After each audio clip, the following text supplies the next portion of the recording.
of the only songs he knows how to play on the saxophone. And whatever that new thing is, he keeps throwing in. You look like the world's tallest Fraggle Room.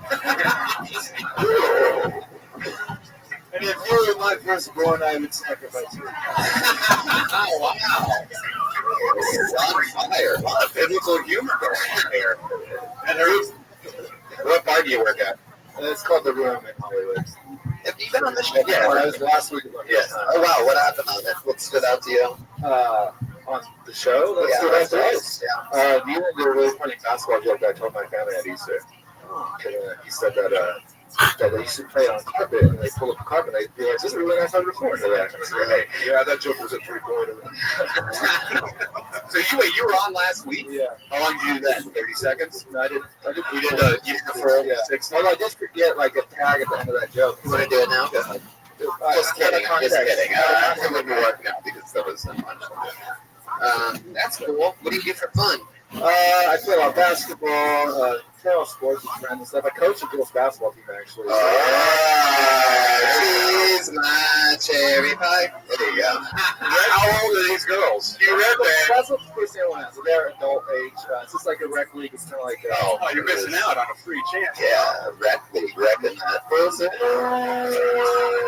I've not dated any girl from basketball. Why did you coach a rec league? Yeah, why do they need a coach? It's You're the only team that has a coach? All right, ladies, shoot! Shoot. What's your game plan? Go out there, beat those titties up, and This game means nothing to anybody. They could really enjoy it. come on, Sarah, treat this like your day job, goddammit. Do you take a knee when you talk to them? Like, you're Usually real serious? it's like, well, can you guys just listen to me? Just do this. Can someone beat you up? No. No. So, So, my thing. some things, how long have you been doing this for? Yes. No, We don't care about the stand-up at all. We're talking about you coaching women's basketball at a gym in the middle of the afternoon. We're the same team. Yeah, the same team. We got moved up a division, and I just jumped ship to a different team. Oh shit, he was recruited away. Yeah. When it goes to overtime, does it smell more? How come you never do horrible sound effects when you? Why are you opposed? Why are you opposed to having sex with your players? I'm opposed to it. It just hasn't happened, and I try to keep those things separate. Yeah, it's professional. Yeah. It's the goddamn rec league. We're gonna act like it. You gotta keep your home team and your away team separate. You a 2-year-old is the away team. Oh, that's so sad. Has shit ever gotten serious? You ever get into an argument with any of your players? Yeah, but it's really, so I recruited a girl who I dated previously. Like, this relationship didn't work out, but maybe you can join the team. I got no dating experience, but she's really a basketball player. And so, Are you on dating sites like 6'3"? I'll go on a date with her. Your recruiting strategy. I'm not doing that, but there was a time I played volleyball on the beach, and we needed players like one weekend, so when I was on dating site, and I was like, hey, and there's really tall girls, and I was like, you guys play volleyball? That sounds like the creepiest pickup line ever. A girl came. She didn't come. She lied about it. She showed up. We needed another player. She came and she played. In your off time, do you go watch other rec leagues? This is a fun rec league. It's really intense. And all the coaches are all like comedy people. It's really intense. All the coaches are comedy people. What's the trophy at the end? Like free McDonald's French fries or something? Orange pizza, everybody! A girl, one of the girls on my team broke another girl's rib playing. Oh, I knew you were going to say a titty. Broke her titty. So when you were Biblical reference on that? Language. So when you recruited your ex to join that team, what went wrong? Like you said that was a dramatic moment. No, it wasn't. She was just, she kind of like, she was Became the leader of the team. She tried taking it over, Right. Yeah, she didn't want to listen to me. I said, And all the women are like, second, Stacy's taller than all of us, and this used to be about our team. Now it's all about Stacy. Like that. And you're like, come on, you kids, we're winning finally, once and for all. Like that. Have you ever lost a star player to pregnancy?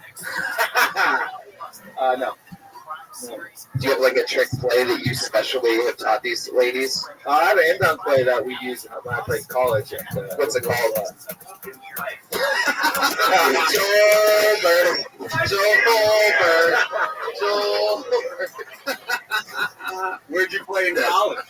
was junior college in Fullerton. Yeah, you got G-Pro experience. Oh shit! When you play, it's called G-Spot because Gina was our girl who used to Oh, so it is perverted basketball. You're like, it's running close guy. She was the spot. She was the spot. It was her sweet spot. Her name's Gina. Yeah, we don't know where her sweet spot is. Yeah, what's She your would spot? make the shot every time. But Are you like, hey, everybody, put your hands in the middle on my cock, and put them in on Coach's team. do you watch him shower? Make sure to use the soap. Hey, ladies, it's winter. Get in those showers. No one's catching a cold on my watch. I didn't go to JUCO for 2 years to fucking go to the deep for nothing. What's your record? Well, this season started with 1-0. We have a game tomorrow. Last season. Last season, I think we were 8-2. Ooh, hitting that G-spot a lot, huh? Wow. Yeah, getting those points. But this is a different team. Because I just looked for a season for this new team. Oh, yeah, because you traded. You're a trader. Yeah, So when you play your old team, there were some hurt feelings, right? we're in different divisions because they got really good, and this team I kind of went down to try to. Oh, you want to build? Oh, look at you! You're a fucking builder. You're a fucking team builder. I know things about building. Pyramids. There you go. You smoke a lot of weed. You seem very mellow. I don't smoke weed at all. Really. Okay. Every now and then I get really drunk and feel like weed. I'm like, oh, I'll take it. I Have you tried coke? No, I don't. You into pills? I don't like drugs, period. I don't like taking Pill Jackson over here? drugs. What's your favorite category in porn? Probably threesome. Threesomes too. Two guys and one girl. I don't know. I haven't watched a lot of porn in a Two while. guys and one girl. We haven't watched a lot of porn in a while. Just take, I like realistic stuff, where it seems like it's like a kind of home. Oh, the casting couch stuff. 5-on-5. He likes game tape. Do you ever make a practice topless? No, Do they practice? I tried to get them to agree. What? For a fucking rec league? Yeah. Talking about practice? Practice. Not the game. Not the game. Practice. Playoffs. Do you think that you could get Jeff and I coaching jobs in this league? Yeah. Yeah? Maybe. All right, because we're going to bring a whole new coaching style to the fucking Dude, I know a guy, organization. one of the coaches got kicked out of the game. It's so funny. He's just yelling. Sounds funny. Yeah, that's really wacky. He just like walked out as he was yelling. He's like, I know I'm out. He just kept yelling and walked Do out. they have referees for those? Yeah. Do they get paid? The rest of the teams paid. Like, But they don't pay you. no. You do it for free. I think we bought a big bottle of whiskey at the end of the season.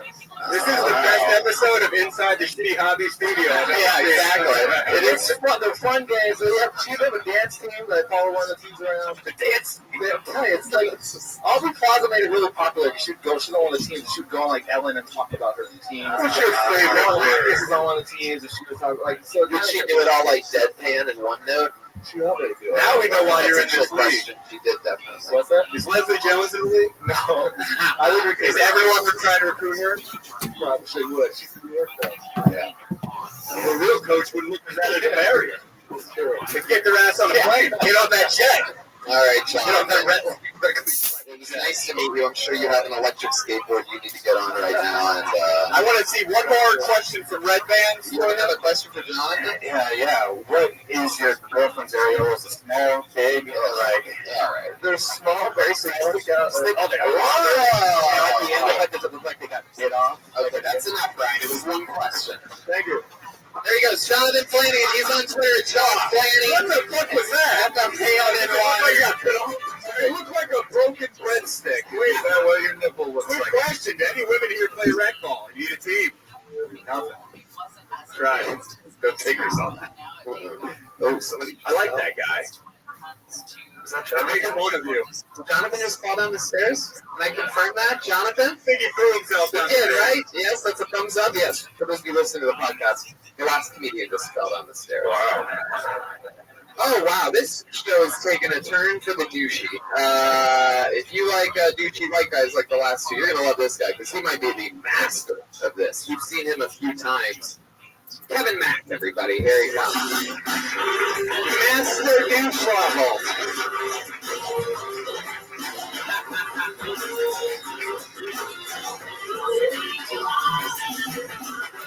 Come on, make some noise for Kevin Mack, everybody. Come on. For super douche. Thank you. Did you know that they hire people at SeaWorld to jack off the whale. It's a real job. They really do it.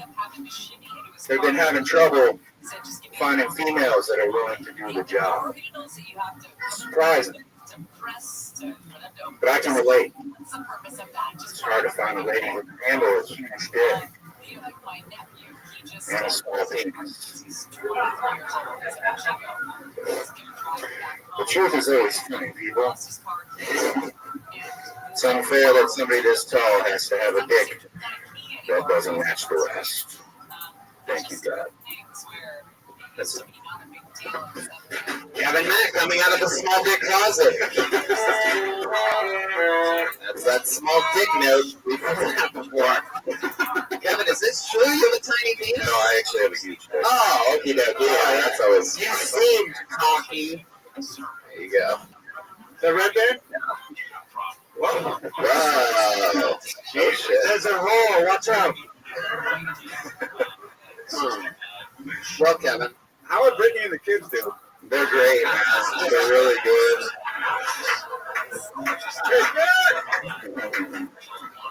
When I see them, they're really good. you've been on the show a few times. How long have you been doing stand-up in LA? Officially 5 months now. 5 months. Happy anniversary. Thank you. How's it been going for you? Good. I've been doing shows, writing some stuff now. What do you do for work? Acting still pays the bills. Yeah. What have you been acting on? I just finished a movie in Portland. Does it have a title, or is it a decent budget? It's probably a lot of soft budget. Is it guy, girl? Oh shit! There it is.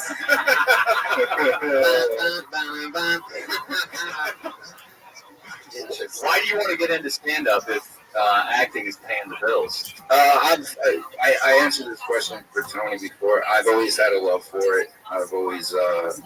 It's always been a dream of mine to do it, and I just never felt like I could offer it anything, so I didn't do it for a very long time. I'm noticing these big rings are starting. Yeah. Are you getting new big rings every month that you perform stand-up comedy? He's sponsored by Triple D Bank. I feel.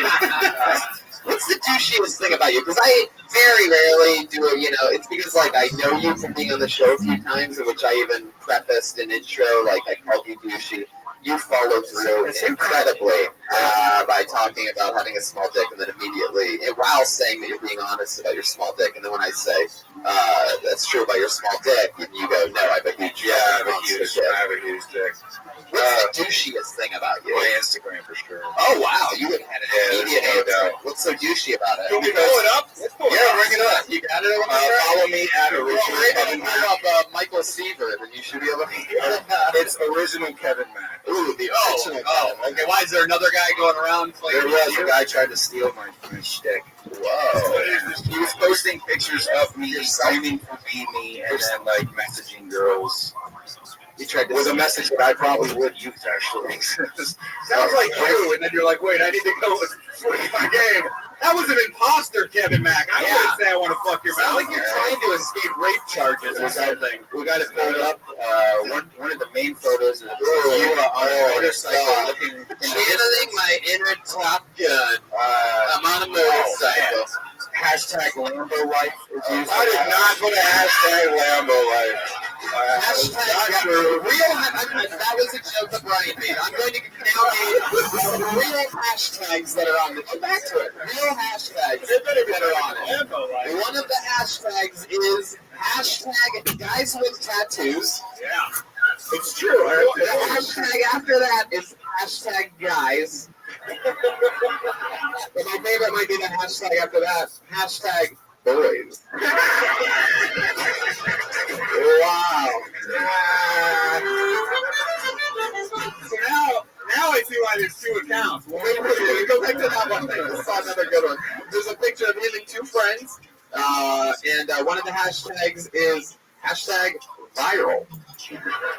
Really had a lot of hope for that one. It did go viral. It did go viral. Hey, one of those guys is Ace. You're making a joke. Now here's another one where it's not from your behind, it's your shack. Shirt off at the beach, looking backwards. Look at his thighs. Look at those Yeah. triceps. Yeah, and if you want to see him try, you should see him do stand-up. Yeah. How long did it take you to get the right shadowing on those triceps for that? I didn't take that picture initially. Really? Photographer? No, one of my bitches did. All right. Oh, one of your bitches. We're gonna take a break from the hashtags for a second to read an actual what did you call that? Caption. The caption underneath the I know your picture. social media isn't popping. Let me know the caption. Let me describe it first. It's him against an old fence, like with his squinty eyes looking away. Again, you're always looking away like that. Yeah. I know my right side is my good side. In a life of in a life of uncertainty, belief is the king. Believe in yourself, your path, and your ability. You will do great things. Hashtag man. Hashtag artist. Hashtag writer. Hashtag quote. Hashtag quotes. Hashtag art. Hashtag belief. Hashtag positive. Hashtag positivity. Hashtag positive vibes. Hashtag achieve. Hashtag drive. Hashtag, you got it. Word? Oh my God. Hey, but Tony, to be fair, To be fair, Oh my God. Number one, hashtags work, and number two, how many followers do I have? I don't know. Right when he can't get any douchier, here we go. How many followers do I have? 38,000. That's very good. Wow. Which puts me in the top 5% of the world. Yeah, is that true? So I'm doing something right. Instagram stats. Hashtag kill yourself. Oh my God. You're in too deep. Oh, You're in it's true. too fucking deep. It's true. Oh my God. This one to the audience. It's peeking around the door on this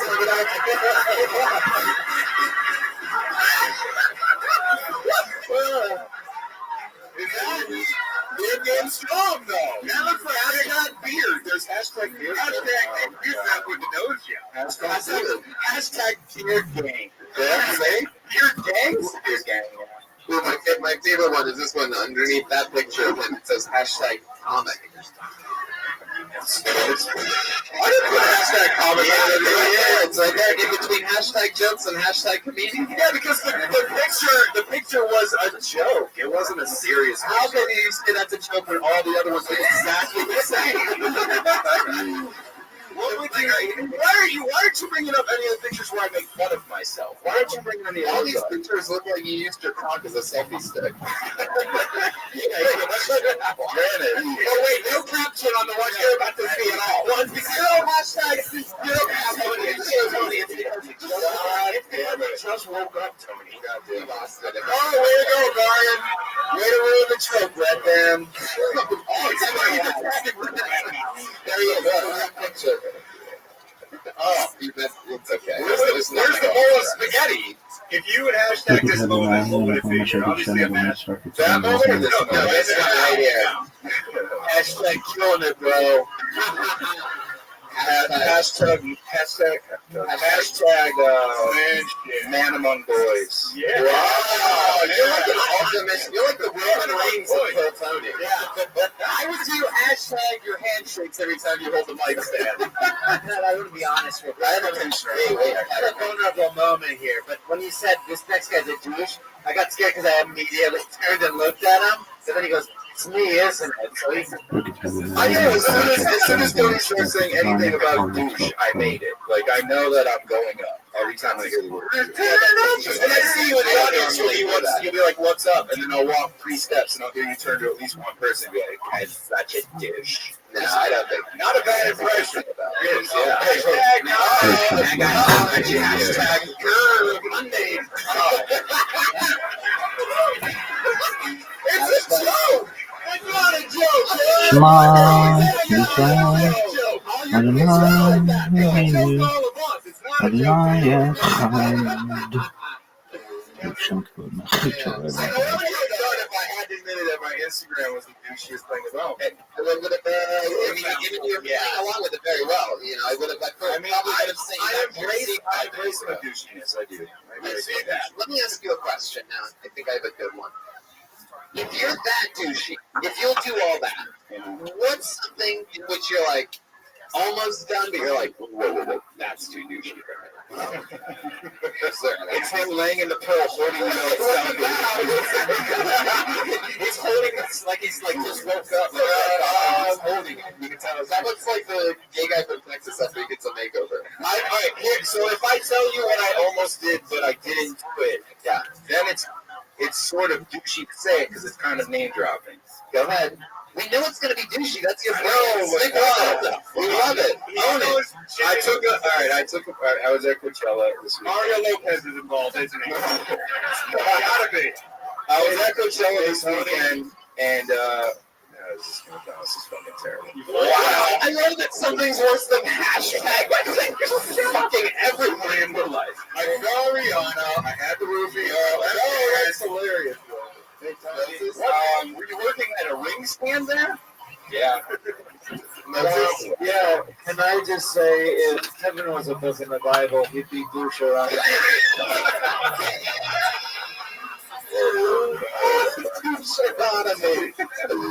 That's the way, Moses. Another good one. It's a brilliant job. It's really good. It's a play on All right, what was it? Go ahead and finish. I took a picture. This is hurting him. I'm having a huge stroke. I can feel the wave of judgment. I took a picture. Selfies now. It could be a tsunami of judgment, by the way. In a Bugatti with Chris Brown, who was a friend of mine. Oh, God. I took a picture of us in a Bugatti, and then I was about to post it on Instagram with the hashtag wife beater. If you look at Rihanna's forehead, you can see this Native American. Right. Right to the top. That's the ring, dude. I see it. What was the hashtag? Hashtag douche Gotti. Hashtag these hoes ain't loyal. Oh, my God. And I did it. I was like, no, that's too douchey. Hashtag working ground with the Because there was like a bunch of girls. You can be your wife for money. Because there was a bunch of girls, like in the. Granted, they were on his side of the car, but there were a bunch of girls in the background. On his side of the car. Yeah, like we were chilling in Bugatti, Like, and all these girls ran over and were like, Chris. I was just kind of on the other side with no girls. What was my other cool friend Bill Cosby doing in the back seat? Oh, Chris, we're having a good time with Kevin. How'd you meet Chris Brown? We play basketball together. Oh, you need a coach. Who's good with women? He'll offset Chris, beating them in timeouts. Man. So you're going to embrace this douchey personality for your comedy. Because, you know, I mean, comedy is a lot about being likable. Yeah, I do. Yeah, I know. I don't do the douchey stuff in my comedy. I don't go out and like say douchey, like jokes that douches would do. I'm a very self-deprecating in my comedy. Can we call Chris Brown right now? Can we take a time machine and have him listen to his own set from the audience's point of view and so forth? Have you ever... It's a good question. We have a club there, the Laugh Nature. All right. Kevin, anything else? If you could say one thing to try to wipe away all the douchey.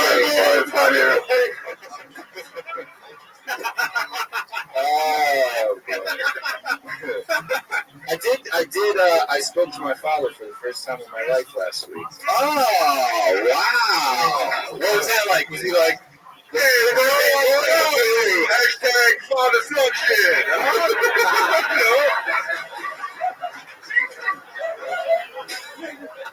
He's not from Jersey, but you're not. Hashtag sorry I've been missing you a while. Hashtag going out for cigarettes.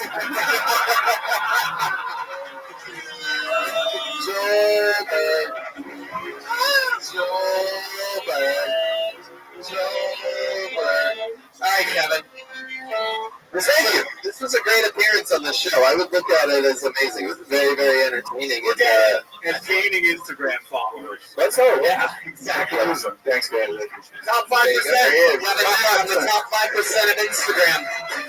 Talked to his dad last week. We were in the present of greatness for the first time ever. Wow. Had he only met his dad sooner, he probably wouldn't have that douchey Instagram. Or his dad's like completely worse. You see, what'd you say? What's the douchiest thing about your dad? He's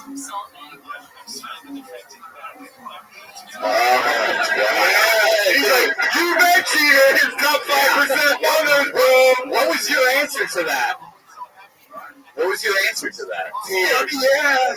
Crying into his tattoos. Well, Chris Brown said my mom saw I'm friends with him. And then he socked her up one day. Hashtag click.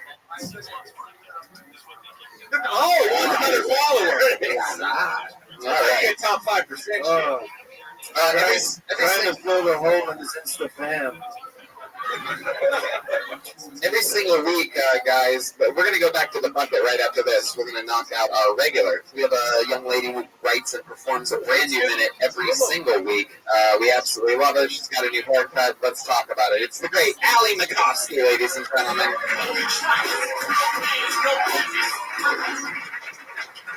Hi. I shaved my hair off and it feels great. Honestly, I thought that shaving my hair would make me like less narcissistic and vain, but it turns out I'm still hot. Just pretty big bummer. It's always scary shaving your head. You don't know what you're gonna look like underneath it all. And I'm so glad I look hot because relying on my personality is exhausting. I do feel like with this haircut, I'm like transitioning into Justin Bieber a little bit, which is tight. I respect him. For now, I don't know. When I grew up Catholic and Jewish, but I identified at one point as Christian. Because I went to school in Orange County and everyone there was Christian, and so pretty much like I got too competitive at these youth services. We would be worshiping and I would like try and out worship everyone, like raise my hand even higher and sing louder and try and cry as much as possible. Finish it. So then I would just be like, help, pray! And then, like, you know, I wasn't getting as much attention as I wanted. So then I would, like, judge the other worship leaders. And I would be like, I'm better at singing than these people. And then I was like, Allie, what are you doing? You're at church. You can't judge these people. You're better than that. And you're better than them. There you go, Allie McCoskey. All right. I have one quick question. Yeah. Well, what is worshiping? Did I say it like that? Worshiping. Worshipping? How is Haley J doing in college? Is that Eminem's daughter? It is. She looks beautiful. She has long, flowing blonde hair. Congratulations on your UFC win this past week. Rose Namajunas. How do you say that? Emma, is it with the K or with the, is it Kunis? Yeah. Oh, Namajunas. Pat Barry's girlfriend. She scored at home. Is it really? Yeah. Yes, Jesus Christ. Do you really want to hurt me? Yeah, I feel like when I shaved my head, everyone just told me I looked like anyone with a shaved head. You know, Louis Gossett Jr. a little bit from American Idol. No, don't listen to those people. You're the funniest lesbian orphan I've ever seen. Why'd you shave it? There we go. I've been wanting to do it's like such a boring story. I wanted to do it for a long time and I was too scared to do it. And then I just did it. I thought it was a boring story. I thought you were going to do that church joke from earlier. Oh, shit. Allie's mom's giving me the evil eyes on that one. She's here tonight. Please hands it up to Mrs. McCoskey. Yeah. One of my favorite Tony moms ever. Up there with all the grades. Like Lainey, Joy. I saw you put the mic like on your chin. I know. I would say not to do that. Why. These mics are fucking Yeah, disgusting. So you're going to get herpes. Why is it when you do your comedy, you kind of slow it down and you do more of a vocal fry when you do it? I've noticed that like your normal voice isn't as slow, and stuff like when you're doing comedy, you kind of go, well, I don't know. Well, I think especially with this, it's like it's a minute that I'm writing every week, and so I don't really know how it's going to go on stage, and so I'm kind of taking my time to see if anything comes up while I say it. By the way, it makes sense how you do your delivery. Like you're performing, you're not just talking. Yeah. So How long have you been coming to the show? To Kill Tony, Yeah. I first started coming just to watch when I first started, and then I became a regular. I don't know when. Probably a year ago or something. Oh, okay. long are you doing comedy in general? Almost 3 years. And you're 21. 21. Oh, yeah. Yeah. She started when she started her period. Sorry, Mom. That's a late period. Yeah. Like a gymnast. Sponsor about that. Nobody knows more about the female anatomy than Brian Redman. Aging doctor.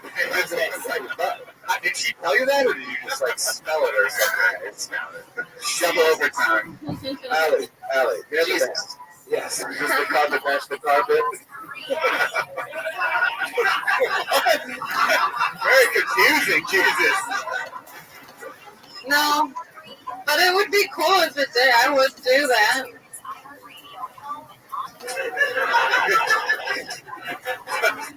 Have you been like, do you have like a regular guy that you hook up with or something like that? Let me ask you that. Like lately, and did the haircut affect that at all? Did they? No, I can't tell if people are. I don't have a regular guy I'm hooking up with. I'm trying to remain abstinent at this time in my life. Have you ever hooked up with War Machine? Ex Machina? It looks like Christy Black. Kevin Max, sister? Yeah, you can go worshipping with War Machine. That's what she meant by it. I forget what the second part. Oh, I can't tell if people are staring at me because they're like, "Wow, what a babe," or if they're like, "She's lost her mind." Did you take the hat off? I just want to check the work. She's got You it. have a nice round head. I told her the other day.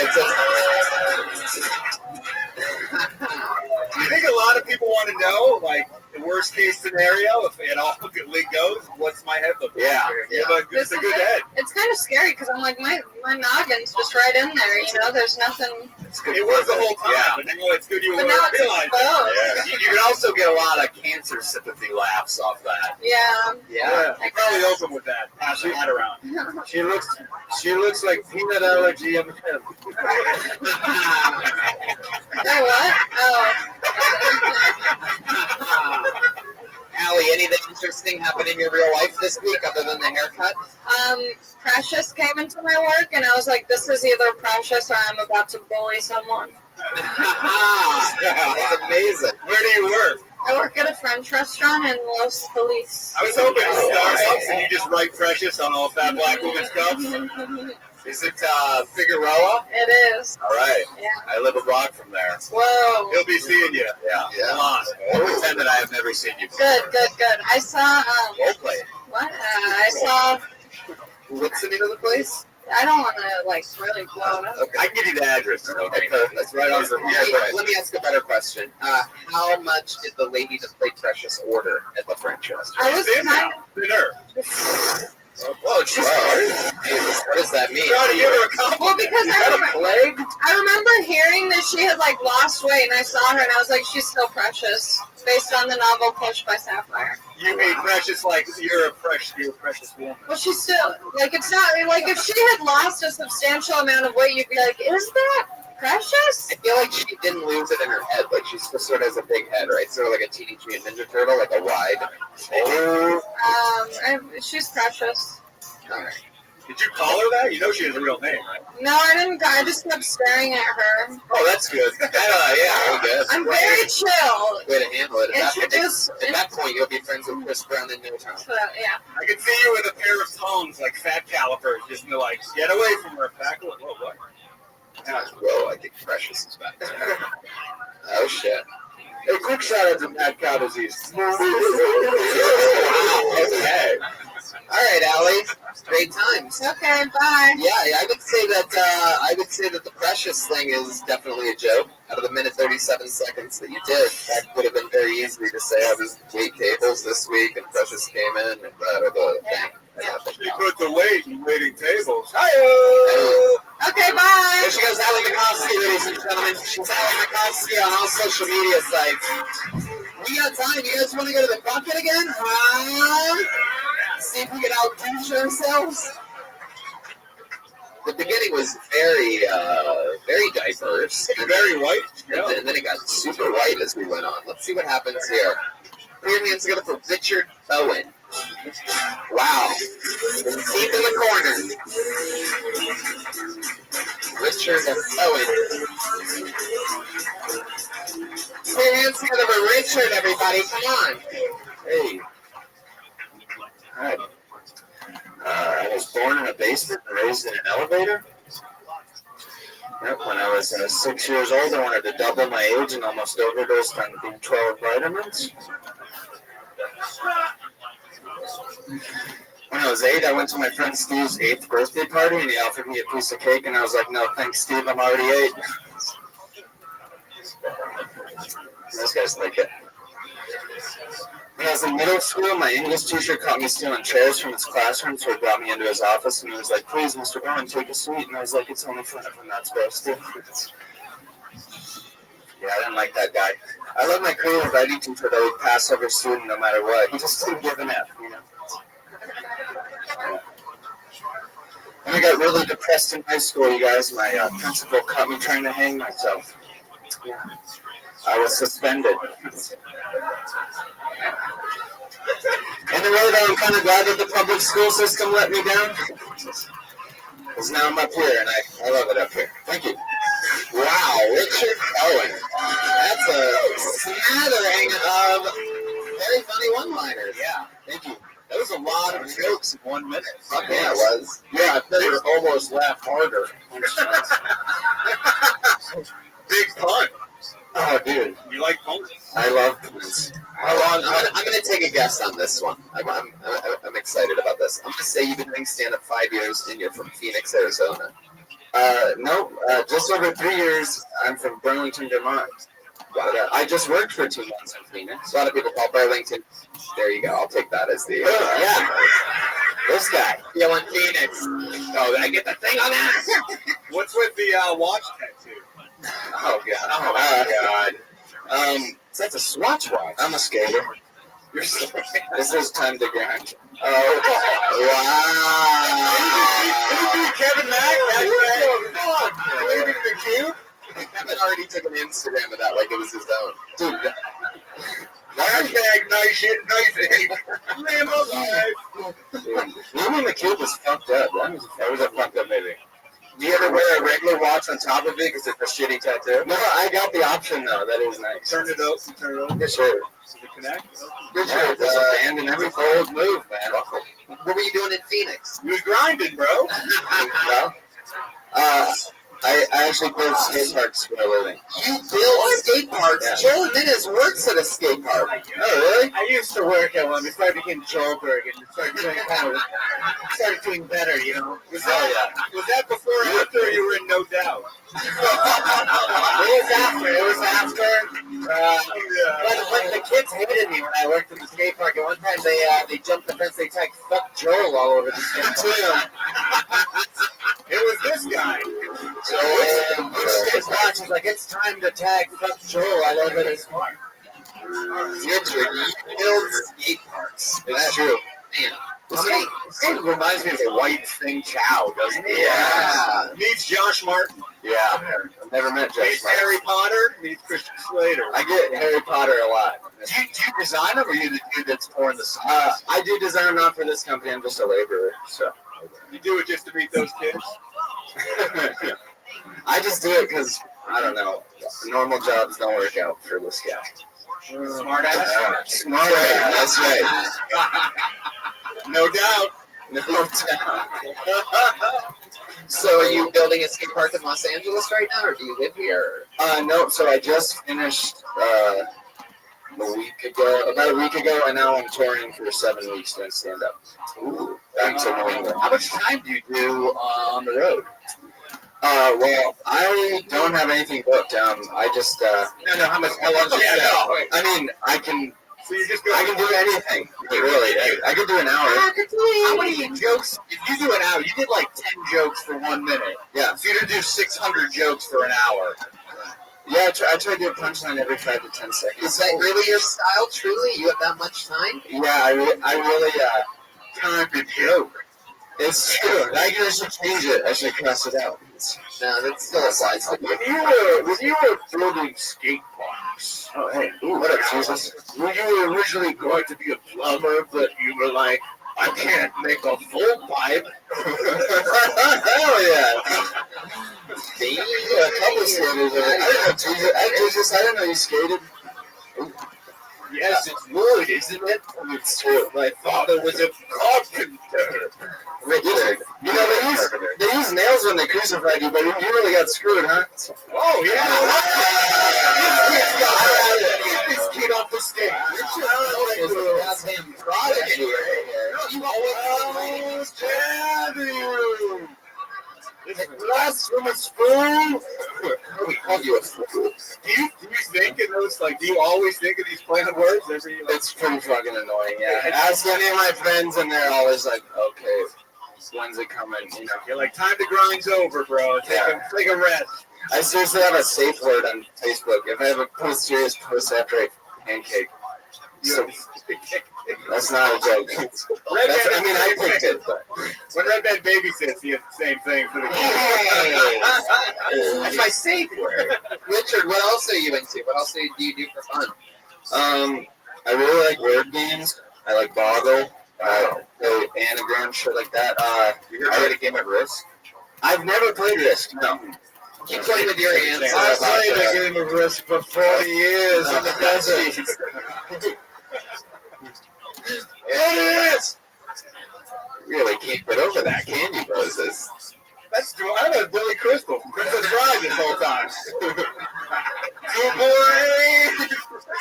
And the Oscar goes to You're killing it, Moses. I would love to have you on the Death Squad show in the future, maybe next month at the Ice House. There you go.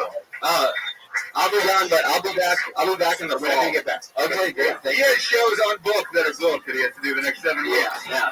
He's got to turn you down, dude. I'd love to see you do like 10 minutes, man, 15 minutes. Hell yeah. Brilliant. And I can't believe that we don't know about you yet. So, You were really taken by this. If he could do an hour of what he just did, fucking gold. It's not super polished, but I mean, I gotta say. Oh, wait, here comes one of them. It's not polished, but you mean wax polished. Over. Yeah, my flow's up. Actually, I make a book. Everything under over here. Yes, you actually have a book of. I make a little joke zine once a month. The jokes are free, but there's a $1 cover. That's all right. There he goes. Richard Bell, ladies and gentlemen. He's on Twitter at colorblind Bowen, B-O-W-E-N. That was a freaky minute. And very good one-liners. Hard to do one-liners that we haven't heard before, right? It's a lot. Ryan O'Neill and Chef Motherfucking Danish, ladies and gentlemen, were your guests tonight. Listen to their podcast. Yeah, this is it. We get it. What else do you guys have on tell us where we can find it and everything. You can find the podcast on iTunes. Just type in Danish and O'Neill. Follow us on Twitter at Danish and O'Neill and Instagram. We're part of 98% of Instagram right now. And there's no H in Danish, right? So it's D-A-N. Oh, there is? Well, Danish. And there's 2 L's in O'Neill. Really? Yeah. O-N-E-I-L-L. And there's 2 S's in Moses. The great Jeremiah Watkins will be joining us this weekend in Texas at Noon Tower in Houston, which is a really big deal. Anything else you got? The great Jeremiah Watkins that does everything. If you see Ted Reagan or I in public, ask for a sticker. We have new Reagan and Watkins stickers, and we'll give it to you for free. Oh, notices. They're going to wait for free. Doesn't even have a pair of fucking shoes to his name. The feet are literally dirty. Jesus Christ. Great Patty Reagan, ladies and gentlemen. He's on Twitter at Patty Reagan, P-A-T-T-Y-R-E-G-A-N. You know, people think God has all these superpowers that humans don't.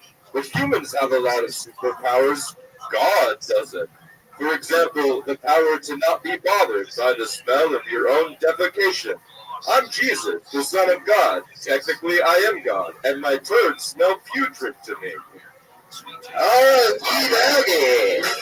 The great Joel Jimenez, ladies and gentlemen. We love him. He's killing it. He's on Twitter at Mostly Sorry. Anything else you want to promote, Joel? He's happy to be here. Danish, O'Neill, we're going to be Moon Tower and all that fun shit this weekend. This Sunday, 2 shows, Kill Tony, and a secret show with Bruce J. Gomez and many more, Jeremiah Watkins and Josh Martin. You can go right now and get it. A bunch of special guests there. Make sure you're there if you're in Texas. Live audience for tonight. We had so much fun with you. Thank you so much. A blast. And we'll see you guys again soon. Have a great night. Thank you. Good night.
Scared shitless people. A bunch of goddamn pussies out there afraid to sign up to do 60 seconds, huh? You guys ready to have a fun fucking show tonight or what? I know I am. Let's just jump right into it. No promotions, no commercials. I think that Moon Tower recording did that all for us right from the top. Thank you to Jolly Rancher, Sprite, Pepsi, Coca-Cola, every fucking thing in the world. So let's just do it. You guys love great comedians?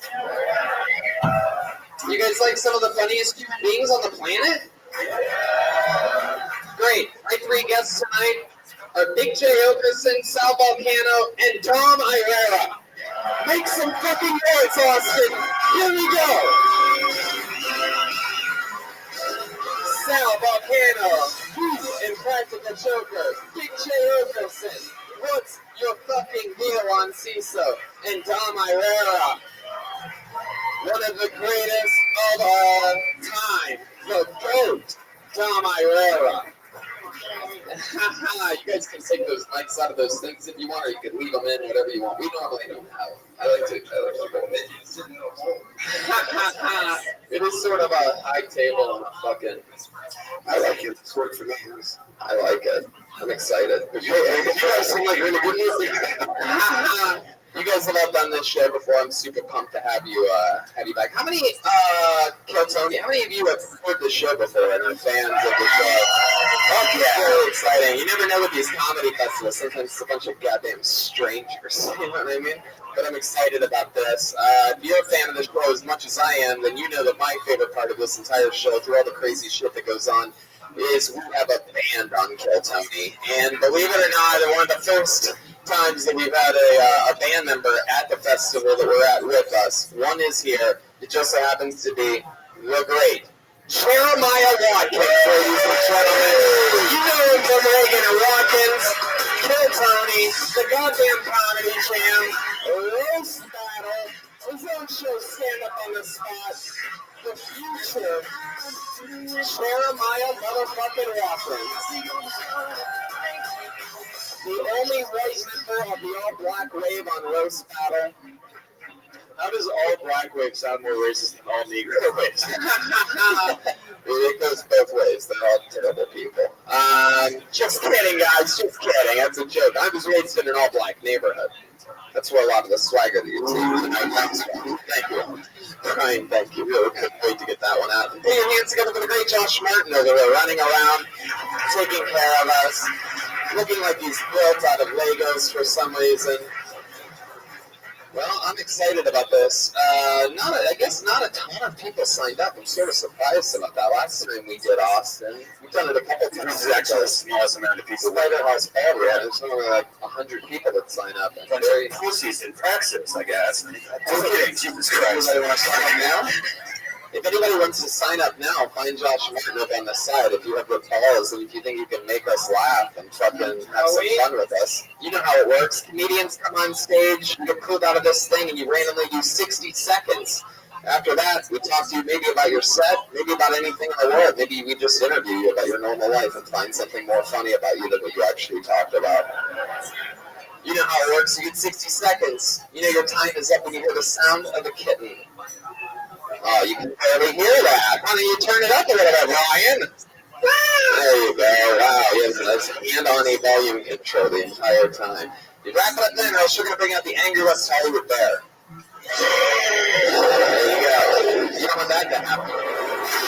Since you'll see, it's embarrassing when you're talking and then that happens. So wrap it up in 60 seconds. You guys ready to start the motherfucking show or what? Yeah!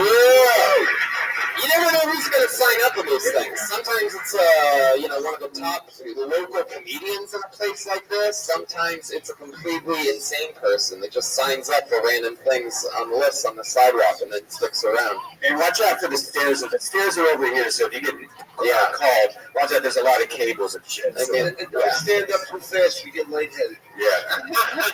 Ease into it. You guys ready to start this thing or what? This is the actual start of the show. We are in. I'm pulling a name out. They get an uninterrupted 60 seconds, and then we talk to them about anything in the world. Wow. This is actually, this person I actually know. He has signed up for multiple Protonies around the country and never gotten food. And he showed up here. He drove all the way from Kansas for this. Put your hands together for Trey Thompson, everybody. Woo!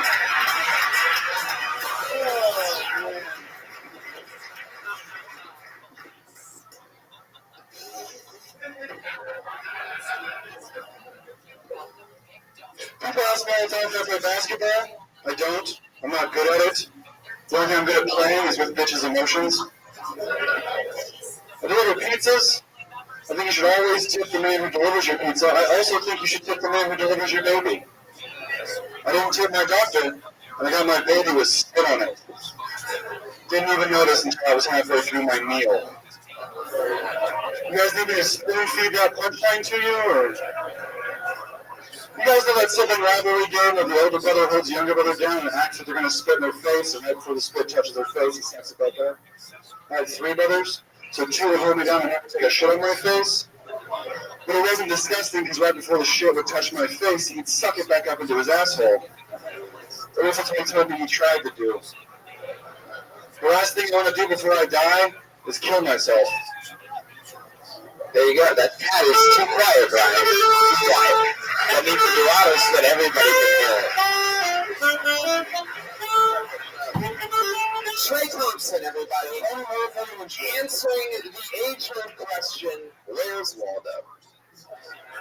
We found him. He signed up for a show in Austin, Texas.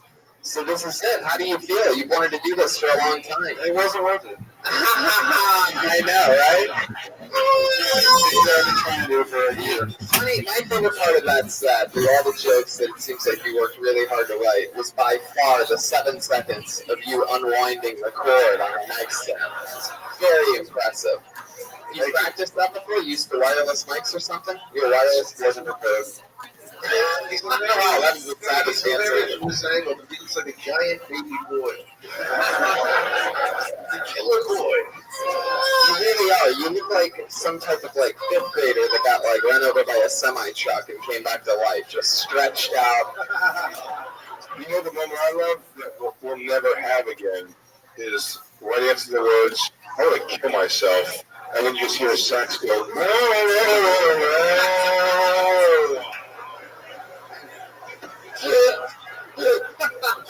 I'm Troy also. We hung out in Overland Park, Kansas. At Stanford's son, and Trey was very cool. He brought me weed. We almost went to a movie. He did say the words to be Hinchcliffe the better part of 400 times that weekend. Yeah, this is a big deal for him. Yeah. And Troy's a good kid. Yeah, dark. A minute dark comedy is always going to seem darker even because you're not even thinking of actual personalities. So it's just like murder. And it goes naturally with a guy who's going to kill a girl and then keep her and change her clothes every day. I think it's very gracious of you that you would hang out with an open micer. I would never hang out with an open micer. He's a good kid. I got a lot of credits. He's talking to him. Is your whole set dirty? Like, are you like? How much time do you think you? I got about 7 minutes. About 7 minutes. I started in June last year. How come you didn't do any of the 7 minutes here tonight? Oh, I'm kidding, guys. Oh, look what he signed up for. Oh, I think that's a lot.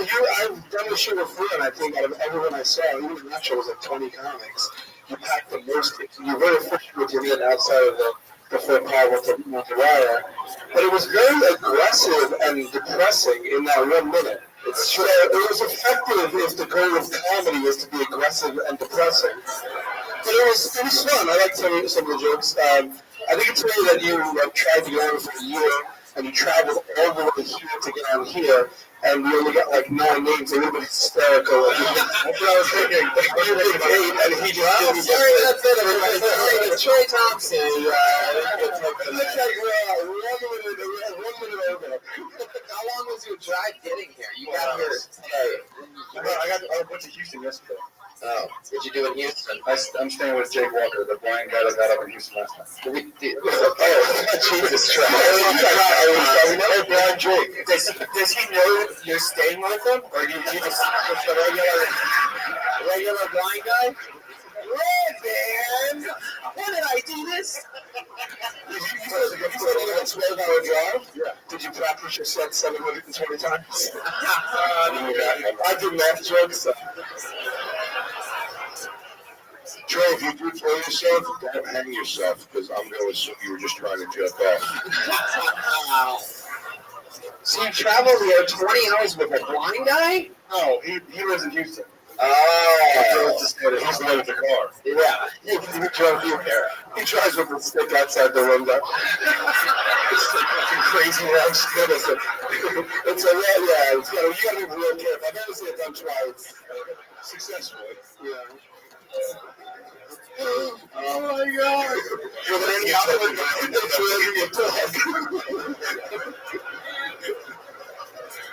Oh, blind jokes and math on my forte.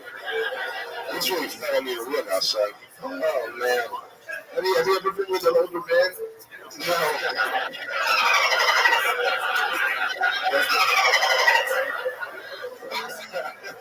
Were there any genuinely awkward moments hanging out with the blind guy? No, he's cool. Oh, you have a long drive back to Houston tonight. That's what it sounds like to me. All right, Trey. Did you try to jerk off in a room really quiet? Like handsome? He's the one that's not 100% blind. Yeah. Like he can see like a pin, right? He's a girl pinhole. Wow. He's here. So then he can see your dick if it's out. Is what you're saying. He's here? All right, tell him I'm waving to him. All right, Trey. Well, I mean, that was fun. You know, I'm going to agree with Sal on this. Efficiency, definitely. In 60 seconds, you were able to pack an enormous amount of mediocre jokes into a set. But it was fun, man. You're edgy. All that you're talking about real stuff. People do notice your weird height. Do you have any jokes about how you look like a child? About how you don't seem like you should be saying the dirty things that you're saying? I had a joke that I look like a 17-year-old who rapes 17-year-olds. Dude, nice. Awesome. All right, there he goes. Let's move on. Trey Thompson, everybody, living his dreams. He drove 20 hours for this. Make some noise, guys. He's on Twitter at Call and Note. looks like Dan Silver's like lighting bubble or something. It's really disturbing. It just hit me. I like this Teenage Mutant Ninja Turtles Secret of the Ooze lighting that we have up here. Yeah, it made Troy look very creepy. It made him have double eyebrows because he's wearing glasses. Something to keep an eye on later, especially if you're listening to this podcast right now. You got the power ballad lighting. I pulled another name out of the bucket. Another uninterrupted 60 seconds goes to Benjamin Harrison. Here we go. Here comes Benjamin.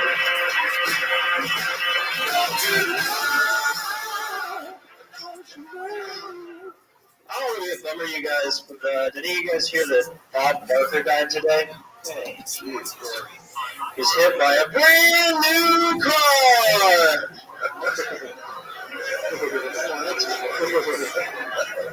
that was good. That was good. I hate people my own age. I think it's because we throw the word savage around too much. Like, you go to a bar, see two dudes hanging out, one dude will shotgun a beer, throw the can on the ground, and his buddy will be like, yo, dude, that was fucking savage, bro. No, it wasn't. It's not like you burned down someone's hut, stole their horses, and enslaved their family, and then shotgunned a beer. Because that would be fucking savage, bro. I mean, you might date rape someone later, but you got nothing on Genghis Khan. Like, I'm not saying we should use the word less. I'm just saying you should at least like systematically destroy an entire culture first, or whatever. I got one for Red. Do you guys know that dogs have periods? Yeah, I got a dog, and I didn't know that until it was too late. It was like the most surprising set of Red Wings in history. That's all I got. Oh, boy. Thanks a lot. There he is. Benjamin Harrison giving Red Band a shout out before a joke. Thanks for that. Very special episode of All Children Only. I like that. Last guy looked like a 7th grade basketball player. You're clearly the linebacker. Yeah. I think he's a pro. He got paid for it. Yeah, I just got paid for my first teacher spot recently. I like the Bob Barker joke. As corny as it was, it made me laugh. And I'm not laughing. I find myself, I'm not laughing at people like that. It's true. I let the Barker joke marinate. I was like an aftertaste of something when you. It's like all of a sudden, I was like, wait a minute. No, that was funny to me. I also like how you seamlessly transition from Bob Barker jokes to eating dogs, pussies on theater jokes, and road jokes. Look, It was seamless. I don't feel good about that. You went straight from the Klingo to the Stinko. You know what I'm saying? I would be called eclectic comedy. I was right.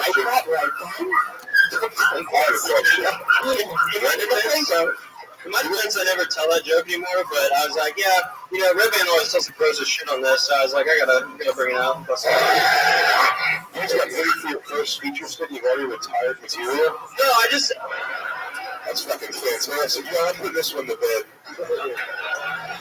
Obviously not forever, I don't like it, it grosses me out. Like, You live here in Austin? no, I'm from Corpus. Corpus Christi. Why do you think I like period jokes? No, don't say that. I have no idea why. Okay. Oh, I see. He's wearing a Tampax shirt. Podcast listeners. What do you do for work? Just some bullshit desk job. What type of bullshit desk job? Keeping logs of records, you know, like filing. Those are the types of logs that you work. Yeah, like I'll When you said you worked at a bullshit desk job, I was about to interject and say, I could do that, but don't say that about yourself. And then you said keeping like logs and records, and I'm sure it wasn't bullshit desk job. I have an important question, I think. How long are those sleeves when they're not rolled up? way too long. This still too long. You do an observational comedy there.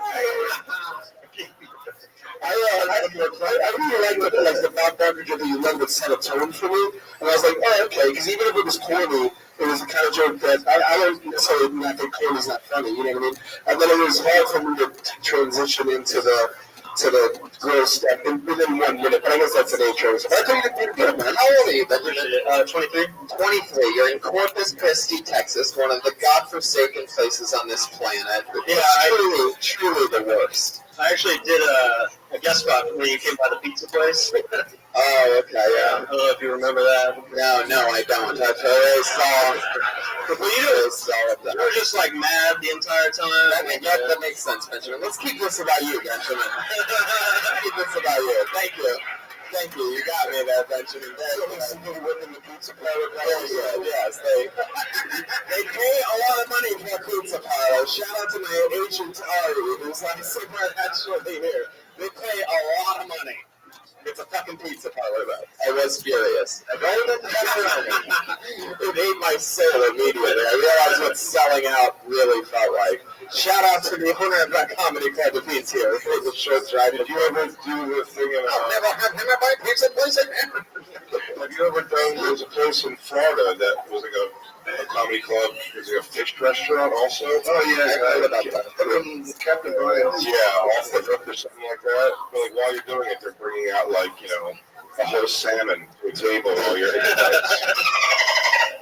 That's a salmon sound if you want. That's all I got. Salmon, man's friend in the sea.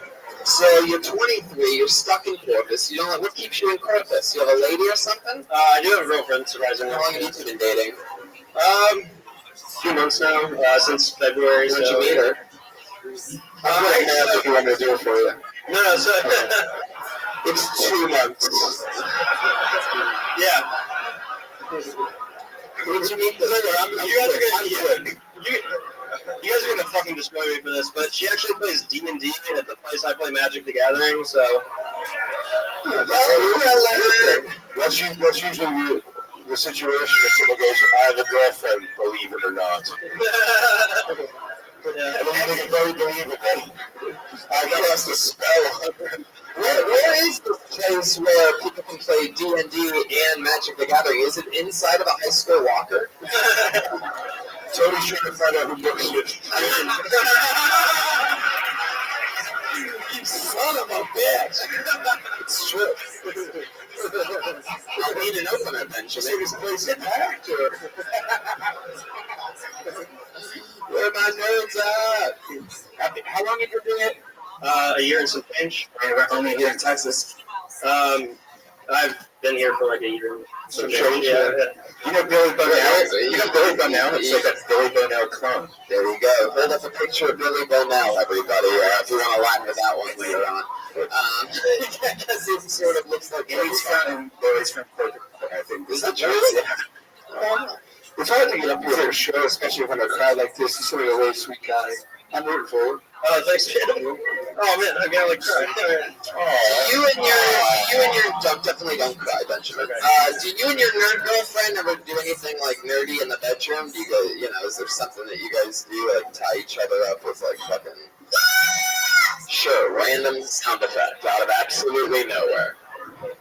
Nothing yet. I mean, who knows what the future is? I don't know. You guys had sex? Yeah. Did that take a while for you to do that? Just to take off all the chainmail and armor. I'm not exactly like a fast mover, you know what I mean? I'm not. Tell us, what do you mean by that? Let's just talk truth here, Benjamin. What is that noise? You guys just like, is this a town hall or something? I'm not like the dude who's like, oh yeah, like I'm gonna fuck that chick. I'm like, hey, like,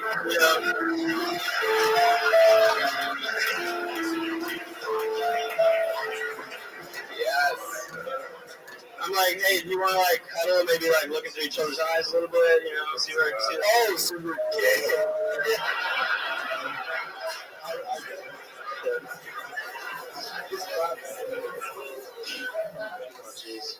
So, what was like your first, the first date, the first time you hooked up with her? How far did you get? Let's see, first date, we actually went out on Valentine's Day, which was a fucking mistake. We've both been single so long we forgot it was Valentine's Day.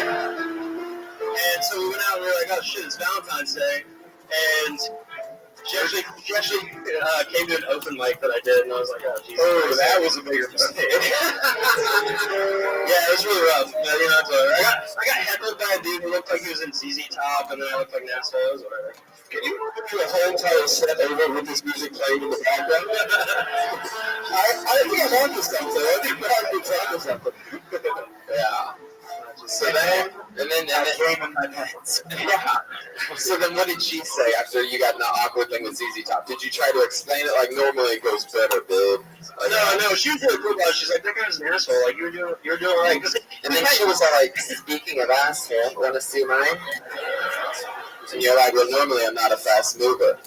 Yeah. If you want to jump right into that, you're man. He was a nice guy. If you want to fuck a role-playing girl on the first date, just start fucking her and yell Leroy Jenkins. I know, so you got it. Yeah, at least I got some picking, you know what I'm saying? Yikes. All right, Benjamin. Well, that sounds like fun. Yeah. Why's your Twitter handle Toady McFrog? It's an old thing from when I was a kid, but I've always liked it. What was the thing from when you were a kid? Toady McFrog was like this cartoon character that I came up with. He's a frog that's like a toad. Tell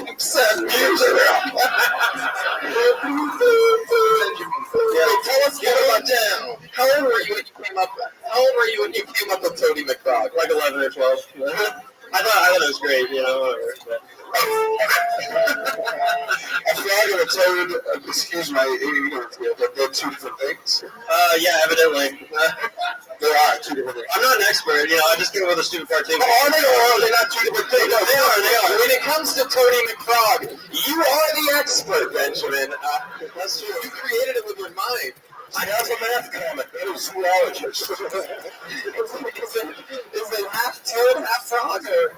No, he's a frog that looks like a toad. Huh. What is a frog and a toad? Are they two different things? Anyone tell me no? Yes, like everyone knows that. A toad and both amphibians. Yes, they are different things. What do they mean different? I don't know, they're like so The frog is a little bit more of a fast mover. The frog has webbed feet. It's water-based. Toad is can't live underwater. Doesn't have gills.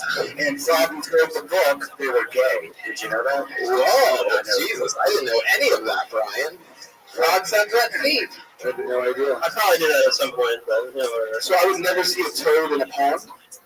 Right, yeah, you would see a dead one. Whoa, that scientist guy just said, "Whoa, look at this fucking guy!" Why do you look so smart? What do you do, sir? Sorcerer. Don't shake your fucking head no. I'm gonna make you do 60 seconds if you ever shake your head no to me again like that. Don't you ever do that. Ever. It's like Jigger what? How are you not at the science march right now? This is unbelievable. This fucking guy. You know you're constantly discovering things. Yeah. Like I'm just the capacitor, the 1.21 gigawatts, the government doesn't have to care. What's the treatment? I love it. Well, Benjamin, it was nice re-meeting you. Yeah, thanks for having me. Maybe I'll see you again at the pizza joint. There you go. It's Benjamin Harrison. He's on Twitter.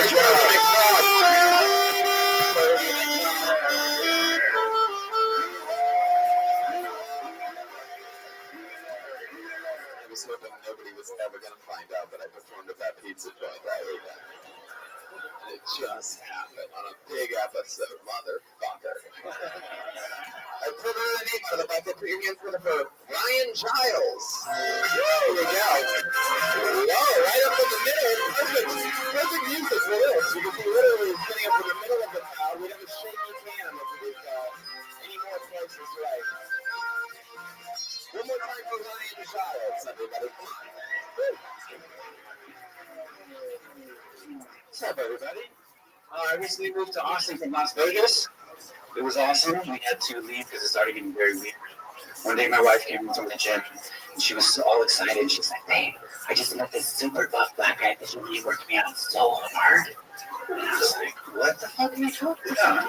And she said, "No, not like that. He's a trainer, but he's also a stripper. And he's telling me how much money they make." and I totally think you should do it. And I said, what the fuck are you talking about, babe? And she's like, no, seriously, not now, but if you waited like 9 months and you really worked out really hard, I think 9 months you could totally get paid enough to do it. And I said, honey, I don't think you know what you're talking about. These guys are doing private shows in hotel rooms in Las Vegas. They whip their dick out. It gets crazy.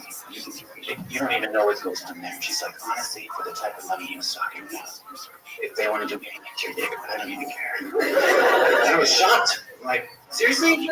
9 months? You really think you could do that? Think you could go? That's it. I went to it. Ryan Giles nailing it exactly 60 seconds.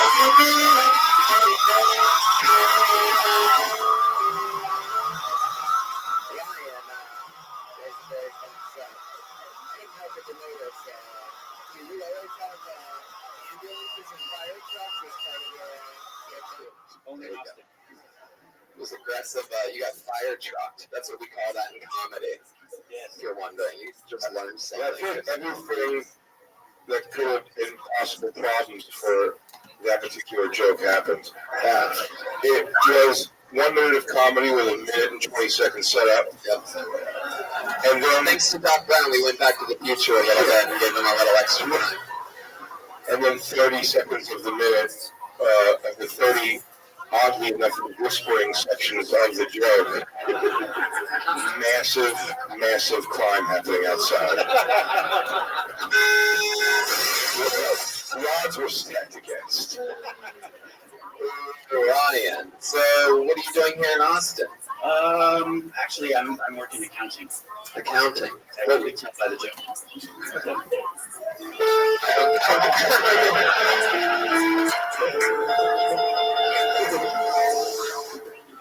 What were you doing in Las Vegas? I was a bartender on the trip. Have you ever done stand-up? Do you do it? I have never done This was your first time ever doing it. Wow, that's adorable. Ryan Giles. See, it makes the bad joke better. I can tell some people got really scared when I asked that question. Have you ever done stand-up before? Yeah, exactly. Every night and day since that day I was born. I'm the worst ever. Maybe I don't did it that often, he'd be the worst. Okie dokie. But for the first time, it's not that bad. I've heard words. When did you actually talk about those? It was a real story. My wife wants me to be. She wanted me to be a stripper in Vegas. I was going to ask you, that conversation is real? 100% real. It was worse. I was like, they get crazy and they tell me stuff too late. And it was that's what so it's fascinating to you that was a real conversation. Yeah. And you're telling it, I felt like it wasn't. And so I feel like you benefit from that exact same story to tell it with a little more like conviction and emotion behind it. Yeah. Because if I would have believed it was real as you were telling it, I would have been much more engaged. I think the payoff would be better. This is your wife that told you that? Yeah. How long have you been married? 16 years. 16 She years. cheat on her. I didn't realize. Hey, she's fine with it. Yeah, for a certain price. Did you guys get married in 5th grade? Like, what you did? Yeah, I didn't realize gay marriage has been legal for that long. Time flies, though. Can you see what your moves would be if you lived? I don't even know where she got that from. It's just an act like you're doing it right now. Yeah. Wow. Oh, shit. Nice.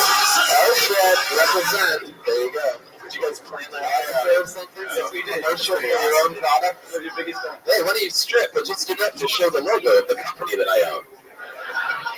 I hate to echo your wife here, but I believe if you trained in comedy for the next 9 months, you could be funny enough to be a male stripper.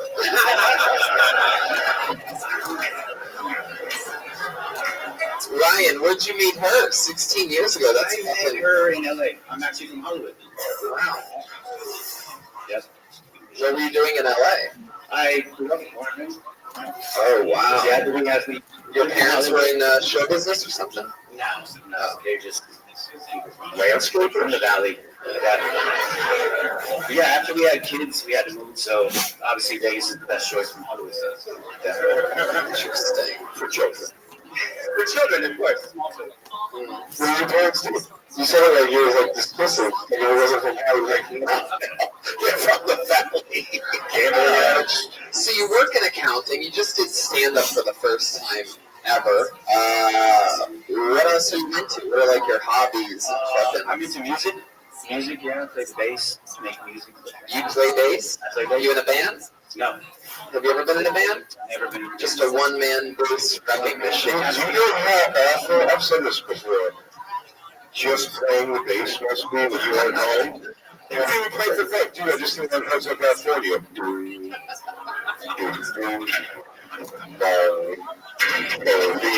Just like that, bro.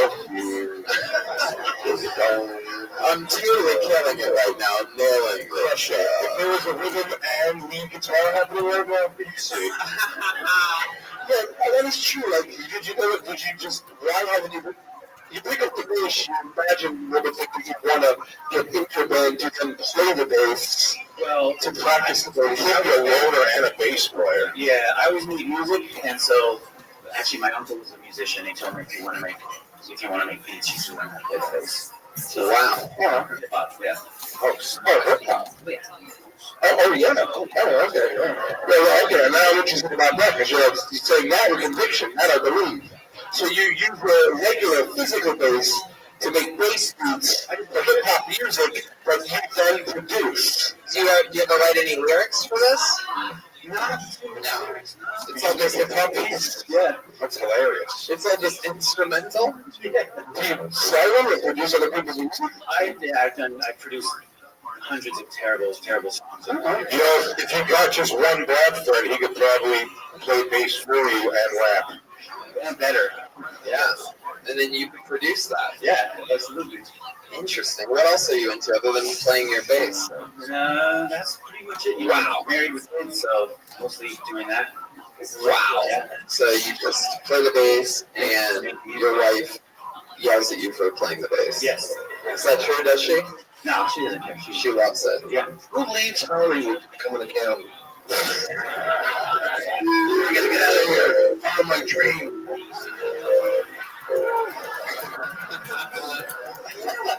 Wait, family, if you meet me, I'll be in the basement making bass beats. Who are you accounting for? I work for On It. Wow, really? I just started 2 months ago. Breaking news. On It is a vitamin company owned by Joe Rogan. Absolutely. And I was Robbie Marcus. Yeah. Wow, that's great. Congratulations. He's trying to have a very even keel temperament. Thank you. Just an observation. It's that new mode or alpha brain. We read all of them for free. I can't imagine you get into an argument with your wife. I'll put it to you that way. It's been a long time. Yeah. It's a real argument. Yeah. What was the last argument about? Your dick size. Yeah. I mean, when it does happen, it's going to be like fucking thunder, though. He's going to lose his shit. It's going to boil over. I've been there. Screaming out into a basement. Fucking around like Tom Morgan. All right, Ryan. Well, it was nice to meet you. Congratulations on your first time ever doing stand-up comedy. There you go. It's Ryan Childs. He's at the Ryan Childs. Giles. He's a very likable guy. Sorry. There he goes. When he made that face, it was creepy, though, when he got down on one knee. That was a little unnerving. He had that child molester. Jay, look at me. I'm saying, I pulled the name out of the bucket. I don't know if I'm going to say this exactly right. Put your hands together for Matt Fajulio.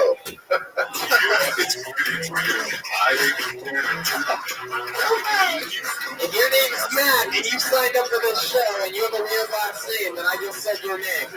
Don't play so your name. Figiliulo. Fajulio. Here he comes. Matt Fajulio. whoa, must be Italian. All right, I'm going to tell you a true story from my life about 4 years ago. So I was on that Tinder app. I swiped right and met this chick. We had a beer, went back to my place to do adult stuff. And then the next day, I'm at work. I told her I worked at the Sears Tower in Chicago. And I get a call from our security desk. And they said, is Matt there? I go, oh, our CTO. Yeah, he's not here. They go, no, Matt Julio. And I said, oh, that's me. They go, we have a package for you at the front desk. When we send it up to your office, I go, no, I'll come down. So I go down, and they go, yeah, it's an edible arrangement from some girl. I go, oh, shit. So I just bring my backpack down, stuff it in there, so no one from my work, any of my coworkers, know what happened. So I find out that this chick sent me an edible arrangement from her last night, our hookup. So, yeah. That's the end of the story? Yeah. All right, that's Julia. Let's talk about it. I have 1,000 questions for some reason. My first one is do you have that disease where you age extra quick? That thing? Yeah, I have a baby face. Okay, something like that. Hey, Tony, can I just say how much I enjoyed how true that story was? It wasn't funny, but talk about integrity. I don't know. It's just a true story. I don't do stand-up. This is what we've been looking for. Yeah, but he just said he doesn't do stand-up. Stop it. I have a real job. Yes, you do. I have a real job. Matt, slight comedy advice. Wow, what's your real job? I'm an IT consultant. You lived in Hollywood and let me. No, I don't live in Hollywood. Honestly, if you fuck that good, if people send you edible arrangements the next day, let's go in the back, buddy. Yeah, so let's get into it. I'm a little confused because why would you be embarrassed that somebody sent you an edible arrangement? Well, because I also work for my dad's company, and I don't need to know. You don't, your dad doesn't think that you're having sex yet? How old are you? What'd you do to that girl, son? Also, you a goddamn stack of pancakes and bananas. Also, an edible arrangement is delivered. Everyone's assumptions are like, oh, he fucked last night. Oh, shit, no embarrassing already, no embarrassing. Yo, is that an edible arrangement? Who did you fuck last night? Jimmy got his dick wet last night. Like, unless it was literally like just a banana going into a cantaloupe shaped like a pussy with like cute kiwi toppings on top of it. Everybody seen those coconut shooters with jewels on the belly? A little chocolate on the bottom. His dad sees the arrangements. A little person built up. And the cats in the cradle let the city was spoon. And then a boy and the man on the moon. Matt, I have one small piece of comedy advice.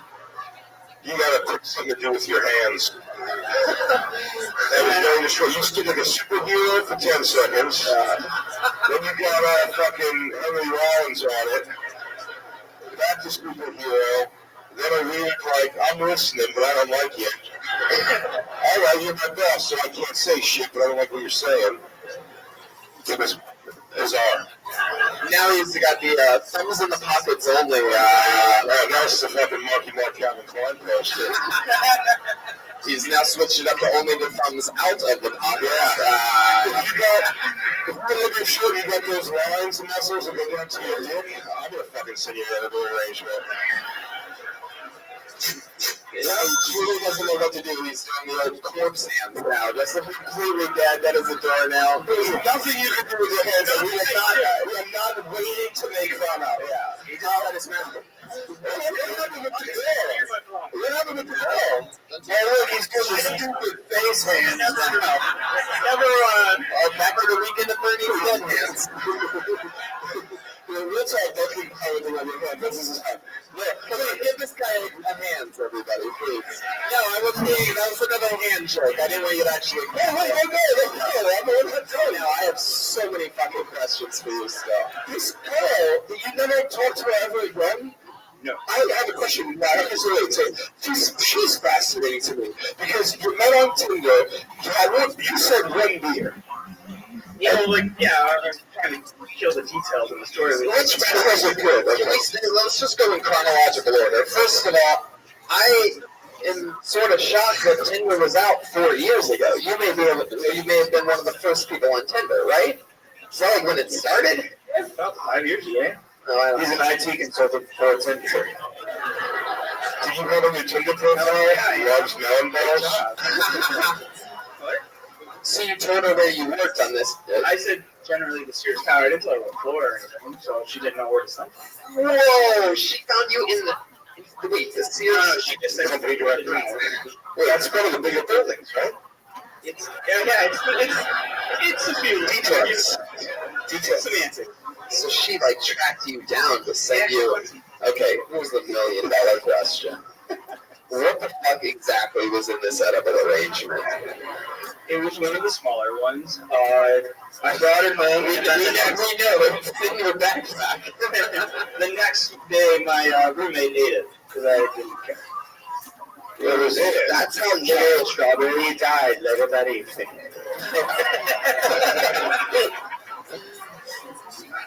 What was in it? Strawberries and what?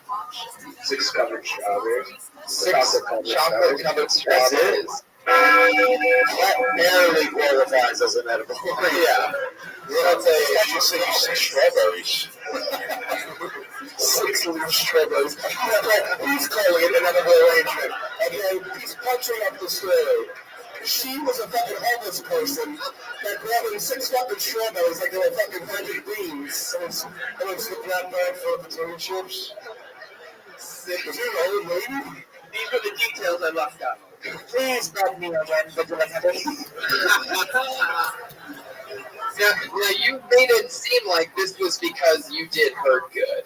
She got that Jimmy video dick and just was amazed afterwards. All right, don't do your arms like that. I know we've been fucking with you, but that's truly the worst one. You don't want to do that. No one wants to be talking to their high school wrestling coach. All fingers in pockets now. 10 in the pockets. Thumbs in, fingers in, all the way. For those of you listening, it is an anomaly. He is doubled down, and when told to do anything but cross his arms, he has locked his hands in his own pockets. There are not many pocket relations left. It's almost like those Chinese finger traps. Oh, no, don't do that. Wow. Just go dead hands. Just go dead hands. Okay. Turn around and look at us backwards. I'm going to see what that looks like. Jeez, right? Yeah, take off your hat, though. Oh, does he have a Death Squad tattoo on the back of his head? Okay, so Matt,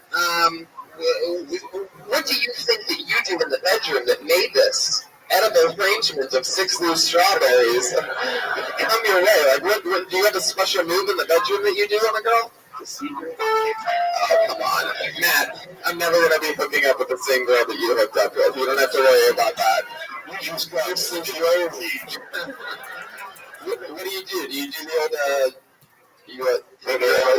old dead hand fingering? Just whisper in her ear. How do you like it? I can go just What do you do with I have yet another $1 million question for you, Matt. What do you do with your hands when you're fucking? I feel like you were a loose fan porn star.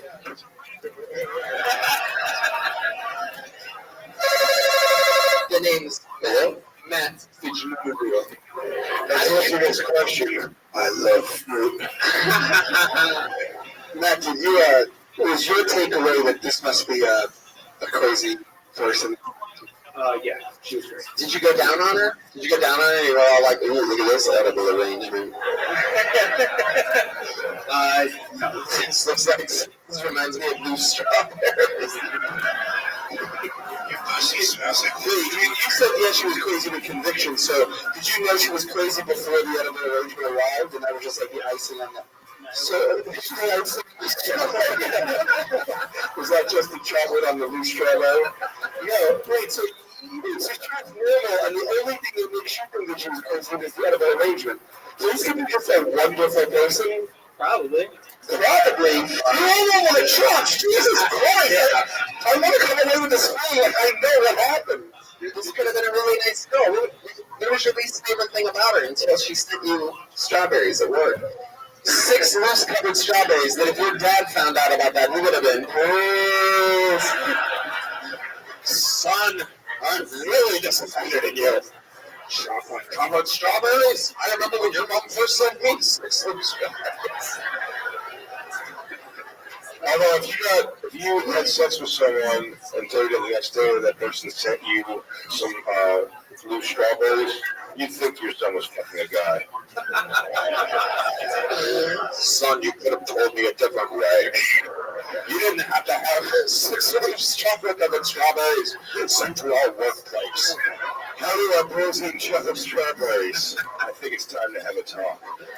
In my day, that's the other way. You gave a woman a crack in the mouth and cat fair. Did I get an answer that email on what your least favorite thing about her was up until the edible arrangement? Is there anything a little off about her? This girl could have been perfect. You liked her, you had sex with her, everything seemed great. She sent you strawberries, and you're like, fuck you, bitch. Yes, yeah. Intense. Strawberries is intense.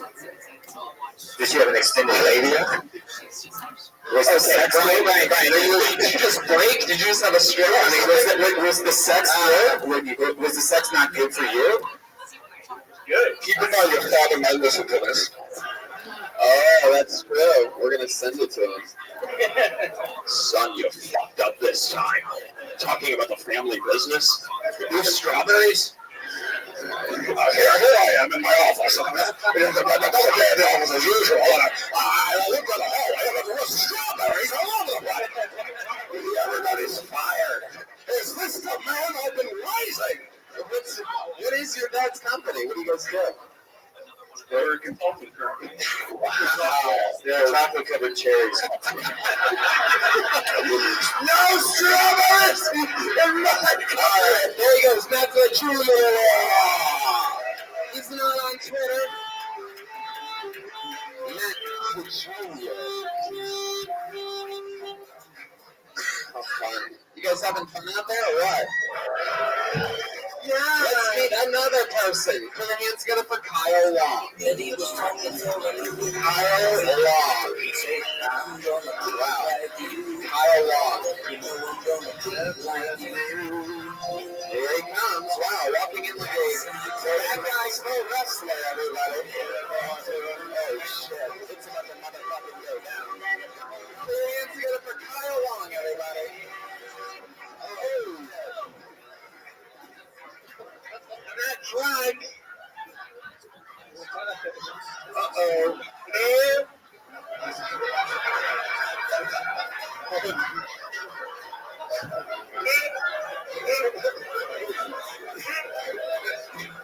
This is some of the funniest stand-up I've ever seen. It's amazing. It's amazing how alcohol doesn't affect some people. So I did mushrooms today. It's fucking cool. So anyways, Blockbuster, you remember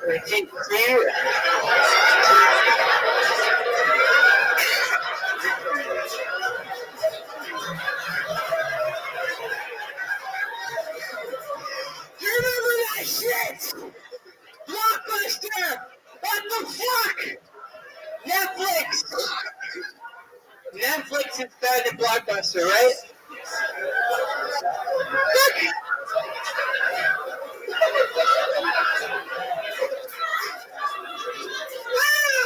Fuck Blockbuster! You suck my dick! That's a minute. Kyle. Relax.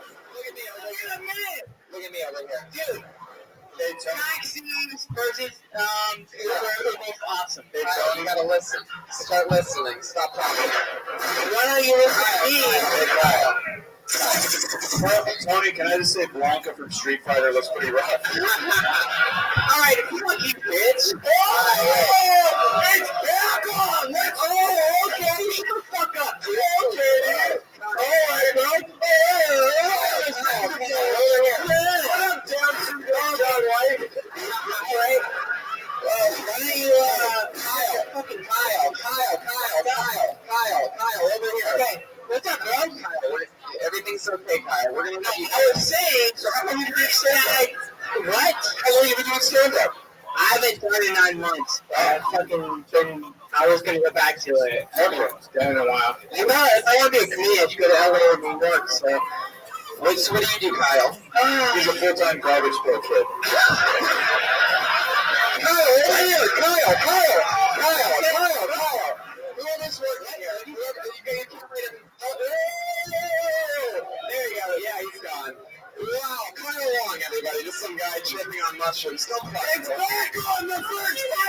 Cody, it's great! Jeremiah defending his ground. Wow.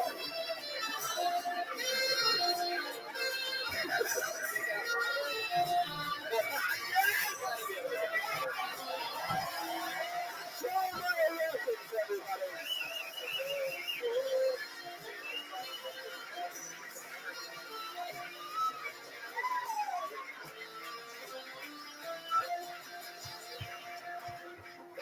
Let me just say something.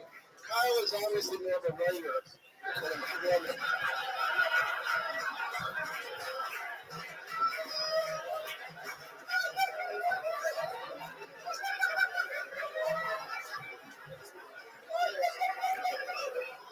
This is wow. That was intense. I know I could control it almost a little bit, but then I couldn't. Every time that he looked away from me, it was over. He was completely disengaged. I'm like, Kyle, no. There was just nothing there. Just went, I can say unequivocally, I have never been afraid of anybody with freckles. I will run towards that fight 100 out of 100 times. oh my God. Dude, how do you hit a guy holding a saxophone? Yeah, what an asshole. That's like wearing 8 pairs of glasses. Hey, well, what about how fucking quick was that bouncer, though? Huh? That was great, yeah. We got Antonio on the 1s and 2s, keeping an eye on everything, running a hell of a show. Antonio the Great with Josh Martin and some bouncer. And his covered in red pubes right now. I think it's something about me, but whatever. But, by the way, I honestly think that full-time garbage man kid was the funniest thing I've heard in about a year. Absolutely. Jeremiah, absolutely. I'm annoying about it. I fucking love that guy. And you stood your ground like a fucking hero over there. That was amazing stuff. The sad part about Kyle was that I thought he was fucking hilarious, by the way. That might be the greatest segue in 10 years of being around stand-up that I've ever seen. I did mushrooms today, and holy fuck. Blockbuster video. Let's get into it. If you guys would have reacted to the raindrops like I did during his set, you could have some good points. Netflix better than Blockbuster? Yeah, you get better than Caps. Breaking news. Maybe we get a TED Talk or something. I don't know. This just in, Netflix has passed up Blockbuster in overall stock and company right now. Thank you to Kyle Long for introducing us to that. You guys having fun at this crazy live show or what? This is fucking rock and roll, baby. We should go a little faster, maybe try to get some more. Oh, we're doing it. Yeah, we're getting through it. Put your hands together for another one. It's Mike Espinosa. Oh, very excited. He's the guy that would definitely never want to do anything good with his hands. We learned that lesson. Mike Espinosa, everybody.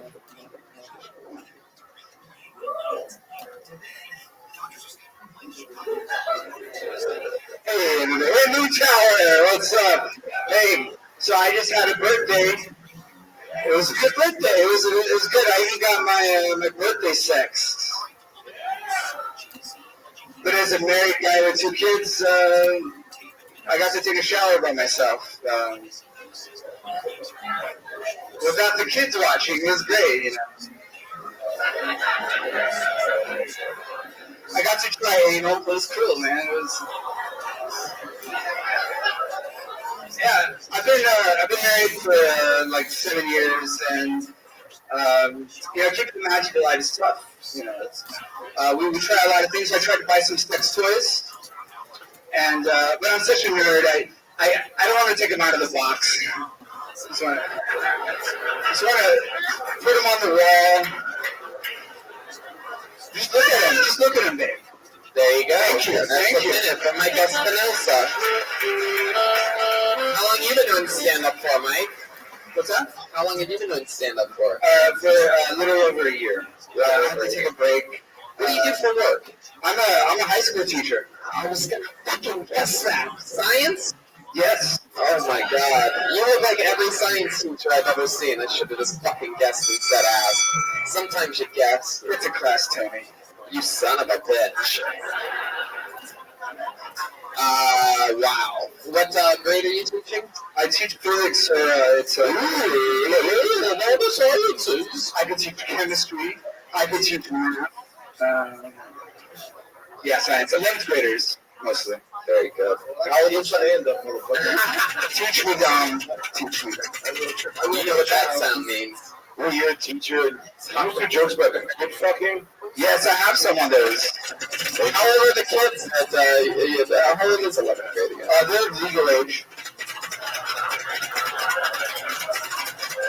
I want to just get this straight. For your birthday, you left your children on the bathroom and fisted your own asshole. Is that right? Exactly. It was the best birthday I've ever had. Apparently, if you hang yourself while doing that, you come hard. I don't know. Which birthday was it? I just turned 39. 39. How long you been teaching high school? There's some big fans of 39-year-olds in the audience over there. Woo! 39! Yeah, represent! I've been teaching for like 5 years, and for 2 years I was stay-at-home dad for a little while. Oh, how many kids? When you teach, just fisting your asshole again? I move around and I try to make it interesting, and I point. You have tiny arms, though. Do people? Have you been told that before? I got a laser to use. Oh. Do they still use chalkboards nowadays? We use chalk. We use dry erase markers. You can get them at Blockbuster, actually. Yes. What happened to the Trapper Keeper? Oh, that's a good question. 5-star traffic keepers. Yes. Should I rather just punch Jeremiah or something? I don't know what to do. I know Kyle. Kyle's my friend, and Why would you say that? I know that guy. Do you know Kyle because you teach him He science? was my best student. No, just kidding. Do you know him? Really know? Yeah. I've seen him around the open mic scene. You didn't tell me you taught special ed too. Oh, yeah. Oh, man. Kyle, I'm coming for you. Listen to this podcast on iTunes, you bitch. For those of you listening to the podcast, Kyle is banging on the back windows with boxing gloves on right now and waiting for the show to be over. So you say that you follow mushroom through areas a lot around town with Kyle? That's all Austin comedy is. It's just this crazy guys like that, But it's fun. It's good times here. Yeah. What do you do for fun to get away from the other than you're with your kids, your wife, and Kyle, and you're not doing stand-up? What else are you into? I watch a lot of concerts, music. Austin's great for music. I read a lot. Do you ever see the bass player Ryan Giles? I never have. I've never seen him. Sick beats. One-man wrecking machine. So the no not taking out of the box joke was great. That was a really good joke. It's a great joke. I liked it. Thank you. That's a good one. Wow, jeez. You're the asshole. Thank you. You know what else I love about my work? All right, Mike. Did you have fun here tonight? I love the Kill Tony podcast. I listen to it nonstop. I've listened to the whole 200 some episodes over and over again. 200. I'm obsessed. 207 you're at, right? Yeah. Well, there he goes. Mike Espin. Thank you very much. Let's try to get another one up here.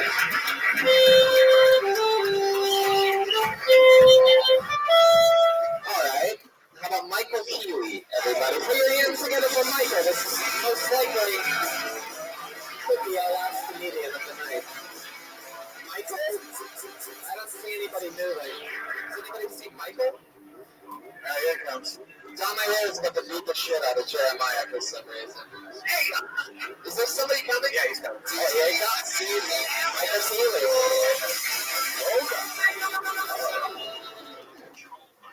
So, Tony, I have this hobby. I like to look up people, like celebrities, like, and see if they're gay. I was just wondering. And I looked up you, and it was really kind of vague. Like, I wasn't sure if you're really gay, like, from the Wikipedia page. So I looked it up, and the person, you know, so I think I Twitter messaged you. And you sent me a tweet pic, and I was like, I guess I know.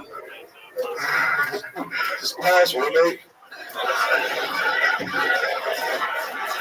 He's coming to avenge his roommate. Let's start over. Dun, dun, dun, dun, dun, dun, dun, dun.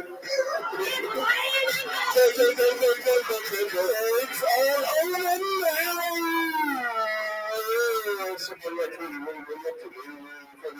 This is the baby from Look Who's Talking growing up.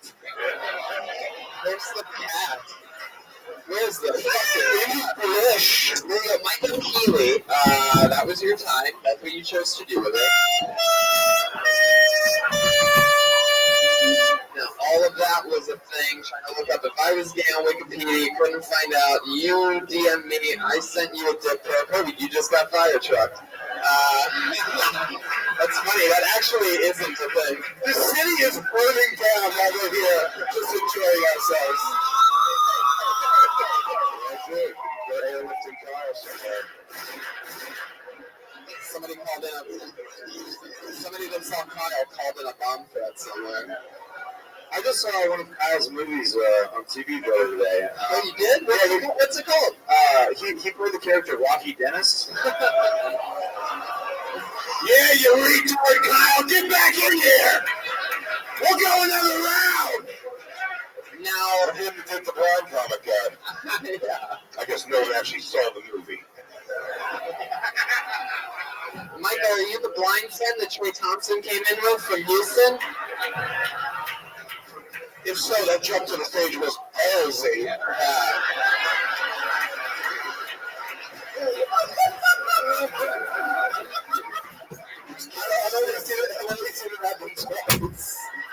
That's all really right, man. Don't fuck around with that joke, man.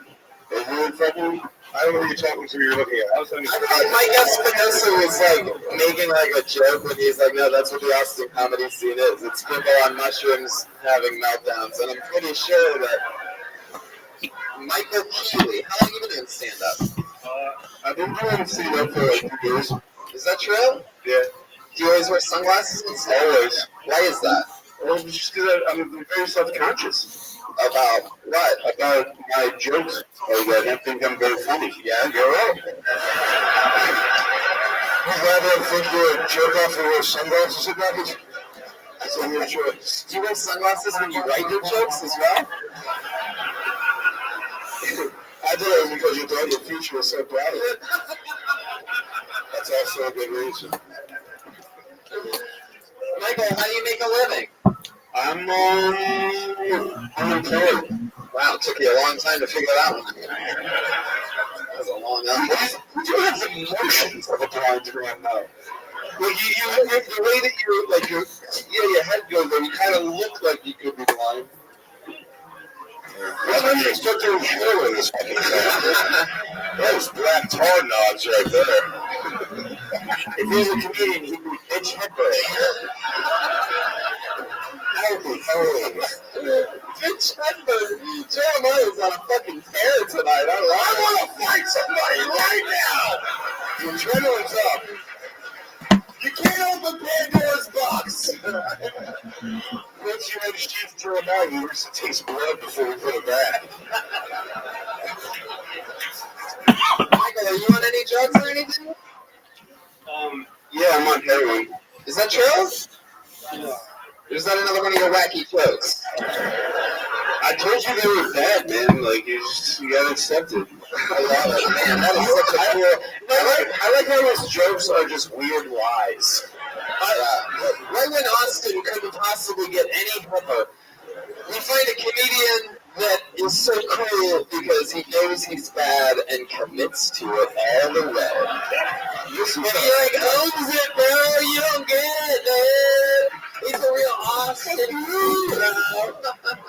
Mike, you have, just to go back to the podcast, you have a funny demeanor and everything. You see when you can be a funny guy. Well, thank you. And sunglasses are off. Yeah, no, I would actually say, I know that you said you were insecure, so you wear glasses. I kind of get that, but for me, immediately the first thing I noticed and then latched onto was, sunglasses indoors kind of guy. I think it brings more negative attention to you, and then I don't focus on the jokes. I'm trying to figure you out instead of listening to your material stuff. Well, I had a little joke about Tony cock-blocking me last night, but I didn't want to tell it.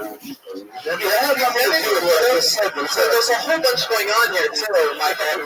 Is it when you're not doing this show, are all of your jokes and fake Tony Hinchcliffe stories? Is this the thing you're just working out and you coincidentally pulled you out of the bucket for my show? And, I was at Austin open mics. I messaged Tony Hinchcliffe. People were like, yeah, he's doing it! This is the guy I told you about with the sunglasses with the new punchlines thing. I've done this show now, Tony. You've been gracious enough to have me on. This is probably my 4th or 5th time doing it, and this is by far the most adversarial comedy show I've ever been a part of. It is, man.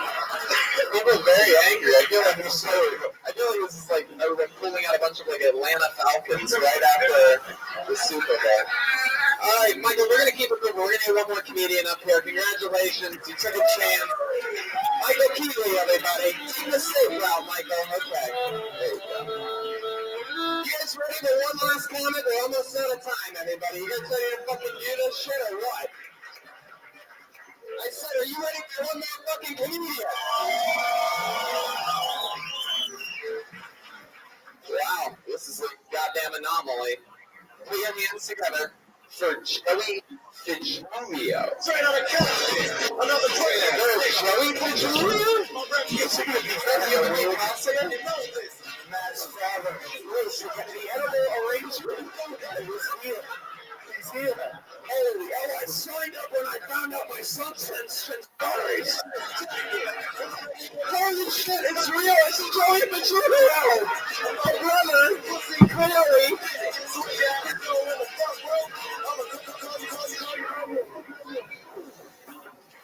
True story to tell before this. Oh, here we go. The guy who just went is my future brother-in-law, and yes, the guy who did the edible arrangements is my brother. Holy shit. I don't do stand-up, so surprise, surprise. Alright, so since you destroyed my brother with the hand joke, I'm going to just do the joke, I don't know what to do with my hand. No, but our name is Filio, and it's actually spelled with a G. So what I like to do is, when everyone who's like, Filio, spell that for me, I go, F as in Frank, I, G as in Nat. I go, excuse me? I go, I'm sorry, G is a gnome. And they just don't pick up on it. And so I'm like, okay, listen here. G as in gnome. They still don't get it. Oh my God, my family's not comics, I know. I need to keep it here. Sorry, guys. It's so easy to attack my family beforehand. Oh, thank you. There you go, Joey Fulio. There we go. You fucking did it, dude. Step back up to the mic. That was great, man. Joey, how do you think it's gonna feel now that you did good and your brother didn't? You're clearly the one that got the comedic chop with the family. Shit right now. I don't do this. So. When you go home right now, do you get to fuck me up at home? Feels so good. Did you notice he just put his hands in his pockets? There you go. Hey, everybody knows I'm not a pizza guy. He's a chili guy. It's okay. He's just got those wacky Fulio hands. You know what I mean? I don't know.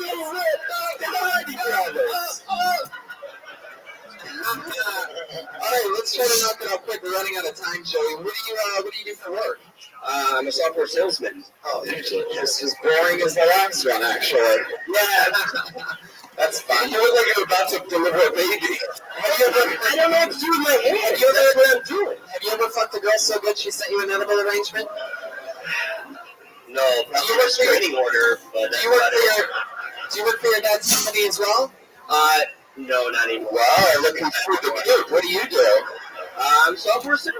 Software sales with a different company altogether. Yeah. It's some Fulio hands music. So if you ever want to do the Fulio. It's like an Arabian type of dance. You need to come to a wedding. You're good. You fit right in. Perfect. I will. That's your time. There you go. Show Fulio, everybody. That's our end of our episode. You made it through California, episode 206. Live from Austin, Texas. The Moon Tower Comedy Festival. Make some noise for each of them independently. The great Trouble Taylor, everybody. Big Shea Okerson. Tom O'Reilly. Shea Okerson. Brian Rothschild, Josh Martin, Antonio on the ones and twos. Anything you guys want to plug or anything like that? Watch Big Joe. What up, Ronnie James? Yes, and also on that. I know. I did. Just living life. How about you? Absolutely. Check that out on. Well, next week. There you go. If you're in Kilkenny, Ireland, the first week of June, I'll be there in Kilkenny.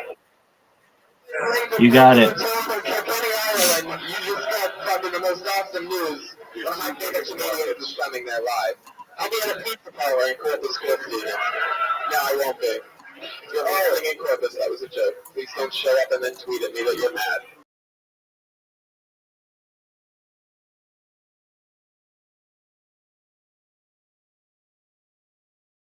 Because tonight, protect them for us. Season what of Impractical Jokers? One of my favorite fucking shows in the world. This is on that. Season 6. Yeah. So hopefully some more. Ryan Redman, we did it. Another hit. Austin, Texas. This was Kill Tony. We'll see you tomorrow, Houston. Yeah, well, Houston, Texas tomorrow from the secret group. That's almost a week sold out. And,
Hey, this is Rabbi coming to you live from Houston, Texas, at the Secret Group for a brand new episode of Kill Tony. Here's Tony Hinchcliffe. How about Houston? Fucking noise! So quiet. Yes, this thing isn't working. Fuckers, it's troll. How's that possible? That's mic 1. This is what we go over this every week. It's just the loose one. Oh, they give you the loose one then. That makes sense. Hey, live sound check. Who loves it? Who loves it more than me? Guess what Baby Tony's favorite thing is? Yeah, that work. Fuck yeah. I guess that's why they call it the secret group. They want us to whisper to everybody. Keep it secret, everything that happened here tonight. Josh Martin, ladies and gentlemen, is here. The great producer of Kill Tony is here. In Houston. Mike 1 doesn't work, Josh. Good thing we brought you all the way from Los Angeles to here for this special road show. Mic 1 worked better last time we were in Houston when you weren't here. Who was here at the last show that we did here, huh? Who loves Kill Tony out there? Anybody? Aphrodite. Ichabod.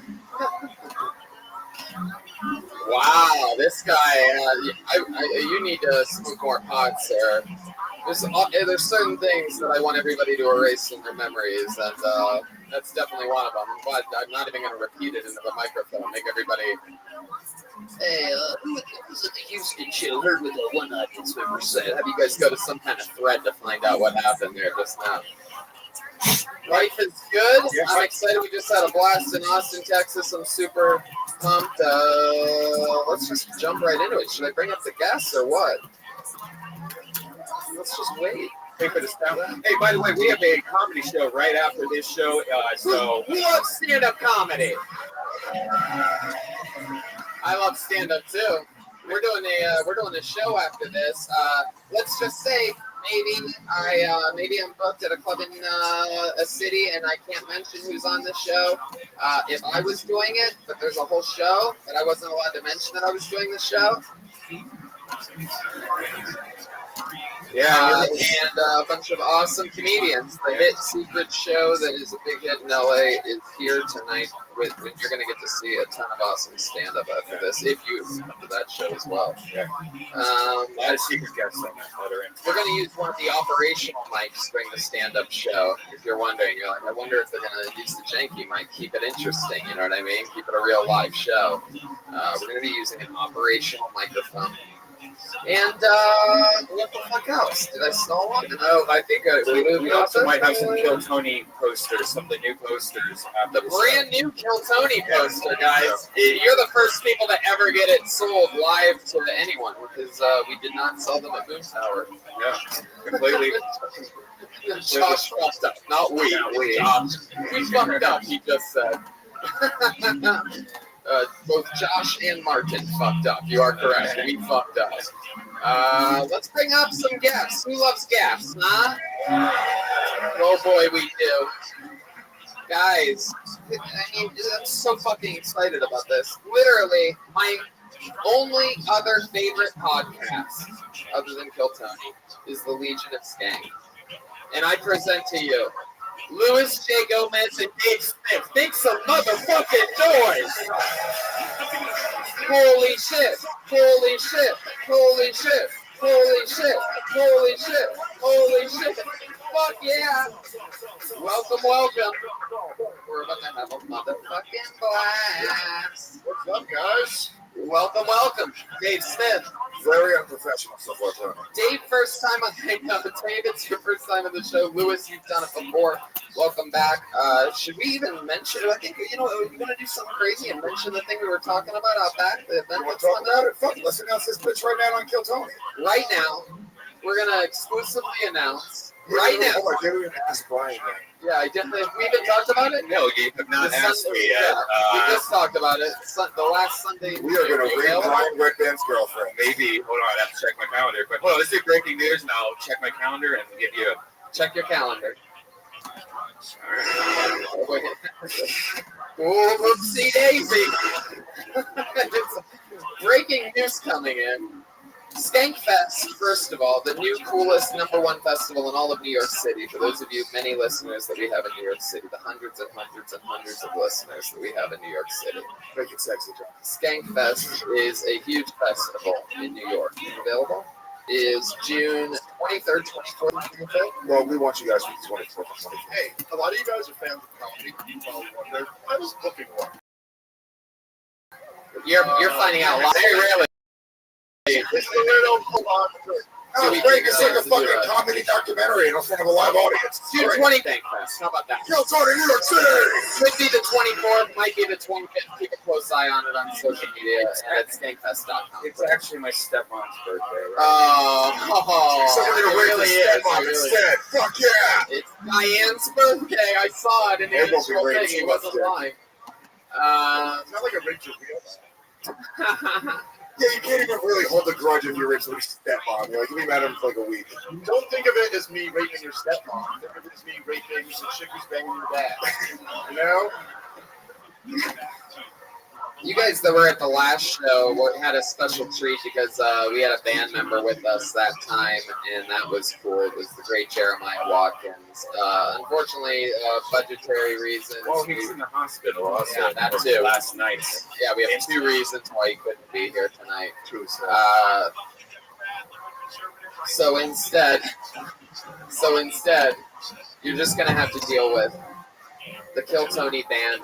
Jeremiah Watkins, ladies and gentlemen. The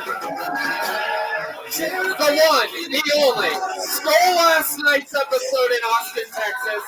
You know him from Kill Tony, the Roast Battle, the goddamn Comedy Jam.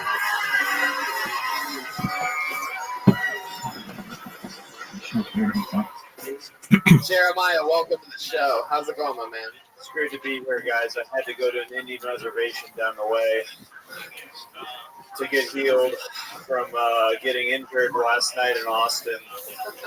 So now there's a Native American man living inside of me, Oh! and he gave me this wolf shirt. I remember seeing this. I remember the Indian man making an appearance on the show from you He before. was on the last episode of Houston. Oh, that was here. Yes, he was. My son is somewhere around here. I'm very excited to have you back on, Indian man Jeremiah Watkins. The place is, well, it seems like everything's all set. Should we get this motherfucker started? You guys know how it works. A bunch of random people. Sometimes your local awesome comedians. Sometimes completely fucking insane people. Last night, I gave it the same setup. And in the middle of a show, one of the names we pulled out, the guy was completely off his gourd. He was on mushrooms. His opening line was, "I'm on mushrooms and fuck."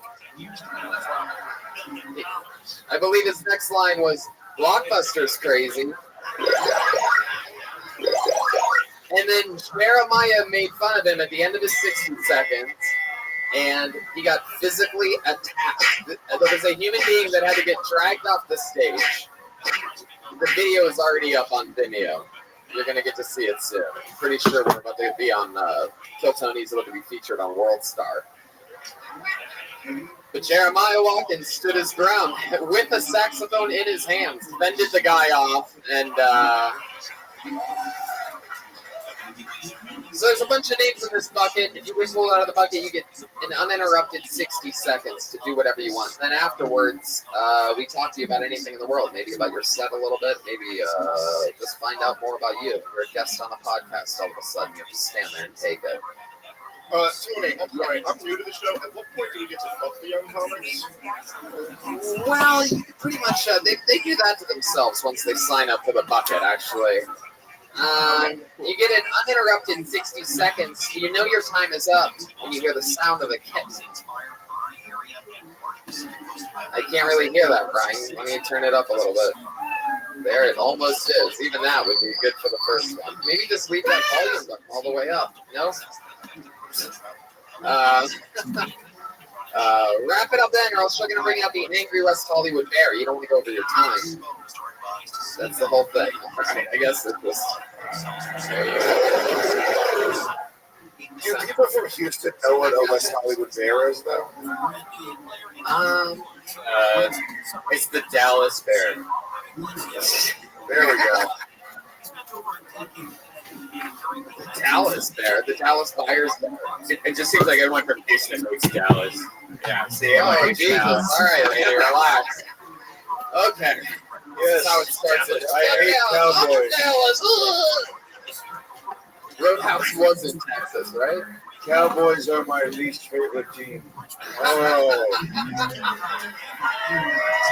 And we have begun! I pulled a name out of the bucket. Your first comedian doing an uninterrupted 60 seconds tonight goes by the name of Sun Tran.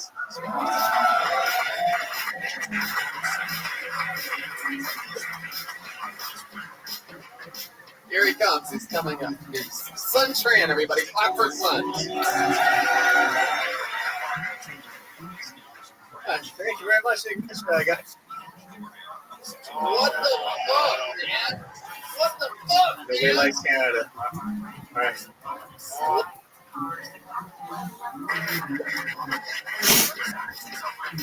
Here he comes. He's coming in. Sun Tran, everybody. Clap for Sun. Thank you very much. Thank you, guys. What the fuck, man? What the fuck, Nobody man? likes Canada. All right. But good news, last fall I became an American citizen after 10 years. I'm one of you guys now. Thank you very much. Yeah. Perfect timing. I did not see that coming, guys. You got me. That was good. But I'm hoping the Trump administration is going to do the right thing. You know, I'm hoping they'll let my wife and kids stay with me in the same internment camp. That'd be nice. You know what I mean? It's a weird time we live in. You know, it's a weird time when you hear a story about your president getting peed on by Russian hookers, and your only reaction is to wait for the weird part. You know what I mean? Like, that's just a setup. Like, he's in Russia, he had dinner, they pee on him. Here's where it gets crazy, guys. That's good. I got a couple of kids. I got my daughter Chloe, and I got a son too. That's his name, son too. Thank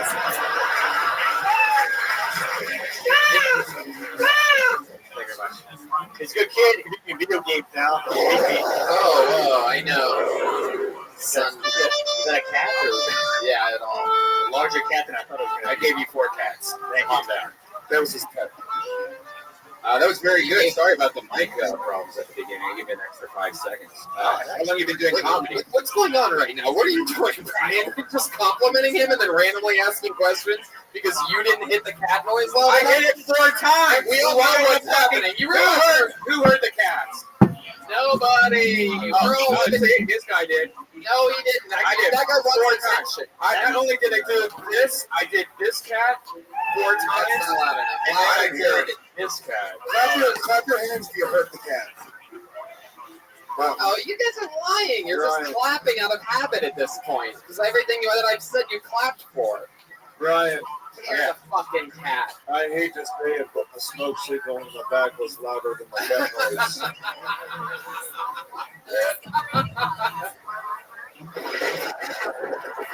Yeah, that's good. That'll be the new thing. Make Loud Thunder the new for today, since it's based on the sound system. This is Son, idiot friendly. when Brian made the cat noise, did you get hungry? Yeah.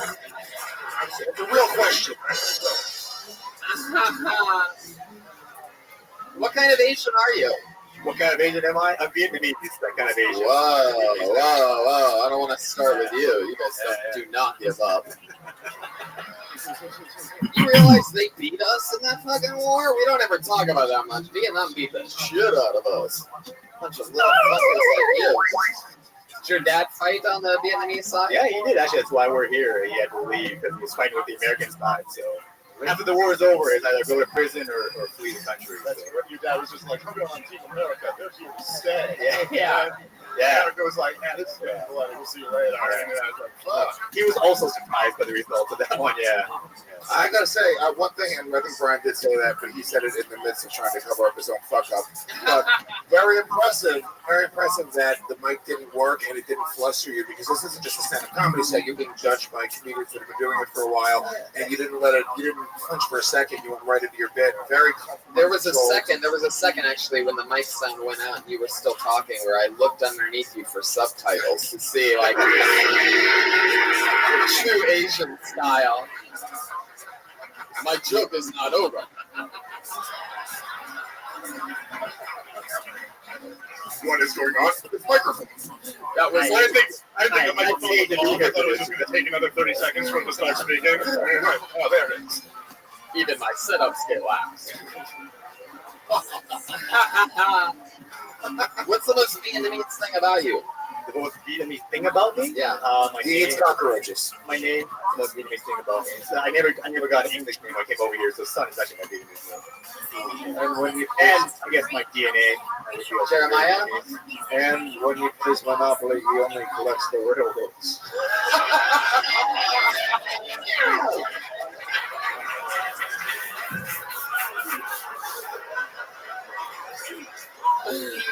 Jeremiah motherfucking Watkins is in the house. Jerry? There's people trying to start a Jerry Springer jam for Jeremiah.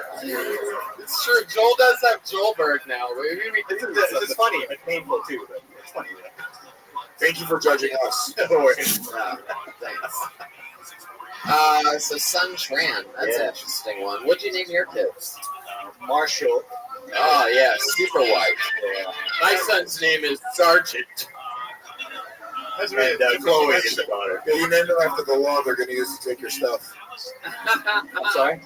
No, you don't need to. If you don't hear it, son, just keep nodding and saying yes. That's good. Very good. Very good. What do you do for work? How do you make a living? I'm a lawyer for a living, so I do for a living. I apologize for everything. Yeah. Well, are you a trial lawyer? No, I work for a company. I'm a corporate lawyer. Ooh, what company? Direct Energy. Can I say that? Direct Energy. Like, I know, by the way, I don't even have anything against it, but is there anything that sounds more evil than I'm a corporate lawyer for direct energy? Yeah. Right. He's like, God damn it. Yeah, not very sympathetic, I know. What kind of energy is that? We're siphoning sunlight. It's just power and gas. Yeah. So for all your home needs, if you want to call Direct Energy. Oh, whoa, very creepy. Not only am I the lawyer, I'm also the marketing director. We're taking a real grassroots podcast thing that we're doing. Are you trying to sell his listeners at home right now? Yeah, sure, why not? Job security, you know. So. That's brilliant, dude. You don't play with a fucking couple hundred in the room. You play with a fucking 100,000. You know what I'm saying? Yeah. If they see a spike in, sign ups, I'll tell them why. Son, sometimes I have no idea what the fuck you're talking about. It's corporate stuff. I thought you said some trans. I thought it was going to be some trans dude that walked on the stage.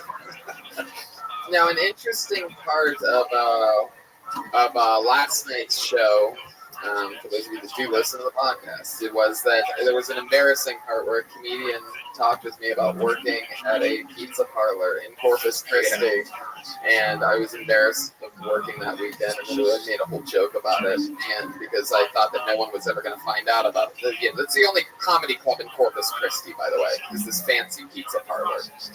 But then when I got there, I realized that it was a fucking pizza parlor. I mean, and a pizza parlor is just a pizza parlor. Exactly. So, last night, the guy that opened that show was on the show, and he goes, yeah, I worked with you at a pizza parlor in Corpus Christi. And son, you were actually the feature. Yeah, that was us. Yeah. At that pizza parlor in Corpus Christi. Same microphone. And the crazy thing is that at that show as well, the sound went out for you. Fun facts. So we're saying maybe it's you. Could be me. Yeah. Could be they really do hate Canadians.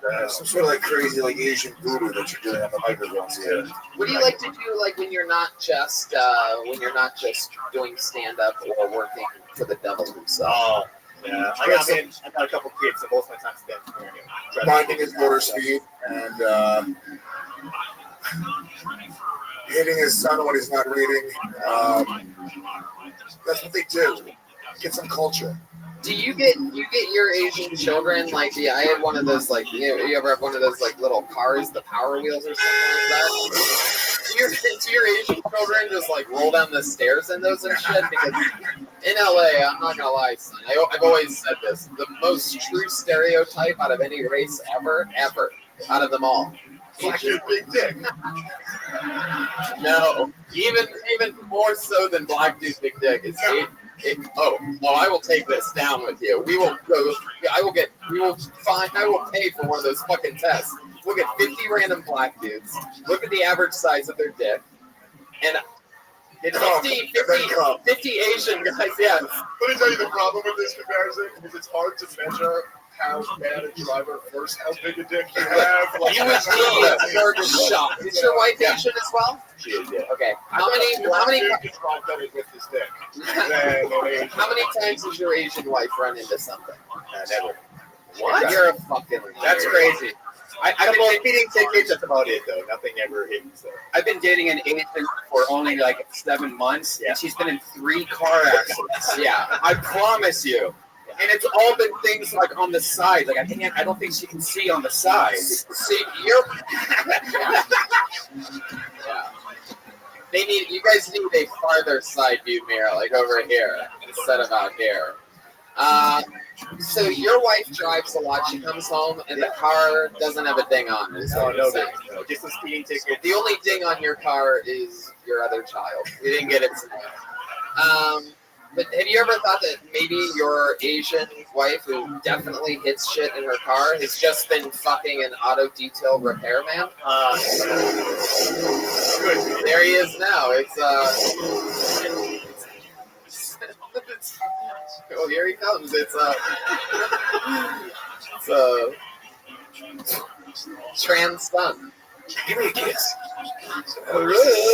Hello, Mr. Tran.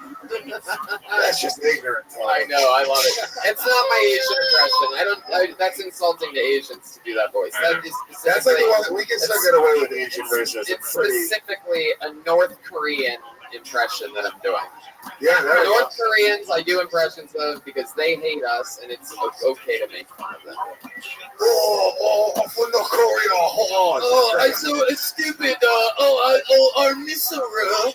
Oh yeah, and I don't know about you, but like I checked the Legion of Skanks heat map, and it shows where the listeners come from, and in North Korea we have zero. Zero. It's not gonna get Oh, your podcast's not funny. We're not around the internet.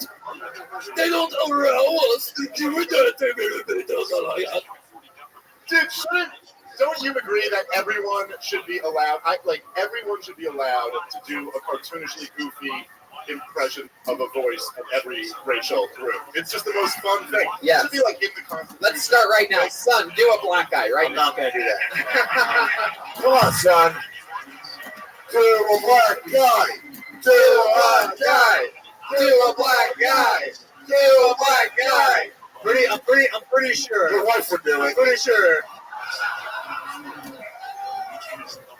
I'm pretty sure people can work and listen to this podcast too, so I'm just gonna pass on that one. You're like a true corporate lawyer. Yeah. Do you remember when Kill Tony jumped the shark and they bullied an Asian man into doing a black guy voice? Jump the shark. I keep forgetting you're behind me, and I hear this voice, and nobody's talking, and I'm like, oh, I keep on forgetting. No, I'm kidding. I'm sorry. I said it was North Korean. I was lying, son. I'm a racist. That's okay. Maybe driving is the second biggest stereotype. Well, son, I mean, I had a lot of fucking fun with you. It was nice to meet you. Anything else you want to say? I'll be featuring for Tony again in June in here in Houston. So is that true? We'll see. Yeah. Oh, awesome. Watch what he said. We'll see. Yeah. Sun trans, ladies and gentlemen. There you go. There you go. That's how it happens. Look at this fucking guy. He spent all day drinking coffee instead of setting up the mics when you should have been. This fucking, good lord. Good black guy. Yeah, we're checking that. There he goes, everybody. Geico can save 20% or more on your car insurance. Oh, what? That's her name out of the bucket. Oh shit, this guy actually got up last night. Let's see if he has a second minute. He traveled all the way from Austin, Texas for this. Actually, he traveled all the way from fucking Kansas, we found out, to Austin, and now has driven from Austin to fucking Houston for this. 20-hour drive from Kansas to here. Put your hands together for Trey Thompson, everybody.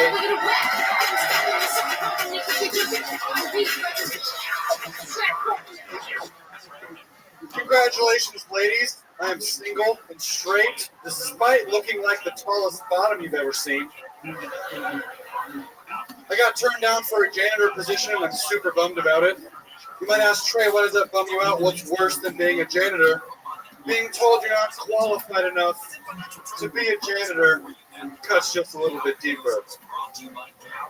I knew my ex was a psychopath when she told me she was sexually attracted to me. If you're not laughing at that, that means you think I'm sexually attractive and I will be here after the show.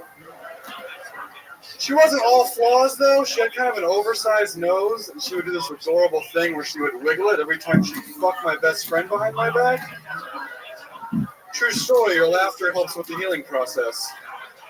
I love bad bitches, that's my fucking problem. Thank you so much, my name is Trey Thompson.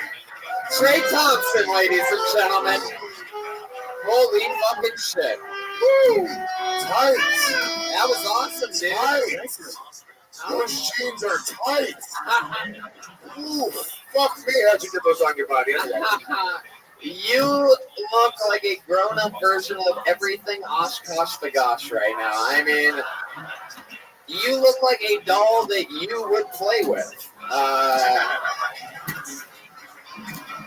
Wowzers. I mean, what is this attire? You are proof that there is no such thing as gender.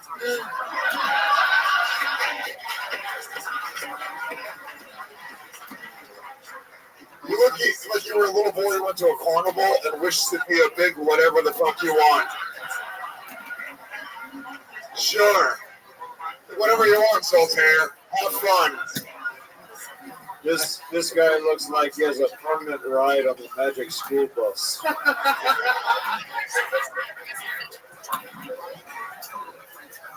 By the way, can I both of these guys so far? We haven't even touched on their comedy because they're both fucking really good comics. We haven't shit on them at all. Really good comics. But you're both hilarious to make fun of the way you look. So take that as a compliment. Really good comics. Trey's a hustler. And as you can tell by the way he's dressed, before this he performed at a Build-A-Bear. So. The fuck is? I feel like you've had that shirt for like 15 years and you just love it. There's Old Navy. It's the only people that sell small clothes. He looks like he teaches a skateboarding class to kids that already know how to skateboard. Wow, Trey. Giant fucking baby. What I love about this is we've just been bashing him, and his whole set was like, "Oh, I'm so cool, I'm free, ladies, what's up?" And then all of a sudden, now all those same ladies that thought you were cool are like, "Oh my god, he is dressed like a dork." Do you date a lot? I mean, do you have a lot of girls in your life? Not really. I think that's the whole joke, guys. What was the last girl? He was horrific looking. Nobody's fucking him. That's the idea. Do you guys really miss that point of this? You're only into black chicks, right? I mean, I'm not opposed to it. What are you? You're not a Texan. I haven't found one that's into me yet. Leave. What was your have you ever been with a black woman? No. Right. So. It's delicious. Are you only autistic when you're getting dressed? I mean, all the way down to those like shoes that look like shoes that shouldn't have laces but Velcro straps instead. It looks like there should be 3 Velcro straps there. How old are you, Trey? 24. 24. What do you do for fun when you're not doing stand-up? I cut myself. Stand up. I listen to podcasts and do stand up. Other than listening to podcasts and doing stand up, what do you do to get away from that sometimes? Video games. What video games? Battlefield. Yeah, it looks like it. We know he doesn't work out. I'm gonna start here soon. No. That's a really weird thing to respond to that, right? You don't look. This guy looks like he doesn't work out. I'm about to. Any day now. Back off. You have the body of a guy that's put the words gym on a calendar many times, but have never actually gone. And it was another man's name. I'm going to fuck Jim on Wednesday. You're built like you've never gone to the gym, but like you stretch continuously.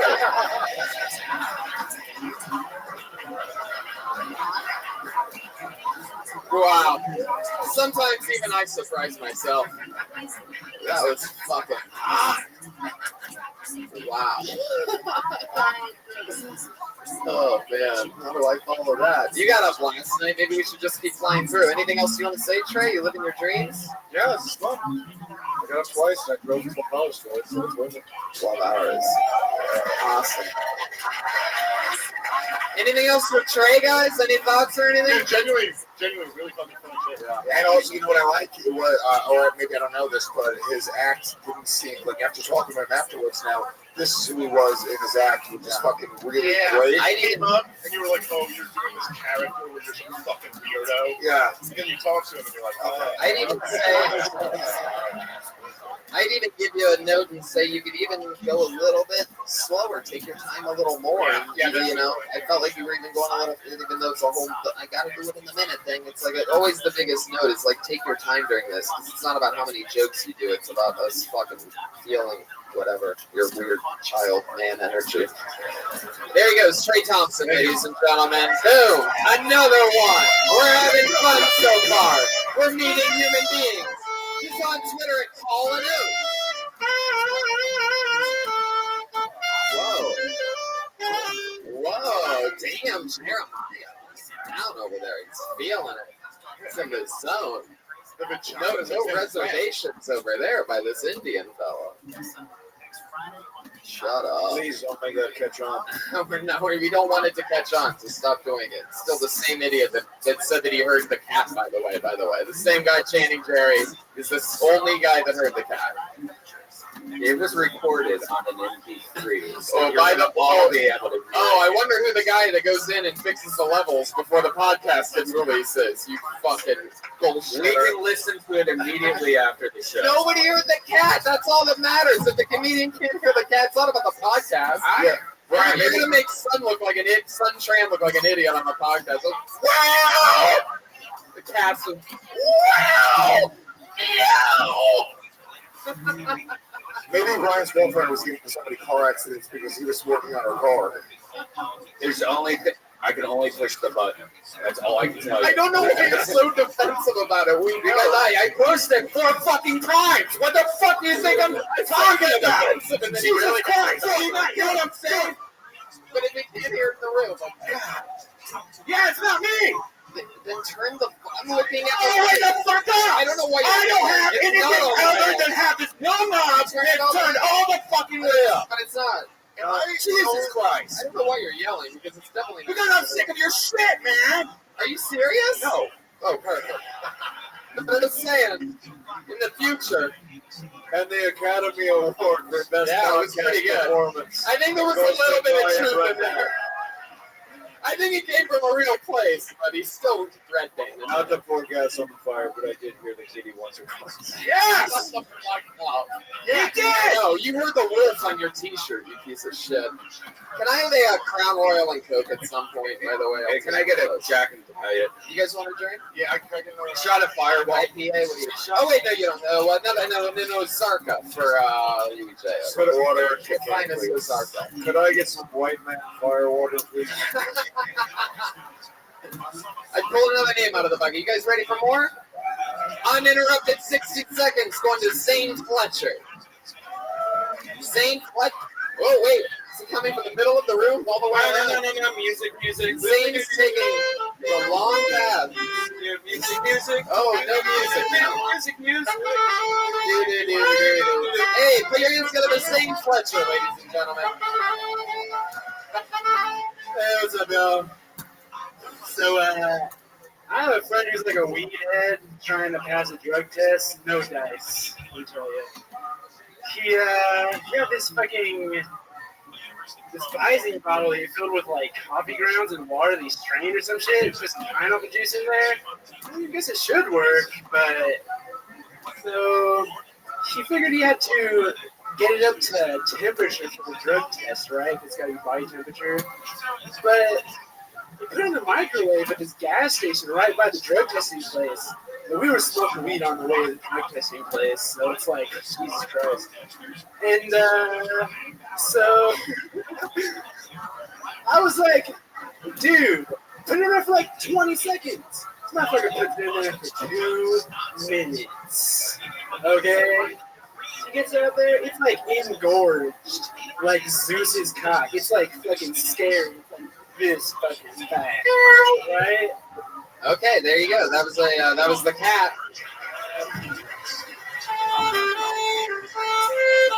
Hey, Brian, Yeah. turn that cat down a little bit. Zane, you were absolutely hilarious. Your comedy was terrible. Let's talk about it. How long have you been on stand-up for? This is my first time. Wow, there you go. In that case, it was pretty amazing. That wasn't that bad. I swear to God, I would have thought it was his third. And that's crazy. That's crazy. I'm sorry to all the real comedians that run the game.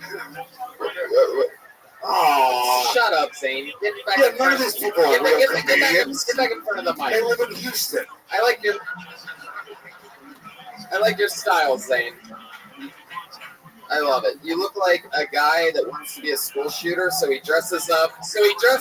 As one of the students to try to like sneak in. He tries to like go undercover, just a 7th grader. He looks like someone from a different species who was sent here to try to dress like humans. And they're like, what would a human wear? I don't know. Probably like he saw one movie in the 80s and he just has to go off that. Oh, it's like this. Yes. I want to congratulate him on winning the Olympics of Mighty Ducks 2.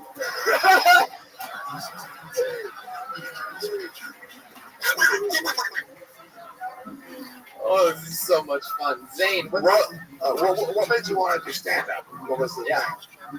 Well, to be honest, like I've always wanted to do it, and like I listen to the podcast, so I was like, if I get a chance to like this is my first time. Yeah, we popped a lot of people's cherries, And we'd love to do the show too. Yeah. Yeah, exactly. Zane, why are you dressed like you're a caddy at a putt-putt course? I mean, shit. He's just like Marty McFly from the future where he didn't fit into his clothes. How did you make the last guy look like a good dresser?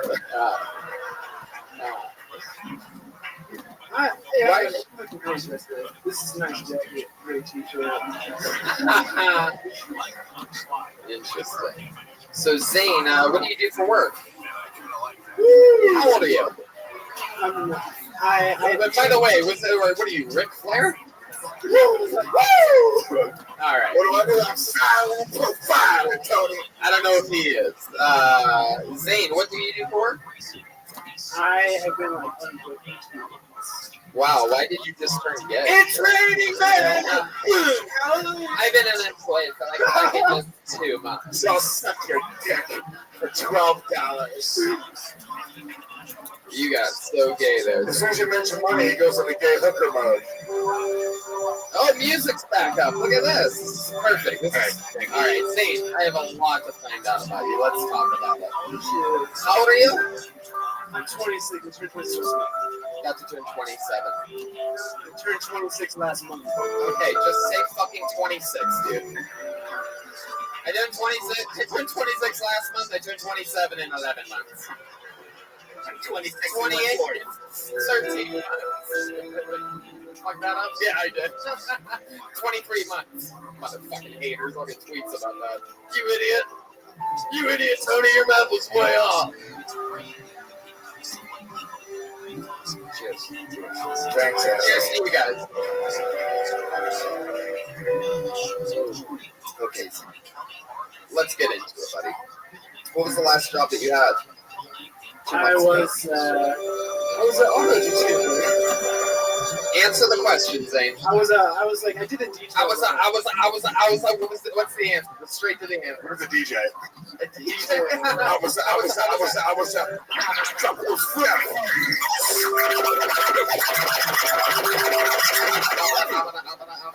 So Zane, what was this occupation that you had? I did it too. Why do you always have to set it up? Why can't you just say the job? Say the word. I was once a DJ Friday. Wow, that was a good impression, Hold on, Indian man. just for a second. Try with it. Ask me what my job is. What's your job? Comedian. All right, your turn. Let's try it. Zane, what was the last job that you had? Detailer. What was it? All right, now it's too little. I was an auto detailer. Like I would do interior repairs on You cars. mean you're the one that One of the words off. I fixed that guy's car. You're the one that's fucking Sun Tran's wife?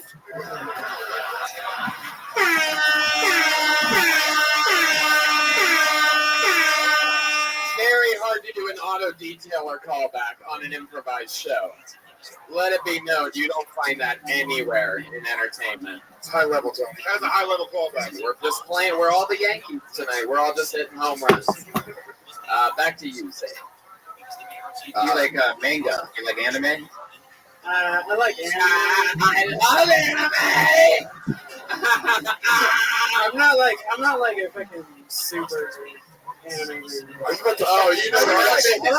I don't have my ceilings covered in posters. Did you really just throw me out? I like anime. I'm not one of those anime nerds, but yeah, like just as much as the next guy, sure. I look up to the stuff. I mean, What is your favorite type of porn, Zane? My favorite type of porn. To tell you the truth, ladies, because regularly How do you say that's the funniest thing you've ever. That please put in your act. What did you like say? eating potatoes? I can't understand anything this fucking guy said. I don't know how you guys know what he's saying. He has worse English than Sun Tran's entire family. Did you say like meat and potatoes porn? Yeah. Like Irish porn? Wait, baked potatoes porn? bangers and mash. I'm really into corned beef and cabbage porn. That's my shit. What the fuck was your answer, Zane? Meat and potatoes. I've never wanted to give a guy a dry erase board in order to answer questions on a live podcast. It's like regular porn, you Are you know? a white guy? No, meat and potatoes is tranny porn. Dicks and fake tits. Ah. Yeah. Is that true? I don't know if it's true, but I don't think so. Like that should be what they call. Yeah, meat and potatoes, double D's, and a long 7-inch dick. Anyway, what was the actual answer to the question that I asked you, Zane? Meat and Regular potatoes. porn, man. Just like chicks that are attractive. Chicks that are attractive? Who do you find attractive? Who's your favorite porn star? I mean, I don't know, dude. The ones You I fucking know, Zane. the ones I can think of are like ones I don't like. Seriously, no. Ask me the same question. What's your favorite porn star? All right. Before you finish the question, Yeah. And she's retired. That's how good she is. I don't even need the new shit. I can watch the old shit. Still jerk Yeah. off to I'll it. fuck her wearing She's like super retired. No cream pies on record. Unbelievable. You can still come to it. That's how good she is. Is that a real thing? She has no Zane. No cream pies. Zane, I'm not gonna lie, you sort of seem like a creepy guy to me. So with that said, let me ask you this. What do you think? Let's get to the point here. What do you think in your real life? You know everything about you. And we know that you're a cool dude. You smoke a lot of pot, you're pretty hip, you know, you look like Josh Martin if he gave up. Which is funny because Josh Martin already looks like he gave up. But let me ask this question. What do you think, if you had to guess, without trying to be funny, just tell the truth, what's like the weirdest thing about you? The weirdest thing about me. There's the Zane Fletcher setup that we all know and love.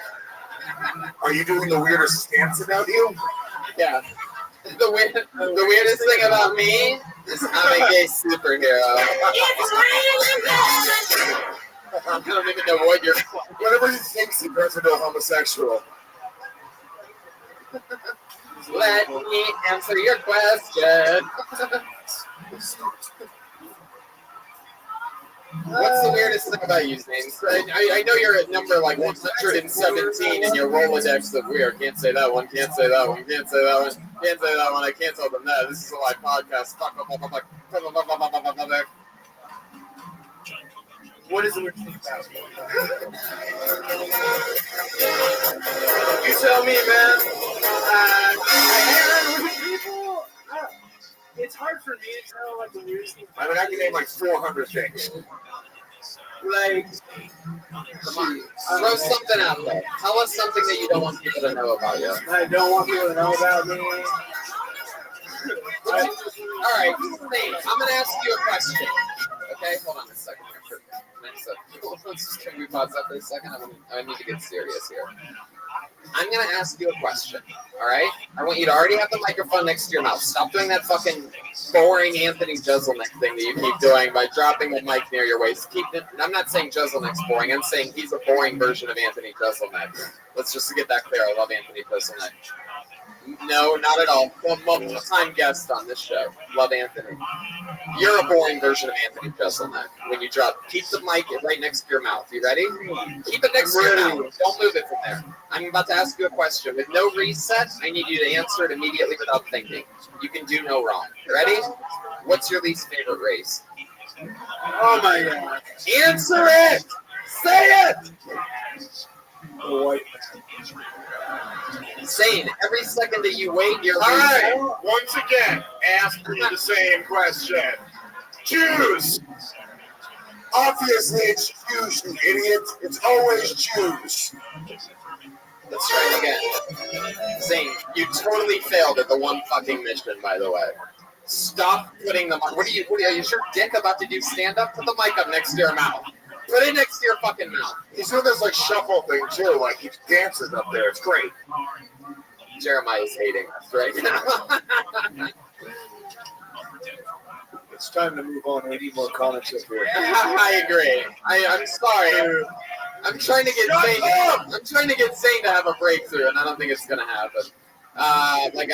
You're not answering the questions at all. But it's okay. You're not used to this. You're missing. Like, if I have to answer, it's hard to think of. Like, what's the weirdest thing about that? I don't even know.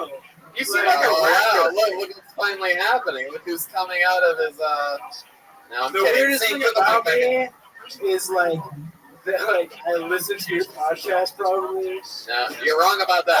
Way to play to the crowd of people that came to the show that you're on right now. The weirdest thing about me is I listen to this bullshit. Great answer, Zane. A bunch of idiots would listen to this podcast. Yeah, I'm glad we gave you 12 and a half minutes to think of an answer, and that's what you came up with. I hope this crowd beats the shit out of you after the show. I swear to God, I hope they stomp the fucking shit out of you and take your jacket off your body and wave it over their head. Look, they're fucking getting rowdy right now. They're throwing bottles. Hey, man. Zane, before I let you go, I do want to say this, is that it needs to absolutely be remembered that anybody who ever wants to do this should absolutely feel free to always sign up. It's something that you wanted to do, and you had fun, and it was fun getting to meet you, and you're different, and thank you for doing it. There you go, Zane Fletcher, everybody. Thanks.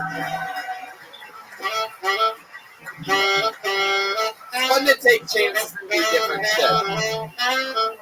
Out of all the people that we've ever had on, though, I think he has some deep, dark secrets, that kid.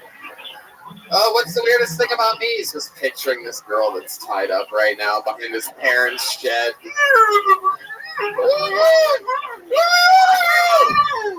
Weirdest thing about me? Oh, I don't even know what could be. Maybe this show? She's going to be brisket later. I pulled another name out of the bucket. Anything can happen, as we've learned. Put your hands together for Gabe Bravo. Whoa! Whoa, you got a big pop. It's a local hero?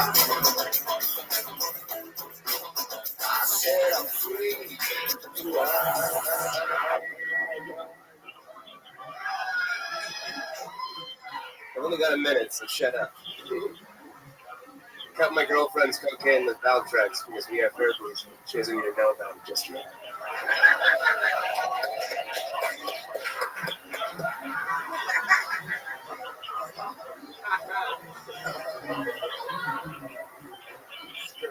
Thank you. When I was a kid, my mom would drive me to school every day, which was very nice. The only thing I had against that was I never got to see the inside of a public school bus. So I didn't know that was what I knew what the short buses were for, but that just made me terrified that the regular buses were for giant retarded people.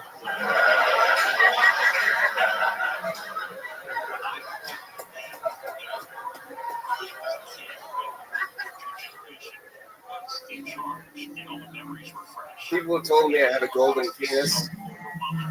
It's not because of my sexual prowess. It's because my Uncle Midas was a very bad man.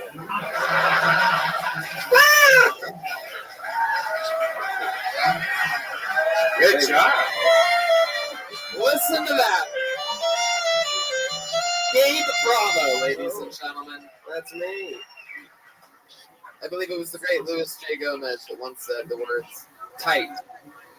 Tight. Also tight. That was from his first book. Everything about that was absolutely unbelievable. Gabe. Great. That must Great feel great. jokes. How long have you been on stand-up? About 4 years. Yeah, it feels like even more than that. Your jokes are beyond their years. Yeah. Yeah. That Valtrex show was not only a great joke, but also a great idea.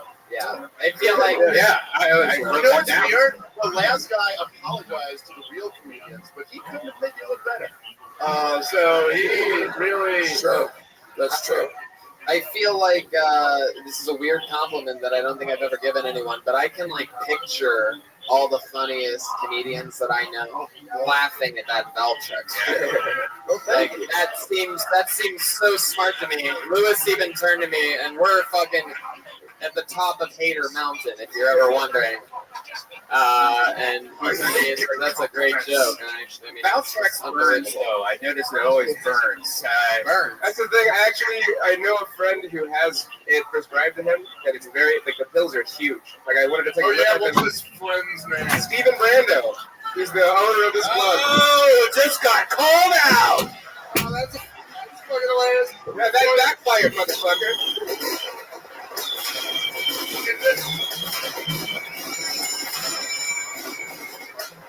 Wow. Got him. Talk about being thrown under the bus. Only a white man would turn on his brother like that.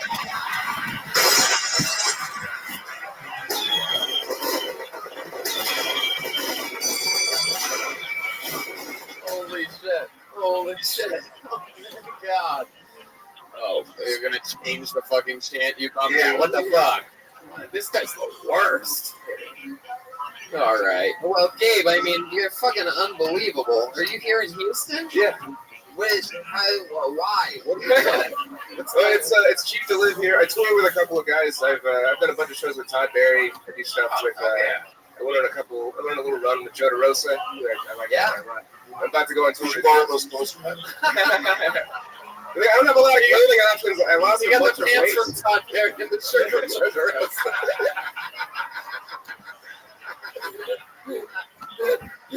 For those of you that don't know, you have to just Google image those. Yeah.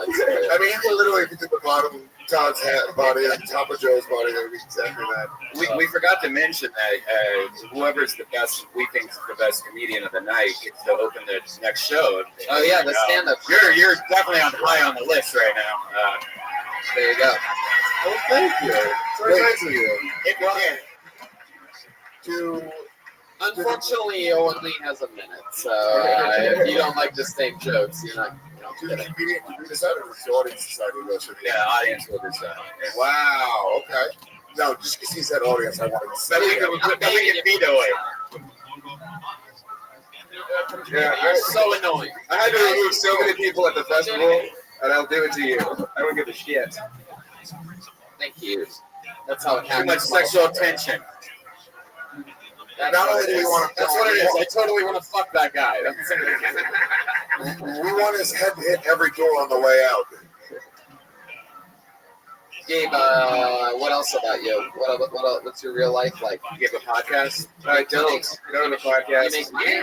I'm a musician and a comedian, and I work here. Wow, you sing?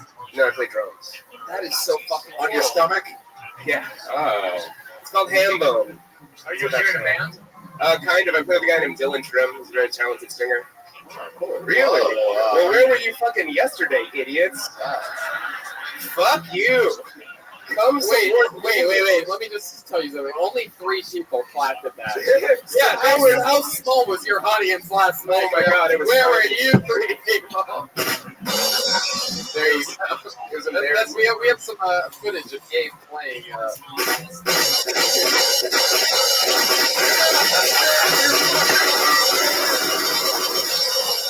What's the name of your band?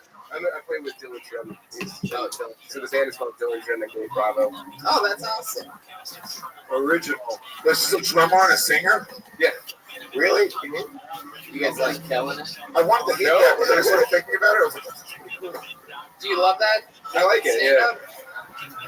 I've been playing with that guy for a long time. What's your stand-up to music ratio, thought-wise, like in a day? Not how many hours, but like percentage-wise. Like if it's 100% high. Stand-up is like probably 90%, yeah.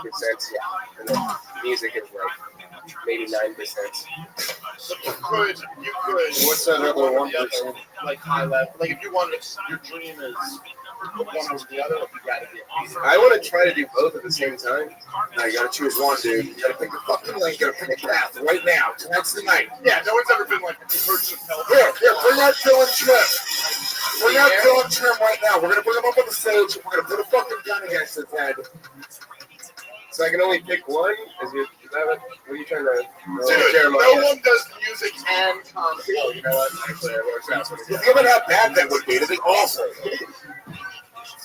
Gabe, what else are you into? Are you in love?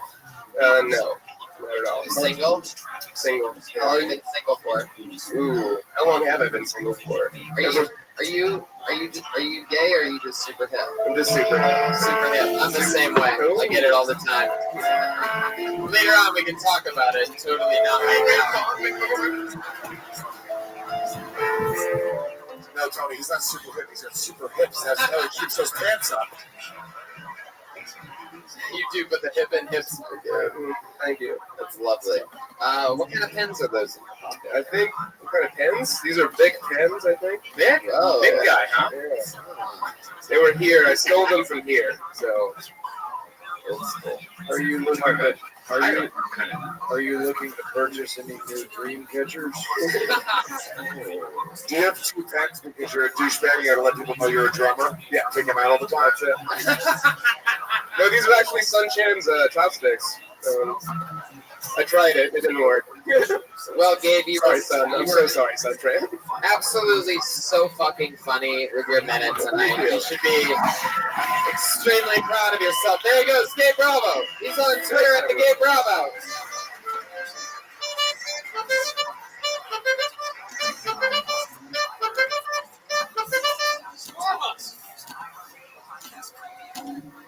What was that? What? Who's going crazy over there? I'm sorry, I did 2 fireballs.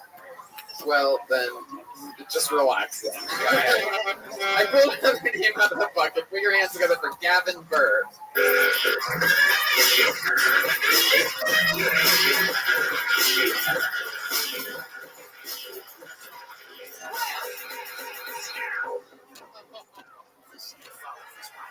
What's up? Works now, don't it?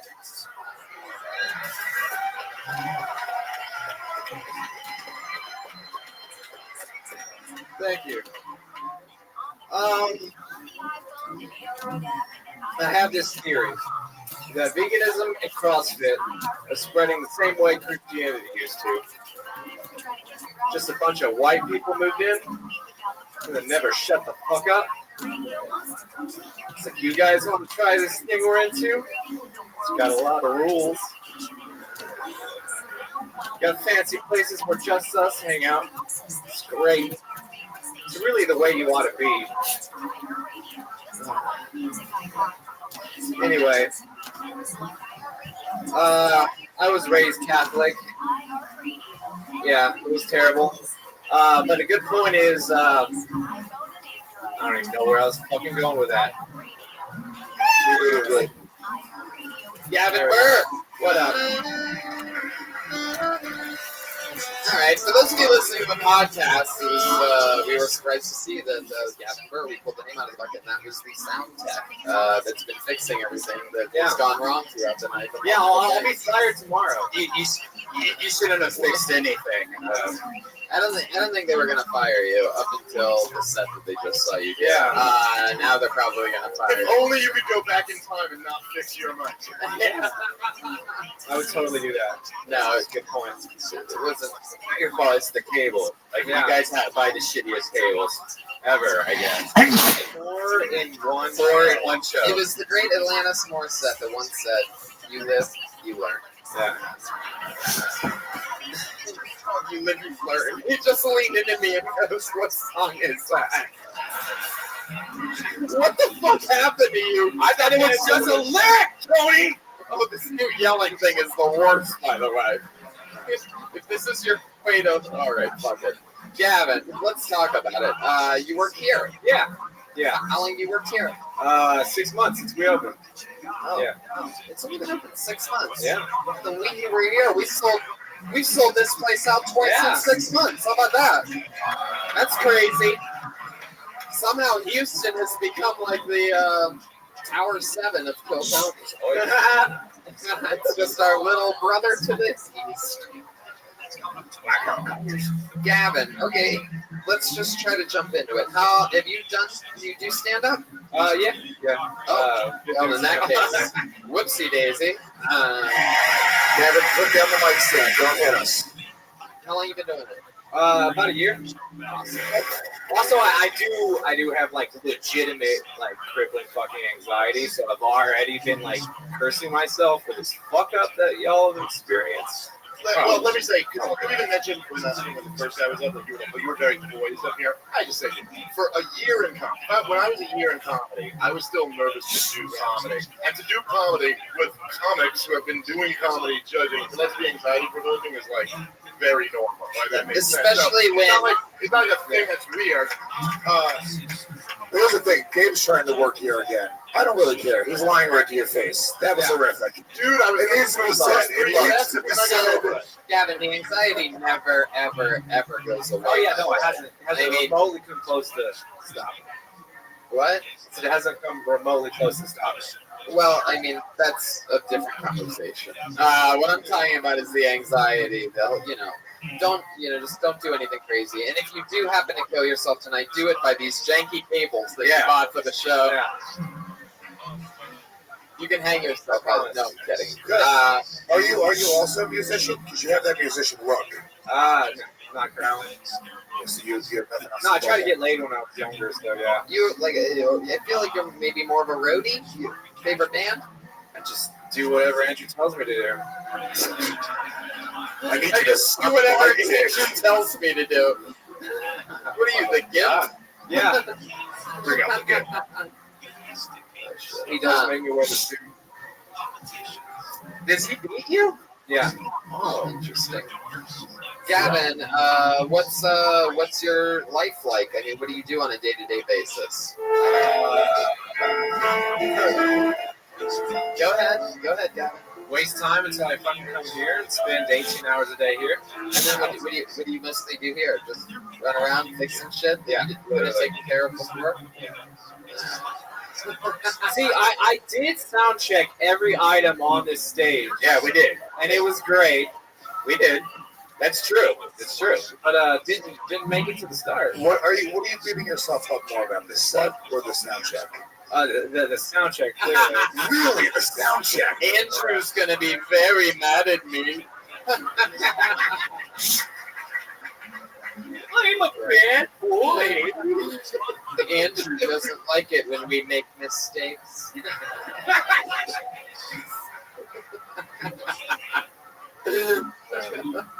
When you were born at the hospital and your mother wrote Gavin on your birth certificate, did they give you the complimentary beanie? Yes. Well, I only have enough hair to stick out the back. Oh, Yeah. I've got That's dark. why I wear the beanie. It's so weird. Even when we didn't take it off, I can see it now. Like I see it. No, see, like I have Jack Nicholson's hairline, no joke. So that's why I always wear hats and shit. Why? Oh. You have a girlfriend? Huh? You have a girlfriend? Yeah. Put the hat back on. Wow, you're. That was like he went from fucking. I don't know why we thought he looks like kind of a hip dude with a hat on. And he takes it off. Like, okay, this guy rapes people. Like hat on, people kind of want to fuck me. Hat on, no.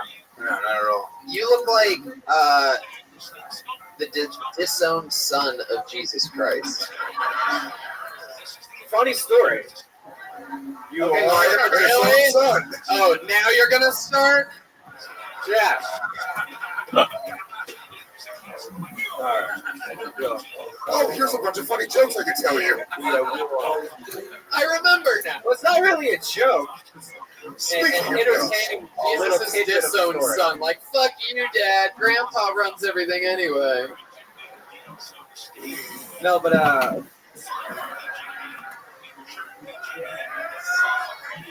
It was a good joke, Tony. Thank you very much. I'm just soaking in it, even though nobody's really laughing as hard as what it deserved. I'm picturing the laughs that just, that's what I do now. Instead of getting mad at the crowd, I just hear the laughs that it deserved. I hear it in my own head. They say Beethoven heard music before. That's it. That's how I do it. Gavin, what was your funny story? I said you look like the son that Jesus disowned, and you said... So about 31 years ago, my mom was fucking around on my dad, and She was she's like this a Mary guy's Magdalene. superstar, just so happened to be on tour, and she was sleeping with Teddy, the dude playing Jesus. I love his name was Teddy.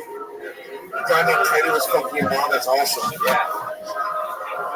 And I do look more like him than my dad, so. So you're telling me that in this crazy world, where I nailed a 10-star joke about you being Jesus' disowned son, you're telling me right now There's a shred that of your mother cheating on your father with a guy that made a living playing Jesus Christ, and you're most likely his disowned son? Holy shit. Tony fucking Hinchcliffe. Wait, Tony Hinchcliffe too had the power to make things real? Your jokes are divine intervention, Tony. I'm changing the world. And I Tony did it all Hinchcliffe after a is shot of Fireball. Like, Tony's gonna start performing in churches where he jokes people out of wheelchairs.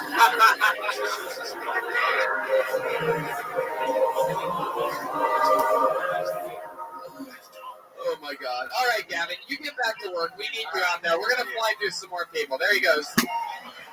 Gavin Burr. Gavin Burr. Wait a second. Hold on, I just noticed something amazing. Gavin Burr, that's B-U-R-R, clearly no relation to Bill Burr.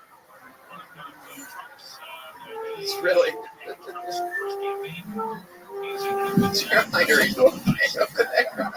I think a weird thing. In between the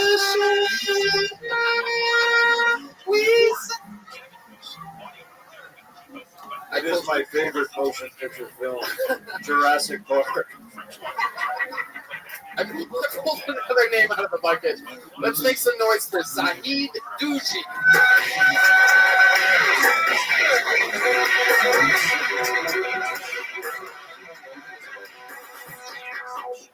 Hey guys, nice to be here. I love dogs, not the way Son likes dogs, just the regular way. I have one of those friends that treats her dog like it's her baby. You know, one of those people. Like the other day, she drowned it in a tub. I was like, what? Yeah, silly bitch. It's ridiculous thing to do. Dude, like last week, somebody on the street goes, "What's up, Query McFagstein?" They just shouted at me. I was like, someone gets to call me gay, but to imply that I'm an Irish Jew, real fucked up. Didn't like that. Jews are the worst people. Call back. Just kidding. They're not people.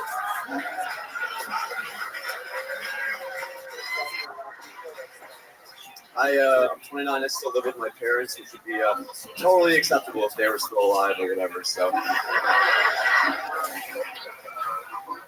I think the term stillborn is very confusing because it sounds like good news, but in reality, that's just a misconception. So, Zahid Duji. Oh, man. Very impressive. Yes.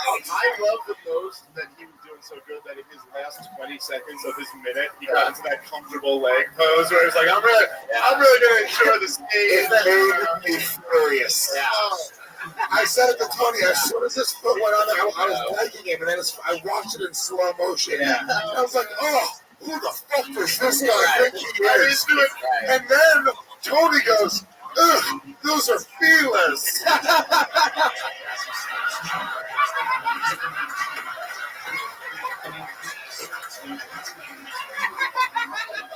And then he goes, no, it makes me furious. And I go, no, those are feelings. That's literally what happened. That was an amazing moment of who I am, who Lewis is, and who you are as a person.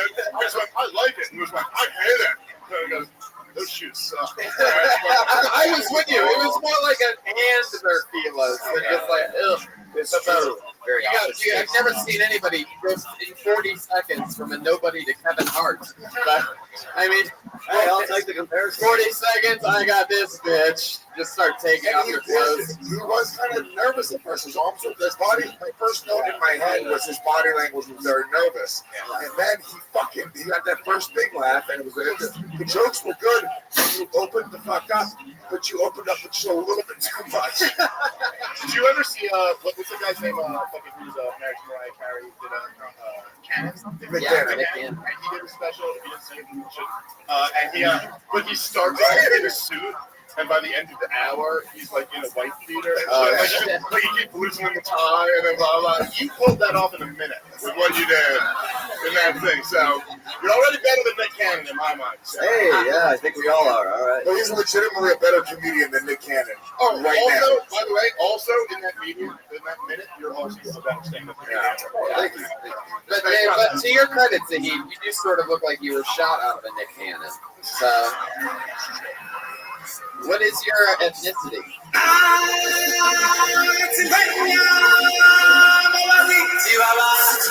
Dude, that's not that off. I'm East African Indian, so that is really fucking accurate. Did you say Indian?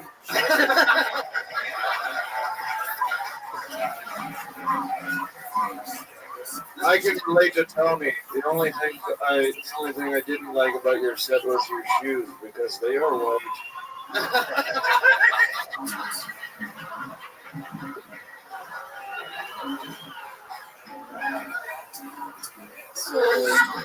Oh, God. God damn it. Zahid, how long have you been on stand-up? Very 3.5 years. 3.5 years. I would say he's in the list of the people that we might call to the show. There you go. Brian's having this imaginary reality show competition over here tonight. So your name goes over there with Brian while he keeps doing this. If Simon Cowell gave up 40 years ago thing that he's doing over here. He's emailing your agent right now. You'll see. All right, for the rest of the comedians coming up, no, we only have 3 roses left.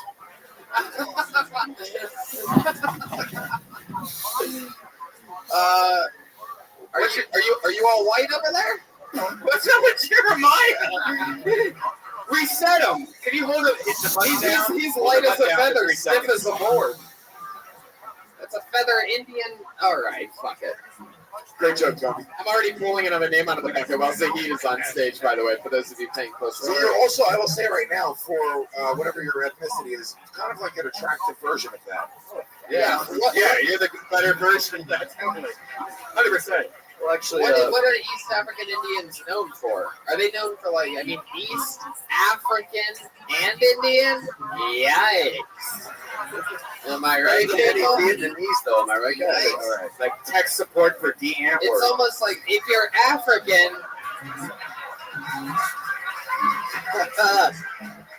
Hey, Red Band finally got a laugh. All right, cool. Whoa. Dylan, how you doing, good? Shut up, You fucked up!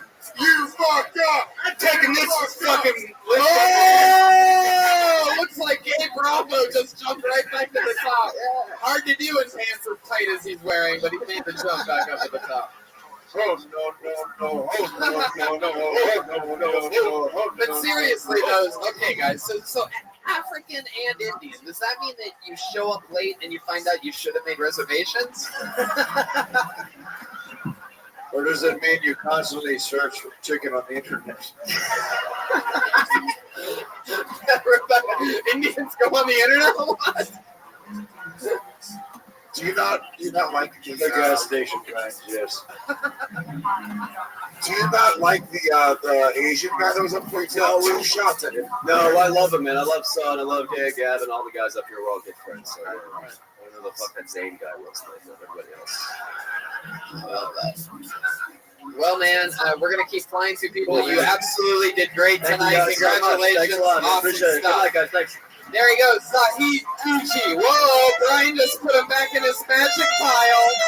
Brian grabbed a piece of paper and put it back. So a storyline to follow later. At the end, Brian sort of liked him. If you're following Brian's side reality show.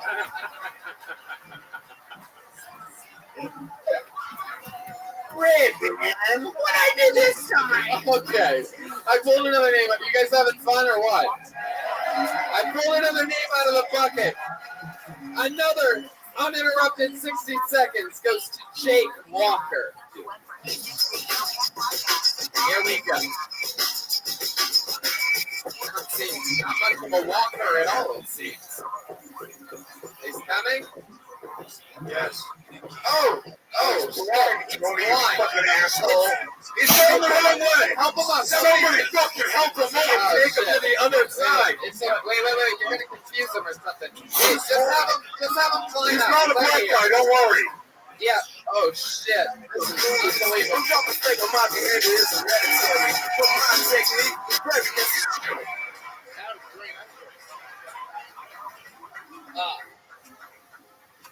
All right. Yeah, I just had hemorrhoid surgery. Any y'all deal with that? Yeah, I had a case what I call hubba bubba butt. That's where your ass looks like somebody chewed up a whole pack of gum at one time and just kind of gave you a hubba bubba butt plug right in there. And they showed me a picture of my ass before the surgery. It looked like every single character from that crazy Star Wars bar scene was sitting with Jabba the Hutt at a poker table shaped like an old balloon knot. When I got home, I spent 2 days ordering in pizza, popping Vicodin, because I'd never heard of OIC, opioid-induced constipation. Yeah, that's what I call a come to Jesus shit. Yeah, OIC now. Yes, yeah. I went back to the doc. He said, you know, we missed a couple. We're going to have to operate again. I said, Doc, damn, I don't need to look porn quality. I don't know how he missed two. I think the Star Wars guys did the trick. These are not the roids you're looking for. Jake Walker, ladies and gentlemen. Look at that, a standing ovation. Oh my God. All the girls are taking their tops off. Holy shit. Using their tit milk on your shoes. People are having orgies in the stands right now. Oh my God, Jeremiah's playing the saxophone with his asshole. All right. Jake. There was so much incredible about what we just witnessed. I couldn't agree more. Yeah, for those of you listening to the podcast, we should catch you up. Jake's blind as fuck, obviously. He has a sick blind, which is awesome. He's got a big smile on his face. He's much more comfortable than just the pussy-ass, insecure white people that were on earlier. Oh, I don't feel so good. You're up here, you're blind as fuck, you're having fun, smiling ear to ear. You got up on stage, you took the hardest path possible. You came up towards the middle. Yeah. And you got up on stage. Not only that, like a black guy tried to help him on stage, and you can see Jake like at first he was like, okay, but then he heard that it was a black guy. He was like, yo man, you need some help with it. No, I got it. Well, you understand. Get off my wallet, young man. No, it's interesting. There's actually science behind this. If you lose your sight, you can hear race because it's just evolution, really. By the way, it was the most badass blind entrance I've ever seen in my life. The black guy came up and he goes, "No, you're going the wrong way. He says you need to stare because you're a blind guy." And he's like, "I fucking got it." It's true. The guy was just trying to be nice, and the blind guy's like, "Fuck you, man." I didn't want to own reparations. You. Whoa, jeez. My God, I'm just gonna turn a blind eye to what you just said.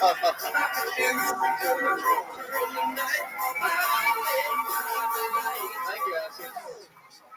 Man, it's so fun. How long have you been on stand-up? Well, I went my first time here in November on Kill Tony's, and then it's about 2 months. I've been writing every day and going up, and It's because it takes him like an entire day to write one letter. That's right. You did your first set on this show 6 months ago or whatever. Yeah, November. Yeah. And so, but you just decided to start full time 2 months ago? Well, it got good to me. So around February, I just started. Well, I mean, he's sort of good to you, you know what I mean? Hey, Tony, I have a question. Yeah, anyway, so I started writing every day and just going out every night. Man, wait. Jeez, now I see what this Indian is with white guys. He's blind to everybody, but he's only deaf to his local comedians.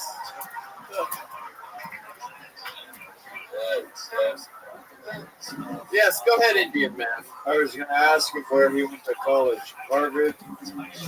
Never mind. U of H. No coups. Let me take that again. Indian guy, you had a question. Go ahead.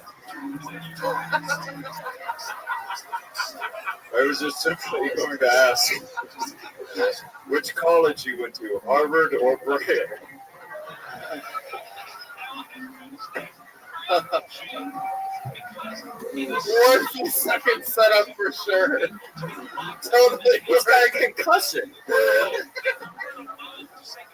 Jake, you're clearly blind. What are some interesting ways that affects you in your day-to-day life? This is the weirdest Dr. Phil episode I've ever seen, by the way. At home, I know where everything is, and it's light outside. I still see some. I can see about 5 degrees, kind of like looking down that roll from the inside of the. So you have like a little tunnel. Gotcha. You see that? I got validate on it. Does that take up like the whole thing? What's your favorite category of porn? Bumpy? Yeah, rail porn. Yeah. Bumpy.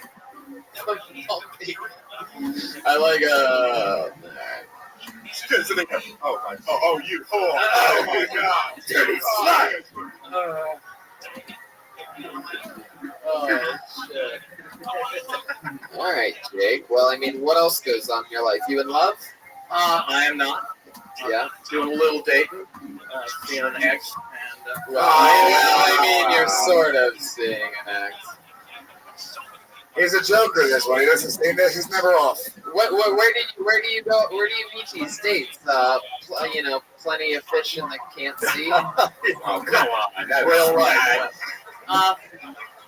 One of the gals I've seen lives in my condominium complex, and the other is kind of an ex that I dated when I was much younger. He uses the gay dating app Blinder.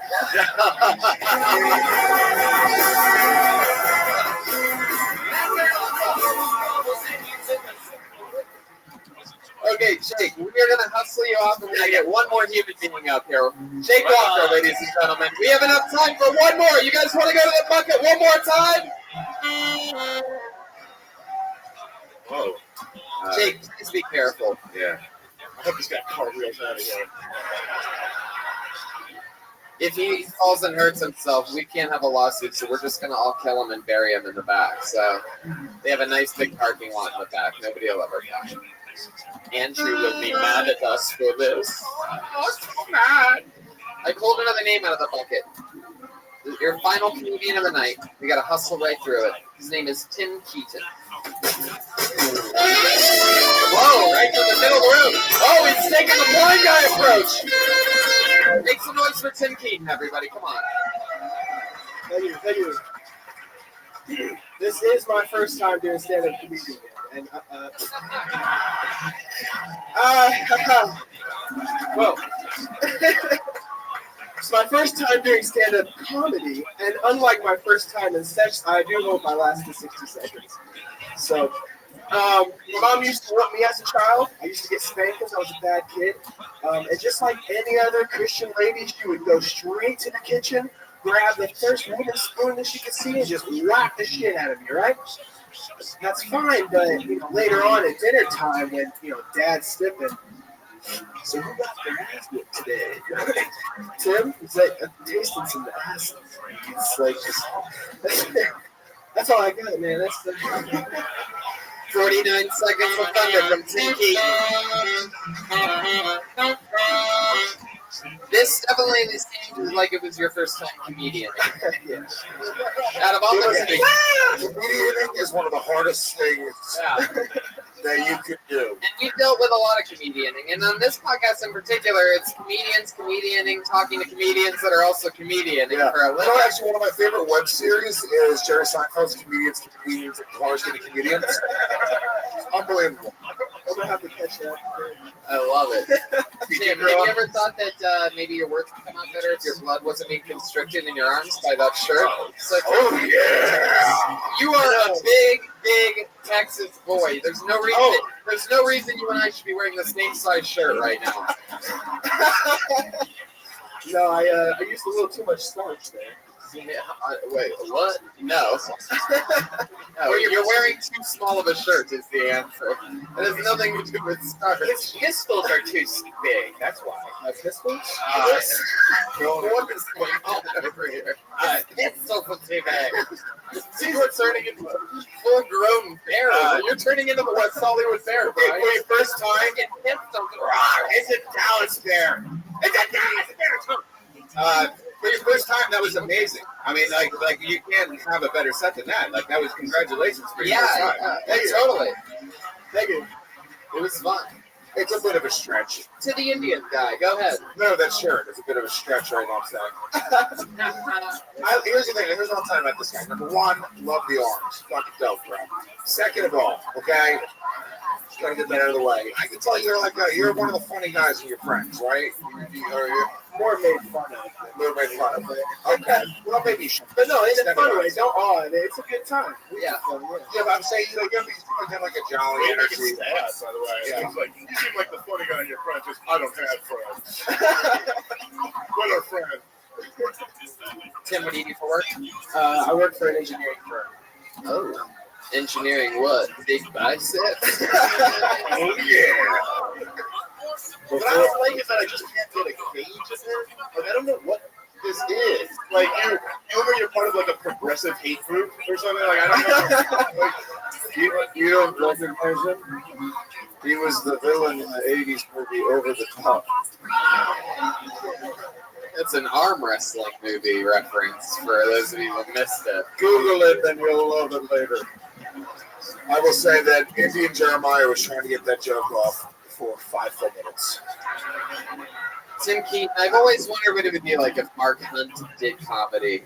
And I think he pulled it off. We got to hustle out of here, though. There he goes, Tim Keaton. Guys, guess what? Hey, Tony, who should we pick? Who should we pick for the show next? We got Gabe and Zahid. Hey, Bravo and Zahid. Who do you guys Who think? do you guys? Let's Harry. And the count of three. Who thinks Gabe? All right, okay.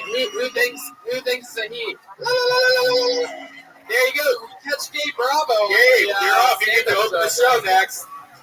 Anyway, so you can be on the lookout for that. For those of you coming to the amazing fucking stand-up show that is featuring sets by every single fucking person on this stage tonight, and also many other fun secret guests. Also, some of our absolute favorite human beings from the Comedy Store that we work with every night. The great Josh Martin is going to be performing. Lucas Hurl. After this, in between this and all night, Josh Martin has his hands on the brand new. You guys are literally the first to ever get the chance to buy them in the flesh. I haven't even seen them. Look at this. The brand new Kill Tony poster. Stand up in the front of the stage, Josh. Josh pretends like he's blind sometimes, too. That's the new poster, so that's for sale all night long. And Jeremiah, what do you want to plug real quick? Anything else for the podcast listeners? I just discovered social media.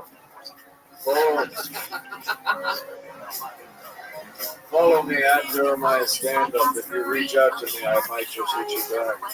And I'm on Big J Okerson's new CISO show. What's your effing deal? Check it out. As am I. Keep an eye on that. So check me out on that as well. It's a Phil Tony double up. Dave Smith, thank you so fucking much. This was so fun. Dave Smith's first time as a Kill Tony panelist. Thank you, dude. I love this show forever. I'm a fan of all you guys. It's great to be here. I had to take out Legion of Skanks. Yep. Listen to Legion of Skanks religiously with also, of course, as we all know, the Sty Master on my episode of Legion of Skanks, the great Louis J. Gomez, everybody. Anything else with us? Skankfest last weekend in June. Yeah, we're sold out for Skankfest, so you got to follow Skankfest NYC on Twitter. You get free tickets. That's the only way to get tickets. That bitch is sold out a week. Also, check out my other podcasts. All of them are on the Gas Digital Network, gasdigitalnetwork.com. And yeah, that's it, man. Look out for me in your hometown doing stand up. That's it. I love that. I have a couple other podcasts too. The Pony Hour is available on iTunes, and also the Store Horseman. If anybody's ever been a pro wrestling fan, me and my friends that used to be pro wrestling fans, when we were kids, all got together and we started doing a pro wrestling podcast. There's over 30 episodes of that already available, dropped in secretly underneath your noses. We're the #1 pro wrestling podcast in the world. The Pony Hour is the #1 interview podcast in the world, done in a basement between the hours of 2 and 4 on the West Coast. But this is the #1 live podcast in the world. That's just a goddamn fact. Brian Redband, take us home. All right, see you guys there. All right, we love you. Thank you, Houston. I love you, Houston.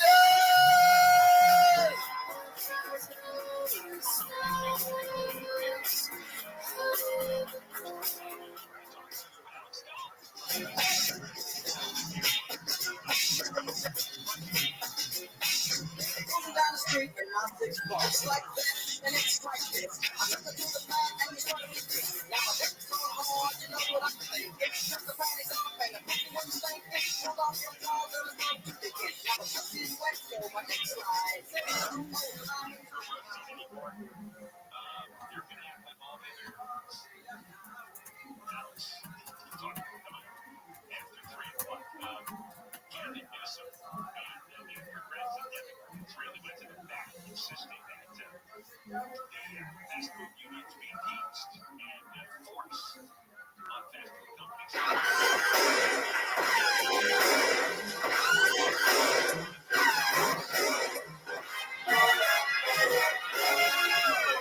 Rabbi coming live from the World Famous Comedy Club, a brand new episode of Kill Tony. Yeah, but Tony, it's cool.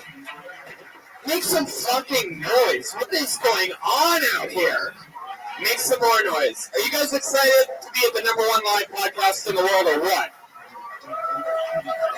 I already feel uncomfortable with this crowd. You guys seem off as fuck. What's going on? Everything okay?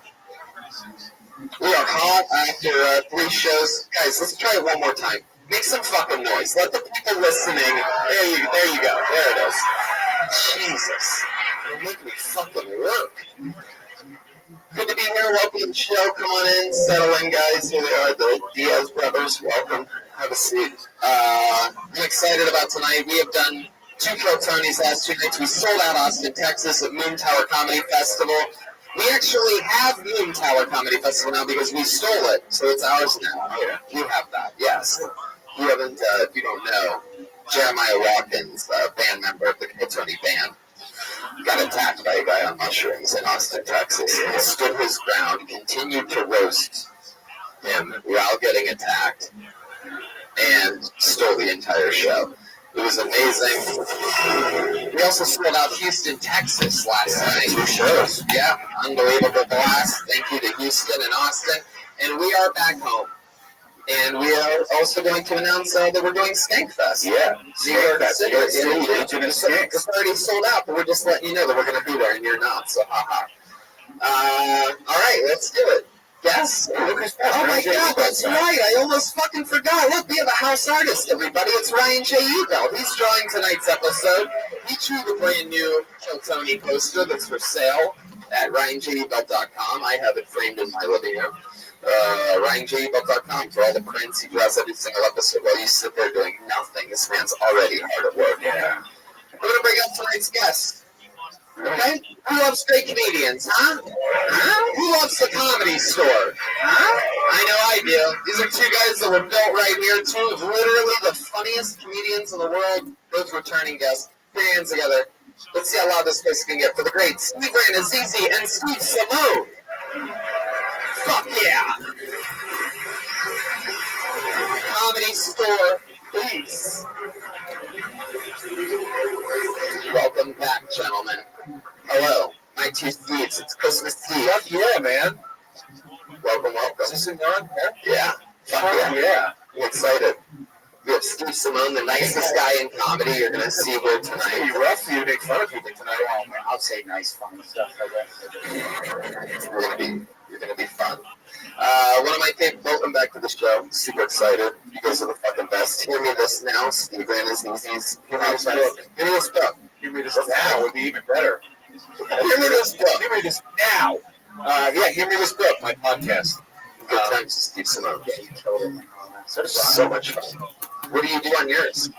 Pick a book. You come on. You talk about. I don't read books. Yeah, but I need people to read them for me and just tell me about them a little bit, so I can, you can answer questions in a dinner conversation. Oh, you read The Hike? Oh, yeah, of course, everyone's read The Hike. It's like, so, it's about a path, and, you got to give people information. I've never wanted to do a podcast less in my life than yours. I'm telling you right now. Read a book for this? You've read a book in your life, haven't you?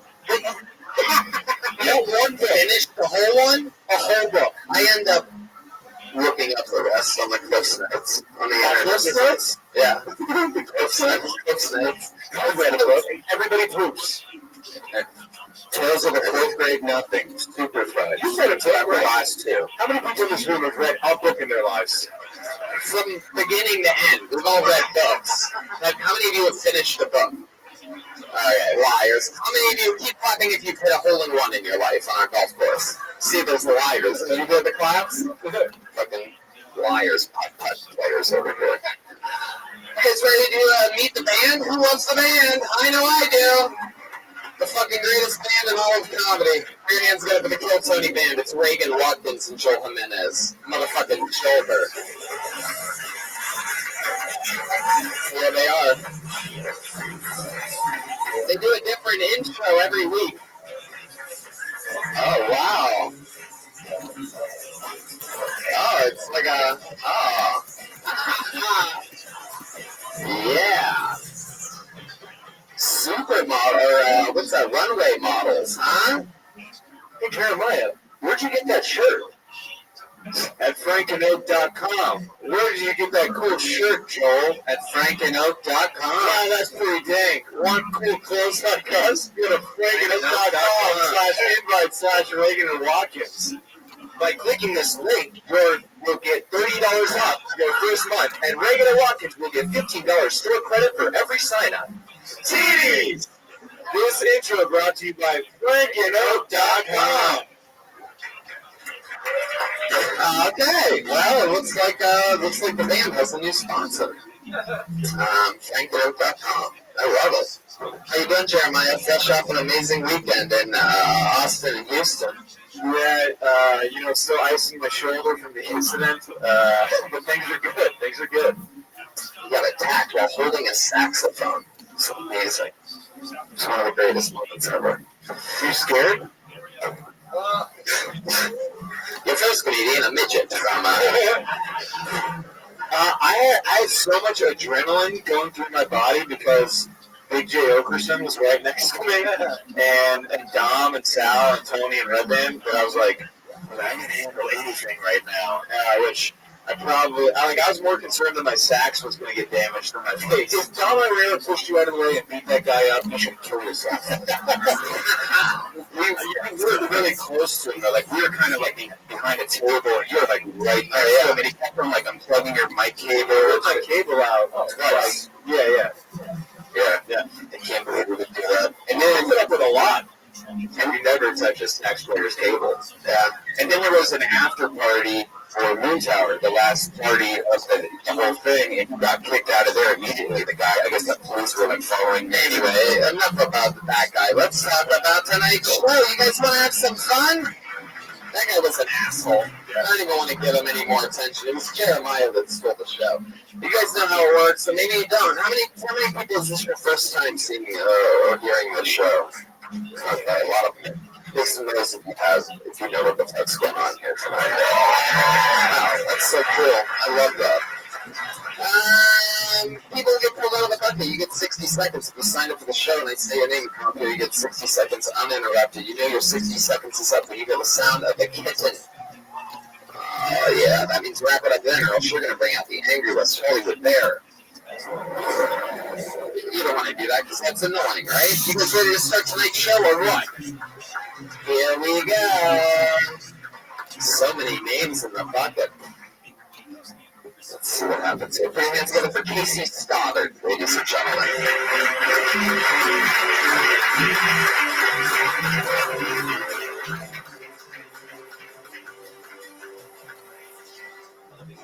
All right. Let's see. My little sister just got out of the closet. She's a lesbian, and I'm proud of her. But I feel like I should have known. Like I remember whenever we played rock paper scissors, she was busy eating pussy. Yeah. So never murder a janitor, folks. Never murder a janitor. Too many key witnesses. This next impression is the optometrist finger banging his wife. This is the eye doctor finger banging his wife. Better 1 or 2? 1 or 2. Let's see. If you have trans, you wouldn't be able to do air quotes. Because it looks like everything you're saying is a question. We can turn one up upside down. It looks like I speak Spanish. Yeah, thank you. Casey Stoddard.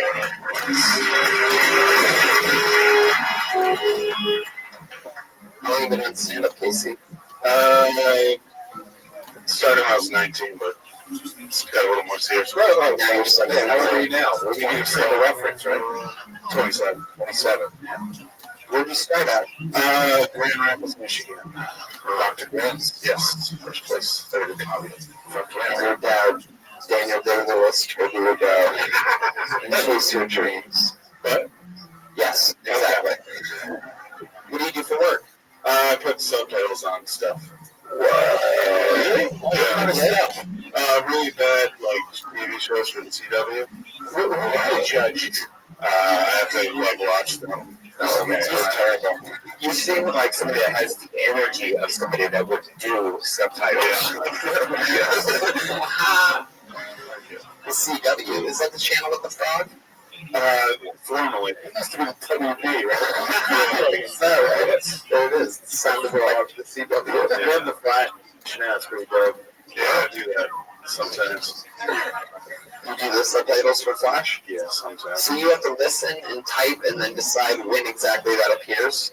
Usually we get a script, but if we don't, then I have to type. Is that why you have so much writing on your shirt? Yes. No. Are you like a wordsmith? No, this is my. Are you a fast typer? No. No. Yeah, I'm not. Are you a blacksmith? No, I'm not. Are you any kind of smith? No. Are you having a good time? No. With a nice tokus.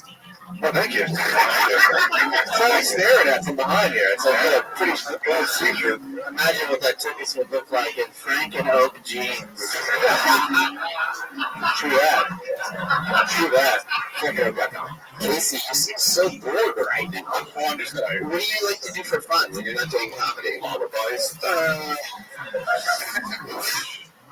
Watch stuff, right? Read. Watch and grind. Yeah.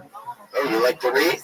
Yeah. Oh, see, man, it's easy. You read a whole book before? Yeah, no, Yeah, see, that's the one. I'll pick, a poll. Yeah. What's your favorite? You gotta pick one. If you were to get my podcast, what would be your choice? Sound of the Theory. By? William Faulkner. That's what it's like. I didn't even know the book. Do I give a shit who's made up the whoever is mine? I don't know. Is it good? I like it. Love it. Yeah.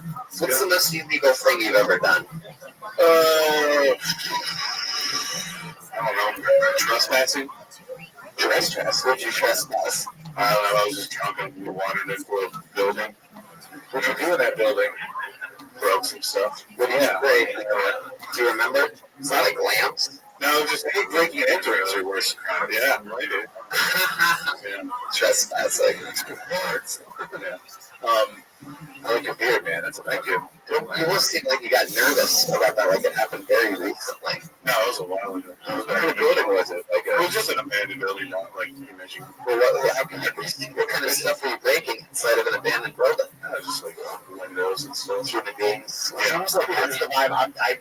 You're coming off very low key, and I'm also picking up intense rage. Oh, no. No, I was just right. Like you're one of those guys. It's just like No, I was like, somebody's net for my friends were all, let's go in there. I was like, I guess I'll follow. What does make you angry? Cursive. Bad enunciation. Japanese. I don't know. Not much. What's your least favorite race? Here we go. Alright. I feel like I'm dreaming. Yeah. Started at 19 in Michigan. Yeah. Rough neighborhood? Very Christian conservative neighborhood. Can you do me a favor, Casey, when this podcast comes up, the video for it comes up, can you put subtitles of funnier stuff happening underneath there to overplace this entire part of this show? I'll try. There he goes, Casey Stoddard, everybody. You met him here first on Pro Tony. Casey_Stoddard on Twitter. That's Casey Stoddard. Getting the party Stoddard. That's his last name. Like a little muscle relaxers now. Yeah. It was real easy. It was very mellow. You turned that sativa ice into an indica immediately. We'll pull another name out of the bucket. Put your hands together for Justin Fleming. Here he comes. Oh, jeez. Hey, how are you? Cool? If you have a family member or maybe a personal friend who gets released from prison, to celebrate, don't take them to an escape room. Yeah, things get real rapey real fucking quickly. Just a shout out if you get a spoon when you're a little kid. No? Everyone well behaved? Fuck, that just fucks that one, man. My uncle used to sneak into my room, make me watch a ghost.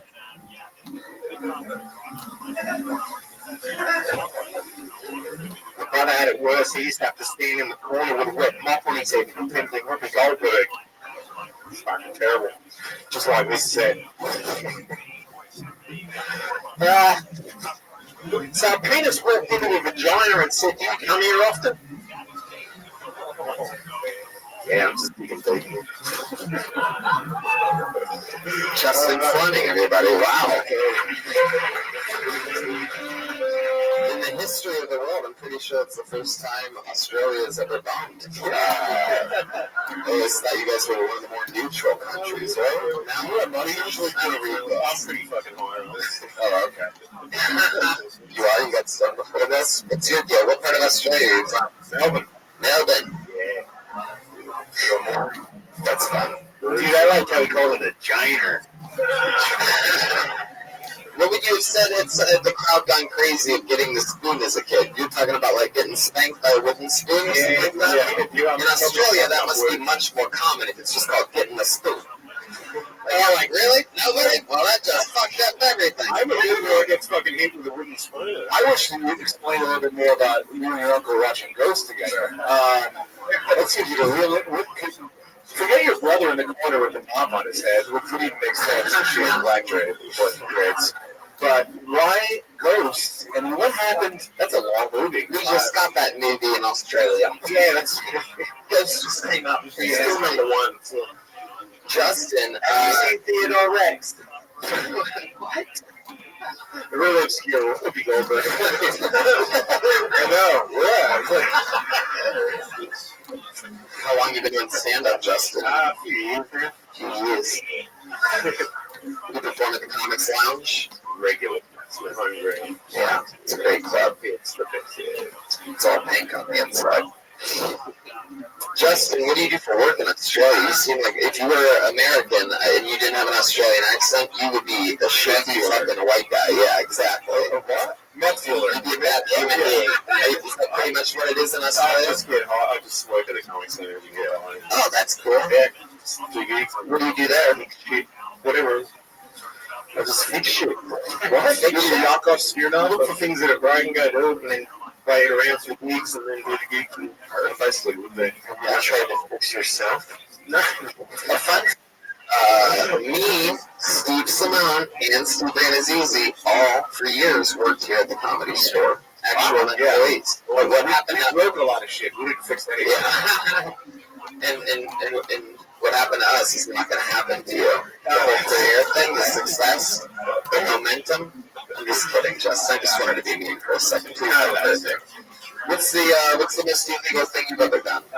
Fuck. I've done so much over there. Come on, dude. Throw some good ones. I went to reform school. I've done drugs. You got this breaking into shit, smash shit, cars. Before you went to reform school, or yeah, this was during it. Before the program. Yeah, you end up learning more shit when you go to a school like that. So, getting around better kids, more fun shit. Whether you're stole anything. I don't want to steal shit. We used to break into phone boxes. Yeah, we used to make a lot of shit. We threw a hot dog truck at a fucking guy, and then we smashed it. The blue tongue sleepers? No, Justin, what do you do when you're not fixing shit at the comedy club and doing stand-up? I get high. Yeah, I do so bad. You must get high a lot. That's all I do. I feel like when you get this time, the Joe, I brought weed down for it. Was smoking in the green room. That's why they just go out the back. Oh, I do remember you now. I was like, who the fuck is this guy? It was you. Yeah, it turns out you're the maintenance man. To this day, I didn't know what the fuck you were doing in that green room. It was incredible. Yeah, that makes sense. I mean, this is a live show. Anyway, Justin, when you saw this sword, were you like, now that's a knife? You were really dead. Very well dead north. Can we get subtitles for that? I didn't catch that at all. Justin, can I ask you a legit question? Yes. Would you give this one to your kids? Do you think it worked? I'm alright now, but no. Please don't even have kids. I don't have kids. I don't want to fucking. They're gonna, they're gonna be fucked. Like, you can live at the fucking comedy zone or wherever the hell you live. Yeah. Come say a heavy metal fucking wave and comedy, and that's it. It's best that you don't it's good. Heavy metal. There's no age where you said that right now. Heavy metal. Heavy. Begins with an E and E. Heavy metal. Okay, so this is a comedy show, right? Yeah. Oh shit! Wow, Pat Reagan coming in from fucking. Excuse us. That's incinerating. What's your favorite category of porn? All of these. Do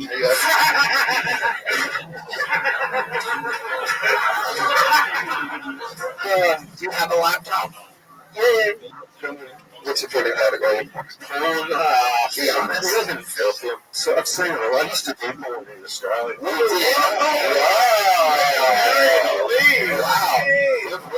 Crocodile Dundee over here. It's a cold audience. Cold. Crocodile Dundee, that's what that gets? Just a little. What was your specialty? What was your thing? What are you known for? Fucking ugly Australian. Oh, God. Nah, they hit you through the JV team. They brought you in. What was your porn name? Mr. Kangaroo. I got the drawings real bad in. Mr. Caddyshack. Caddyshack? Make yourself Caddyshack. My favorite movie. Not even Steve Jerkwin? That's my favorite movie. I mean, when I saw the foreskin, I'd be like, oh, you got some heavy foreskin? No, you know how much we got in there? Like if you went to the deli, 8 quarters. How much? 8 quarters. 8 quarters? 8 quarters. Anybody convert the metric system of foreskin? Anybody specialize in that? Oh, they got 2 quarters. No, what? Quarters in there.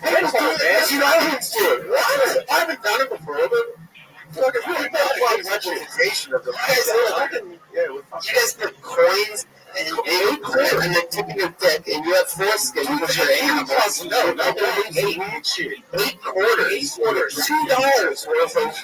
Yeah, it's a quarters. I would think like fucking like $5 worth of coins and a good skywalker. Fuck. No shit. It's the first time I've ever almost puked on the show. No wonder your mother made you to spoon. That's how it started. I I have a dick that hurts 3 spins, actually. What's one of the movies that you were in called? Do you ever go to the Crocodile? Ozzy Good Girls Gone Bad. Ozzy Good Girls Gone Bad? Yeah, no, actually made for yeah. They were made for America? LA, yeah. Oh yeah, that's what we were Fucking, you might find them at the shop. Do you ever use it? No, it's Ozzy. Do you ever use your dick as a coin? You said Ozzy, like Ozzy Osbourne. Ozzy Good Girls Gone Bad. I said Ozzy. Or one of those Mr. Crowley! Well, dispensers, you just, as dispensers, just pop it up. You get to make a change. $2. Bang, bang, bang, bang, bang, bang, bang. You ever park at a meter and you're like, oh, I gotta go back to my car. Wait a second. Tony, this guy lives in God in this world right now. Please tell me that you just found this motherfucker thing. Oh, no. It's a lesbian. Oh, God. They wanted a pregnant woman on the cover. Yeah, that was a fact when I got home and school that. Do you have any kids? 9. Thanks. Yeah. If you had to guess how many abortions you caused, how many would you guess? 0. You just think he had that actual number. 1, 2. Just threw it out like a cancer does when you're signaling to a picture. Like maybe 5, actually. Without telling the truth. Which is worth 3 in America. What's the worst STD you've had? I got crabs. Right without. Crabs when I was 17. Yeah, we'll have that. If you're what? 7 or 8? 17. Oh, okay. I said 7 or 8. Anyone else think that too? It was a chicken and caravan. Your mom should have done more with a wooden spoon. Just shoved it up your fucking ass. It was a girl in a caravan. So yeah, shouldn't have gone there. Who's that like having crabs? Where'd you get the crabs? Outside Steakhouse? Is that your dick going in there? That's not the point. It's not to find his dick. You want to find his face, you got fool. Is this Sean Cotton? She's too good looking. What about this dick? This guys. Wait, you just shot a load. $3, everybody. Yeah, man, you should just off it. If you were to do porn with the quarters on your dick, you'd be the first guy to literally do a money shot. A true money shot at the end of a porn. What is up with this crowd tonight? I don't know what the fuck happened. Lord, there's just no beats with you guys. Like, what is this, like a Syrian night? Syria? Is this a serious night? Yeah. Is it from the Armenian March? Is this a Syrian store? Nothing. There's Armenians that they march today. Powerful. I blame you, man. Right here. You bring up that wooden spoon shit. Everyone would have had a fucking better time tonight. Yeah, I'm sorry. You can only beat me with a wooden spoon on the way out. Justin, what's your least favorite race? I'm cool with it. I grew up in a Vietnamese suburb. Fucking there's no one. No, multicultural as fuck, so we get along with everyone. Australians, actually, they shitty. But when I'm overseas, like, yeah, they talk to. Are you here on, like, are you, like, sneaking out, like, a work visa or holiday? No, just on holiday for a couple months. Just checking shit out. A couple of months. Okay. A couple of months. Must be nice. Yeah, man, it's leisure. No, I'm fucking bored. I'm the quarter guy. I'm back on the quarters. Well, Justin, I have really good news for you. A light bulb needs fixed in the back of the room, and you're the only guy that can do it. It's nice to meet you, Justin. There he goes. At the Comedy Store on Sunset, all the way from another fucking hemisphere, Justin Fleming. He's on Twitter at the Flemo. What? Flemo. F-L-E-M-O. F-L-E-M-O? Yeah. And if anyone finds that in one of those videos, please tweet it to one of us. Yeah. Please look, again, that's under Ozzy. Ozzy. Alright. This looks like a new name. You guys having fun out there? It's like I hear this first row, but it feels like there's nothing behind it tonight. It's very bizarre. I'm trying to... My hand's gonna from Mikey Milios.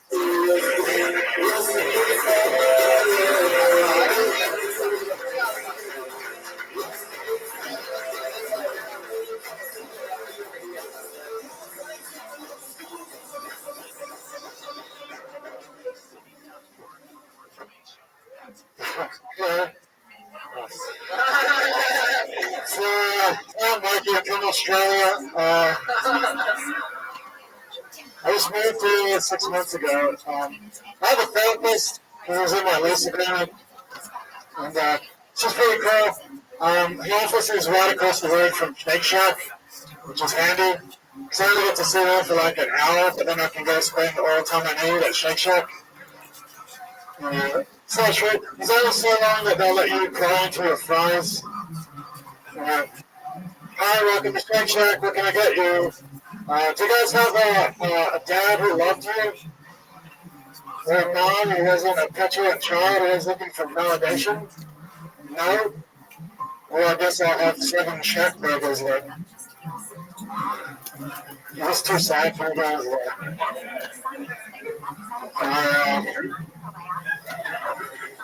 I lost my virginity when I was 13 to a prostitute. It wasn't my choice. Oh shit, Mikey Williams. Wow. This was another Australian bombing. Yeah. This is sort of incredible. This is incredible fuck, man. It's payback for World War II. I don't know. Perfect. Nailed it. Good reference. Now you're saving it. Now you're pulling out of the test. We're going to nuke up all the Australian pigs and kill that guy. What was your porn name? Banana hammock? Australian Dracula? Come stay juice man. You gotta have something more. We have a weird Jew fetish in Australia. Are you saying Jew? Yeah, Jew. That's my 15-year-old guy. It's like, fuck. Hey, it's Mikey Close. You do have like a party name. You ever DJ? No.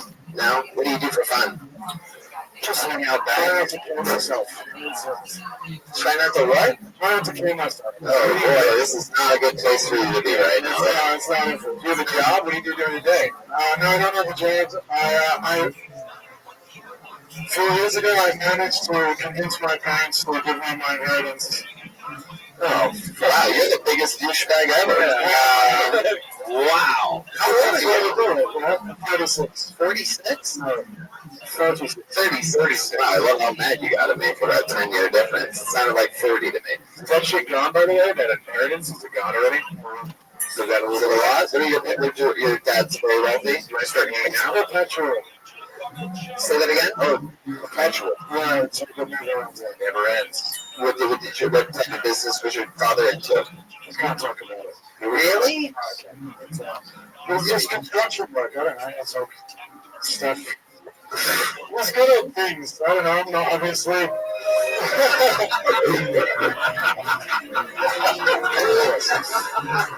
That's exactly what the fuck's going on. Yeah. Hey, it's Mikey Emilio. So he thinks he's so funny.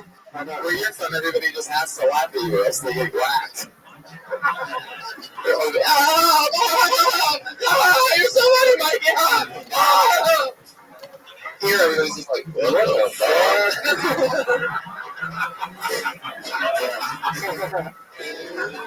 Oh, Mikey, you having fun? Why are you so sad? Have you ever got like medication or anything for that, or? No, it's I think a lot about things in it. I don't know. I'll tell you, it would fuck with me. I mean, if I knew that I had this shit ton, never-ending amount of money, and that none of it was from anything that I ever fucking accomplished at all whatsoever in any way, that would fucking eat me alive. Yeah, it does. So, like, my question, I guess that leads me to my question, instead of just making you feel terrible, is this. Like, what are some, like, small-term goals and things that you can accomplish other than literally the hardest job in the world? How long have you been on stand-up? That's...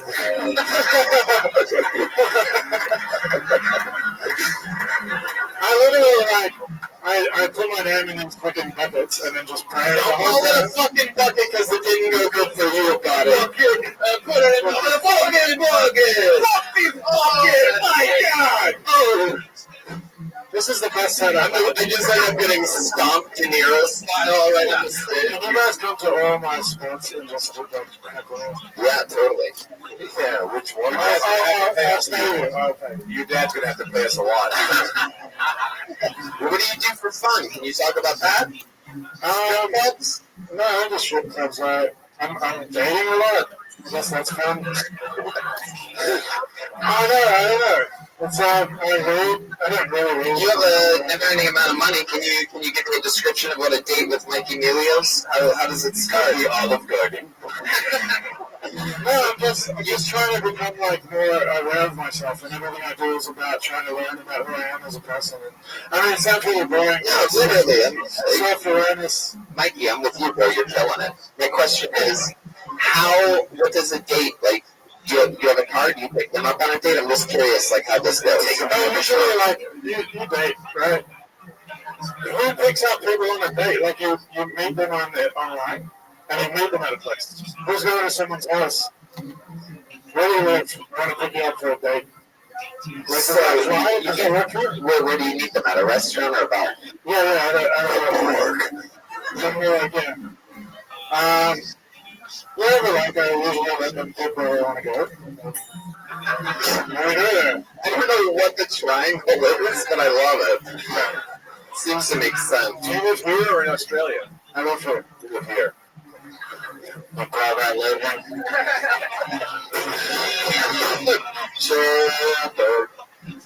Oh, listen to that.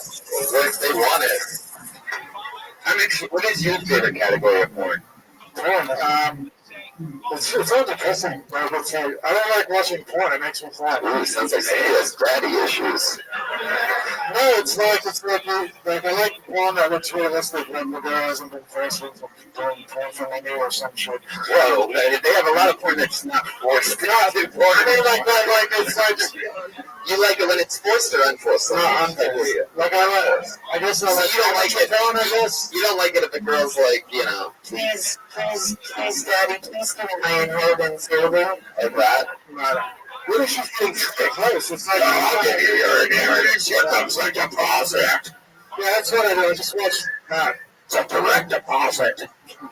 Now, don't tell anybody. This is what I call perpetual. I'm into that kind too.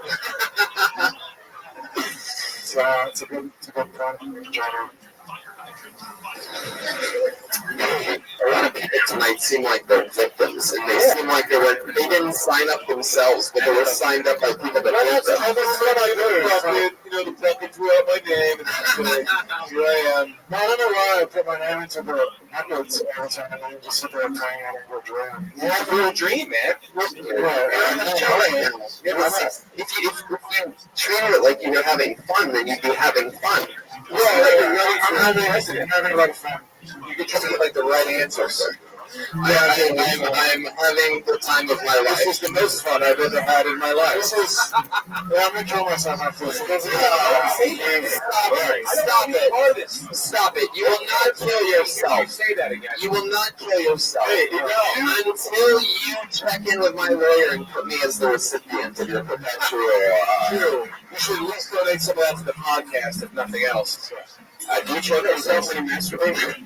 Also, a question from the other side. It's a rich person thing to do. Yeah, I won't. You tried it? I think you did so.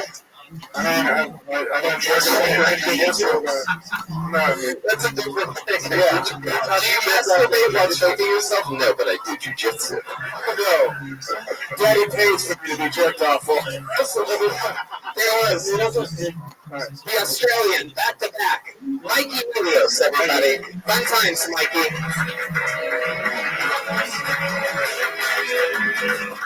Make some noise for Mikey one more time, everybody. Come on. Just make sure I don't get rear naked choked as he leaves. We have to find somebody that's happy. It is interesting, right? I pulled another name out of the bucket. Let's see what goes on here. Rob Smallwood, everybody.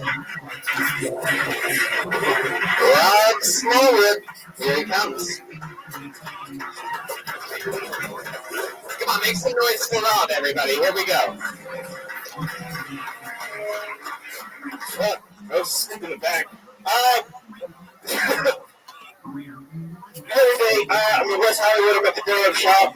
I see these middle school kids talking. The one moves over to the other, and he's like, "Yo, bro, real quick, would you suck a dick for $1 million?" I instantly got pissed off because that's an adult question. That kid doesn't know. He doesn't know what rent's like. He doesn't know what missing a car's payment's like. And the other thing that bothered me is like, that's the worst way to come out. You know what I'm saying? Because every kid, every guy in your middle school or high school that said to you, "Oh, would you suck a dick for $1 million?" is gay as shit now. Like, that's real talk. Let's run dick for financial security. Give you guys an example. On the way over here, I saw a homeless guy with a Yale sweater on. Student loans for a bitch. Tell me he wouldn't suck that magic dick, though. This isn't going well. There we go. Holy shit. Rob Smallwood. I thought it was going well. I mean, so what's been happening tonight? That was basically fucking Richard Pryor. Rob, first of all, let me tell you, I love you as Gerard Carmichael's brother on the show. I love that. It's an honor that you still sign up for a show like this. So I need that money, though. Yeah. Great. Awesome. How many quarters do you feel like you're going to say, what's up? No, I gotta, look, I thought you did okay. I really, you should crap yourself at the end. Yeah, no, this one's fine. You're pretty confident. Thank you. I really should be better. I need more energy than anything we've seen so far. That's why I was asleep in the back. But, yeah. How low would you go in the price? Like, this type of thing. How low? Yeah, what would your lowest price be? Here's the thing, like, nobody really thinks about this. Like, you don't know where you're going to be in your lifetime. You know what I'm saying? You don't know what you're going to be going. Back economy. So right now, how much would it cost? How much would it cost? Happening. That's the right number. What's that number? Right now, I mean, I need more than $1 million. Like, I got a job now. Like, I wrote that when, I lost my job. So I was kind of thinking, like, what do I do? You know? So, now, you leave a $500,000 a job, like, well, no, I'm fine. But I'm just saying, but like, when you lose your job, you go through an immediate, like, how am I going to pay this $1 million now? Yeah, I need something. I need something. You know, that's all this. You should raise yourself, but options. Would you lose your job at like the Abbey or what? Would you lose your job at like the Abbey? We had this conversation 2 weeks ago. What was it? The Sony. That's where it's Sony. Yeah. Your last name is Smallwood. Doesn't feel like a yeah. Where does that come from? Do you know? Smallwood is clearly a snake. I guess, right? Like, what I'm asking is, how many quarters can you fit in your extra foreskin? That's a good question. That is a good question. None. I'm circumcised. Oh, okay. No Pac-Man for you. No. It's an arcade carrying front. So now what? You've been out of a job for 2 weeks. What was it? 2 weeks? Yeah. I'm on a contract now. I'm on a contract job. So is the contract perpetual? I wish. Nothing to call wrong. I contracted gonorrhea. What the fuck's going on with that? You been dating, Rob? No, I haven't been dating. Again, the last time doesn't matter. I guess it's like not everybody's seen the show. Yes, I guess that's true. No, I'm not dating. I am, I'm fucking. Everybody's interested in So, I don't think anybody's interested. It's offer, man. Well, you're a good offer. Yeah, I thought it was. Yeah. Solid. Nobody did, but that's cool. No, nobody didn't. You work out, Rob? You go to the gym? Yeah. What do you do at the gym? No, standard. Lift. I just weights, push it down, I lift, I Uber, How long you been in stand-up? 5 years. Wow. Yeah, we're comfortable, man. It's almost as comfortable as these jeans. FrankandOak.com. They are comfortable. You got up a couple weeks ago. You had a fun set. Let's keep it moving. Rob Smallwood, right? Rob Smallwood, everybody. He's on Twitter at Robbie, ROBBY_Smalls. I think it was fun. Well, at least we're 50% Americans now. God, my goodness. That's Australia. Yeah, what the fuck? Steve Smith is a good one. Look at some cougar. I've gotten to the point now to where I can tell by the texture of the paper if they don't call Larry King. I literally just pulled a good one. I know who this is. He's actually one of the funniest guys that ever gets pulled out of this bucket. Put your hands together for Mikey McKernan, ladies and gentlemen.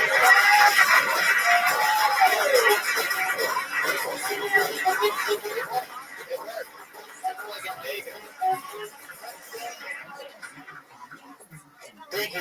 Give it up for my friends who said they're going to watch me down tiny rolls. He said they're going to be here, but you can't spell Frank without our leg.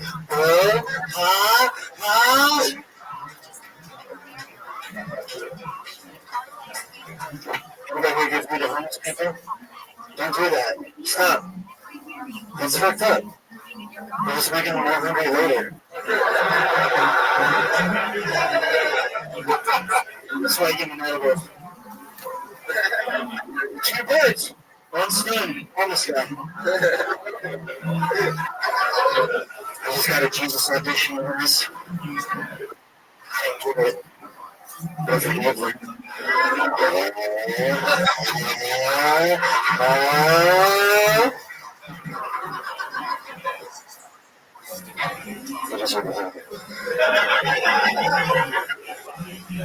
Let me talk about you guys in Wi-Fi. Mikey McKernan. Killing it. Goddamn Stone Cold. Dude, these colors is the menu. You guys gotta do well. Damn it. Sorry.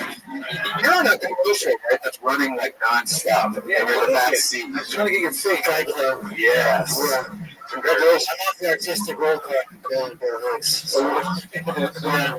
It's not a joke. Yes. Guy comes. Ooh. Guys, hooray. Yo.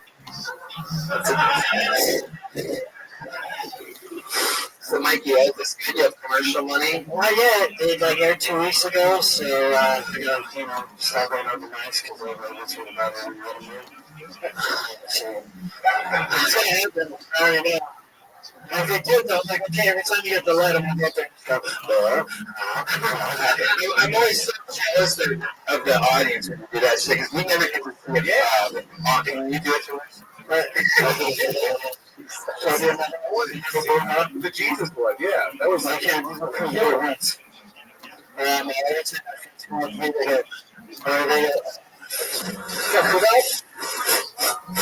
every time my friends come up to me and go, you feel me? I feel that.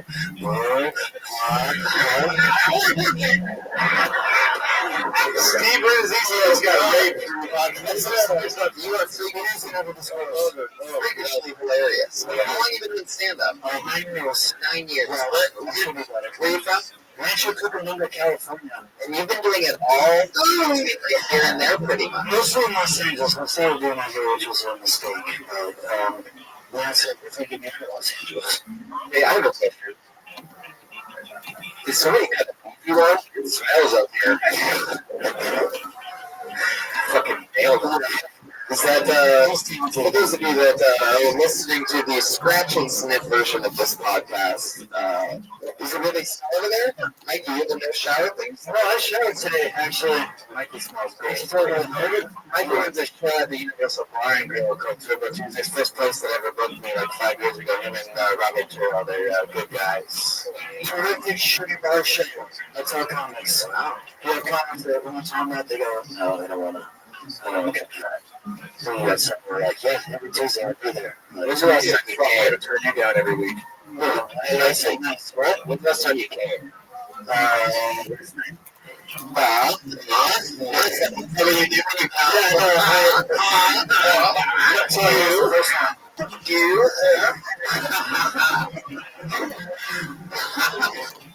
You have a girlfriend? How long you guys lived here? 4 years. 4 years. She's turning 29 one night. You probably like the boyfriend, right? She is obsessed. She's with that. She's funny. Well, she doesn't know funny, but she's funny. What's she do?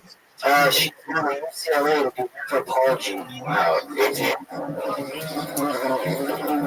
18? No, she's going to turn 21. It's okay. Sorry. Back forward. Birthdays. Did you remember Rothschild?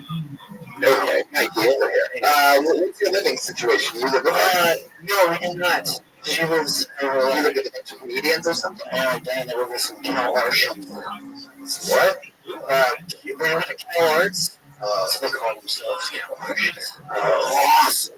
Oh, you're still up there in Rancho Cucamonga? No, it's over the lake. Patty's, okay. Oh, yeah, Patricia's with Colin Person. Funny. Yeah, I would like to have a Death Squad show Saturday. I would love to have you on. Yeah, with Hollywood Improv. No, that's with the Hollywood Improv. Thank you guys. Nailed it. Shout out to McKernan. Shout out to the listeners. I appreciate the followers. The listeners love you, Mikey. It's Mikey McKernan, MikeYMcKernan. Make some noise for Mikey. It kills every time he's on the show. You hateful, hateful, hateful Monday night audience. Ooh la la. Let's see what happens now. Oh boy. I pulled another name on the packet. This is a guy that has been on the show a couple of times and is always very a polarizing figure, is what I would call him. Donald Trump. Ladies and gentlemen. Okay, dude. Put your hands together. The Mystery Dan.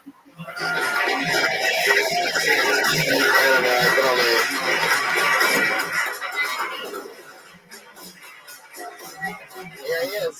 Mystery Dan.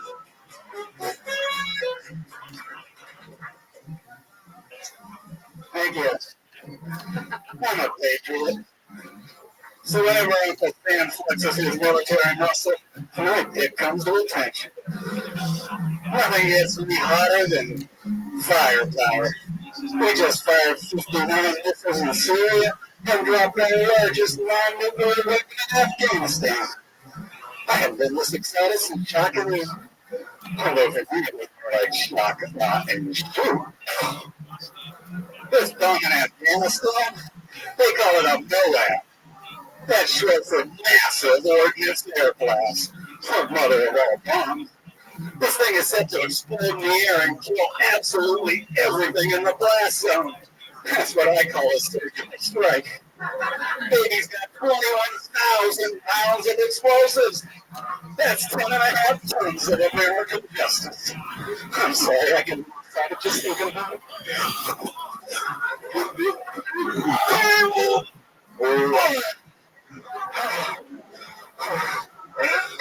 Okay, Mystery Dan, everybody. That's the second time in the show's history. And just cubed on the show, yet again. Polarizing is one word for it. Hey, Tony. Yeah. It turns out I feel like old guy comeback downs. You learn something new every day. It was polarizing because this table, she literally was like this, and these guys loved it. They were like, bring it on. You said you're a patriot. You do look like their logo a little bit. Goldberg. Yeah. Killing it behind the door. Mystery Dan. What type of coffin do you sleep in? I got upside down. Ironically, I did have a friend once who invited me over to see his coffin. And I looked at it, and I said, this is not a coffin, it's a casket. A coffin has tapered ends. This is a rectangle. He was so depressed, he killed himself. The irony is that they wound up cremating him. What is going on? You guys have this planned out or something? What? Are you working on the side with Mystery Dan? We'll hang out with you a while. Go to his haunted house and hang out with him? More history house. Mystery Dan, you look like you electrocute yourself to get ready. Before you go out. That is what it's after. It looks like you have pet bats.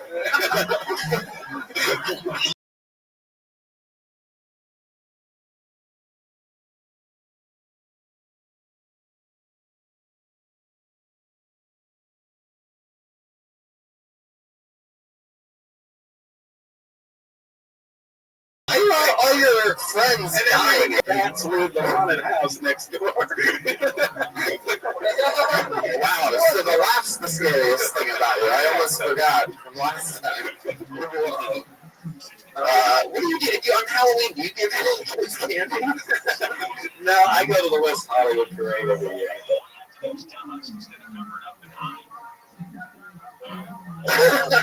Oh, that's right. We found out that one of the mysteries about Mystery Dan, that's not a mystery, is that he's gay. So if you're wondering how to get that hairstyle, it's by having a guy behind you yanking you on both sides of it. I got this hairstyling tip down there. Now those are love handles. Easy Rider. It works for both blowjobs and reverse cowbell. Look at Khaleesi flying a dragon back there. Actually, I got my hairstyling tips from a purple-haired lesbian. I went to the gym and I forgot to use conditioner, and I thought it looked horrible. And I went to West Hollywood, and this lesbian with this purple hair was very well styled. So she clearly knew her hair stuff. So, I mean, you don't spurn hairstyling advice from a purple-haired lesbian. So she said, never use conditioner again, and I haven't. Maybe get a second opinion. What's that? You get a second opinion. No, I just listen to the purple-haired lesbian. When it comes to it, somehow I like my hair. It was a man. It was a monster man. Mystery Dan. Yes. So when you go to the West Hollywood Parade and you do things like that, what's your favorite type of guy? You look like a dream guy, like is it an Asian boy, a black man? I like cute young guys in all colors. Oh shit! Yeah. You know, it keeps me looking cute and young. It's Franken Oak. That handsome one for you there. Mystery Dan, what do you turn into at midnight? Fabulous. At midnight, probably consciousness. You live by yourself? Yes. I feel like your apartment's scary as fuck. Oh no, it isn't. Newspapers out? What? Newspapers out somewhere? No, it is a work of art. It is a cohesive work of art. Is there a red yarn connecting all the pieces of art? Yeah. What do you collect? You collect those. What's that? What do you collect? Disappeared in Wisconsin. Do you collect anything? Victims. Newspaper clippings. Besides bodies. No, that's just my wallpaper. The head lesbian told me to do it. He goes by the name Mystery Dan.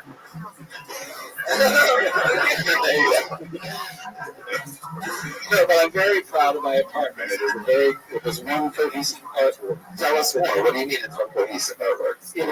It's all made of skin. It all smells like dead bodies. Part of the artwork. It's based on Schrodinger's cat. You ever heard of him? Now, okay, let me ask you a different question. What does a daily routine of a guy that looks like you? How does that start? So, first things first, you wake up like this. Right? And then what? Then it puts the lotion on the skin. Yeah. But not the conditioner. Not the conditioner, exactly. Only the lotion. Then you go to work on the symphony. I haven't used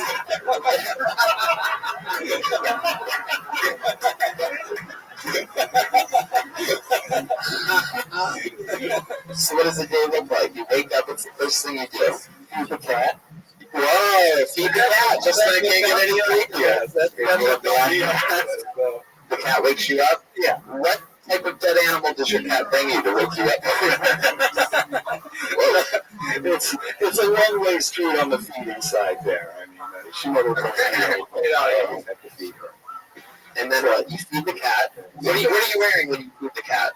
Butt naked. And why do I feel like your pubes have the exact same hairstyle down there? Like it's just this unbelievable, like George Washington wig for those of you listening to the podcast. It's not parted. Not Oh, yikes.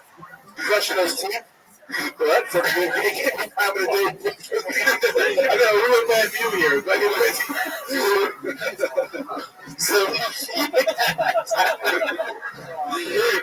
You're going in. You feed the cat. What are you wearing? I turn on the news, check my email, see where the open mics are. What news do you watch? I flip between all the between MSNBC, Fox, CNN. I like to see how different they are.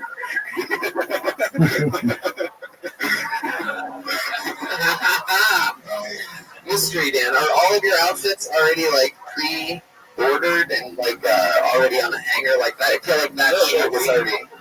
Stick that thing up in the back. What do you sleep in? How do you sleep? Underwear. Underwear. What kind of underwear do you wear? Tidy whities. Oh, so big.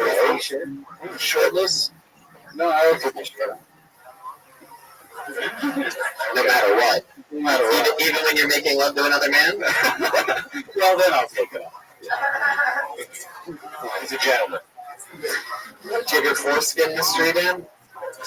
No, I wish I did, though.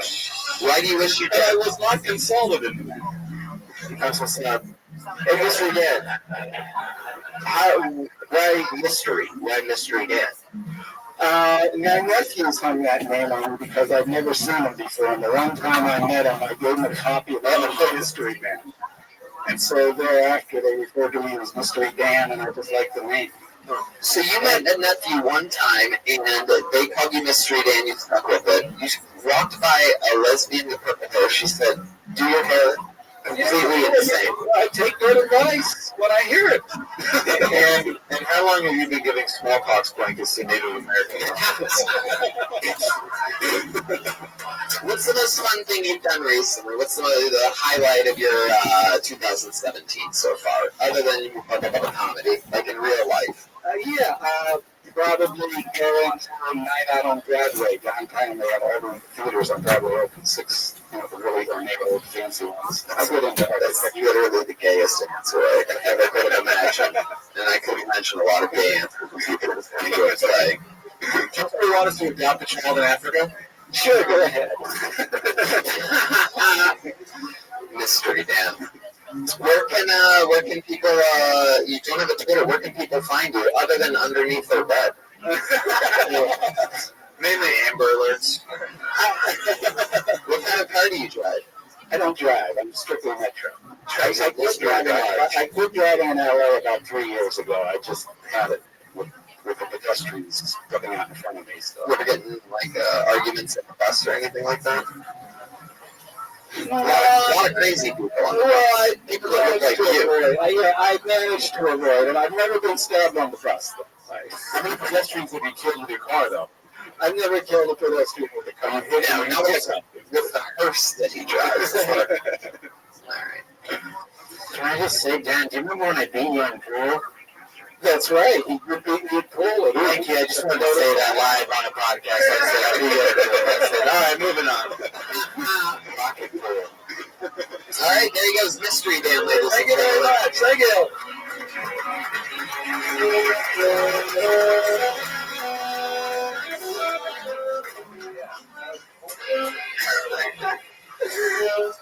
We interrupt this show with your special news report. A man has just been spotted blowing a whale off the coast of Nova Scotia.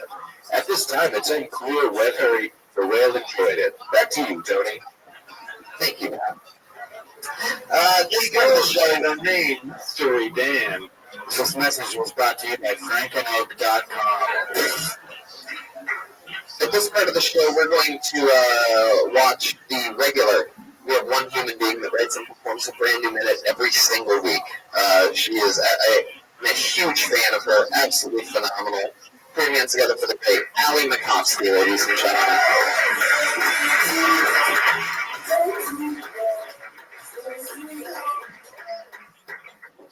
Whoa, I was a pretty dumb kid growing up. I was pretty dumb, later on, in high school, I learned what the word illiterate was, and I was like, oh, fuck, I think this is me. I also didn't really understand the concept of veganism I remember I was in middle school at this time in my life, and I ordered a chicken wrap, and the lady was like, "This has lettuce in it," and I was like, "Wow, I think I'm vegan now." I feel like I eat pretty bad. Like I feel like I've been gaining weight recently, which is pretty scary because I don't think I'm ready to rely on my personality.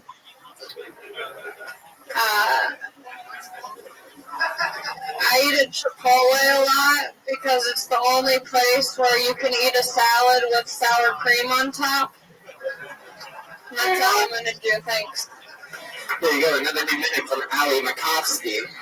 I think that illiterate thing is a great premise. I just think it's maybe like a little too long. I think there's like almost like a one-liner in there. The illiterate thing. Oh, I think it's almost like a one-liner instead, where it's sort of like there's a gray. You see that gray? This is remnants of mystery, Dan. There's little floating gray fucking creepy ocean floats. Floating, yeah. I haven't used conditioner since 1972. Let's start. Yeah, that's not good. Take a bath in it. You're supposed to use conditioner. It's still very dandruff. Yeah. I think the illiterate thing is sort of just like, I didn't pay attention in school. I didn't learn what the word illiterate meant until it was already too late. It's like something that if you try that in front of an audience that isn't super judgy and weird and already heard 3 different versions of it by this point, then I think it would get a big laugh. Yeah. Great set. Working it out. What about your real life? You just went to Coachella, am I correct? How was that? Was that your first time there? No, I think it was my second or third time there, but it was my first time sober. Ooh. What? Shut up. It was fun. I went for Lady Gaga, and I wept, and it was so beautiful. Any drugs? No, I was sober. Wept? You wept? Wept. I'm stupid.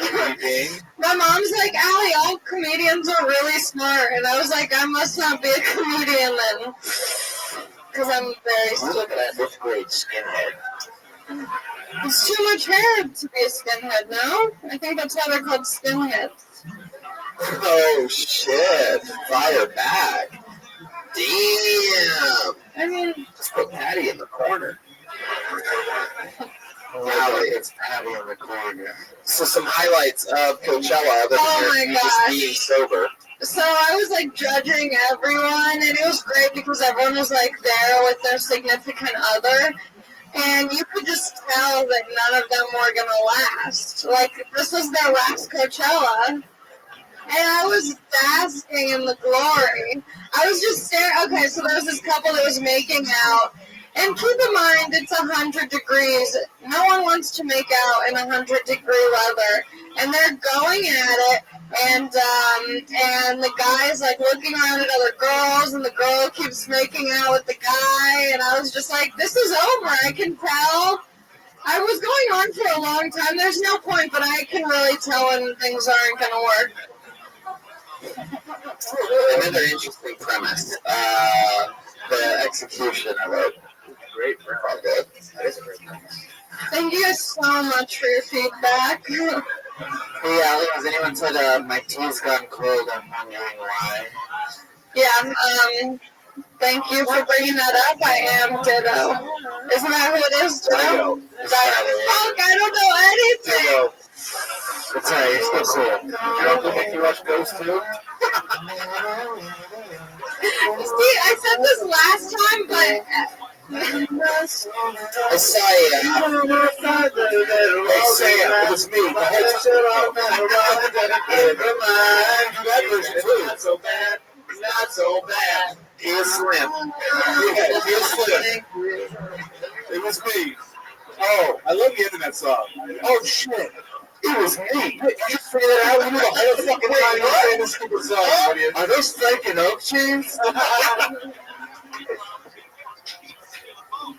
I saw a tweet, one of your tweets that said you only spent $21 in one day at Coachella. Yeah, I was wrong. It was $112.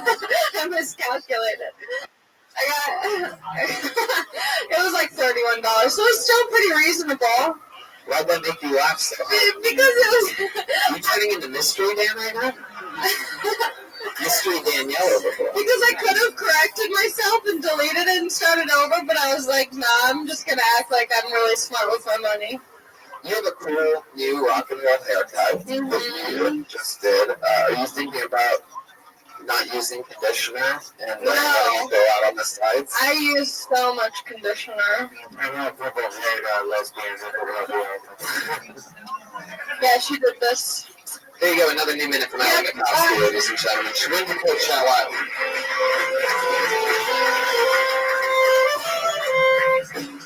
Let's go back to the bucket. Shall we? You guys having fun? Huh? This looks like a new name. Put your hands together for Colin Phillips. Here we go. Here he comes.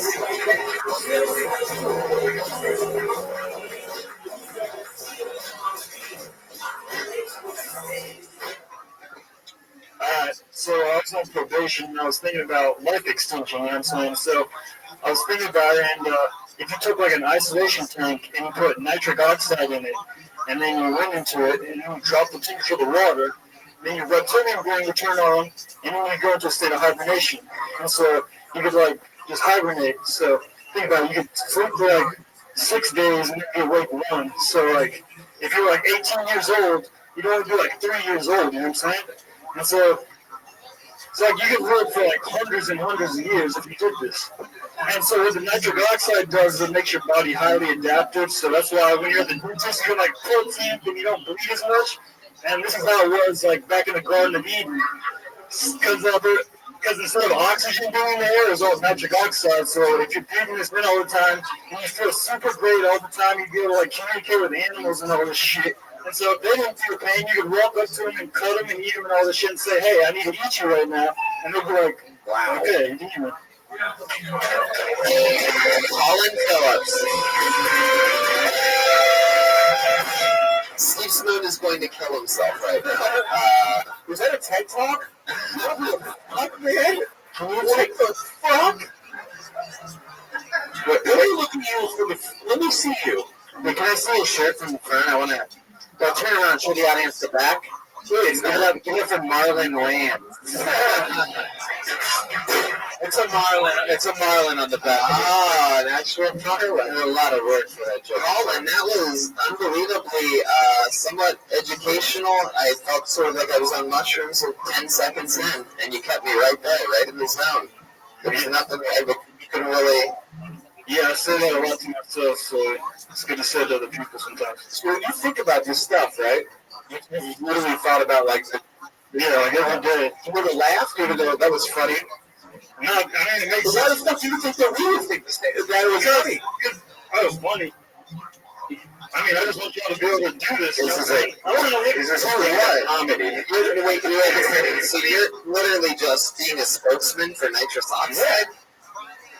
Yeah. Dude, I feel like this is the male version of Rachel Dolezal. I was thinking the same thing. Oh, like, have you ever been here before? No, I just got here last Tuesday. You just got to LA. Yeah. Earth.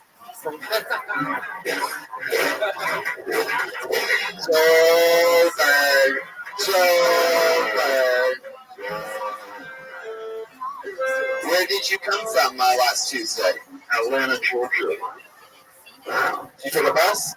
No, I flew. You did? What airline? American. I don't know if you really did fly American. There was a long pause there. You was really scared, right? No. That was Spirit. I was Spirit in the Frontier. You fly a lot? Yeah, because I'm in Atlanta. It's like $30 to just fly to Miami. So sometimes I'm just like going to Miami for the weekend. And what do you do in Miami? Just walk around and try to hit on girls. And how does that go for you? It goes alright because there's just so many of them, so you can just wait for them to talk to you pretty much. Well, then you respond by telling them that you want them to do nitrous oxide, and then we can live forever and shit. You know? Great. How old are you? I'm 25. I'm 147, dude. How many in your years? What are you in your years? We have an honest Colin that we can check in with. Mystery Dan is my grandson. What do you do for work? Oh, I don't have a job yet. You don't have a job yet. Did you have a job at Atlanta? Yeah, I was just like delivering pizzas, but I sold my car clothes, and then I couldn't deliver pizzas anymore. What kind of car did you have? I had a Kia Rio. What was the pizza place that you worked for? That was at Papa John's. And I got fired. And I went to Mario's. And then I got fired. You did with all the different pizza places. Yeah, I got fired from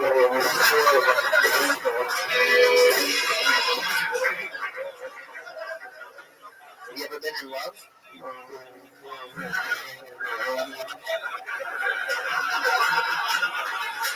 No, I don't think so. No? Maybe like 8th grade, but she didn't give me no place, so. 8th grade you were in love? That's how old are you?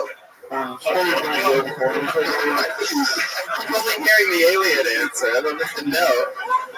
27? Is that what you said? 25. Huh. Wow.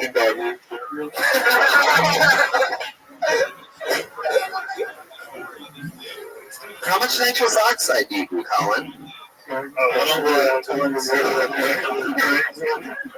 Boy, you can buy it on like Alibaba. You can buy it on Alibaba? What is that? It's like international interest. International like website? Yeah, you know, like wholesale toys and shit. I don't know why I'm still asking questions. I don't understand any of the answers. I understand everything. So, like, do you think that maybe, like, do you ever, like, huff other things other than nitrous oxide? Or are you one of those guys that, like, sniff some stuff? Keyboard cleaner? I think that's why it's illegal, because of people like Steve Irwin. Whoa. Don't get short with Tony, alright? He's wearing shorts. The podcast is I see. Also available at frankenote.com. Shorts. Frankenote.com. Nitrous oxide. Yeah, you think you're doing too much a little bit? No, I can't. You can't. It's totally bad for you. You know that, right? I mean, I give it to the dentist. Yeah. Well, in time every 5 years. Wait, did you just say you go to the dentist every 5? I mean, you don't get nitrous oxide every 5 years. Sorry, every time you go to the dentist, you get nitrous? No. Okay, then why would? No, I agree. I know. I just thought it was funny because every presidential election, you go to the dentist and you get the nitrous oxide. You gotta stop that shit, dude. Yeah. Your brain. It's not good. Tell us about it. You have the African version of Mystery Dance haircut right now. I don't know if you know that.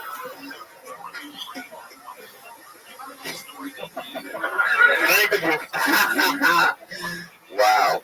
Colin Phillips. Your Twitter handle is Black Sponge. Why is that? There was a kid in my chemistry class, and he asked the teacher what could absorb light better. What? Mystery Dan wrote that one for sure. Okay, what did he say? I don't know, man. This is in high school, though. I don't know. Oh, no, he said, what can absorb light better than a black hole? And then this other kid was like a black sponge.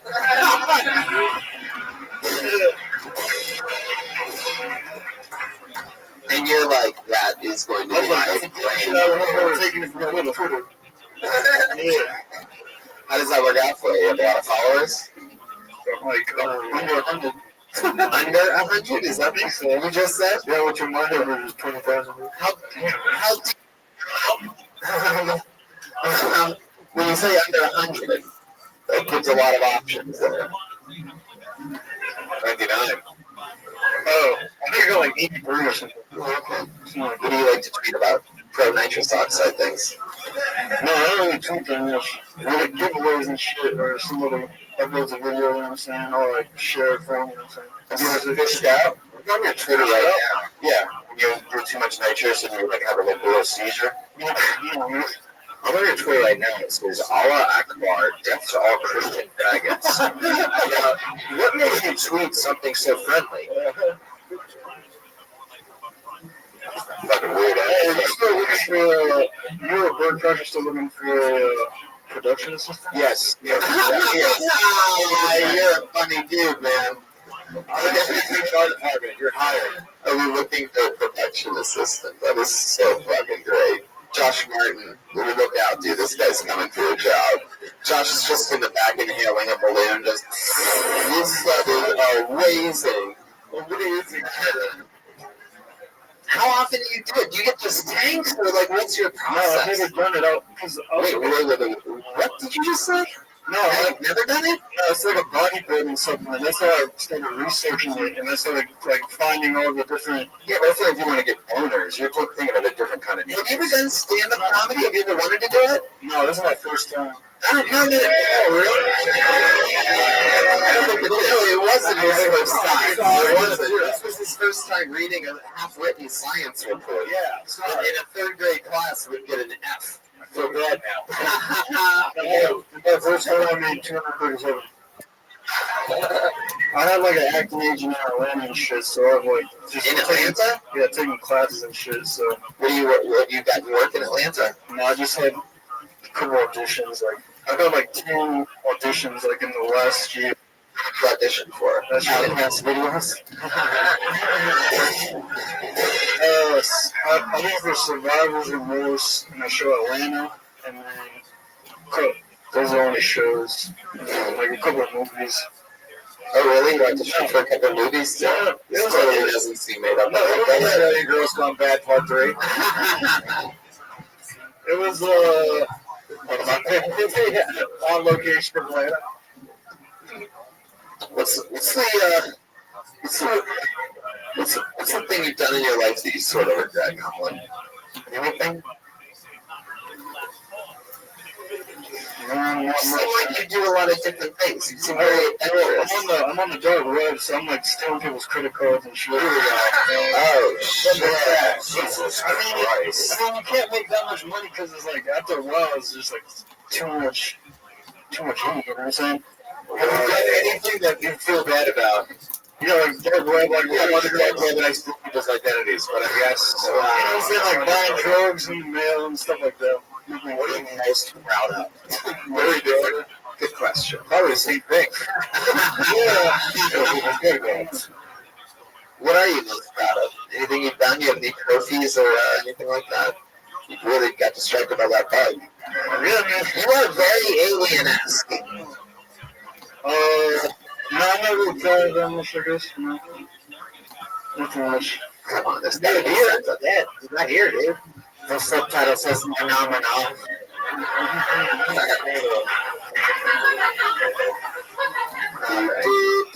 Yeah, I guess making it to LA was pretty crazy. Uh-huh. Yeah. I thought about it for like 4 or 5 months. It's on the room, you know what I'm saying? I stole all these people's shit. They kept coming from me, man. How do you decide whose shit you're gonna steal? How do you do it? Oh no, so you have the Bitcoin, and then there's like vendors all over these websites, and so you just send them $10 worth of Bitcoin, and they just send you a credit card. Wow.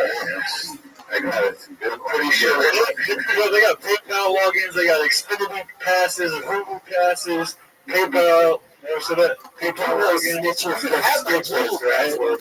Don't take my fucking bank account. Oh yeah, you can buy like lifetime porn passes and shit. Oh, how many Bitcoins are we talking for that? It was like $8. Lifetime. Lifetime, man. What's the most that you've ever stolen from one person? Like 1,000. Don't answer that. Oh, come on, Joe. What the fuck? Just like I see why you didn't get that job at 60 Minutes that you wanted, Joel. Don't answer that. Don't you do it. It's a live show. The host is getting you to do exactly what he wants you to do. $1,000? Shoes are good. Buy a pair of like more expensive shoes for like $800, and you sell them for $500. You flip those shoes? Yeah. That doesn't seem illegal at all. 4 shoes. If Steve was going to ask you to be on this podcast right after this, could you talk about a book for an hour? That's it. I can talk about like a history classic I wrote. No thanks. You're going to read me a book about pictures? Hot on Bob. I read a comic book once. I was trying to think of the last book I read. Tell me what, about the science. Actually, I think the last book was Fear Movie in Las Vegas. And that was like 2 or 3 years ago. Then it turned out it was a movie the whole time. I read the movie. All right, Colin. Well, is there anything else that you want to confess or admit or teach us about right before you go? Yeah. Okay, so I'm talking a little bit more than the nitric oxide. Okay. No. There he goes, Colin Phillips, everybody. He's on Twitter at Black Sponge. But fun fact, if you're going to look it up, it's spelled B-L-A-K. Sponge. There's no C in this K. Very interesting. Way to keep a little profile.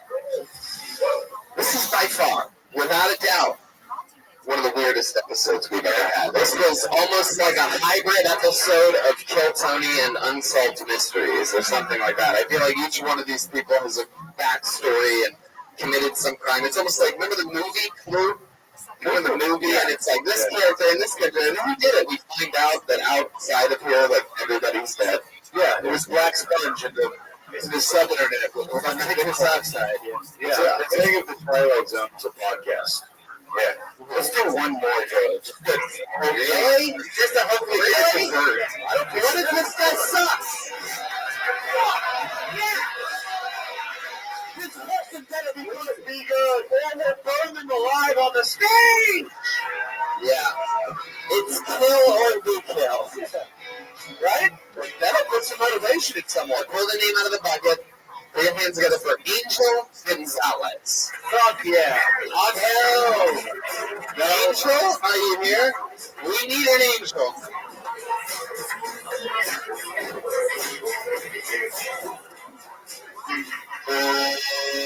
Blacklisted. I pulled a name out of the bucket. There's no Twitter handle here. It does not look okay. Really? Yeah. Do you know this person? No. Do it. Put your hands together for Rob.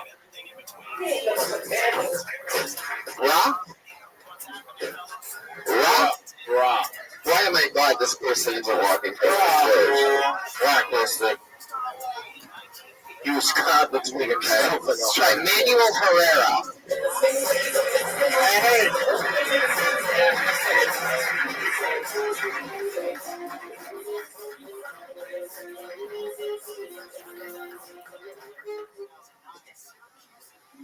How's it going, guys?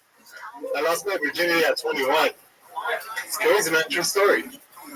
All that porn I had watched, I was like, all right, I'm going to put it to practice. I show up to her house. I was fucking nervous, man. I go, I want to eat you out. She goes, what? I just want to eat you out right now. I went down there. My glasses got all foggy. I had to take them off. The lights are off. And the thing is, I had never smelled a vagina before ever in my life. There was something foreign, like, it smelled like a leaf out of Mars or something. You know, it was foreign to me. And I went back up and I told her, you know what, I'm sorry, I can't do it. I'm too scared. And fast forward 5 years later, she died. She fucking died. And I was like, oh shit, my dick kills bitches. What the fuck? I was scared, so ever since then, I upped my eat-out game, and now I eat them out for 40 minutes. How did that, what does that end word?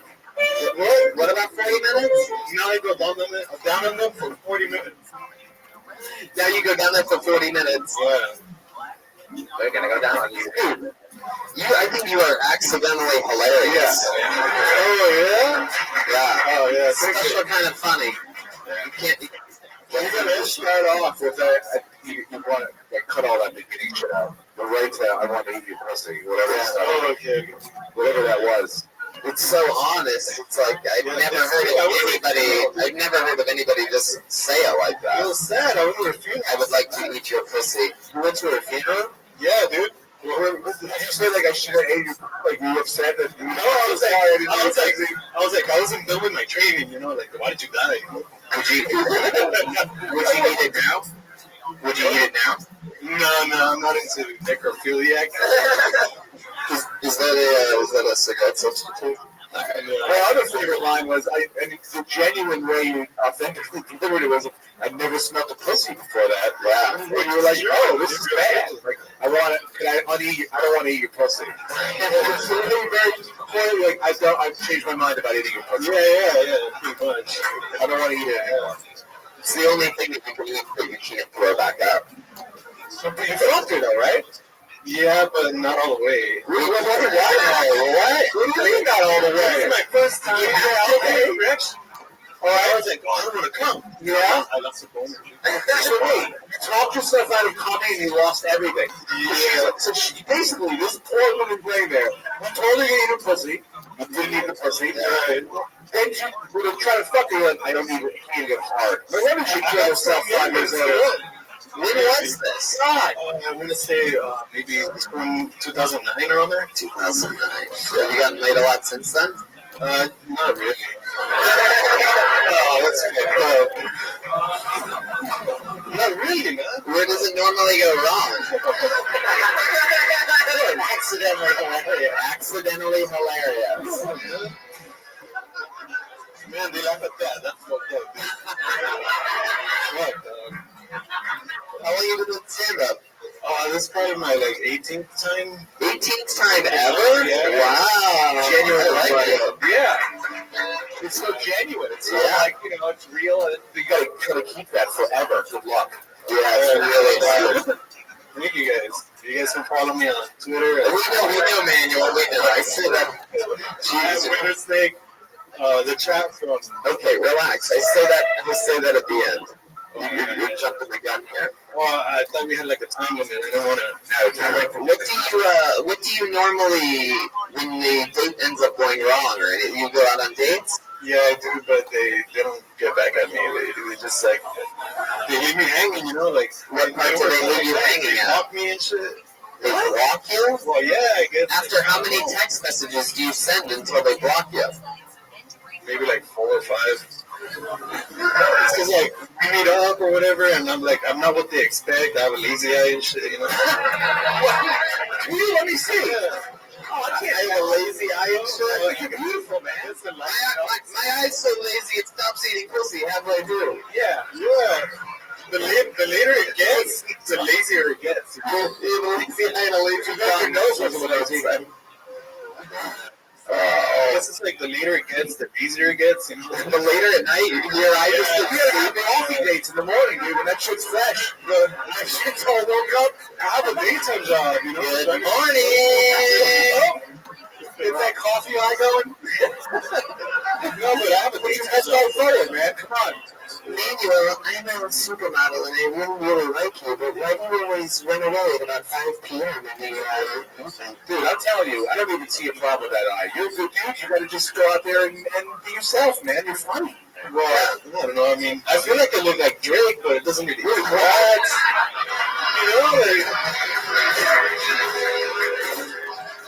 That's awesome. I'm talking Drake. I love it. I'm not kidding.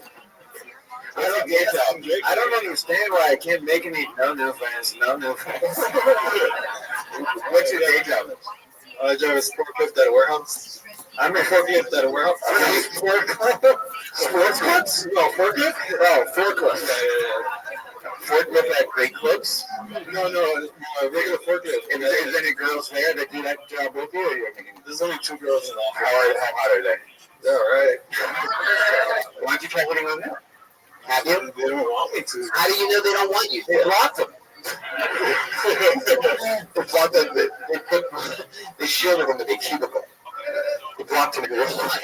We're going to use that forklift to lift your spirits. And your lazy eye. You can say that again.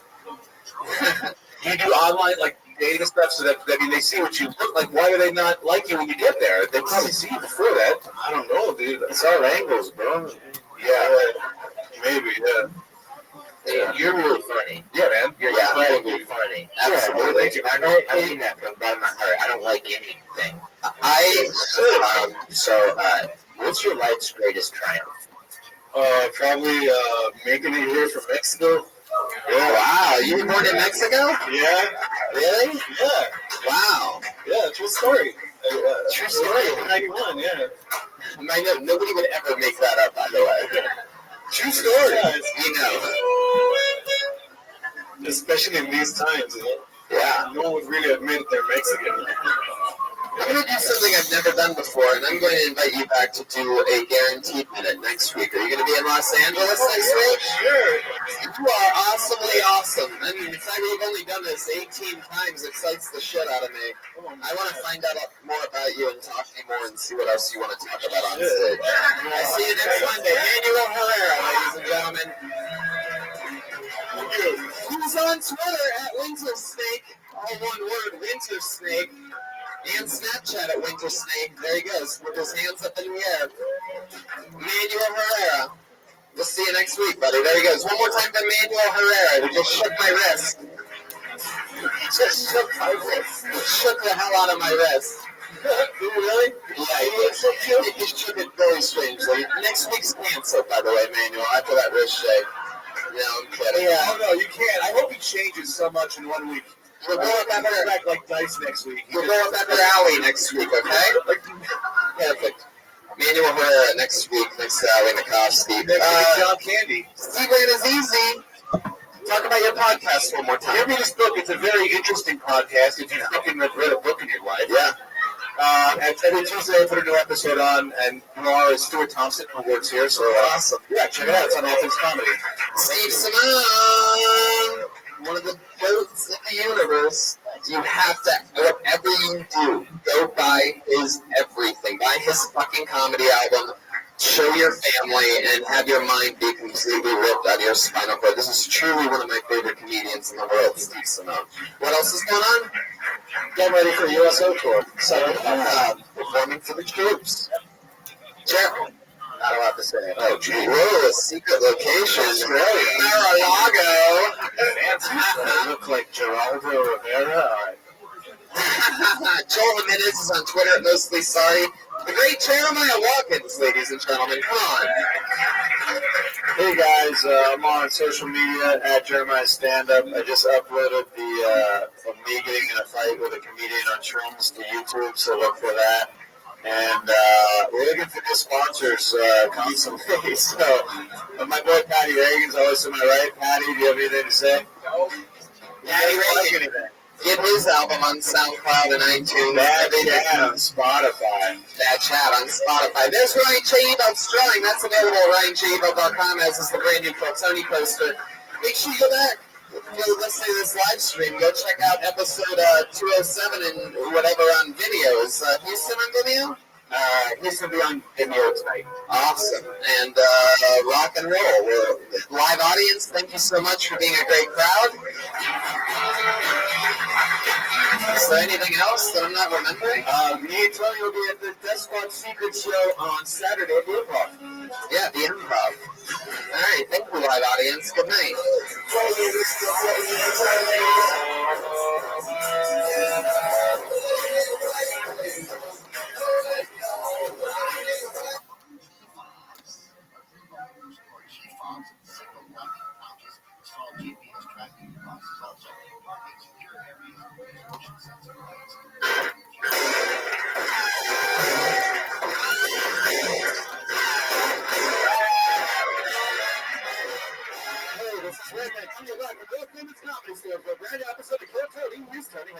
Hey, what's up, everybody? Come on, clap your hands. Get some energy in here. Let's turn this Monday into a fun day, shall we? Fuck yeah. I'm excited. Welcome to the #1 live podcast in the world, you crazy motherfuckers. On a Monday, Brian Redband is here, everybody. He's a little bit under the weather, so he's going to be a little baby quiet tonight. He's got a full-blown sinus infection with the HD camera going. The great Ryan J. Ebelt is here, ladies and gentlemen. Drawing tonight's episode, we truly killed Tony poster. We watch us every single episode on the show, and that's all available, all those prints, including the Kill Tony poster. I have both of them framed next to each other, and they look fucking awesome in my living room. Highly recommend doing that. All those are available at RyanJEbelt.com. Josh Martin is here. Look at this guy, keeping everything under control.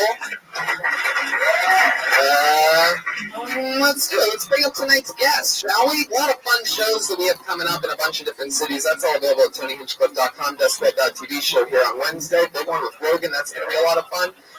Let's bring up our guests here tonight. Always two of the funniest comedians in the world. Tonight's no different. Let's see how loud this place can get for the great John Reed and Adam Ray.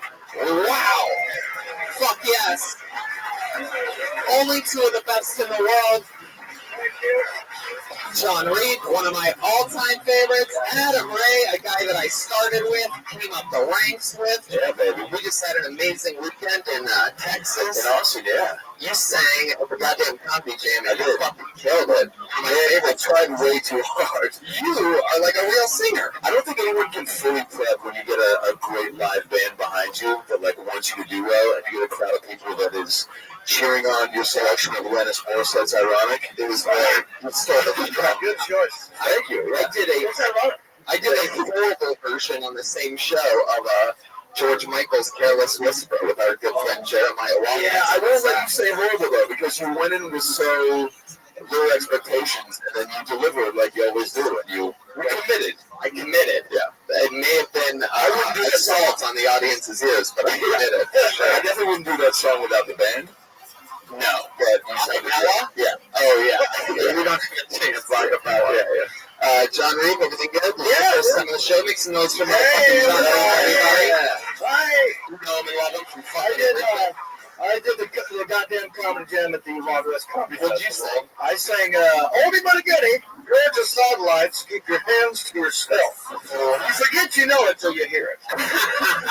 Then you go, oh shit, that one. And keep your hands to yourself. Yeah. Then you wish you never right. Well, I'm excited that you guys are here. I'm excited about this show. One of my favorite things about this show, as any listener knows, is we love our band. Our band is a really big deal here on the show, and every single week they participate and they come out to a different type of introduction. You never know what type of characters they're going to play and for how long they're going to commit to those characters.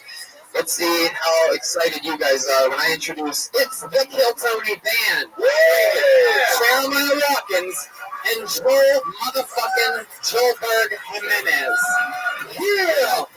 No, that's not Joel. They're Mexican! There they are. This crowd fucking loves Mexico. I don't think they've ever gotten this warm of a reception before. Wow. Break the walls down. Here they are. Amigos. Do you guys hear that? Yes, it's my ancestors rolling in their graves.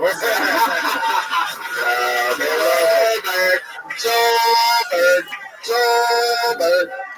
This place is out of control for the fucking all-Mexican Kill Tony Band. Kill Antonio. La Banditos. I just took two of their jokes away by thinking I can tell. It's not for that. Whoa! All right, I'm excited about this. Jeremiah in full Mexican, good alley out hat, completely Mexican, and Joe looks absolutely the same. As he always does. Every Monday. Joe Joe Jimenez on the percussion. We got Pat on the acoustic and Jeremiah on the sax. Tony! Yeah! First one! You guys ready to start the fucking show or what? I have a fucking pair of comedians. A bunch of crazy people. Sometimes it's like a top-rising comedian. Sometimes it's a complete insane person. Literally anything can happen on the show, as we found out in Austin when our friend with the sex gun got attacked by a comedian on mushrooms. Finally, that really happened last weekend. You know how it works. If I pull your name out of a bucket, you get the uninterrupted 60-second performance that you were hoping for. You gotta wrap it up after 60 seconds, and you'll know that time's up when you hear the sound of a kitty. Aw, that means wrap it up then. Going back though. It's doing it only your time. Or else you're gonna bring out the angry West Hollywood Bear. Oh shit. I want to do that. See, that's what happens if they run. If they go too long to get the bear. Very emotionless Mexican guy you are. Jeremiah's obviously never seen a Mexican guy smile before. When he breaks tonight, he's going to break all the way. Yo vivo en México. Oh, yeah. No me gusta Tronco. Oh, yeah. I like him, huh? That's a popular sentence. Man. It's me bumper sticker. What kind of guy? It's like the guy who didn't get cast the most interesting man on the the least interesting man on the Solo aquí. He's still trying to fix that, man. Look how his hat drops when he laughs.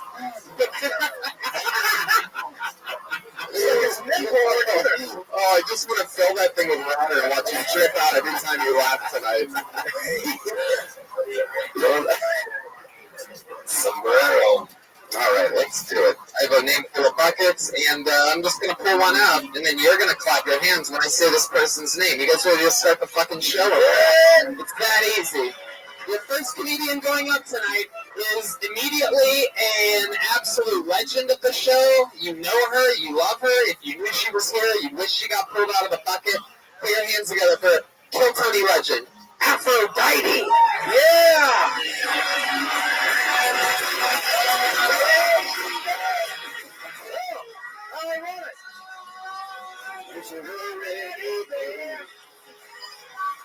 Holy shit, it's the real Aphrodite! Oh shit, make some noise one more time for Aphrodite, everybody. Hey! How y'all doing? How y'all doing? I don't think y'all doing shit. You know, I'm saying I gotta talk about white people in scary movies. I don't understand y'all. Why y'all keep going back in the house? White people don't play that shit. We see the monster man going back in the back of the house. Y'all white people gotta stop making these horror movies going back in the back of the house. And then y'all be out there swimming with them damn sharks. I saw some shark shit on YouTube. Ain't no way in the hell you see that black people in the motherfucking water with them sharks. Make them look at their ass caves and the shark like, yeah, motherfuckers. Yeah! Damn! Running there, everybody's like, oh shit, you should be fucking with the sharks. Y'all better stop this shit, white people. I'm telling you, they cool. I got below the she ain't got no legs and shit. What's up with that shit? The black people, we don't fuck around now. We barbecue, we shoot each other. Alright, Aphrodite getting in a minute. Obviously, she saw Jaws for the first time this week. It's been out for a while, but it just came out on Black-Ray. Ain't no Black. Aphrodite, sweet Aphrodite. Jeremiah. Tony, this is embarrassing. I'm wearing the same thing as Aphrodite tonight. How embarrassing is it? You got some dressed exactly alike. You even have it. Wow. You just ain't got no tits. I bet she could do her hair up in a sombrero like that too if she wanted to. You stay in front of my afro with the damn mustache. Both of them. All right, Aphrodite, relax a little bit. Breathe. What scary movie did you see this week where white people kept going back into a house? Wait. I need you to really listen, Aphrodite. I'm going to just try to ask this question again. What movie did you see in which white people kept going back into a house that had a monster inside? Well, I have flashbacks from my childhood when I went to see The Exorcist. And all those black kids, we cussing the screen out, and the white people just sitting there acting all normal and shit. So I had a flashback this week of that. Flashback? Yeah. I'm gonna keep going back to these jokes as often as I can. How often are you having flashbacks? Is it like any day of the week or just specific? Because you literally just referenced The Exorcist, and you were talking. It turns out you were talking about Jaws. I was making a joke before, but if you're referencing The Exorcist, then you must be referencing that one shark movie. Well, it's all kind of scary movies I've seen over the years. Have you seen Sharknado? No. Good, get that one. What about the LL Cool J movie? How did you see that Mexican Jeremiah? That's what it bootleg, Tony. It's not good. That's not good. That's somebody. Have you seen? Dad! Have you seen Get Out? No, I ain't seen Get Out, but I had Get Out one time. No. Let's just go Get Out. Yeah, Get Out. It stays in here. But yeah, Get Out. You can throw it on your playlist. Get Out. Okay. Yeah, so Daddy, I want to know stuff. I feel like you're trying to be funny, and I feel like you don't have to try. Yeah. Does that make sense? Well, a little bit. I feel like you're trying to talk about things that, like, how do you really... Don't try to be funny. I'm going to ask you a real question. I don't want you to be funny, okay? What did you do today? Okay, what I did today, I went to the store and got groceries. I did something real What kind of groceries did you get? Well, I love crab legs. Straight to the crab legs. There we go. Open with that. Talking about open with first thing got at the grocery store. I think there's a word for that. Anyway, how'd you get to the store? How to get in the store? How'd you get to the store? No, how'd you get in? That range. How'd you get in with that fucking hair? Well, it was my ass that caused the biggest problem in the car. Nice. But how did you get there? You watched or did you get a cab? Yeah. In a real taxi cab? Real taxi cab. Called a cab with the phone? I scheduled it the day before. The day before? Yeah. Well, this was on your list for a while, at least 24 hours. I had a ride service. You got a special ride service? Yeah, you have to schedule the day before. Oh, wow. You're big like it. For seniors, I'm 61. You don't fuck around with your crab legs. Oh, I It's a like whole the chicken butter sauce with garlic. No, we know you love butter. I like it. I'm a sister. What can I tell you? Hey, what did I tell you? Relax with the after fighting antics. I want to talk real talk with you. Crab legs, what else? Okay, I have salad. Oh, shit. Go on. That's a lie. Tell us the truth. What? Honest answers only. I like to eat like that. What kind of salad? Chicken. Oh, just regular. I didn't mean that. I made it racist by laughing halfway through that, guys. Because you put chicken on your salad, right? No, I don't put meat on the salad if I'm eating meat, you know.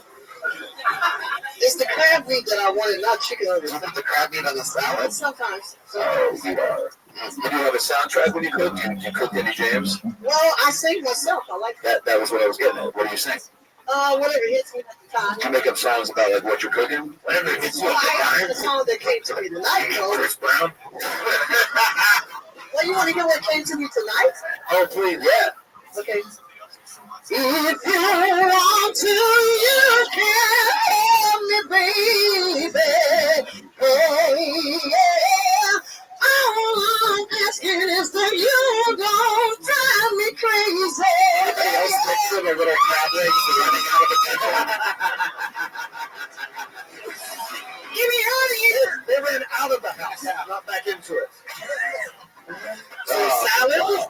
Crab legs? Did you make this tonight? Yes. And then, so wait, you did, so you went from the grocery store straight back home? Did you eat by yourself? Yeah, I find myself. At a table? In my kitchen. In the kitchen? Over the countertop? No, it's a little small window. Oh, no. I love that. Are we not going to acknowledge that set of pipes you just displayed? Well, that was unbelievable. It's fucking incredible. It's unbelievable. So good. It's unbelievable. So, what's your go-to karaoke song if you were to go out and sing? What was your song? Great question. I like to do different things. Like one of my favorites is Stevie Wonder. Isn't she lovely? Okay. And this lady Deborah Cox, who's amazing, singing "Nobody's Supposed to Be Here." I love that song. When's the last time you made love? Oh boy, I'm a little past due, like a library book overdue. I ain't gonna lie, but Mr. Muscles is making arrangements. Mr. Muscle. Mr. Muscle? Yeah. What's that? Do tell. I love a brother with some muscles, because he got to handle all this real estate. You know what I'm saying? They need muscles because they gotta lift those big ass sequins. You That's got right. That's the least of his worries. So is Mr. Muscles one person or any guy? No, he's just one big guy. It's a guy, and we know. Okay. Aphrodite, your ass is unbelievable. Yeah. Is there any special things that you have to do, like, throughout your day? Like, I know that some ladies, they have big boobs, and, like, that hurts their back, and, like, they have, or whatever, right? It hurts their lower back over time. I've read this. The worst doctor ever. Yeah. Is there anything? But you have big boobs too, but your butt like balances it out. You're sort of shaped like an S for the podcast listeners. Like there's an interesting thing that goes on here. Well, I'm just pretty hopeless. My genes, like I've said before on the show, this is my mom, 100%, and this is my father's mother, all back here, 100% USD ass, okay?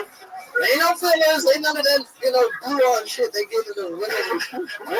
Whatever they doing, busting their asses, this is real shit. That's the real deal. Where are you from? I'm from St. Louis, Missouri. Okay. Like when you were like a little kid, did you have a big ass chin? Yeah, always. Really? Always. They used to dog me out all the time. What were some of the nicknames they threw at you? Oh, man. They used to call my... Big ass, stuff like that? Yeah. Kids are not creative. They just see what they see and they just say it. When they say it in the delivery, like, oh, man. What are you, big ass? Yeah. Hey, it's big ass. Black people call me one of the butt sisters. One of the butt sisters? Ooh. You have a sister? Yeah, I got a sister. Get the butt. I got two sisters younger than me. Do you keep them hidden inside of your butt cheeks? Well, you would think I got something there because people are running up goose for my ass as if they were striking gold or something, And I say, why you can't ask me if it's real? They got to come up and personally feel my ass. Oh, really? They should have. That's not good. Like at the grocery store? I mean, this is really tripping me out. I've said it on the show before. I'm really 61 years old. I'll be 62. You looking good. Yeah. I just don't conceive getting my ass boosted at that age, Yeah, that's right. I don't think you can get an ass conceived, though. That kind of feel good, though. Oh, shit. So you're referring to ass play, yeah? Well, it depends if it's the cute guy. I don't do any. What about Mr. Muscles? Mr. Wilson's is crazy about the ass. You know about that ass? Is there something you have to do special when you wipe? Like, it seems like your butt cheeks. Do I always ask you that? I think you want to see. Oh, I know. You freak out my ass all over. You said I can watch you wipe? Yeah. Do you take Venmo for that? It's not that difficult. I've been doing it all my life. Right. So you have to poop a certain way? Like, do you sit straight up or like, do you like straddle the toilet, reverse cowgirl? Do you reverse cowgirl the toilet? Like, you face the... Ask me that all the time. Now you have to pay to see it. You're gonna have to pay to see that shit. I've done that one before. Do you like have to actually like be? I'll tell you what, $10,000 you can go watch me shit all day. That's my favorite sentence of 2017. Let's go to correction. How much is shit in this bucket? Give me $10,000 down. Going rate, you're gonna do it anyway. No, I don't be showing nobody I'm doing it. Has it always been 10 grand, or at some point did you up the price? I just decided to give him a break. I was gonna say 10 million, but I know you're gonna. Well, that's fucking crazy. Those are friend prices. That's a family and friend discount. I mean, the price of ass goes up every year. Y'all should know that. Yeah. It's Robert, man. All right, Aphrodite, you're amazing. I absolutely love you. 61 years old, and you come out, you eat your crab salad, and you come out and play with all of us crazy kids, and I absolutely fucking love you. You're unbelievable. Keep your amazing Never stop singing either. Oh, yeah, I'm going to do it, man. Thank you so much. Make some noise for the great Aphrodite. There she goes. That's one down the train. Aphrodite Love is her on Twitter. AFRODYETELOVE. We love her. Look at her. Just that fucking ass just squeezing through, just knocking over drinks as she goes back. Alright, I pulled another name out of the bucket. Let's watch this guy. Patrick Ramirez. Alright! Well, the band loves it. Patrick! Yeah. Here he comes.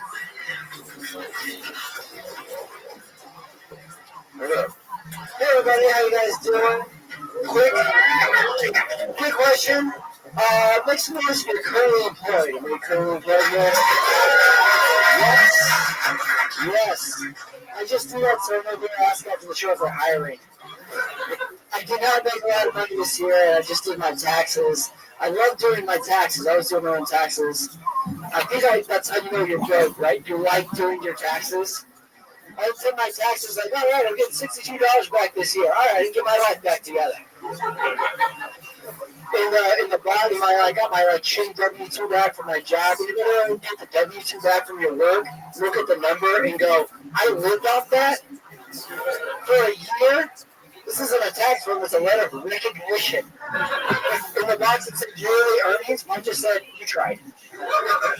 I have great motivation though, like even though I don't make a lot of money, I'm still pumped up sometimes. Like I'll be driving in my car, the low fuel light comes on, a minute later it goes off, and I'm like, well, I guess that's not a problem anymore. Thank you guys, that's nice. Yeah, Patrick Ramirez. Got some jokes? Yeah. By far, without a doubt, one of the funniest MSNBC correspondents we've had on the show. Thank you. That is true about the taxes. I did miss getting money back. That was like the nicest. It's the best. Yeah. I felt like when you went with the 62 number, we were about to hear some examples of what you got with that 62. I felt like you went just hanging there, like you could have worked more on that. I got TurboTax for it, $62. Yeah, what do you do for work, Patrick?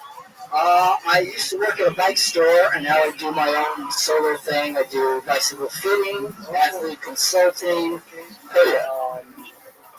Athlete consulting. What the fuck is that? You gotta get way into that mic, Patrick. Get in there with that mouth. Right, get it right next to it. Eat it. Closer, Patrick. There is lipstick still on the mic from what my bag. Yeah, that must be it. You might want to get so close, you might be peligroso. That might smell suspiciously like crab salad right now. Peligroso. Oh, okay. So you're running a little bike shed, it seems. That's right. Yeah, I got a little bike. Busy Slater shed on the CEO. And when you say, oh shit, Hey, you're the CEO of this? Chief executive officer, manager, employee, and janitor. you're the only employee, right? I'm the only guy. Yeah. You're the CEO and you're also the janitor. Janitor. Yeah. Do you have commercials for your business? Scheduling. Yeah, okay, good. That was my question. What's like the slogan for the shop? Slogan? That's no shop. It's me. It's me. And Right, you want to be big about it. So just you, but like, so what's like your pitch to people? Like you say, hey, come to, what's the name of the shop? Well, it's not a shop. It's just my name. Right. So you Patrick Ramirez. And everybody. Patrick Ramirez. Athletic consultant. That's good. Yeah. Wait, you're not the marketing guy for your own company? This is all new to You outsource the marketing. Hey, Tony. Yes, Jeremiah. Can we all make up slogans we think he should use? Yes. Okay. I think one would be the most boring bicycle trip you'll ever make. That's good. That's definitely in the maybe column. Are you affiliated at all with Lance Armstrong? No, everybody else. I got another slogan. Maybe I'll make you more tired than your bicycle. Yeah. That's a good. That was my Paul's break right there. Maybe not. Yeah, okay. I thought it did. Maybe another one would be I wish I spoke better. That's really funny. Yeah, spokes on a bicycle, thank you. I like it. It inspired them to actually clap when a good audience would. Yeah, John actually worked that. What's your seat in there? Yeah. Hey, what's your name? What's my name? What's your name? Patrick Ramirez. Okay. Maybe like Patrick's Bicycle Company. That's really good. It's mi chico Patty Reagan. I'm still confused on what it does. Oh, man. Maybe Patrick Ramirez, seating for one. Yes. Seating for one. Not bad. I'll put that on the business card. You had a business? Single business I got card, a business right? card. Just one. Just one card. Just take a photo of it and give it back. Do you have it with you? No, I don't. I think you're so lonely. You say unicycles, maybe. Oh, Joel. Sorry, we just keep cranking them. Wait, one more. There's really awesome bicycles. Really? That was a little Oh my God. The best bicycle period. There you go. Wait, so what is an athletic consultant? Like, So, if you want to, I say if you were to say you wanted to go do something, so like I want to ride with my buddies 3 hours, I've never done it before. Give me a training program to do that. Sounds terrible. I have another slogan. Yeah. How about this one? I'll huffy and I'll puffy and I'll blow your house in. Something like that. Huffy? It's a man, people. It's a man. Oh, I thought that one was going to be a real winner. Not that fucking bicycle. Go, Judge. You can't kill Tony. Set me up with Danny caught it.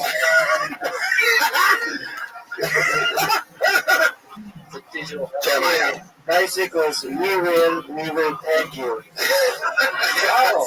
thought it would rhyme with rock, it didn't. No, we like Good misdirect. Hey. Maybe just bicycles, but you spell it B-U-Y. You know what I mean? That's all. Yeah. I don't think Patrick Ramirez is going to work for you. You gotta change your name. You gotta change it too. So, how you've been fixing bikes your whole life? Is that you get a lot of pussy doing that? I've gotten to this today exactly 0. Yeah.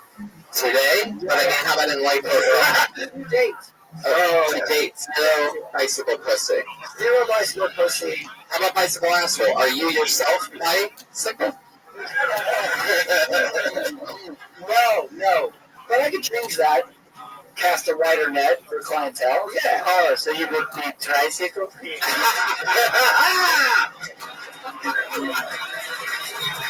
Muy bueno.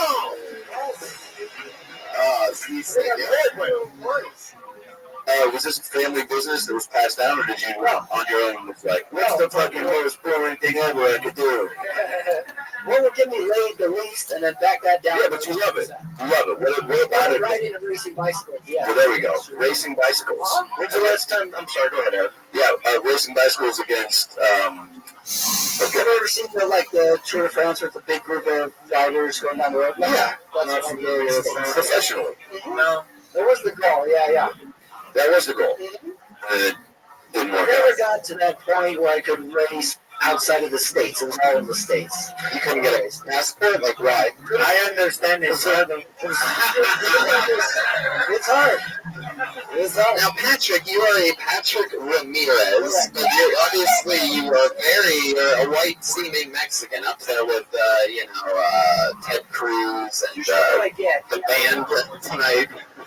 My band. What's the most Mexican thing about you? Who voted for Trump? Did vote for Trump. The most Mexican value. Both parents Mexican. Grew up in a border town. Border town? Lots of tornadoes. The most Mexican thing about me is I saw the movie Selena in theaters. Hell yeah, I did.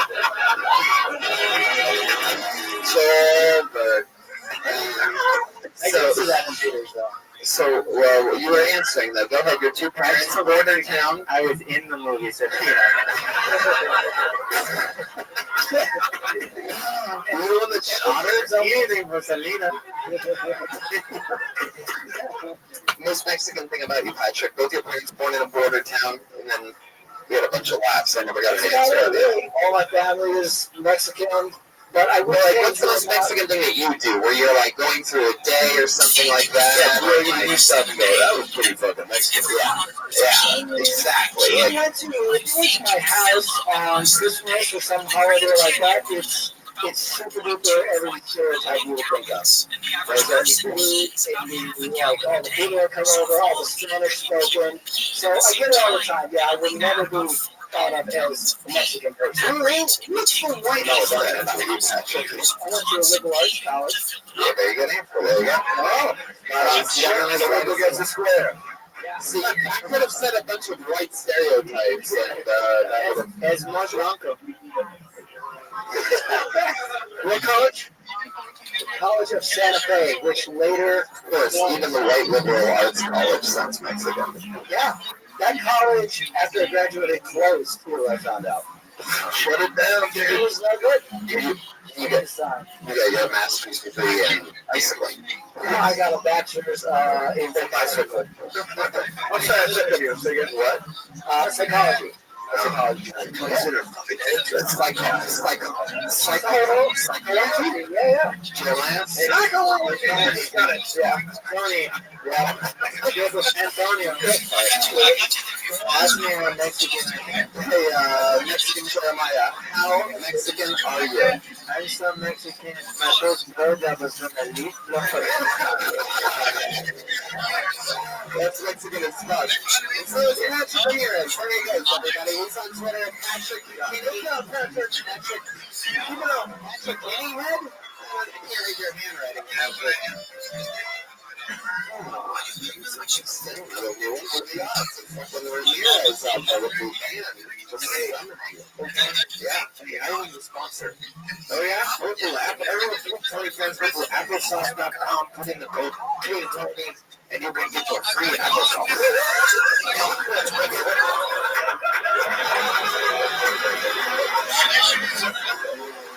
It's absolutely just actually, it's like if it was okay, forget it.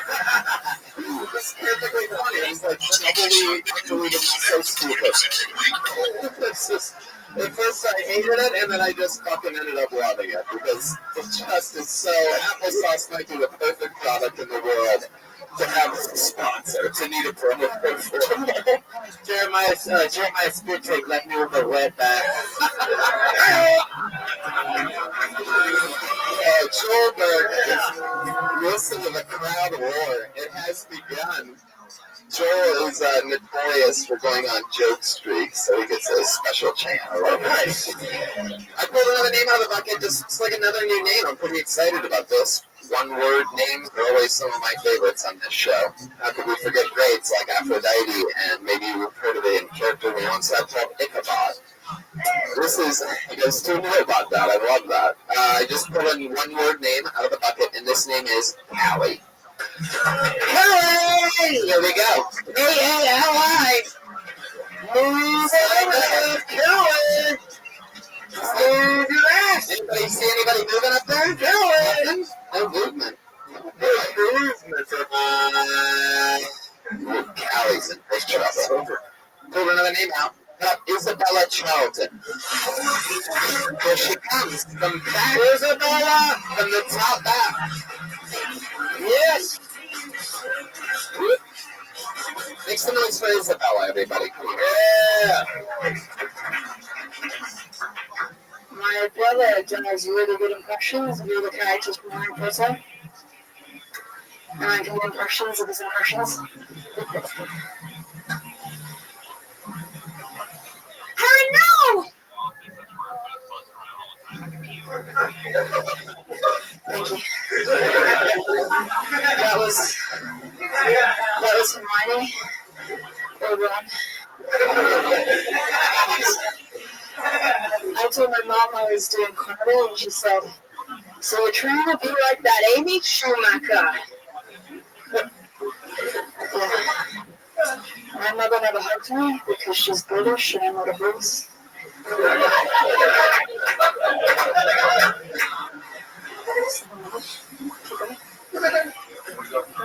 I showed my mom one of my comedy videos, and I said, "I don't know if that's funny," and she said, "Yes."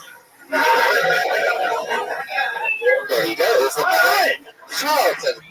Hello, Isabella. Welcome. Good evening. What's up, Isabella? How long have you been doing stand-up? 2 years? All in England? No, not in England. Where? A year here and a year in Auckland? Hong Kong. Wow, I'm surprised the Mexican guy knows what Auckland is. Yeah, my family's been far. Jesus, that's very far. That's very far. Watching you rap to try to keep a mustache and just smoking a vape. That should be a great show. One of because it's so creepy because you're not fully smiling. It just looks like you're coming in your pants and not moving. Like the worst orgasm ever. Well, you can't enjoy it for you. Alright. Isabella, what are you? A girl? Get it out of you, British? Yeah, so how long, you've been in Spain for 2 years. How long have you been in America? A year. 1 year. You seem to did it for a year. Yeah, I grew up in Hong Kong, so. Really? Shit. Hong Kong. Where are you at in Hong Kong? It was a colony. Is everyone really come from fighting? You said that so sincerely. Yeah, right? Sorry. Was that fun? How'd you get to Hong Kong? I'm sorry, like, how did this happen for you? My mom moved there as a baby, as a little friend. So did you basically go to school with all Asian people? Yeah, I speak Chinese. Do you? Can you give us a little example? Can you say, I really love your show? Something like that? 我很爱这个关注。 That's it. Correct. I believe you. That was it. She's right. That was correct. Yeah. That's exactly right. Good job. Based on what I know, that was it. Yeah, 100%. What do you do for work? In between jobs? Yeah. What was the last job you had? I've had loads of jobs. I used to be a lawyer, and then I worked at a bank, and then I did TV and film in China, and then I moved here. Well, what was the best TV job you did in China? Like what show? Do they have like an equivalent to like a Family Feud out there that you might have been a contestant on? No, I didn't do reality. I just did scripted stuff. Yeah. What was one of the names of the shows? 龙豪机车. Nothing on Blackberry. Come back, Julie. It'd be Yellow Rig for that one, but oh, that's the line. That is.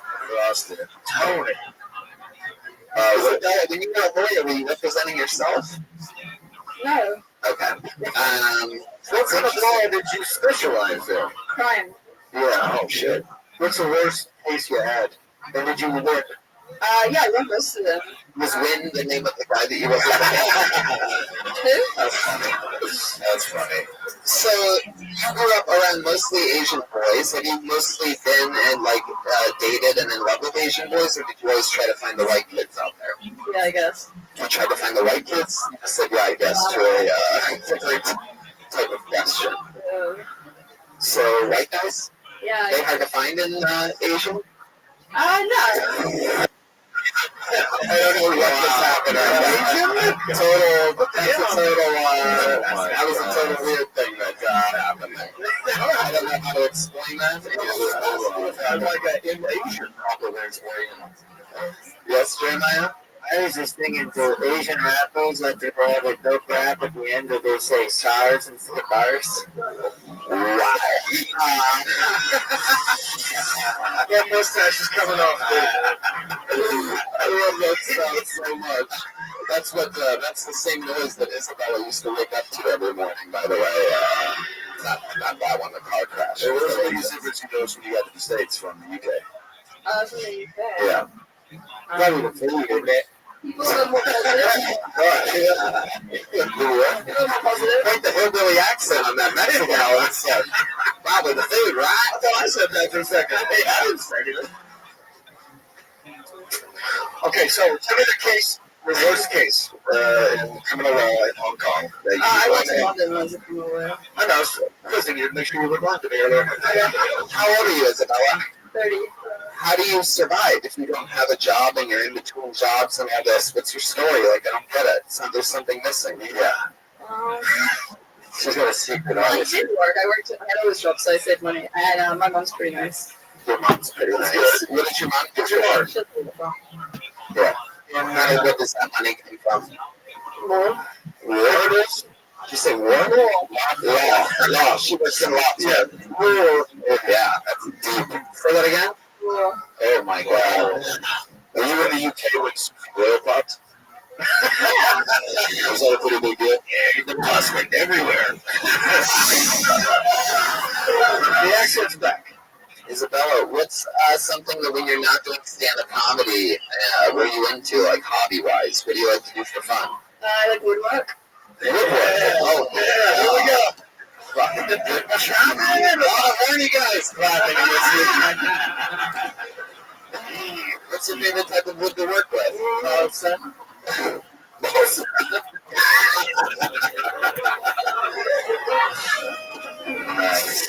Maple. Oh my God! What's the coolest thing you made? It's the most brilliant thing in the world. You come from the balls, huh? This is a conversation's going on. What was the coolest thing you made? Chopping board. A chopping board? This is a piece of wood. This is what you did. So what, you just found a piece of wood. That's great. So are you currently working on any woodwork right now? She was over here. Jesus Christ. You are disgusting. Your sister man is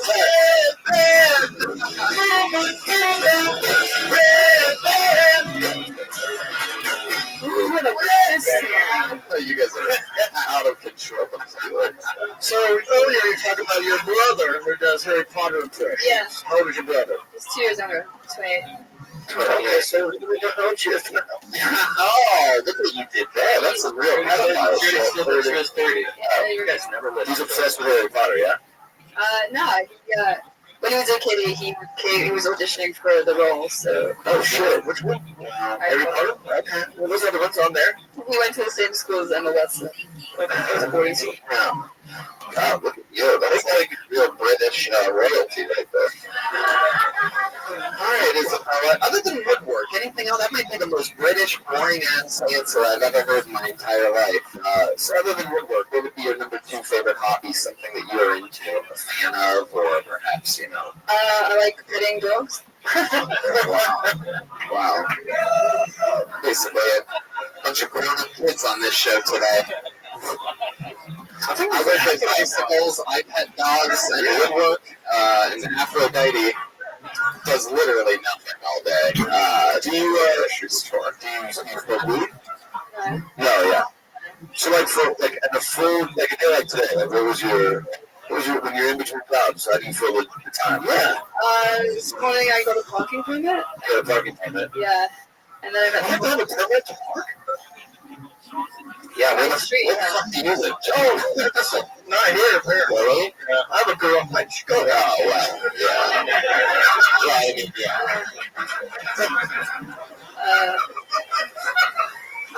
So many people are so jealous when you say I know. Oh, what's that lens like? I took 2 baths. I met someone. Oh my God. Sleeping in a cup of tea.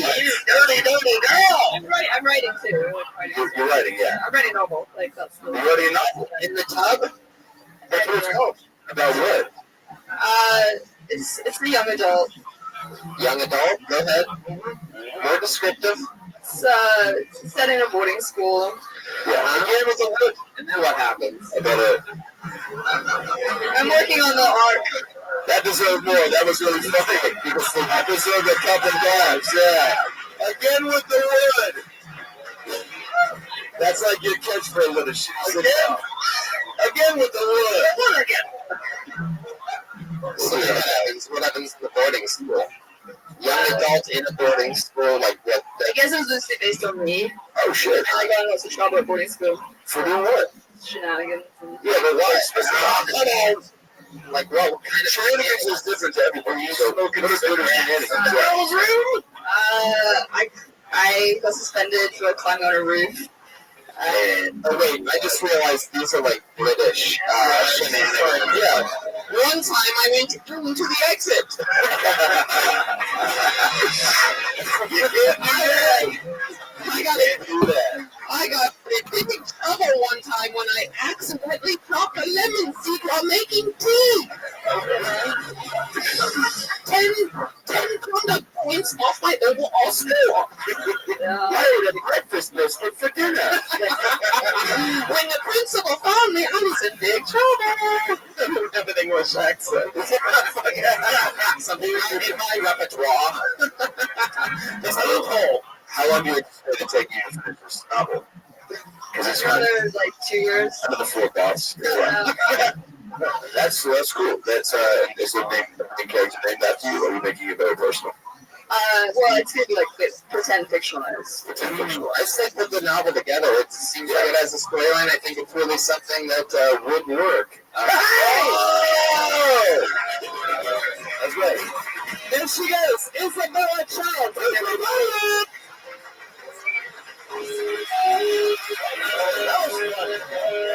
There she goes. She is long gone, which is also the first boy she kissed. And, Also, I don't know if you noticed, there's a guy up there with a staff, no shit. I'm not even making a big joke, but there's an actual staff up there. you got a guy with a staff? Yeah. Oh yeah. You know that guy, the other black wizard up there. Okay. We're going. Okay, I pulled another name out of the bucket, and again, this looks like a brand new name. Put your hands together. Believe it or not, to Diego Zavala. Yeah, baby. All right. Diego Zavala. Oh, no. Oh, Diego? Oh no, another friend deported. Well played. Well, Diego, since you missed your spot, you know what that means. You just got brown listed. The listeners are going to love that one, and it got nothing in there. You can hear them laughing with their headphones on now. Another name. How about Johnny C? Yeah, baby. Johnny! Here he comes. Here he comes. What's going on? So, I'm single, and dating gets harder and harder as I get older, and I think it's because I know what I want out of a relationship now, and more importantly, what I don't want.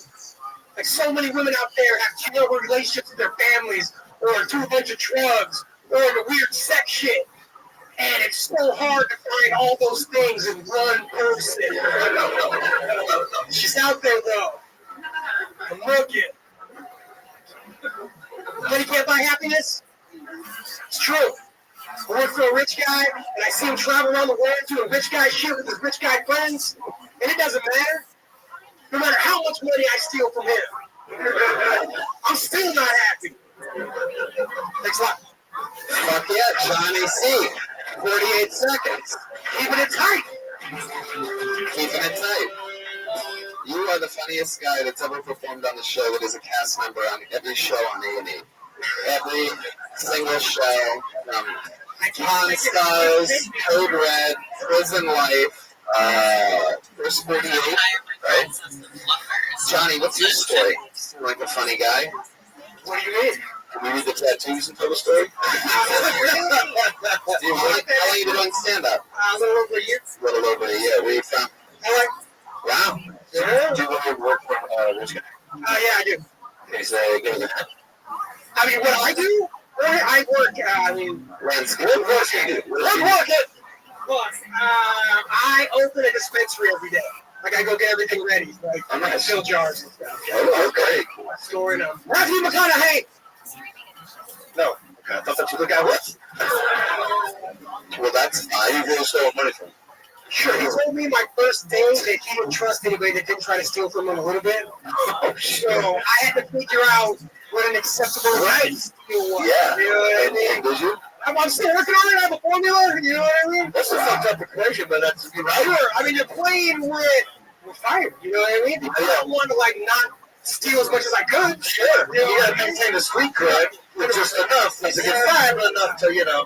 Yeah, sounds like that process for, like, childhood trauma. Anyway, that's interesting. How many tattoos do you have, Doug? I have no idea. My knuckles count as 1, 2, or 8. Oh, what does that say? I'm gonna say that's 4 right there. Oh, okay. No, what was the first one you got? My first tattoo.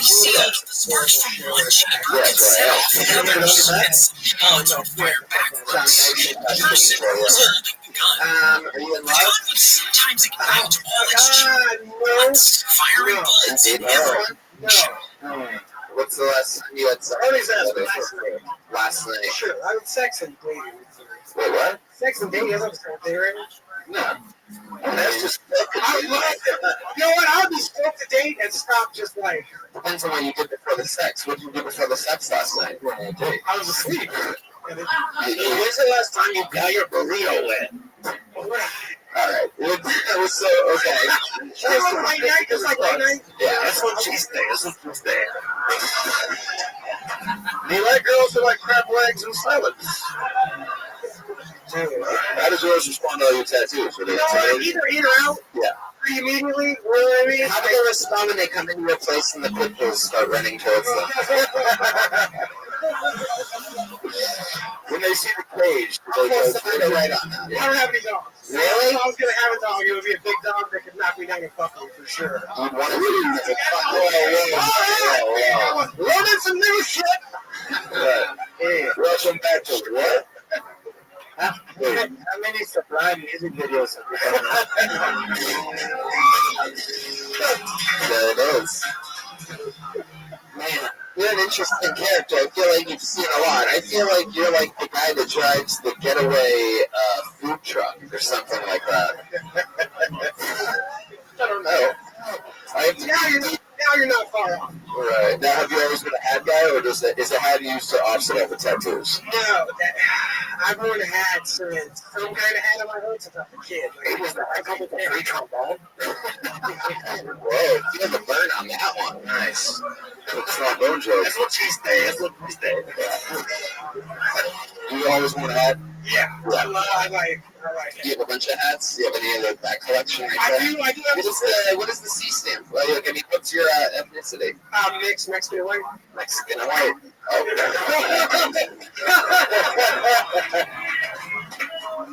That's something. What's the tattoo? You clearly have tattoos all over your body. What's the tattoo that you regret? One in which you're like, you have to explain to the ladies. My forehead was pretty stupid. Whoa, that's dumb as fuck. It looks like real hair.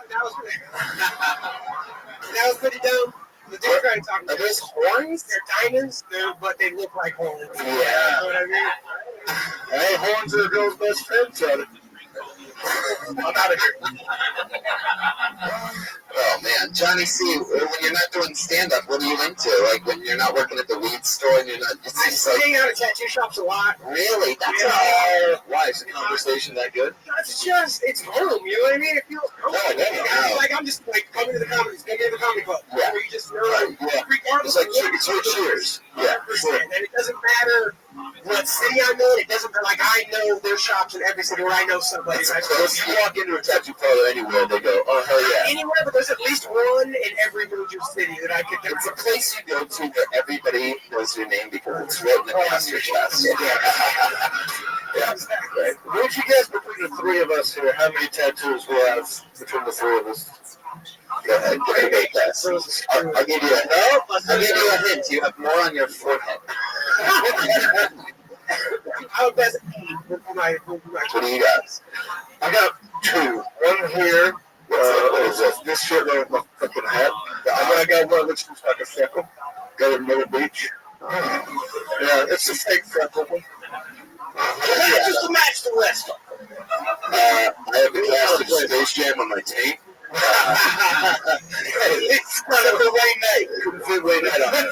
But everybody else made the cut. Red Band, how many do you have? Who's the monsters? Really? I've learned that there's a bad story where it's like Asian letter. And I thought it was R for the last name. Recently, this Asian girl goes, "Why do you have that on your arm?" Sure. And I was like, "It's R for my last name." She's like, "There's no such thing as an R in Japanese or whatever." For years, guys have like made up flashy for that name. Right, so I was like, "What's it mean?" And she goes, "Oh, it means waterfalls." Yeah. So, Bad story indeed. You were right. I have a bad story about this one tattoo, and then you told it. I mean, quite incredible. The whole time I was waiting for a big misdirect there. Go ahead, Pat. I have a tattoo. Yeah. It's a tattoo of the Rio Grande on my lip crack. Toki. Everybody's malfunctioning right now. Johnny, I've got it. craziest thing you've ever seen go down at a tattoo shop. Go ahead, Jeremiah. It's Virgin Mary crying, eating a bag of flaming hot Cheetos. Totally saved it. It was nice to meet you, Johnny. So, I like your first joke. Are you going to get a tattoo that reminds you of this? What happened here? I already have one. Really? Are you serious? I can tell you tattoo? Yeah. Okay. You're going to be the first one I saw, so no big deal, you motherfucking haters out there. Bring it together, Johnny C. Everybody. Johnny!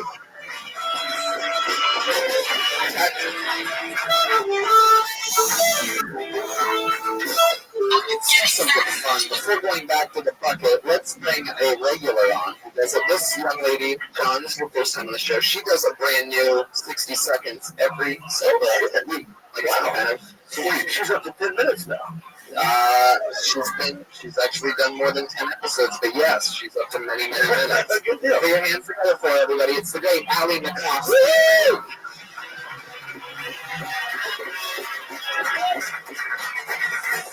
Oh boy. It's Monday, which sucks, I guess. I know, I feel like every day sucks. I hate when people just make it about Mondays.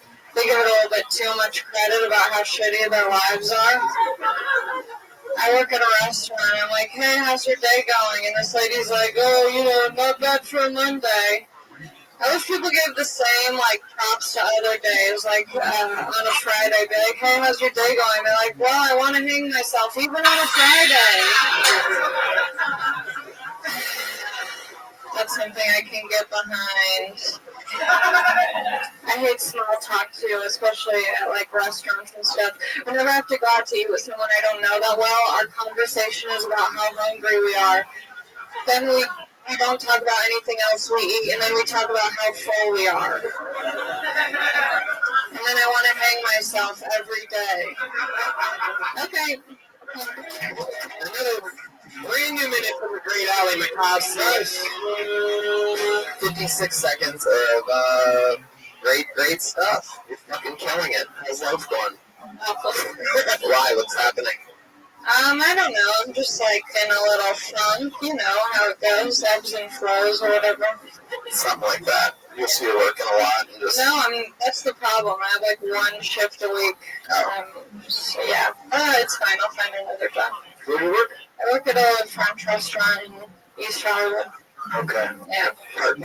Part-time. Super part-time. You just work 1 minute a night? One shift a week, but I covered someone's shift today. But this one is 60 seconds. Yeah. Okay. Yeah. Hey, I want to join our gang. Where you got the haircut?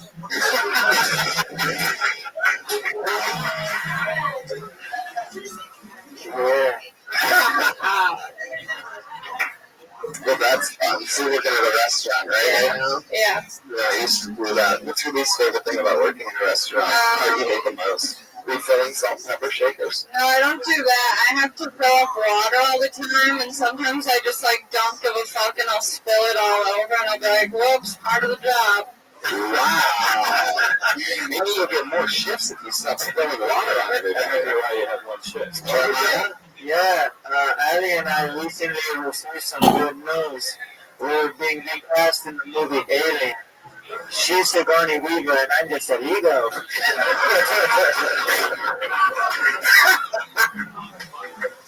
God, I love you so much, Jim. It's incredible. That's still hanging in there. I like your cadence. I like the way you talk. Thanks. I do when I say that. But yes, you write a lot when you're at work.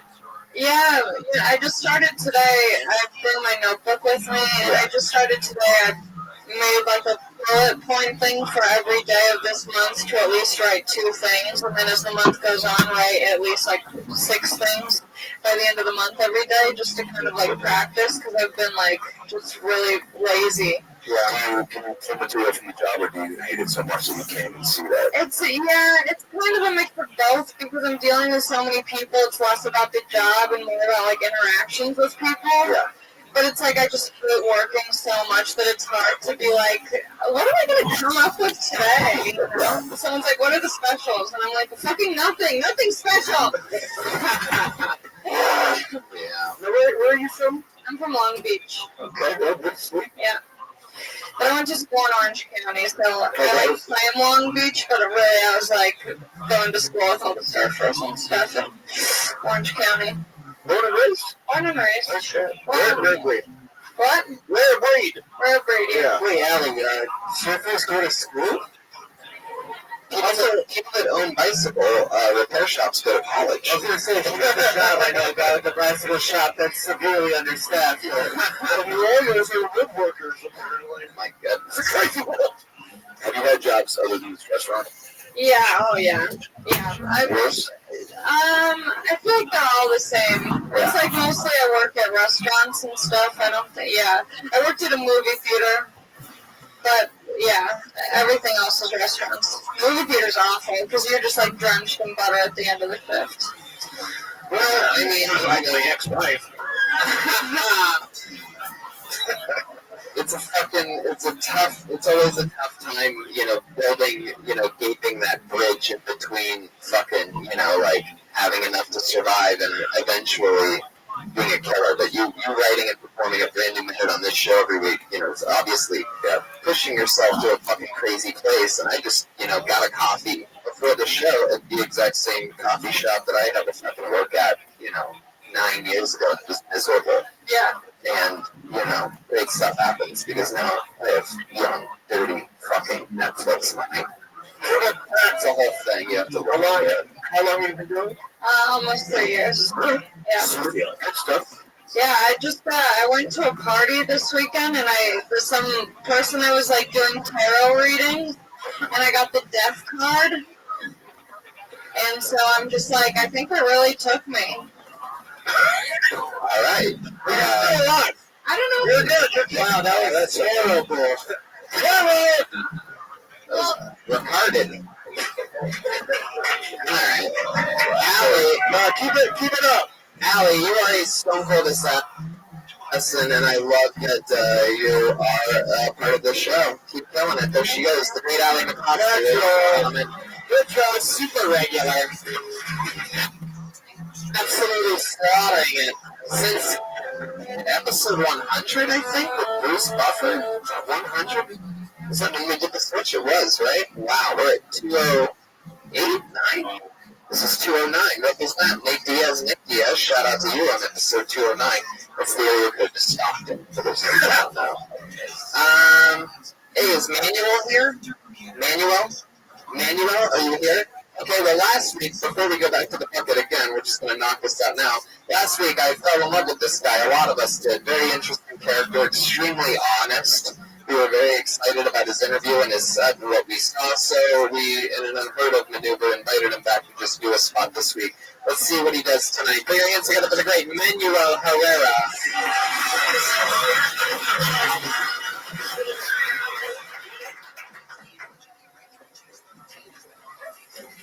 All right, everybody. I've never had a girlfriend in my life. But I almost wish I had a girlfriend. Just to see how it feels to cheat on her, But here's the deal. I'm hairy as fuck. I'm so hairy, I had an ingrown in my ball sack. There's no girl that's going to pluck it out. Guess who plucked it out? My mother plucked it out, man. She was on her knees and plucked it out. No girl's ever going to do that. I'm not circumcised. I don't give a fuck. Hey, but you know what, girls? More girls come from her action. What's up? No way. You guys can follow me on Twitter. Yes. Thank you. Alright, 15 seconds of wonder from Manuel Herrera. I mean, a lot of information, and close it out with a catchphrase. More skin, more wood? More action? Yes. But no, the interview I don't give a fuck. Yeah. I like that. We truly don't. I mean, even though you clearly had no choice, I don't think anybody has a choice of when they're circumcised. I don't know how many, 2-month-old babies are like, it's time. I totally give a fuck. Get rid of this extra skin. I give a fuck. I'm a fucking baby. All right. You are one of the words that I use to describe you, which I very rarely use on an intro ever, maybe ever, in 10 years of doing this, is honest. I said you were honest, and I think that you truly followed through with that. That ingrown ball thing, that has to be true, right? Did your mom really pluck out a fucking Oh God! Wow. Did you ask her? Did she offer? Is it on like the back side of your balls? Is that why? Like on the lower left where I have my mole around there. Yeah, you have your balls. Oh, that's It's a whole fucking cast of characters. That's how you find it, Mom. Next to the mole. I have a globe in the corner of my bedroom that's just a model of Manuel Ferrero's balls, and I should have known where that mole is. It's right there. Right down here, like the Australia of the ball side, right? Sorry, No, it's okay. So she actually put that. How long did this process take? The removal of the Honestly, while leading up to it, there's some foreplay. Oh. Why didn't you do it yourself, by the way? Why didn't you just squeeze it out? He wanted his mom to have some fun. I'm sure she had a ball. I couldn't really do it. He wanted to put his mom to the test. Yeah. I'm surprised he's even talking about it. It's a little testing. Hey! That was a testicle joke, guys. You wanted to feel like a grown-up. Wait, what? Say that again? Please repeat. Jeremiah, you really got the shaft on that one. Little boss. Wait, are you and your mom close? Like, was this like an out of the ordinary thing for you to ask, or was she? Well, I had no choice. I mean, Well, what does that mean? Exactly. How did you know what it was and what was going on down there? Well, every time I walked, it felt irritated. Yeah. And she noticed a weird walk going on. She's like, "Is there a kid that's giving you a hard time there?" I noticed something was up. She noticed something. Honest with her. What did she do? Was that to do with tweezers or teeth? Tweezers. I love the delay that's going on in this room. There's a hard 2 second delay. Oh, there's enough time for him to answer it. Tweezers. Okay. Well, I applaud you having that happen and nearly thinking, all right, well, there's a thing here. Right. I mean, in indoor where it gets that infected, there's got to be some pus that came out of it, huh? So was she like squeezing her 2 fingers against her balls too? I didn't have any. Normally, I don't like to get this gross, but I feel like this is like a true story. Well, you said that she used tweezers. Yeah. To get the hair, but I mean, you wouldn't squeeze the skin with that, right? No. Well, did she have gloves on? Tell the truth. She had a face mask on. You got circumcised. You got chowder dick. Anyway, now see, that's the lie. That was the lie. You went way over the foreskin. Oh my God. Well, no, she just clicked it out in the spirit of May 5th. Candy came out. I don't like it when people try to be funny. I always like, I don't like it when people try to just stay the honesty. Hey, Manuel, did you have to like consciously like not get a boner and shit? No, that wasn't. You see why I don't like it when people try to be funny? No, I'm kidding. I love you, Matt. I love you. Stop moaning like that. I don't love that. Manuel, will you tell us a story about your school photo? I heard the story yesterday. Sure. Good things. I want to hear this. This just it. Go ahead. Well, yeah, I mean, some kid did the Stone Cold Stun on me, and he broke my glasses. And my dad had to put them together, and he went into his room, and he came back out with one of my mom's old sunglasses and my glasses, and my lenses wedged onto the sunglasses, and I had to take a school photo with them.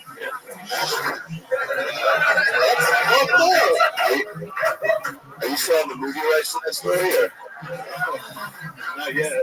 I'm confused. It's called C. How many lenses are we talking about? What in the picture? No, he took out the sunglasses, and he wedged my actual lenses onto the sunglasses. Oh, so that's the whole thing. So it was clear over the sunglasses. No, there was no sunglasses. He took them out. Is this picture anywhere? Yeah, or he's doing it now. It's the same glasses. Yeah. Did you get a lot of shit for that? The kids make fun of you? Yeah. So, fuck that. What they call you? A big ass? Nothing familiar? Alright, but no, but seriously, did they say anything? ever since then, they started calling me Pet Boys. Pet Boys! Oh my God. That's pretty good! That's not bad for a kid insult. That's not bad. It's pretty damn good for a kid insult. Really, how long ago was You this? see that shit? She gets me mad. Then would you fire back memories and shit. Yeah. Would you fire back? Rafa's de Sol Pendejo. Oh, all right. Oh, yeah. Would you make fun of people back, or would you try to fight, or what was your way of handling that? Would you just cry? Really, I was more like introverted, and Yeah, right. now I got a little more wild. introvert. I think you're dickhead. You became my extra girl if you let your mom pop the thing in your mouth. You're like, listen, well, I am here.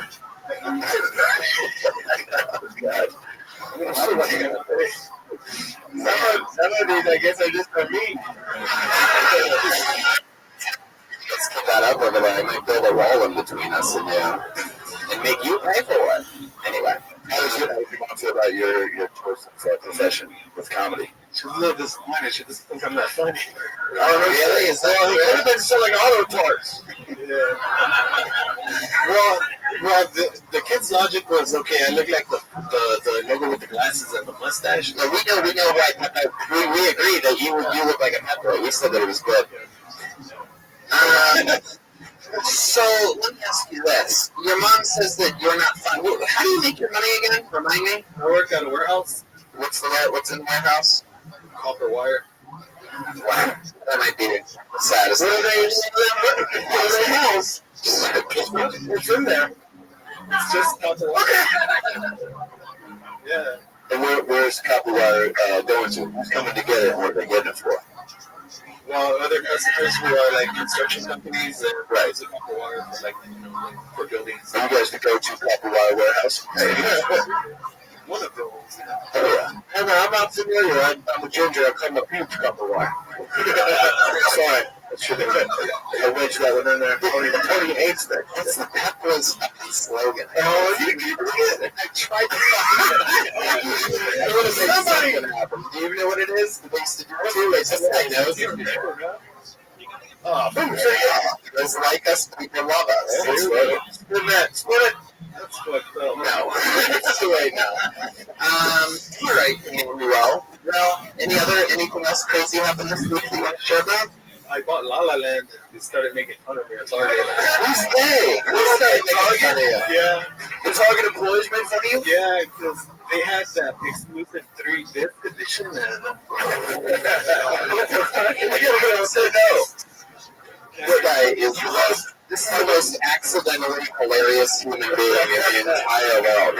He doesn't know why or what the fuck. I don't think he knows. Now, what about these sort of exclusive, more than what, like everything about that offer got you fired? You were like, if only I had a few to pull out. well, I took my mom to go see it and like the Yeah. I bought it. Blu-ray, yeah. So you've already seen the movie in a theater. Yeah. You got the 3-disc. What else did you get? DVD. Like, I mean, did that come in a box with the dildo? Or What color ray with this thing? that'd be Rainbow Ray. Rainbow Ray! It's just RAY and Rainbow. Alright, that is. So your mom loves that movie, so if you were like, I'm going to do musical theater now, would she be all about that? I don't know, man. Yeah. What was color? I got another right here. You still live with your mom? Yeah, you can tell. Yeah, well, I mean, it would be weird if you had her come over just to pull the hair out of her. That's I can take a flight. There he goes, everybody. Manuel Herrera. Hey, Manuel! Once again, very funny. Yeah. Very honest. A funny guy. Honest. I even gave him an extra question. He comes out with 3 discs on a bottle. I don't know. Somebody's going to make a t-shirt with the Pet Boys logo and then, I fucking love that. whatever that is. It's a pretty good one. Alright, I pulled another neighborhood about. You guys having fun? Now you want to do this again? Really? Fun? I pulled another neighborhood about it. Make some fucking noise for Jonathan Galliano. Woo! Jonathan? Good one. Anybody moving up there? Here he comes. No, that's Manuel Perez.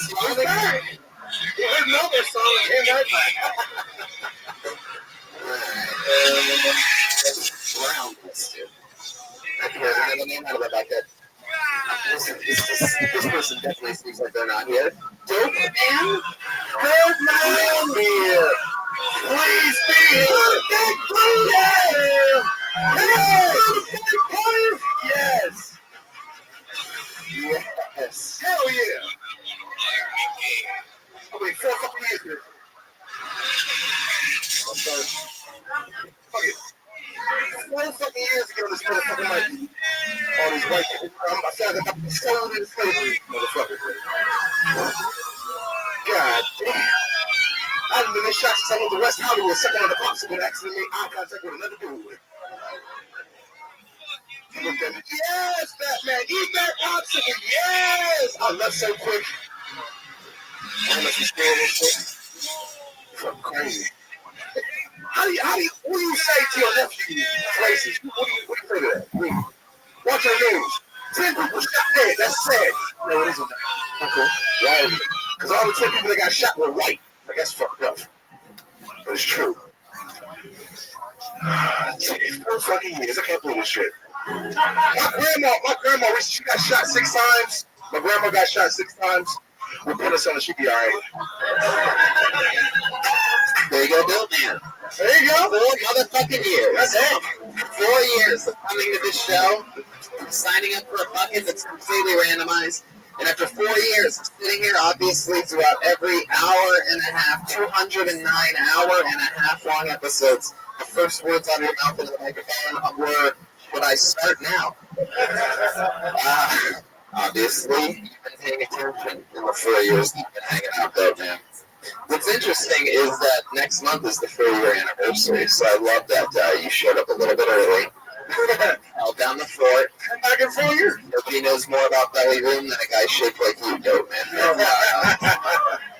So his name is Dope Man. He looks more like the Kool-Aid Man. First of all, Yeah. we're thinking about really happy Suge Knight could join us tonight. Dope Man is an interesting name. Are you the Pillsbury Dope Man? My real name is Brandon Briggs. I know. I'll talk to you. Okay, yeah. Brandon Briggs. That's a cool name. Why you switch to Dope? Because he's a brand. I come here so long I get bored, so I just put random names. I put like 7 names down and see what happens. Oh, what you do? Oh, no wonder it took 4 years. You forgot your goddamn name. Yeah, that's an interesting way of doing it. And even when you sign up for 7 random names, sometimes you don't get on. Don't get on. Oh, wow, that you just have. What were some of the good names you went with? Big Brick. That's what I got for the potluck. Big. I like that. I put Grady Boat. Warren Sapp. Black Man, of course. Black Cat. Nah, that's not. That motherfucking leg's too small. Uncle Phil. Actually, Carl Winslow from Family Matters. Oh, nice. One Carl Winslow. Trans Precious. I eat a lot of trans fats. Yeah. You get a blocking moonlight. How long have you been doing comedy? About 3.5 years. Nice. You started here? Tried. You came here when you weren't even doing comedy 4 fucking years ago. Well, I mean, I'm from Los Angeles, and I just, I got child support. I was like, what the fuck? I ain't You got child support? Yeah, that should've made you do stand-up. That should've made you do stand-up. Really? Yeah. I got 1 child, and right now, my back pays up to $24,000. What does that mean? That means I haven't paid so long that it racked up to $24,000. Oh, boy.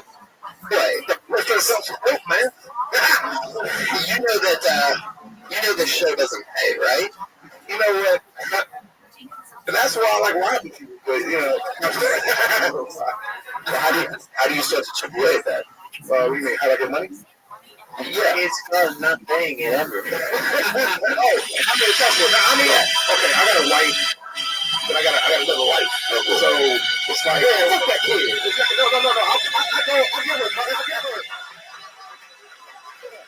Child support ain't got nothing to do with the kids, though. Of course it don't. Because the courts get a percentage and they just fuck them. So, yeah, they get a little bit of that. Yeah, most of it goes to the check. Let me put it to you this way, too, man. Clearly, you are eating well. What's this kid's situation? I give her money personally. She put me off the books. What happened was she filed child support because I felt joint custody, and so she couldn't live with the child. So she did that out of spite. Of course, they say it goes like Dope Man once joined custody. Yeah, It's a coincidence. Yeah. Well, that's fucked up. Because you're gonna end up what? They're gonna end up coming after you. No. I pay enough so I won't go to jail. I still pay, but I just can't. Wow. They want Orthodox now. How do you make money? Oh, I do security. I have blood. I give plasma. You get blood? Yeah, plasma. How much is plasma? Enough for eighth. It must be $80. So that's like 40. That's like 40, 35, 40 bucks. You get blood. Do you ever give crib? Nothing. You guys are tired. Running out of energy out there. Sons of bitches. Them to shreds. What do you do security of? Right here, right now. The hood. Right, oh shit. What's some like crazy shit that you've seen go down there? Shit. Come on. Bust his head wide open to the white meat and shit. To the white meat? What does that mean? Chicken? I've seen brains before. I've seen brains. I've seen broken bones. I've seen death. I've seen a lot of shit. What? Yeah. At the right head? No. I've been doing security for like 12 years. So what happened at the white meat? The white meat. I'm so confused on that. Okay, a person came to White and they jumped. They slipped and fell and they cracked their head open. On the white meat? Yeah, and it bust their head so you see the white meat. Oh! The white meat. Did anyone know that? Yeah, I tried it. I had no clue that's what they call it. He was foreign. Right on the inside. I didn't know it's called that. Brandon Bricks, huh? Yeah. So, do you do a lot of stand-up now? Too much. Really? Is that true? They have me shows everywhere, man. They book me all over the world.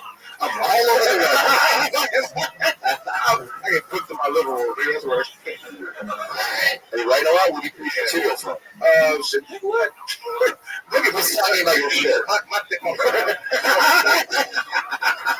Where do you pull that material from? That's a lot of material. Some kind of, did you get that when you were working security at Target? No. I got that same thing. Did you steal that from Paddington Bear? Yeah. He's adorable, man. He is adorable. Every compliment. Do you ever go gold fighting with that thing? Did you talk about the child support situation? Did you talk about the child support situation? I did that at the beginning. They got played out. I mean, I made some of these child support jokes. Like what? Like, it comes out of the woman besides a baby? A child support paper. Oh, okay. Hey, why'd the baby cross the road? Because it was starving. That's one, right? Hey, I just flew in, and boy, is my child tired because he's malnutrition. Knock, knock. He's who's there? He's the dad playing. There he goes, still man, everybody. Brandon Burns. Yeah, that's him. That is it. Episode of Paratoni. Wow, look at the drawing from Ryan Shahid. How about that? Oh, you sat there being lazy. Ryan Shahid cheat tonight's episode. He's a freak. He was especially proud of this one. It's available at RyanShahid.com. John Reed, you have a new Netflix special coming out in August with a bunch of other friends. Yes. If you haven't been on it, Black Crazy Others, check it out August. What I love about Netflix is they don't have a fucking choice. They're going to see it no matter what. That's right. Adam Ray. Check out my podcast about last night with Brad Williams, and for Return of the Mac on Pop TV, 8:30 Wednesdays. I had so much fun with him. Did you do the Comedy Jam on TV too? No. Yeah, I'm sure you will. Catch him on Wednesdays. You can see Jeremiah on the goddamn Comedy Jam. You can see Jeremiah and Pat Reagan on other Death Squad shows. You can see Jeremiah on the Roast Battle. And you can even catch Jeremiah on the most recent episode of my interview podcast, The Pony Hour, which is getting very fun reviews today. Jeremiah, what else? Yes. Please listen to The Pony Hour. And also reach out to me on social media at Jeremiah Stand. Reach out to him. He actually responds. Patty Reagan has a couple of my favorite comedy music albums ever out right now. Pat Reagan Smells Like Shit and Bad Chad, and that's all available at SoundCloud, iTunes, a bunch of fun stuff. Check out Reagan and Watkins live on the Death Squad show on Wednesday. Let's see how loud this space can get for one of my favorites, the great Joel Jimenez, ladies. Woo! Motherfucking Joelberg on the beats. The great Ali McCoskey did it again. So many tour dates that you live anywhere in America, I'm coming to where you live. So go to TonyMinchclub.com for those dates. Brian Redband. Bye, everybody. Have a good night, live audience. Thank you. Love you. Good night.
During last month's storm, Tropico Canyon Road was shut down as water and debris toppled over a bridge. That shit is a force of Mother Nature responds. About 126,000 pounds of mud, debris, tree limbs from Tropico Canyon Road. That was when it came down from the Fire Lone Star area. Orange County Public Works.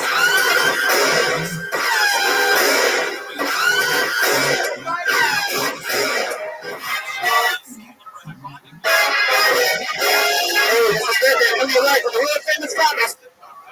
So for a brand new episode of Kill Tony, this is Tony Minch. Hey everybody, hi, come on, make some noise. It's Monday night. Who has more fun than us on a Monday night, right? Everybody has fun here on Mondays. Welcome to the #1 live podcast in the world. Comedians, how you guys doing tonight? You ready to have some fun?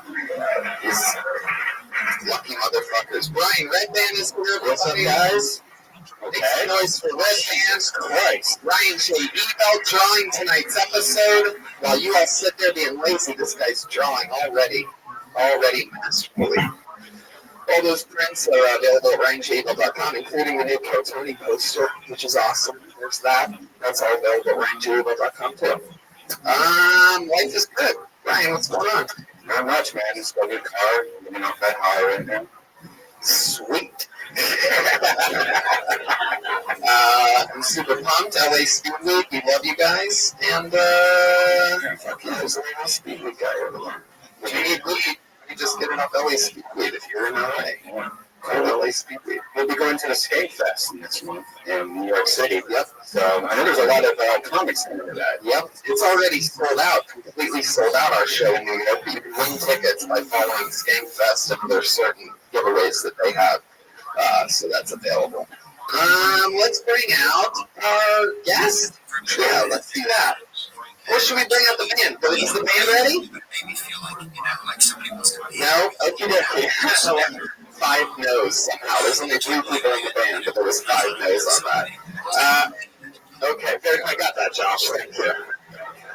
Wow. I'm going to bring out tonight's guest. Put your hands together for the great Randy Sklar, ladies and gentlemen. Come on. 1/2 of the Sklar brothers. Holy shit. Holy shit. Holy shit. Jason on his way.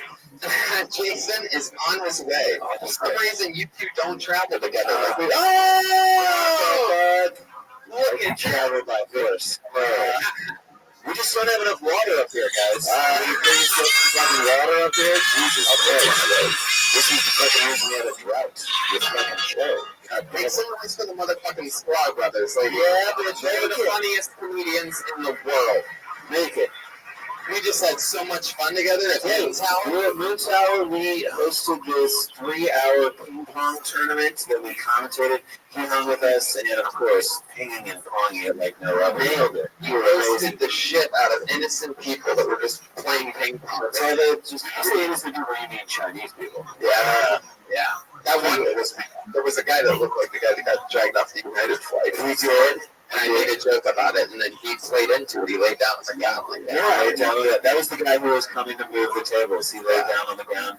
And then I know he's United. The weird part about that, he's flying first class for the rest of his life on United just because of your joke. That's so great. Definitely. We make dreams come true. Is the band ready?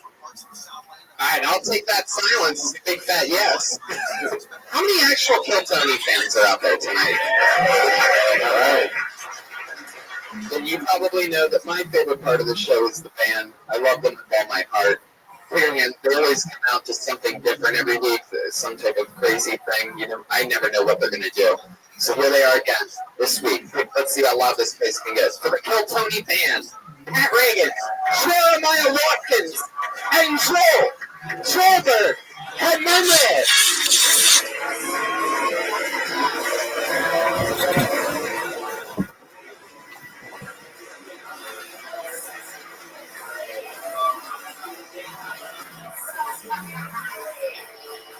They are completely pirates.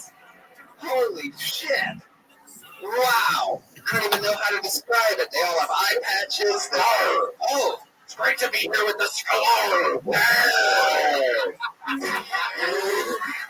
that your parents and not one of your hooks are good in any of your songs. Thank you. I love it. Fucking real pirates. Jeremiah putting on the sax with a hook. Wow. I didn't realize that they had so much food on the ship that you were on, Jeremiah. Look at that gut. Jesus. Man, you mentioned the hook. You're talking about his nose, right? Not one of them dressed as Andrew McCutcheon. I think that's a little East African sports joke for two people out there. I feel very well from here. Thank you for having me. Wow, Jeremiah, eating a lot of the chicken of the sea, huh? Eating a lot of booty. A pirate's movie, that's a joke for people with kids. I get that. And obviously, Charlie Mendes is a pirate that got stuck off on the island of Jamaica for clearly dreadlocks as a pirate. He's a spring break pirate. John Rastafari. You look like a pirate that got Norwegian cruise lines. I stand on the deck and count crows. Joe looks like the only guy that performed at the Fire Festival. Joe's like the only guy at Burning Man that won't take his clothes off. Well, that's the kind of fun that we're going to have tonight. That's just the motherfucking band. How about that? You guys know how the show works. I have a bucket full of comedians' names. They all signed up for the opportunity to put 60 seconds on the show here tonight. What was that song, Jeremiah? What in the world were you playing? I can only play 3 notes.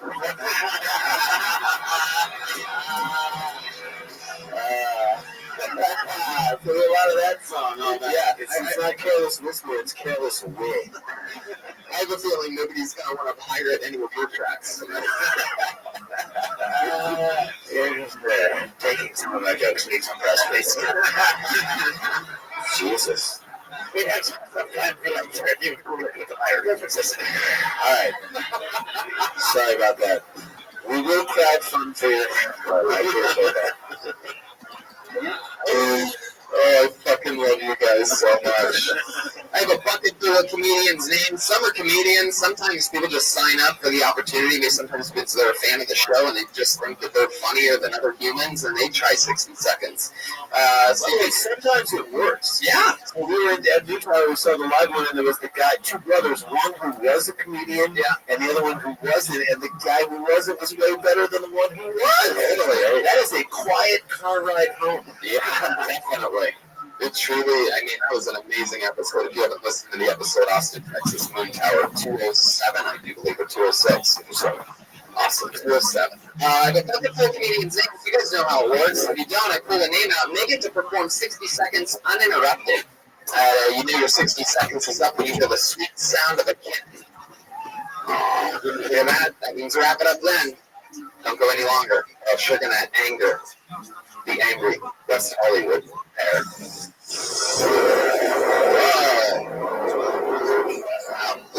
That means stop forest fires.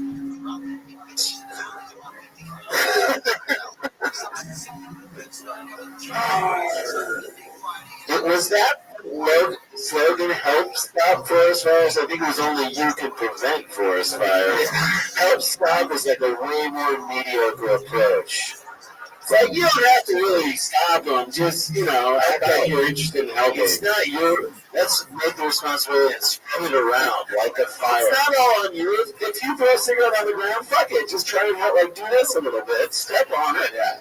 Create an oxygen push on top of it. I believe that's, yes, blow it out. Always blow out the forest fire. Only you can help blow out forest fires. So let's fucking do it. You guys ready to start the goddamn show or what? Everything is in place. You are the #1 live podcast in the world.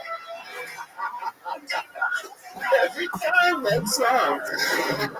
Okay, the first person that gets to perform an uninterrupted 60 seconds tonight. One word. Oh, wow. Oh, false alarm. No Davy Jones. Put your hands together for Callie. Callie?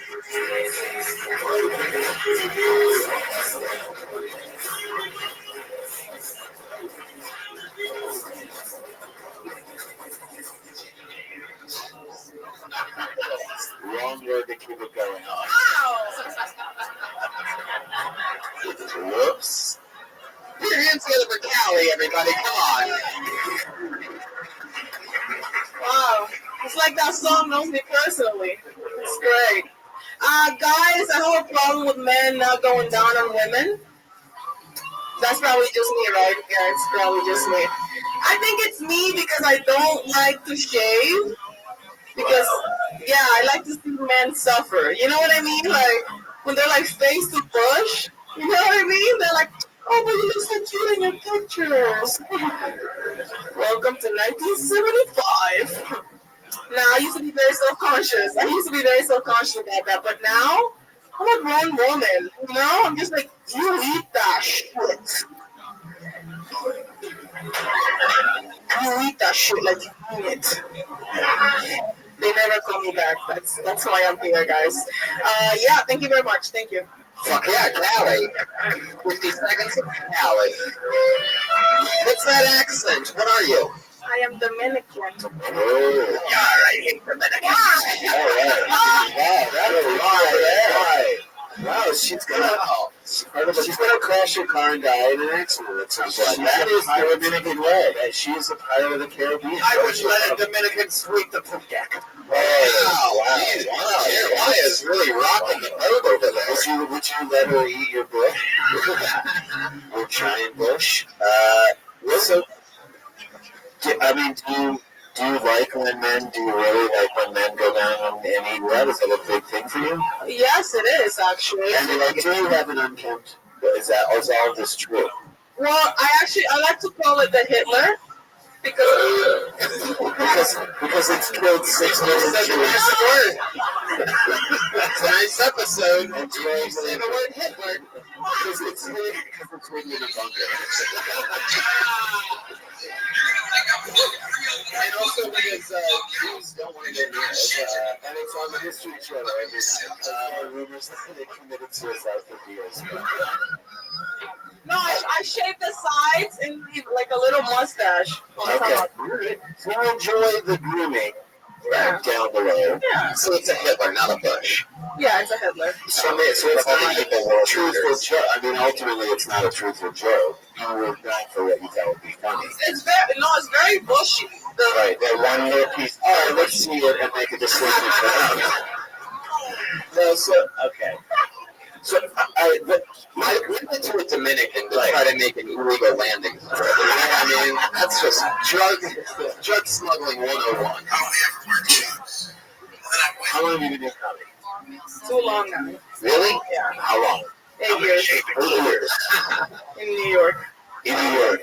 So what do you want your persona to be? Are you sort of don't mind, you'll say whatever. Does that you don't mind? Yeah, I like to be in the moment mostly. Dominicans love having sex. Do you talk about sex a lot? Is a lot of your stuff sex? I try to avoid it, but yes, I do. Are you horny all the time?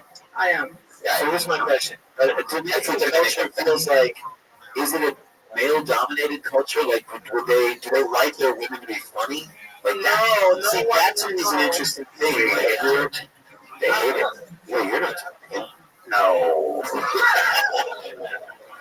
No, I'm gonna die alone. I have a question. Oh, you have a question? Is it why is there a pinky hanging out of your hook? Okay, go ahead with your question, Jeremiah. I was just curious. How long have you been in the Bruno Mars cover band? Fuck, man. I knew there was something. I was trying to think of it. That's exactly what it is. It's so good.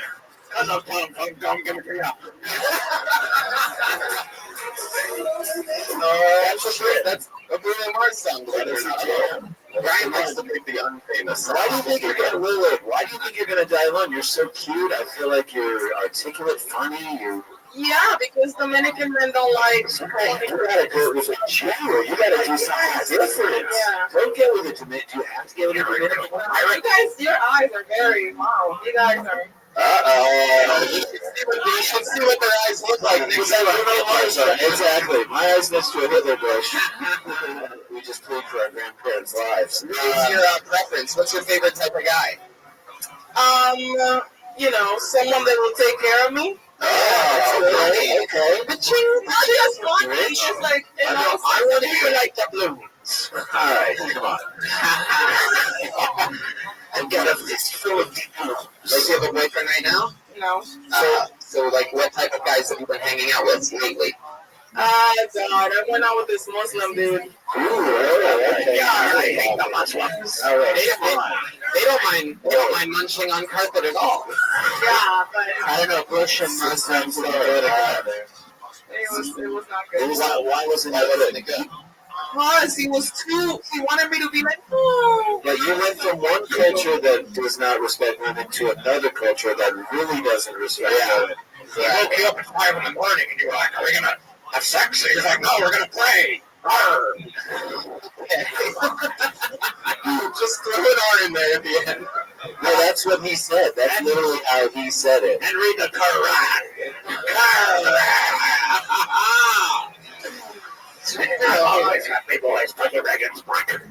How long you been in LA for? 6 months. 6 months. Why dated somebody out here, or was this out here when you lived in this last guy? Yeah, the last guy was here. The Muslim guy. What made you say that he wanted you to be more like? What does that? Because he said it. He was like, I like my women to be like this, and you have to be like this from here. How did you fuck it up? Did you stay? I know, I'm saying in a good way. How did you fuck it up? Did you speak out of turn too many times, or what happened? You took the blanket off your head? Yes, I was just like, I was like, fuck you, I'm doing whatever I want. That's right. Muslim men love to do that for their women. Yeah. That's the problem with women these days. All right. They have their own voices. Are you politically speaking? Are you a Dominican Republican? Just a joke. These guys are pirates that work for Breitbart. Breitbart! How far did you get with the Muslim guy? Only a week. 1 week. Wait, I mean, like did you have sex with him? I did. Of course, on the ones that was during Ramadan, he was so hungry. No, that was the thing. He got me that way. He was like, I'm going to eat all of it. And then he never even saw it. He was fasting. You never saw it? You should have told him it was hummus flavored down there. Yeah. He tricked me, man. He tricked me. Well, I think this to me is fascinating because you are really, you're really cute, and I think you, again, have this like great persona. I want you to go down the path of talking about why is it possible for you? Somebody say go down. Yeah,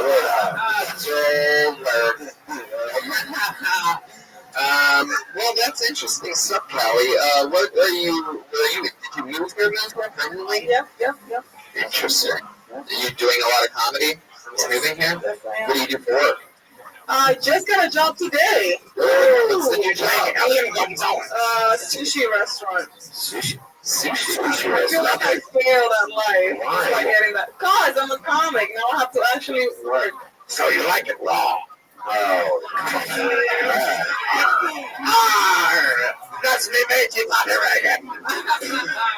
But she does smell like fish, so you guys should like that. Hey, in a good way, for work. Yeah. Fuck you. Fuck everyone in this world.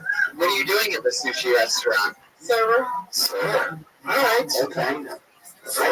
I think you're an interesting person, and I think you're, again, coming from a culture where that really doesn't celebrate women speaking their minds the way you're doing it. I want to hear more about that. Like, how does your dad feel about what you do? Oh, he loves it. He loves it. Except to where I tell that story about him peeing on me. Your dad sounds like a gentleman. Your dad's Kelly. Joel Jimenez on that one. Did that happen? Did that happen? R. Kelly. It was fun. Joel Jimenez again with the R. Kelly joke from Pirates.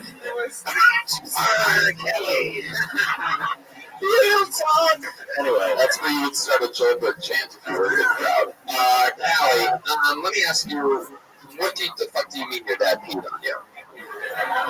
It was my mistake. The lights go off a lot in the Dominican Republic. Yes, this is funny. And so he opened the door and he was like, he really had to go. He didn't know I was already on the toilet. Yes. This is funny. Because the Dominican Republic, the lights go out in the Dominican. You've already got it. That's all you got. How am I supposed to find love? Because the one model I have today is my father, and he peed on me. Boom, you're into that story. It's a good story. That's a good bit. I love it. That's why it's good. He said X marks the spot. Well, Callie, awesome stuff. It was so nice to meet you. Thanks for coming on the show. I hope it was fun and informative. Yes. There she goes. Callie, K-A-L-I. Catch her on Twitter. She's Callie Land 3D. She shook my hand and handed me a plastic doubloon. Is that word off that she picked up off the floor? She palmed it to you. She designed for the bush. She gave you some booty. That's right. I didn't realize she was in the golden showers.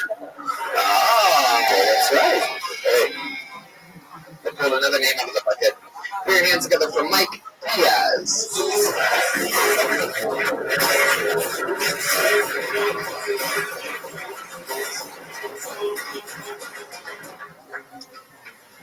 You know, everyone's talking about the Marvel Universe, but nobody gives credit to the Looney Tunes universe, guys. Looney Tunes started out, Looney Tunes was progressive as fuck, right? Like, Bugs Bunny might have been the first trans woman on television, and possibly fucked Elmer Fudd. I don't know, and I guess we probably don't talk about it as much because Looney Tunes was also really racist. Like, when they started out, it was really racist. What's crazy is they just bounced back. Like, they went from being super racist to just playing basketball with Michael Jordan. Like, Bill Murray was there, they all had a ton of fun. I don't know, I mean, yeah, good stuff. Thanks, guys. I'm Matthews. When you say good stuff, what are you talking about? You say good stuff at the end to like sort of maybe like lead us into saying good stuff, but man, that was terrible. Thank you. Busting out some new Looney Tunes and Space Jam jokes on us. There might be another Space Jam though, so Space Jam market might come back on. You took the microphone out of the stand, what that's called, the stand. I thought you were going to tell some great jokes. I mean, you're confident. Confidence. You put that out with confidence. Yeah. I'm doing that mostly. Yeah, you are nailing the shit out of that. Let's be honest. It's okay. I'll start working on the jokes now. Yeah, you got the mic out of the thing very well. Yeah, we were all expecting more of a bang. It was like one of those guns where just the flag comes out in the air. Like in the Looney Tunes, right? Yeah, exactly. That's all. So you were like Wile E. Coyote would just run off the cliff, and you were running hard at the beginning, and then you dropped, like smoke that left above you after you dropped just spelled out yikes. Alright. Are you a cartoon fan? Do you love like I like those style cartoons like Tom and Jerry, Pink Panther. Okay. There's something to it. I mean, you're right. Bugs Bunny was racist, but a lot of fucked up shit in Bugs Bunny. Was he racist? Yeah. Bugs Bunny itself wasn't racist. They just had a lot of like racist characters. Like what? Caricature. Blackface. Yeah. There's a lot of episodes that are. Yeah, I know Blackface. He was a good pirate. Hey, Jeremiah's ready to rock. Come on.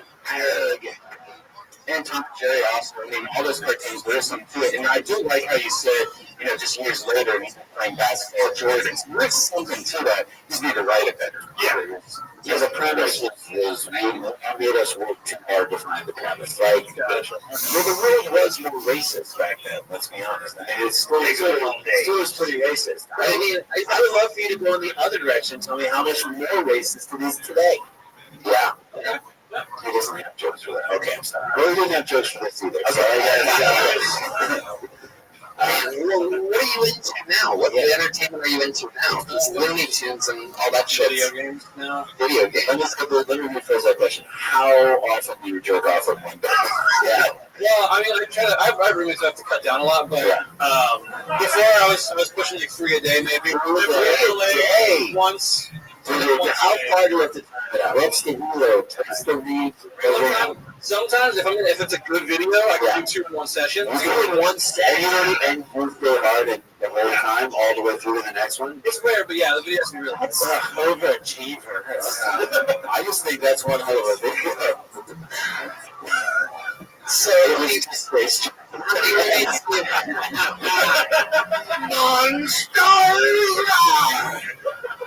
How many roommates do you have? I have 3 roommates. 3 roommates. Where do you jerk off now when you jerk off? In a shower that you share with 3 other people. Yes. But actually, yeah, it's like I can see the shower doesn't like drain as fast now, and I think it might be just from consistently jerking off. That's what it's definitely from. Yeah, exactly. But the release is going to be up in a couple months, so hopefully no one's going to figure it out. It's an old pirate trick. Man, what do you do for work, Mike? Drive for Lyft. You drive for Lyft. Do you try to get a jerk off at work quick? I mean, not on the clock, but I've jerked off while driving, yeah. Wow, that is unbelievable. You'll jerk and drive. Oh, yeah. Long drives. What happens to where you start jerking off while driving? Like, you just hear, like, Siri's voice giving you directions? And you're Fucking dirty bitch. Tell me to go right again. His dick's 100 feet. Oh, yeah. Sorry, I didn't get that.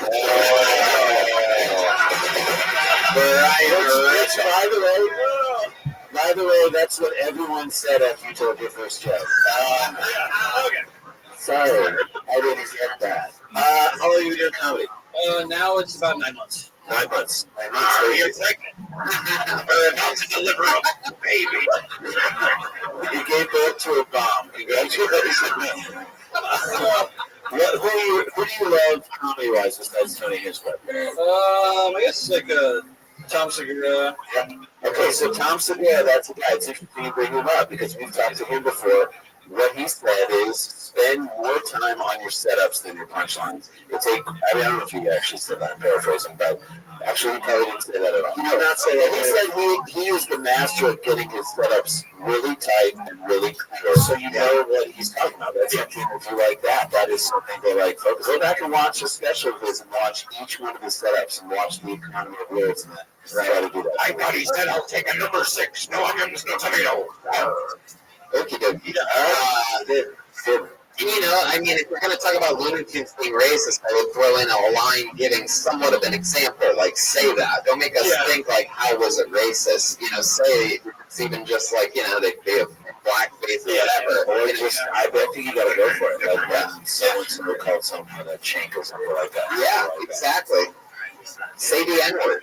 Yeah, actually, I was a lot. Do it a lot. Yeah, right now, say it. No, I know. No. Yes. Hard on the R, yes. Hard. Patty Reagan, man. Everybody said no runs. Jeremiah. That's again, we're dressed as pirates, so a hard R reference is literally worth 1,000 points at this point. Hard R and an R. Kelly joke from Joe so far. So hard. Oh. All right, Mike. Well, you've been on the show a few times. Has it ever gone good for you? No, actually, no. I didn't think so. Well, it was nice. We gave it another shot. You're that quick. 9 months in. Not bad. At least you're consistently not improving. Short setups. You get point across. I think I got some good notes. There he goes. Mike Diaz, everybody. He's on Twitter at not Mike Diaz, which is interesting. Not Mike Diaz on Twitter. The Joey Coco Diaz. I shook his jerk off hand. Oh, man. Now my shower doesn't work. That's the power of twins. That's the power of twins. I shook his hand and ran across the room. It's the foul! I pulled another name out of the bucket. Put your hand for the Julian Fernandez. Whoa.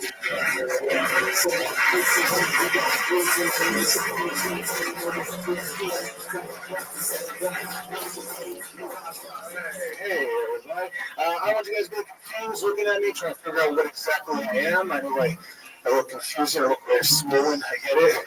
I just wanted you guys to know I'm not Hawaiian. I'm not Native American. I'm also not a very bush lesbian. I'm going to get out of the way, too. I get the confusion there. I have this haircut. I pull off this jacket. I know my body type. I'll let you guys know I'm actually 100% Mexican. 100%. Thank you. That's all right. At this point in our country, I'm fine with silence being the response to that statement. Either cheers or silence. If I get boos, I'm like, guys, I'm Hawaiian. Mahalo. It's all good. No. I am Mexican 100%. I know I don't really come off it very much. I don't look it. I've struggled that my entire life. Growing up, I never felt like I belonged to my culture. I always felt like an outsider.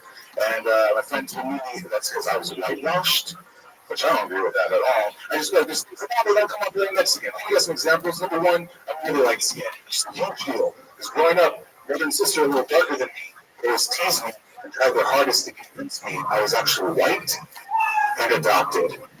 And I believe them. I don't know why you're clapping for that, but you know what? My time's up, guys. Give it up. Whoa, the bear.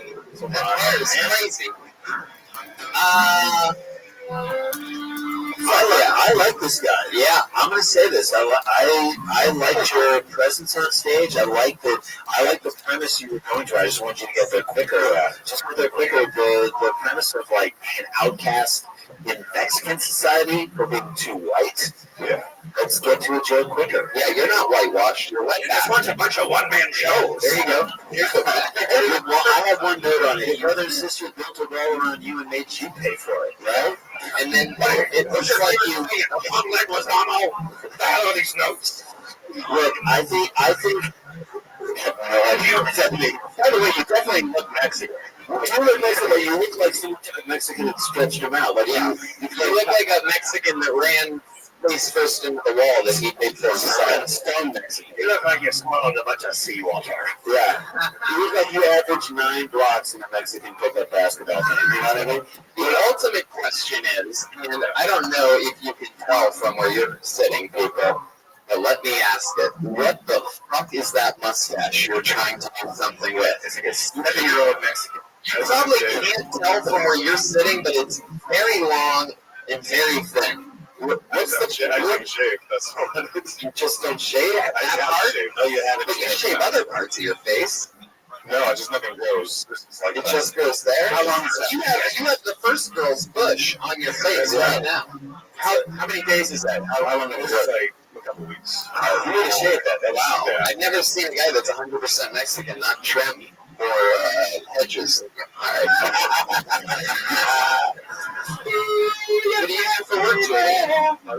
What do you do for a living? I'm a tour guide at Universal. A tour guide? Yeah. You can barely open your eyes. How the fuck are you a tour guide? It's like it's over there, I think. I can't really. Where at? Universal Studios. What's the ride that you mostly do? So you're used to getting up and talking to people, and I guess I felt that. I felt what I liked is that you felt like you were in the moment. Like when the crowd reacted one way, you didn't like stick to this material. You kind of. I mean, for a guy who looks like he's suffering from severe alcohol poisoning and bloating. Yeah, And you seem to handle yourself pretty well. and also for those of you listening to the podcast, he just started sweating profusely in the last about 80 seconds. He sweated an entire can of Tecate. You look like Sacagawea just walked out of an Urban Outfitters. You're soaking wet right now. I loved you, by the way. I loved you in Moana. I think you should say that more often. I loved me in Moana. Maybe that's better than I'm not Hawaiian. You know, I'm not Hawaiian. I'm Aloha. Do you always sweat profusely? Dusk until dawn, yes. Yeah. You're a wet front as well. Yeah. Yes. I like this. I like this guy. Yeah, you should do it. I can't do it. You can't do it. What am I going to do? Hey, welcome everybody. You should have seen this guy on Kill Tony the other day. He was a Mexican who was sweating. Wet front? Actually, you probably could do that. You should probably do that. When he does it, you should say that he stole it from you and accuse him of it. How long have you been in comedy? Going on 7 years. Okay. You boys got deep for that. Let's 7 years. Do you get up a lot? Yes, as much as possible. Okay. How many people discount tickets to Universal? Yeah. Honestly. Yeah. We'll talk later.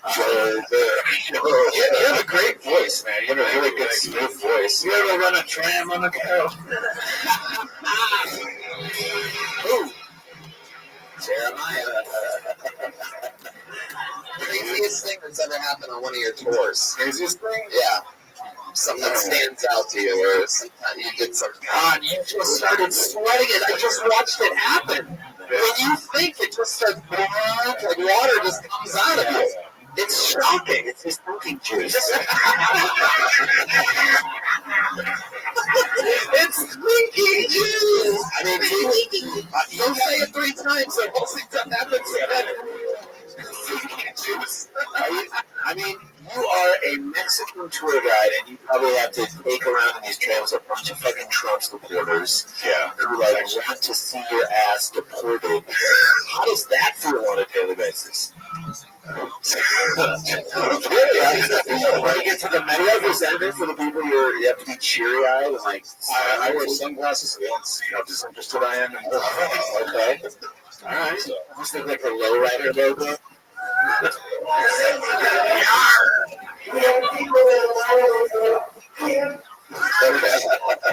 Julian, craziest thing that's ever happened on one of your tours? Craziest thing, Norman Bates comes out when you get to the Psycho House. Psycho House. Yeah, I love that you almost forgot that it's the Psycho House.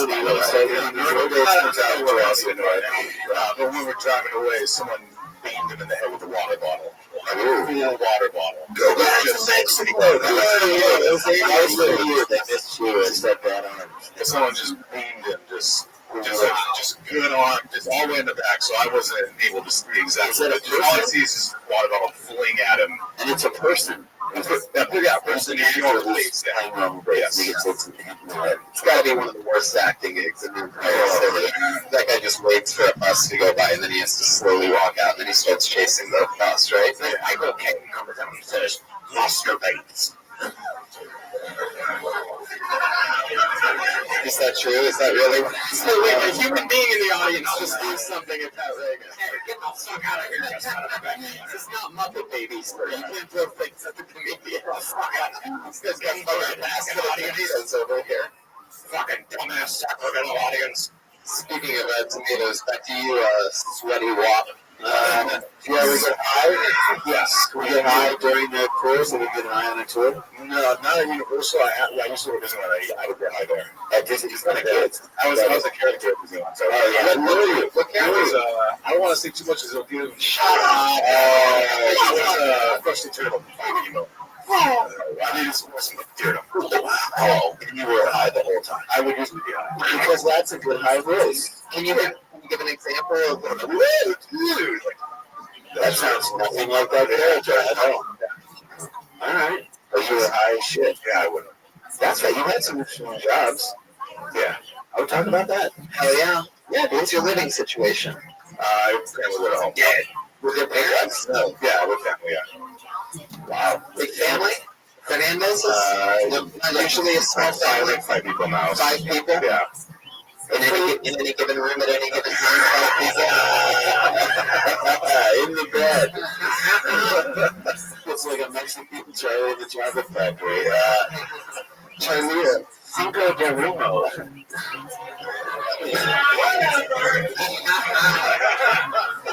All right, Julian. Well, keep rocking. There you go. Go dry off, buddy. Grab yourself a towel in the back of the room. Julian Fernandez, JJF Comedy on Twitter. I don't. If you're gonna sweat that much, he is wearing a blue shirt, another shirt, a sweatshirt, and a fucking thing, and it is literally 70 degrees outside. I don't have to shake their hands, do I? Why do I keep doing it? I don't know. No, I don't know why you keep doing it. I don't have to do that at all, right? I don't know what you should do. I don't understand why I said that. Hey, who threw something? This guy in the front. Pour water bottom. This passive-looking man in the front. It was in a loving way. It was in a loving way. This guy looks like he's in The Graduate. This guy has Wes Anderson fucking character.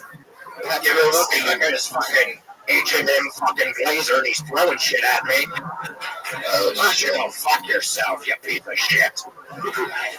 I'll rape you in the face every night. Man, that's really his best Somali pilot. I have it now. Pulled another name out of the bucket. Taylor Rizzo.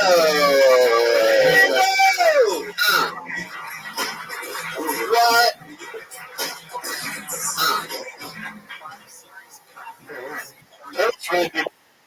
What's up, bro? And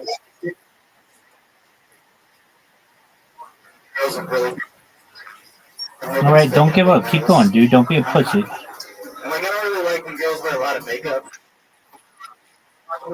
I'll be here. Give it another 8 hours or 4 hours, dog. About it, 'cause I said, I can't trust you. Really? What about your beard, huh? Just makeup for guys. And I was like, no. Every single day. But in order to have this beard, I can't apply myself in life at all. You know? Like, this is a natural occurrence. If I was stranded on a desert island, this is what my face would look like. But that girl, if she was stranded on a desert island, this is what her face would look like. Alright? And she was fucking ugly. Alright, thanks a lot, guys. Yeah. Yes. Wow. That's how you do it. Taylor Rizzo. Woo. Look at that. What a difference fucking how long makes? How long have you been doing this show? Why do I feel like you started on here a long time ago? Right? 2 years ago, I talked to you guys about moving out, and I did. And yeah. I met for Doug Benson all the time. Yeah. Wow. And you just fucking Don't shave. Don't ever shave. brought it all around in a minute. It was beautiful. That's fucking awesome. I love the To give you an example, like it was like, when I said that one guy earlier, I said, ever done good for you on the show? It's, he said no, but you're one of the guys that the storyline's interesting. Over the last 2 years, we really watched you struggle, but definitely get better. We've seen, exponential growth from the beginning, and bringing it all together, that's a solid, super solid 1 minute joke that only you can do, that's about you and the way you look, and it's about what people are thinking. You're acknowledging it, and you're nailing it, because you also are adding perspective by having it be about the girl and the makeup. Yes, I love that. That's a take that you just don't hear people saying.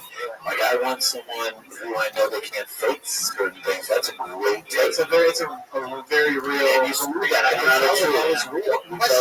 Question about your beard. Are you the Muslim guy that wouldn't go down on Cali? That's no, that is literally her bush on his face. So, that's what she calls a hip.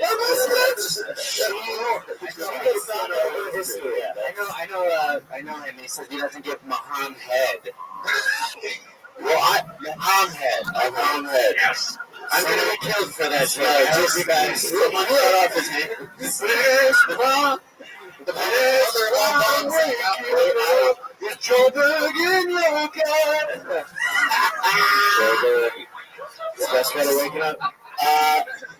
You know what? I loved your take. I would have liked to see you hit the stage with a little more energy. Like, as soon as you take the mic out, like, I think if you had a quick something, like a quick joke that pulled a laugh, gave the crowd confidence. I agree, but he likes women with big noses so much, he's going to fuck the shit out of Jeremiah.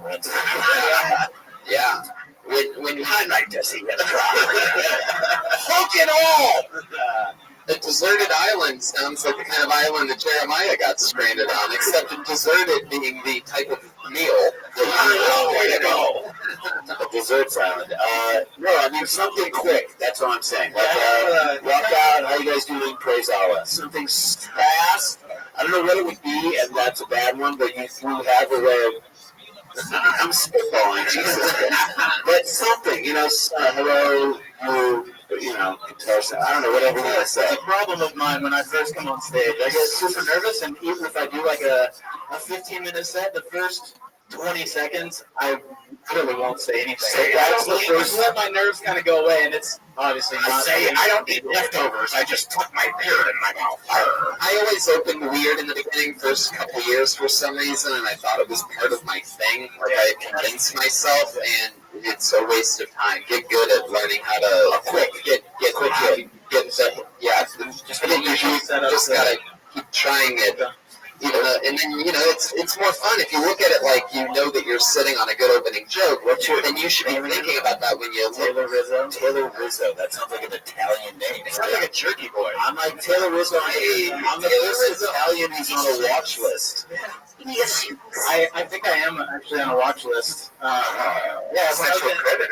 was in young school, I was doing a photography project and was shooting pictures of kids, an oil tank like an oil rig thing.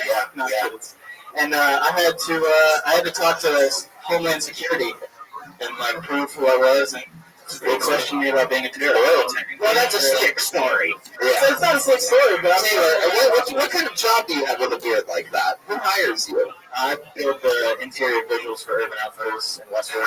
Wow, Jesus. You look like you build the visuals for Turban Outfitters. Am I right? Because of the Middle Eastern? A little bit, yeah. I agree with that. So now let me go get some drinks right now and Urban Outfitters.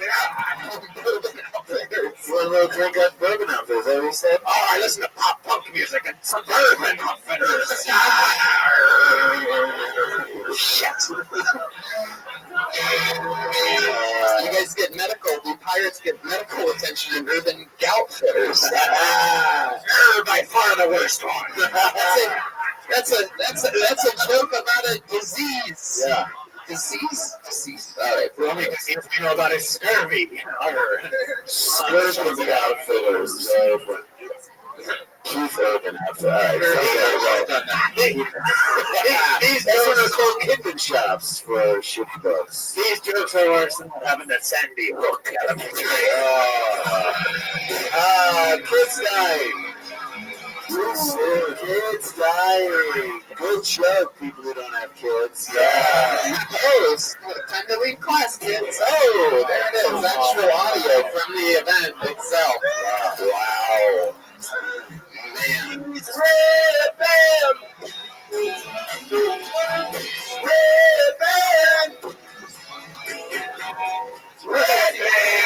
What I did this time? All right. Well, Taylor, I mean, it was an unbelievable set. It's always so fun for me to watch people end up who I've watched many times, really show that they're growing and have a great performance on the show. You did it. Congratulations. There he goes. Taylor Rizzo, everybody. Rizzo. He's on Twitter, Taylor Rizzo. Get my shoes, my glasses. Nice. That's a good set out of the floor. Good set, dude. Oh, yeah. He's on a watch list, but his comedy is not. Yeah, that's on a comics watch list. He's on the Oh, you. You guys having fun out there or what? Yeah. Tap it. You guys have been better. You guys can do better. As an audience, it's your job. I'm kidding. Put your hands together for Remy Nasiri.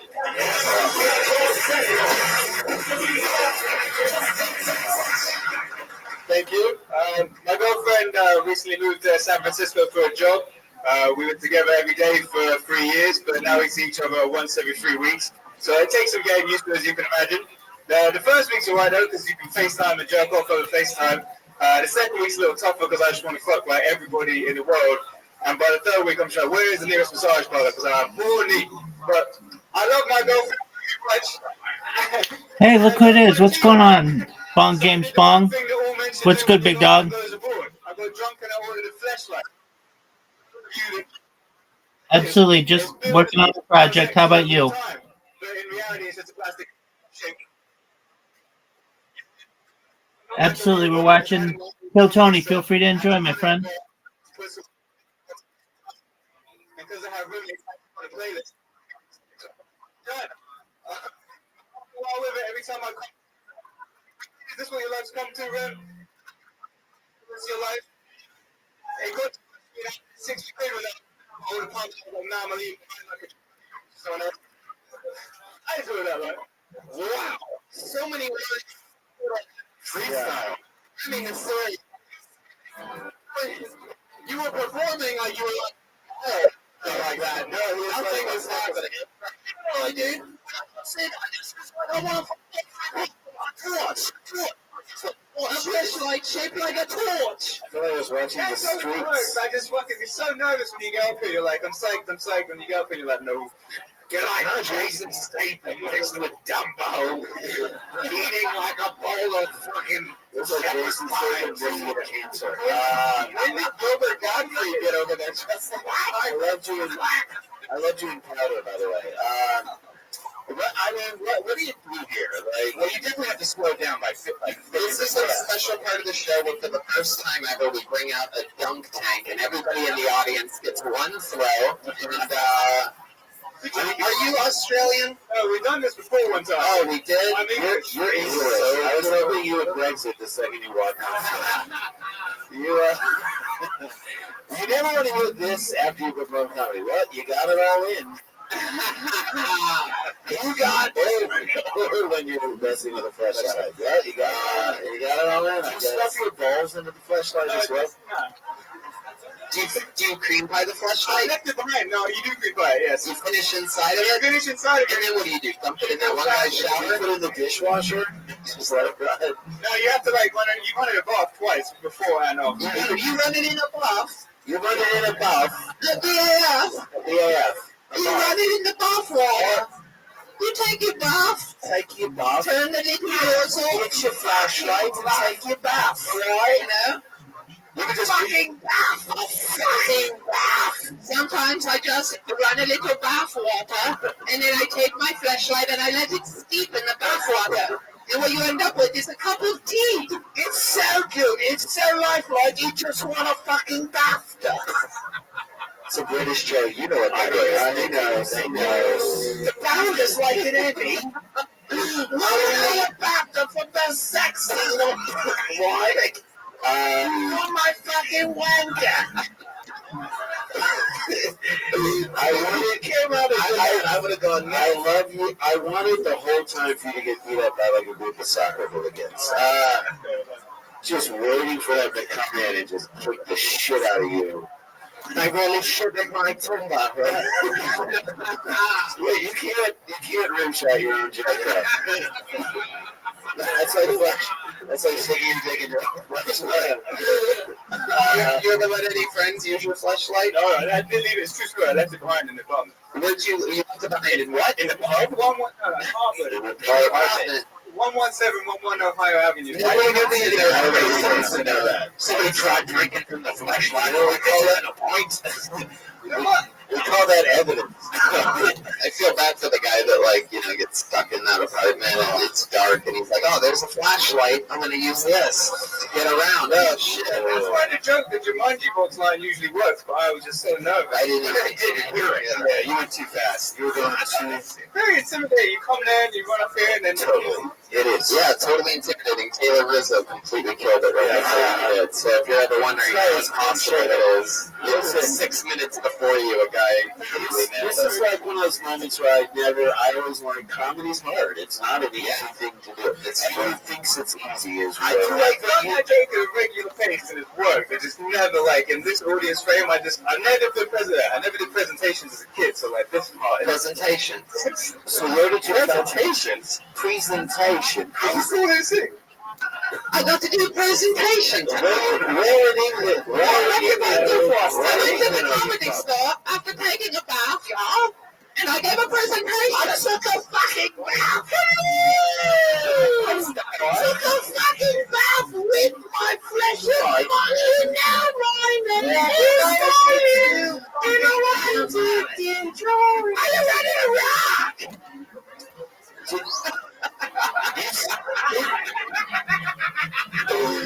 No, I've got big balls. all right. Do you like you? What I gather from this is that you love your girlfriend and you're trying everything you can to try and maintain your monogamy with this woman. Sex is classic around here. Is that that's not something is that go against who you are as a person? Would she be embarrassed if she would be happy? I played her the joke and she was a little annoyed, but she liked the Jumanji book line, so she let it slide. Okay. Did she like the fact that you were using a flashlight? I mean, that's got to make her. We talked about it because it's like the female vibrator, though, isn't it? Ladies have vibrators. Sure, yeah. Did you have the vagina flashlight or the butt or the mouth? And the mouth had bad teeth. Man's vagina. He's British. He had one that had bad teeth. Yeah, It was like this. It was just flying around. Dragon-edges. Run it under the bath. Is this my horse? Singing Elvis Costello. It's a British flashlight. It was watching the detectives while it was giving me a blowjob. It's called a shag light. You could have killed me. Can your girlfriend understand anything you're saying? Because you seem like the pictorial representation. I've got this new character that's a British guy. He talks like this, he knows that fucking what he says, right? And then when he sings like, they just walk back and fucking like, how's that, right? You're like the representation of that. You dropped the pirate voice for that. Yes. I do things like that all the time. I go back and forth. So, why is your name Remy Mystery? My mom's best friend was French and my dad's Iranian. And also I'm Slytherin. Your mom's Slytherin. What? Slytherin. Harry Potter. A Gryffindor. Okay, say that slowly, Remy. Why is your name Remy Mystery? Your mom's... My mom's best friend was French. Your mom's best friend was French. Stop. Which you David is one of the top players that looks like he's sparring when he's talking. It does look like he's sparring. But Prince Nassim is one of my best mates. I'm a big fan. Your mom's best friend was French. Voldemort is my father. Did you say Dumbledore? And then you say Voldemort? Don't say it again. And then your last name my was father is Iranian. Oh. That's not the series. What does he do? You're in English. You haven't spoken to him. Why have you not spoken to him for? I can't understand. He's a Persian man. They're crazy. He goes. He's an alcoholic. He's weird. Let's get into that shit. Yeah, it's interesting. You spend more time with your dick in a fleshlight than you have talking to your dad. Father. This is a moment when you're coming, you're like, I haven't talked to dad. So, talk to your Iranian father. You guys can relate over bombing. Every once in a while, it works. You have a joke about wistful wanks when you're joking up about past experience, and then you start thinking about, like, face coach, you're a wizard, Remy. You're a wizard, Remy. Wistful wanks is I like that. You're a wizard. I did that weekly. I only did this one because you're a wizard, Remy. Every time I've done it, it's worked. You're a wizard, Remy. Every time, where do you do that joke at? Where? At the Infold in the inside. Like, isn't that voice that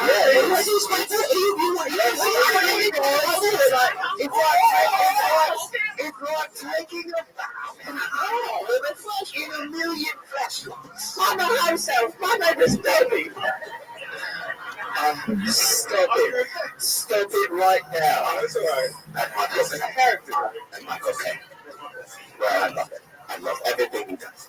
Remy, what do you do for a wedding? I'm a waiter. Remember we did that well. You're a waiter. I still will not never remember your last appearance on this show, no matter how hard you try. We're a waiter and we're waiting for you to be funny.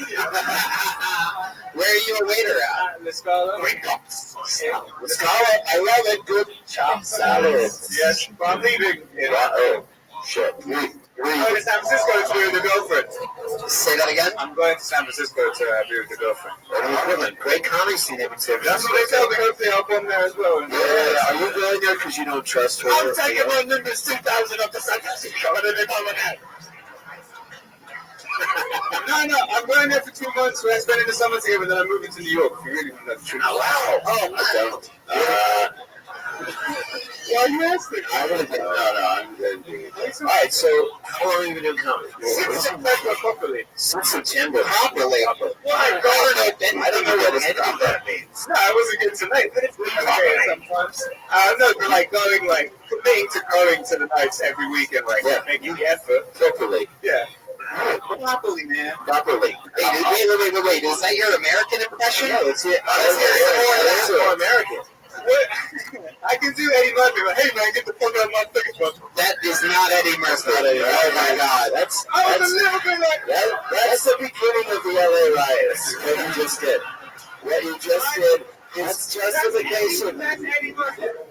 What you did is justification for that truck driver. No. That's Eddie Murphy doing his That's not even a good dead Charlie Murphy. Yeah. Boo! Let's make a Sandy Hook joke and laugh about dead kids. Then we make a joke about a dead lone man who had a good life. I'm going to get more of these American impressions. Who else can you do? I can't do impressions, but I can You can do Eddie Murphy. Who else can you do? Can you do Richard? Chris Rock? No, I could no. Totally Tubular, bro. No. That was his stuff. Oh my God, I can't do it. Okay. Can you do Bath Williams? Bath Williams. Forget it. That didn't make sense. Can you do John McEnroe? No, I can't. You can't be serious. Do you make it on Tinder? I'm not one for voices. No, you aren't. You're not. But your voice is interesting. If you slowed way the fuck down. I know. Here's all you have to do: slow way the fuck down and write some really funny jokes, and you're a sex. Switch to decaffeinated tea. Yeah. I did have a coffee earlier. What's your outgoing voicemail message sound like? Whatever they. Properly in the basket, ready for my day. I certainly call you back once I properly washing off the fleshlight. I'll be right back. My lantern. Hi, you've reached Hogwarts. No one can come to the phone right now. Give me a call back at your soonest convenience. There he goes, Remy Mysterio, everybody. Very good. A lot of balls to get up. Now that time you shook a hand. I liked it. I wanted that hand. I was building a bridge across the ocean. That's a guy that you don't want to see do comedy, but you want him to serve you a beer. That's what you want out of that guy. Yeah, I mean that in the nicest way. Did that come on through? To be honest, I haven't been paying attention to a word you've been saying. What kind of beer would you order from him? Brown, perhaps a flesh white? Something warm. Fucking flashlight. That Corona thing that was improvised here a minute ago. I love it. Foods. This looks like a new name. This looks like a new name. Put your hands together for Jesse Johnson. Yes.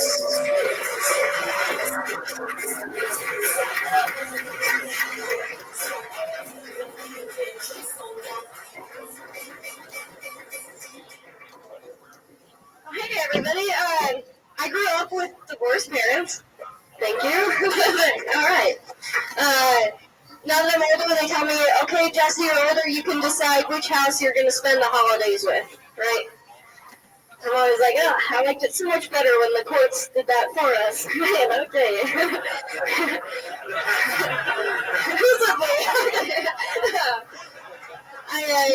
They were really cool though. I have great parents. I got a cool dad. And I was thinking, in a way, we've all got a cool dad. That's right. And then you're at G.O.D. Ever heard of them? Right here. I'm just gonna Tokyo drift this part of the show into some Christian comedy.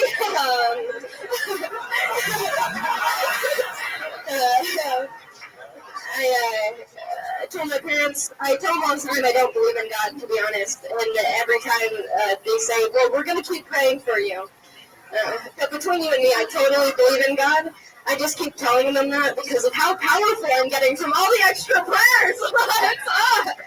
But yeah, Jesse Johnson. Oh yeah, a very amazing performance. Consistently the entire way through, which is surprising since it's so hard and intimidating up here. No, you took. Okay, so here's the thing: she took whatever nerves you had and filled it into the character, and it was so likable. I was like with you from the second you got up there. Yeah, great job. Really good. Great job. Really good. Yeah. How long have you been on stand-up? 5 years. Where at? Phoenix. I moved here a week ago. Wow, look at that. Congratulations. Thank you. That was great. I love it because like you kept twisting what your audience believed who you were. Like you were like first you were like I'm a God person, then you're like I'm not a God person, but I actually am a God person. I still don't know, but I think it's really funny because you played with the audience in terms of offering them. You said you had the worst parents, right? You say divorced parents. Divorce. Right. Divorce is the worst. Yeah. Easy to say for you, you're not a rape baby like me. Wow. You know what? Jeremiah, but your parents stayed together. So they stayed together for the kids. They stayed together for the continued raping. So, what is that? Did you get up at comedy clubs in Phoenix? You get up to like Stand Up Live and those clubs there? Not really. I did the New Faces a couple times, but mostly the independent shows. You know. Is that where you grew up, Phoenix? Yeah, I lived there my whole life. This is the first time I moved to a new state. That's all. Nice. Wow. Good job. She's likable. Yeah, very much so. So your goal is to just you have a job? Yeah, I work remotely at home, and then I can go stand up at night. And what do you do at home? It's Close enough, you did a version of webcam. Yeah. Webcam, Minecam. I live with what we call X Hamster. Maybe you've heard of it. How many tokens do you make a day?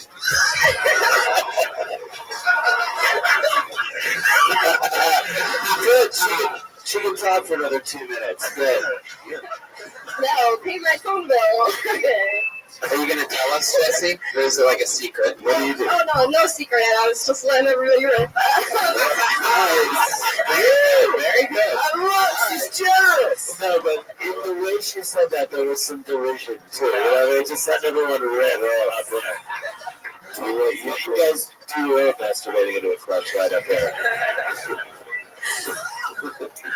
Well, it's an online company. Yeah. This is a real right webcam. We make if you work in a corporation, you have to watch a video for training or harassment. We make those videos. We make sexual harassment videos. No means no, but we're going to be harassed. Of course, I was like that. Jesus. Get your dreadlocks out of her pants. By the way, that's funny. Do you ever do any comedy about making sexual harassment videos at home? No. I mean, I don't. You work for a company that you send out online. Yeah, I do. I'm like a personal assistant. You know, nothing fancy. It's. Diane. I don't know everything she's doing. You just moved into town this week. What part of town are you living in?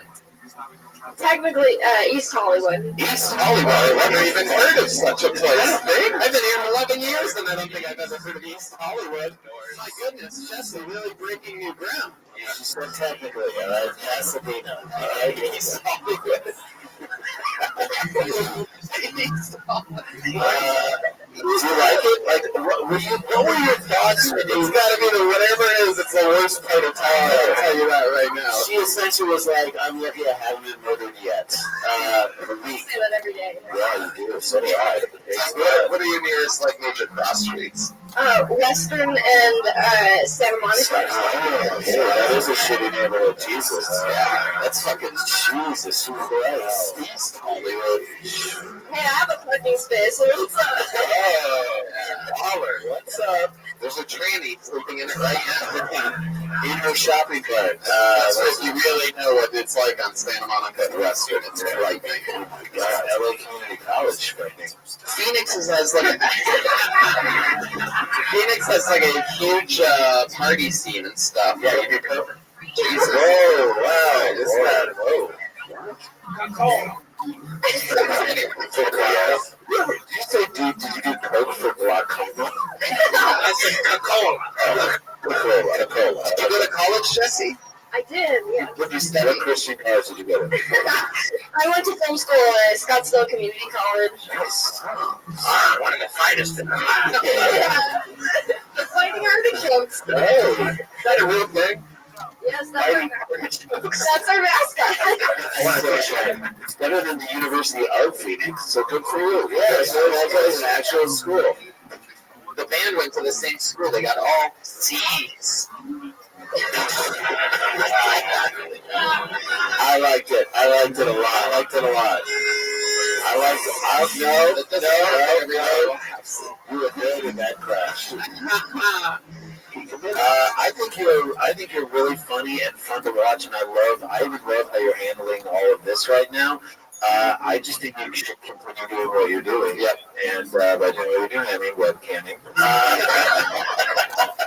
No, but I think you should continue doing what you're doing. I think you're a real talent. I think we're going to see you on the stage. Totally. And I think this is, a really good show for you to be doing, so that, the 5 years that you've put in, all of a sudden you're being exposed to, really great comedians that work a lot, and people are always looking to, work, have people open for them on the road and stuff like that, and, with your energy and charisma. Just stay away from flappers. I love this show so much. I watch it every, in Phoenix, I would watch it. Oh, that's so cool. Yeah. So did you first time doing this show? I was here on Halloween. The Ichabod episode. Oh, you were on that show. I remember now. So you remember it. All right, that's good. I saw, and he came back to visit, and he said, "Oh, are you that girl from Pennsylvania?" And I was like, "He kind of remembered me." Pennsylvania, Phoenix, it's all the same to me. All the same thing. I've been in LA so long that both places voted for Trump. I've been in LA so long that I now know where East Hollywood is. Pennsylvania, the East Hollywood of where Phoenix. All right, well, there she goes. Absolutely killing it. Welcome her to Los Angeles, everybody. It's Jessie Johnson. Wow. She's on Twitter at Jetski Johnson. We have a young lady who is 21 years old, and she writes and performs a brand new minute every single week. She made her debut on the show on episode 100. This is episode 210. Put your hands together for the Frankenstein of Kiltony, the great Ali Makovsky, ladies and gentlemen.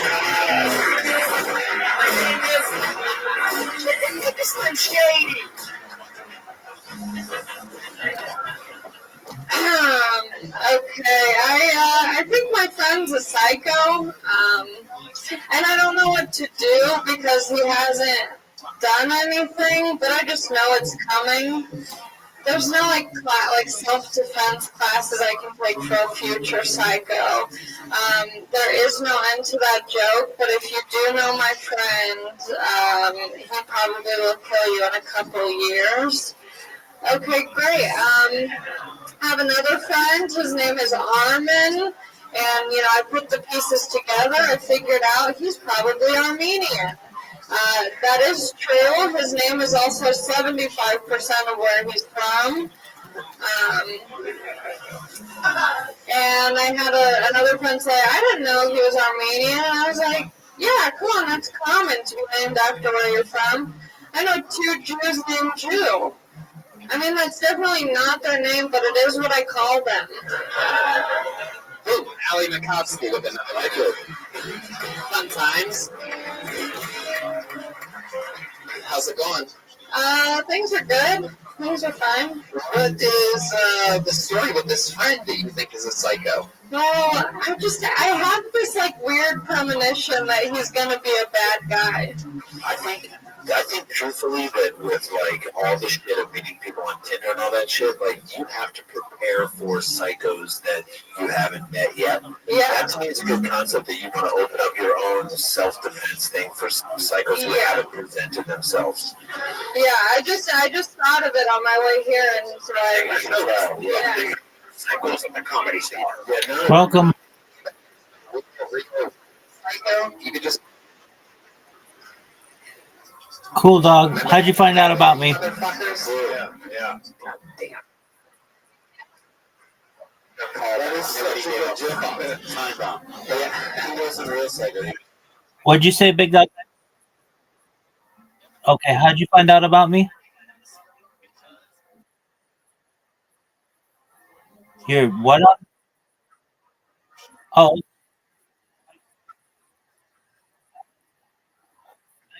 I gotcha. How old are you? All right, you got to get out of here then. No, I love all races, but you got to be 18 to be in here. So take.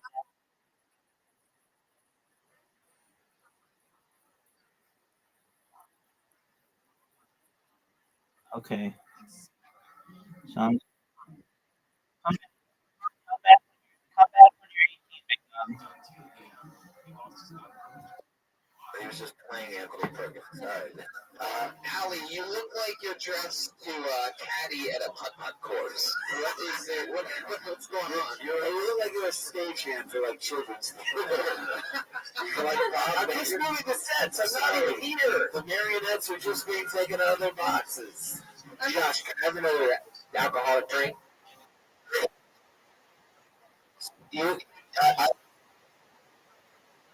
Yeah, it's actually Yiddish, but yeah. He's got 70. I thought you were going to % of his name.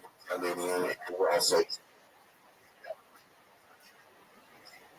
Correct. So we're in the zone. Because the setup is there. Yeah, I'm really good at ideas. I'm great at ideas. Yeah. Executing them. You are. Thanks. No, you are. But the ideas is a really, that's one of the really lazy. Bunch of jokes. Hey, Really? Good on you, man. but I have 0 and that is the whole. That's right, man. I know you're having issues with your mouth. I think they might laugh at the beginning, but then. And so, you're gonna say, to close my.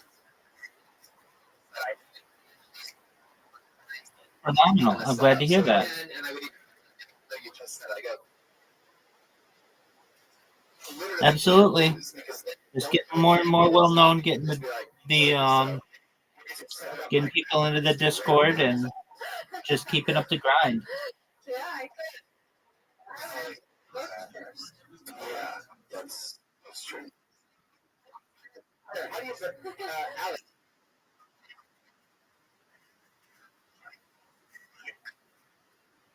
Excellent. That's what I like to hear. Thank you for spreading the good word.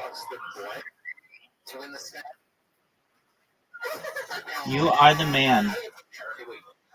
I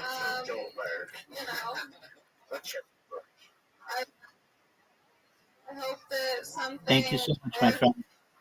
Out here, and most of the time it doesn't. I just say, well, I showed up. Did you get a new job? Nope. No job. I was at work. I'm only scheduled one shift a week, and my manager came up to me and said, yeah, you only have one shift a week because everyone here thinks you're slow. Well, you're probably really slow, right? Yeah. Yeah, you do. I'm a hostess. Oh, yeah. Slow as a hostess. Yeah, that's really bad. I'm not that slow. I think I just talk slow, and so they assume that everything else is Allie, slow. could you walk us through as soon as a customer comes in? Yeah, just an example. I just walked into your restaurant. My name is. I go, you walk up and I say, how many are in your party? You say 2. I say, great, do you want to go in? Oh, well, that's not okay. There's no I say, you say. Let's try it out. I just walked in, okay? I walk in with the Sklar brothers. All right, here we go. Hi. Hello, Jesus, let's get out of here, guys. This place sucks. I know I was verbally raped. Wow, cut the attitude. Well, I'll probably be texting first. Oh, that's right. Yeah. Oh, yeah. So you really don't want a job. I don't want a job. I just need money. So it's like. You're not going to have money if they fire you. I know. It's been struggle. What about webcamming? All right, Brian. I've thought about it, but Oh, Jesus. But I was like, I have to wear a mask. So you can do that. Yeah, you can always work right. But then I was like, I don't have it in me to do this. I'll just be a shitty employee until something else works out. Anything else happen this week that in your normal life that is just sort of interesting or out of whack? Anything? You're the only person that is on the show every single week, so I always like to ask that. I just started Accutane, which is this pill that gets rid of your acne, but it makes your face extremely sensitive and red, so it's like, what the fuck am I doing? Well, everybody's always said you're one of the breakout stars of this show. They should see my pussy. You take every single week when you're writing and you're performing, you take a very proactive approach. Being on this show. I have a serious question. Allie, did they tell you anything about the suicide thing on Accutane? No, it's pretty much not happening anymore. She's got the writers together. There's a suicide. Well, when it first came out, it was pretty dangerous and sketchy, and people were killing themselves. But now they have new and improved Accutane that makes you want to kill yourself with how burnt your face is. Right. Well, it's different. Well, you kind of got a little on stage for a minute. Yeah, so there's that. I feel it, yeah. No, but I mean, that's if any time a joke doesn't work around, you talk about Accutane. That's so personal, and I love it. How are you? I mean, I already 21? Yeah. So you should be past this. I should be past it, yeah. So I cool down here. Yeah, do you guys have nail acne? Or I put Accutane on my taint. We call it Accutane. Oh, boy. I was thinking, has anyone seen my bird? I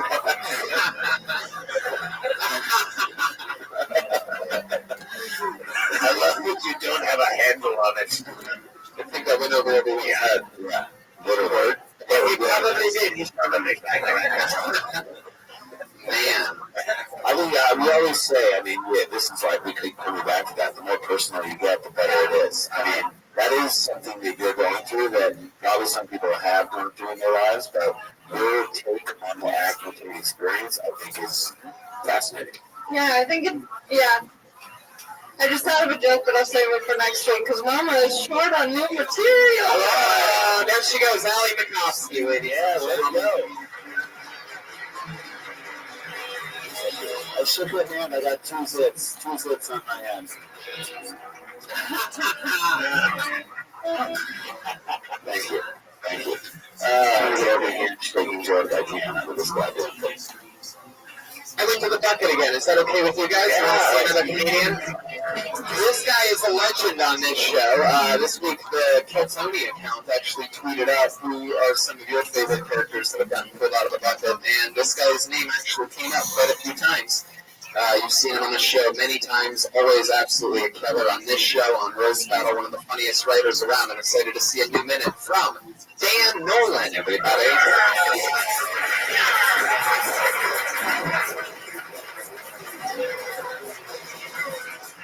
So I'm a recovering heroin addict.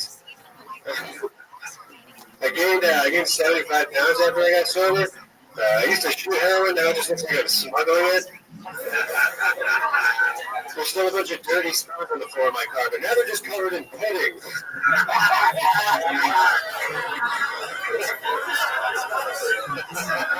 Did some jail time. I spent 6 months in jail back in 2014. First question people always ask me when I tell them that is, how'd you get raped in there? Which is ridiculous. It was always consensual.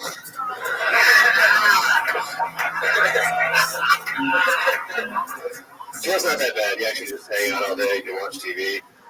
It's just like having a shitty regular life.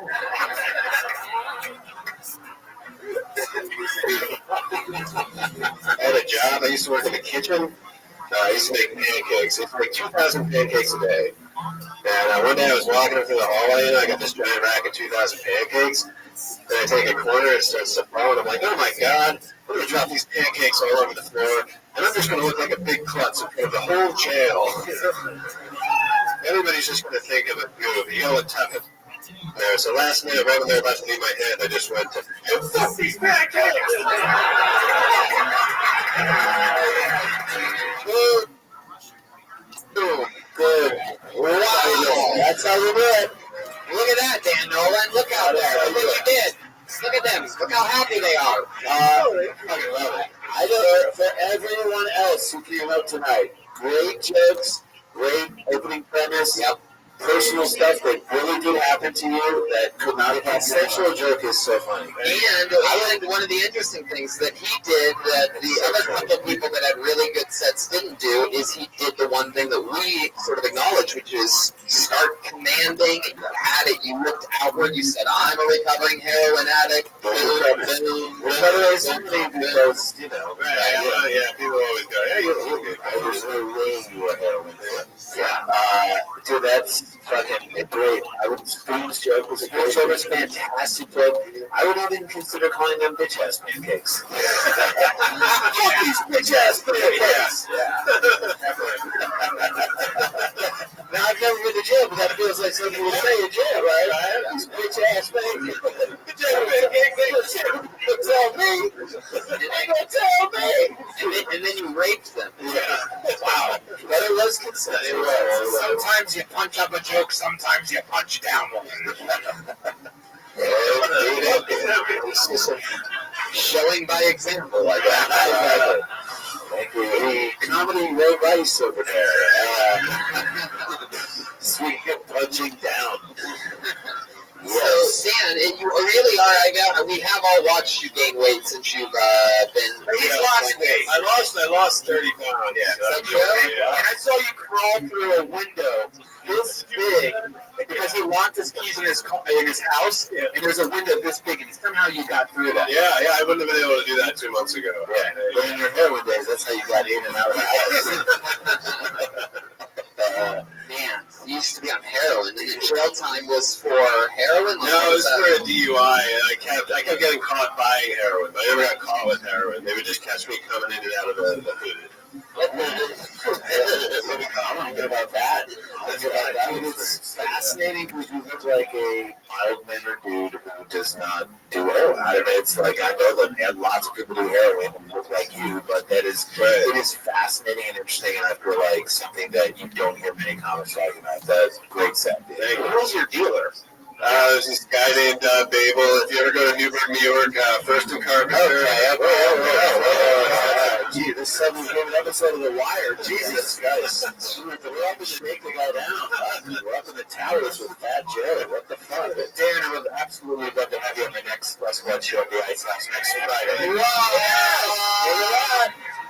Look at that. Holy shit. Great fucking call. I would love to. Right, I would love to. I'm leaving Wednesday. I'm going fuck off. Ah, there you go. Look at that. Make it. He turned down. I'm so sorry. Sounds good to say. That may be the heroin topic. Maybe I can come back. When is the next one? Next Friday. Next, no, I'm going to be in. You're back to jail? How about that? I'm going to be in Austin. But yeah, I'll hit you up when I get back. Fuck yes. That's great. All right, there you go. Stand Nolan, everybody. Dreams coming true. Get another minute.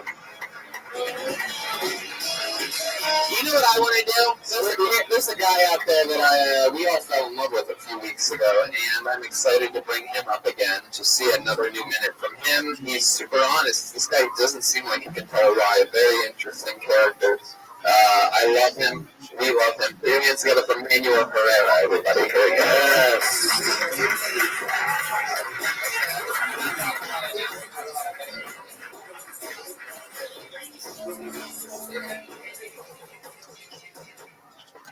How's everybody doing tonight? Good? All right. Guys, I almost cut the tranny last year. I couldn't believe that shit. We matched up on Tinder, met up at the Starbucks down here. And the moment I looked at her, I saw her hands, they looked like mine. I saw her feet looking all gargoyle-like. And I was like, fuck, you're not a girl, huh? And in that split second, she realized she was losing me. And she threw a Hail Mary at me. She goes, Yeah, but I got a mouth and an ass. And I was like, oh my God, I felt lost. I felt confused like Warren Beatty on the Golden Globes. And I took the $5 bill and I left. Why the fuck did I take that $5 bill? She was so stupid. But yeah. Fuck Chinese, man. That was a good stuff. Yeah. Thank you. Wow. Interesting set this week where, accidental. I've always said you are one of the most accidentally hilarious human beings. You should check it. Timber? I think one of the Golden Globes. He hasn't been on the Golden Globes in several years. No, I feel like that could be an episode of Transparent. You should mail that story to yourself. Jeremiah Watkins? Too late. Oh. Did it happen? Yeah. Did it really happen? What you do? How did you meet her? On Timber. You dumbass. We matched up and I don't match up with Timber is the dating app when you're willing to drop your wood a day. Timber is a dating app where if you have sex with a transvestite in the forest, then they get rid God, Jeremiah motherfucking Watkins, man. Drop the eyelash and walk out of it. The sound of one hand slapping. Man, you're an interesting character. Dude, so you went to see the training. I mean, well, if your pictures, all 5 pictures were on the same pose, but like different areas of her house, I guess. Yes, the woman knows how to take a picture. Hey, what was the pose? Like that? Yeah. She's getting ready to. That's the pose? Yeah, it was like a half a superhero? Yeah. Half a man? So when you got something like that. Was there a moment where you're like, because Wonder Woman. I wonder if she's a woman. Supertran. Were you like, I didn't spend all the time getting here, I might as well get something out of this? I gave her a $5 bill. I felt bad. I don't know what I gave her a $5 bill. You gave her the present your grandmother gives you on Hanukkah. Yeah. You give her that Lincoln and jump into the stinking. You know what I mean? I mean, deep inside I'm a nice guy. I don't want to be a dick too much. Right, so was she. She was also a nice guy. You don't really love when you throw like small amounts of money at them. They would love that. Just the tip. But yet, so you didn't do anything with her. No, I was too scared. Too scared of what? Your own sexuality? No, but I don't know. Maybe she would overpower me. I don't know. Maybe not, though. Maybe you were afraid that you would like it a little bit. What if you just knew you? I'm gonna fuck a fat girl on Wednesday. I'm good. Is that true? Where'd you meet the fat girl? Through a coworker. From court? The court-appointed obese woman. I hereby sentence you to fuck this fat chick. No. What's crazy is it's her community service to do this. He met her on Blinder.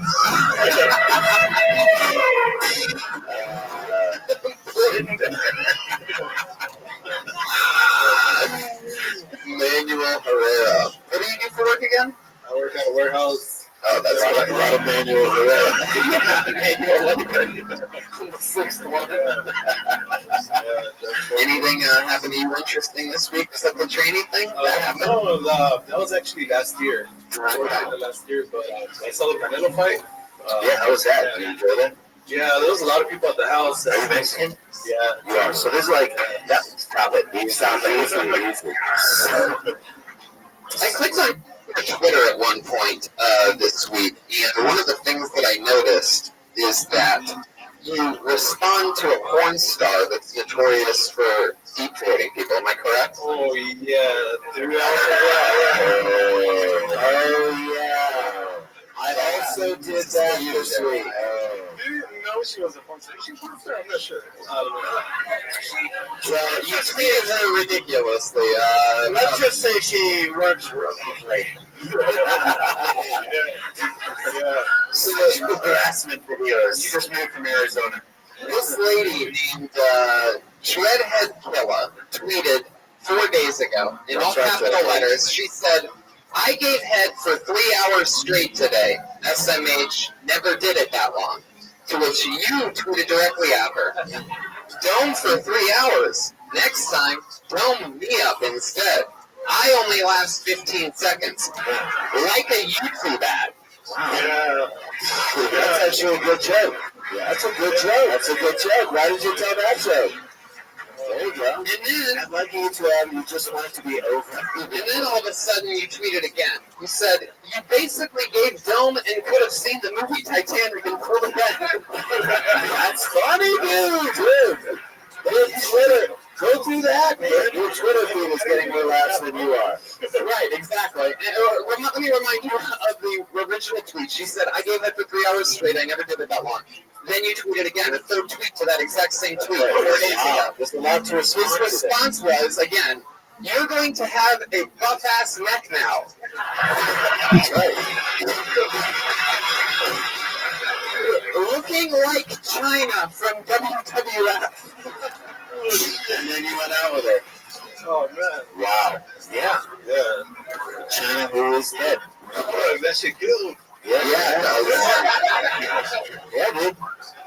Trust your writing. And then what's crazy is that was all 4 days ago. But then 3 days ago, the same girl, Dreadhead Kella, she tweeted, I'm really having allergic reaction. Can't breathe well, and my face is so swollen and red. What do I do? She tweeted out to people. And he responds the next day after all those other tweets. He goes, I guess that's what happens after 3 hours. That's funny, dude. Jesus. This is funny. Yes. I was reading these by myself, snowed on my patio yesterday, dying of laughter. That's right. By myself, picturing Jeremiah laughing. Okay.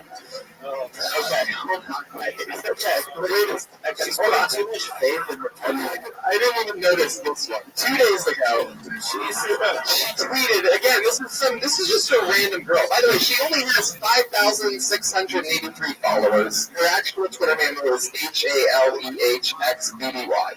Anyway, 2 days ago she said, "My feet and back hurt so bad!" Exclamation point. Bartending is hard. To which Manuel Herrera responded, "You did it for more than 3 hours?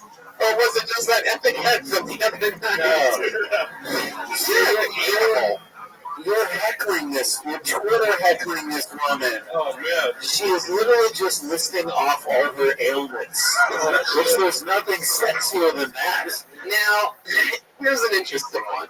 10 hours ago. 10 hours ago. Ladies and gentlemen, listen to me. This 10 hours ago. This calendar day. 10 hours ago, today, the Kill Tony official Twitter account, at all capital letters Kill Tony, tweeted, "Another Monday, another Kill Tony at the Comedy Store with 3 Hinchcliffe Red Band and 2 amazing guests. Get tickets." To which a young man named Brian Vieira tweeted, "Young up and coming, we're failing older comics. In about 15 minutes, you guys will be the older comics." Winky face smile, clearly making a joke.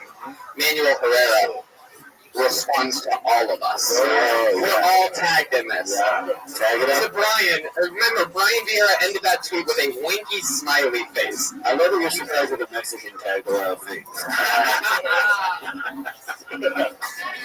Thank you. Manuel Herrera goes, "Why don't you put your name in the bucket, then talk?" Yeah! To which Brian Vieira responds, "One of us is confused, ...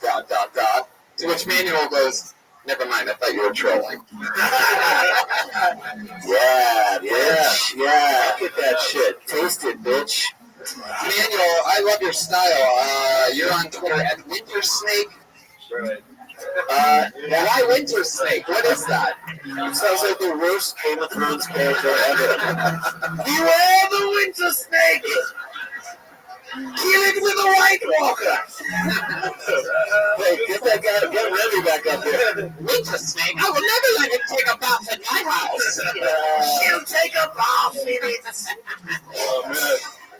You're Why Winter Snake? Yes, we are. It just sounds good. It feels good, you know? That's the type of thing a training would want. Yeah, winter snake. It's that thing in a deep freeze, yeah. Sounds like a small penis, winter snake. Yeah, a little shrinkage. Yeah. How big's your dick? It's uncircumcised. Remember his mom sucked on it or something? Oh, yeah. 6.75 inches. 6.75. Yeah. That is 6 and 3/4. that is far too accurate. Yeah. 6 3/4. Yeah. 6 points. You know you don't like push the wheel over to your skin super hard. Yeah, why wouldn't you just push it down and get that extra like quarter? Yeah. I don't know. I used to write it. I love it. It's just so I love it. Accuracy. Yeah. That's the key to your comedy, bro. It is. Yeah. Here he goes, Manuel Herrera. Anyway, there it is. Winter snake.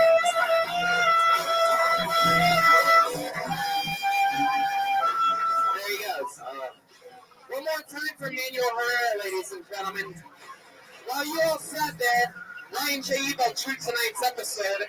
While we're looking at that, what do you guys want to plug? Sklar Brothers have a new podcast with our good friend Daniel Van Kirk. It's called Dumb People Town. It's on for a lot of you. Get it for free on iTunes. I saw it at Moon Tower. I loved it. Get it on iTunes. We'll be on it. We have that, and we have Scarborough Country, which is sports and that's awesome. Heck yeah, man. That's great. Look at you guys. Yeah, Tweedledee and Tweedledum. I love it.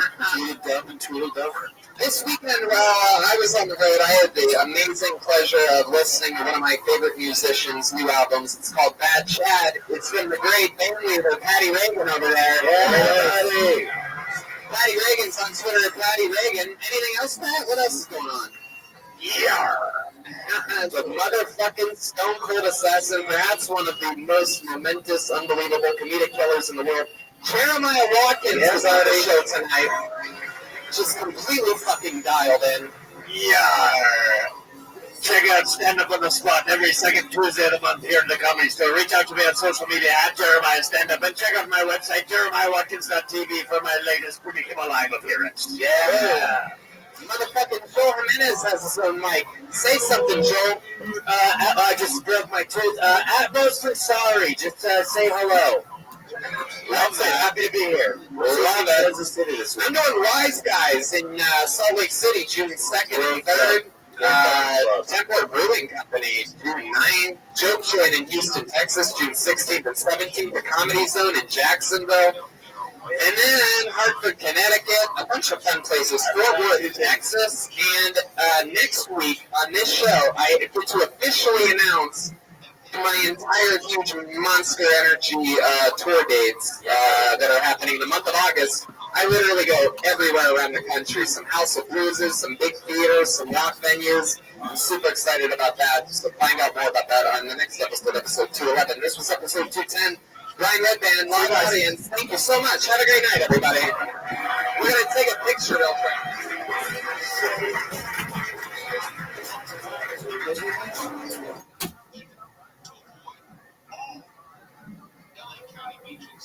Not just this one or that one, not just a few of them, not just a portion of a beach.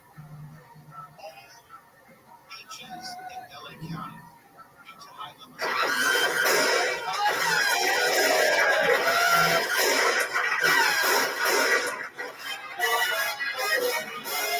Hey, this is Redband coming to you live from World Famous Comedy Store for a brand new episode of Kill Tony. Here's Tony Mitchell.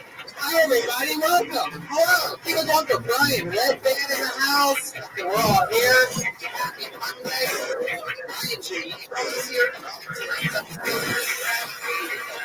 So you guys ready to have a crazy fucking night or what?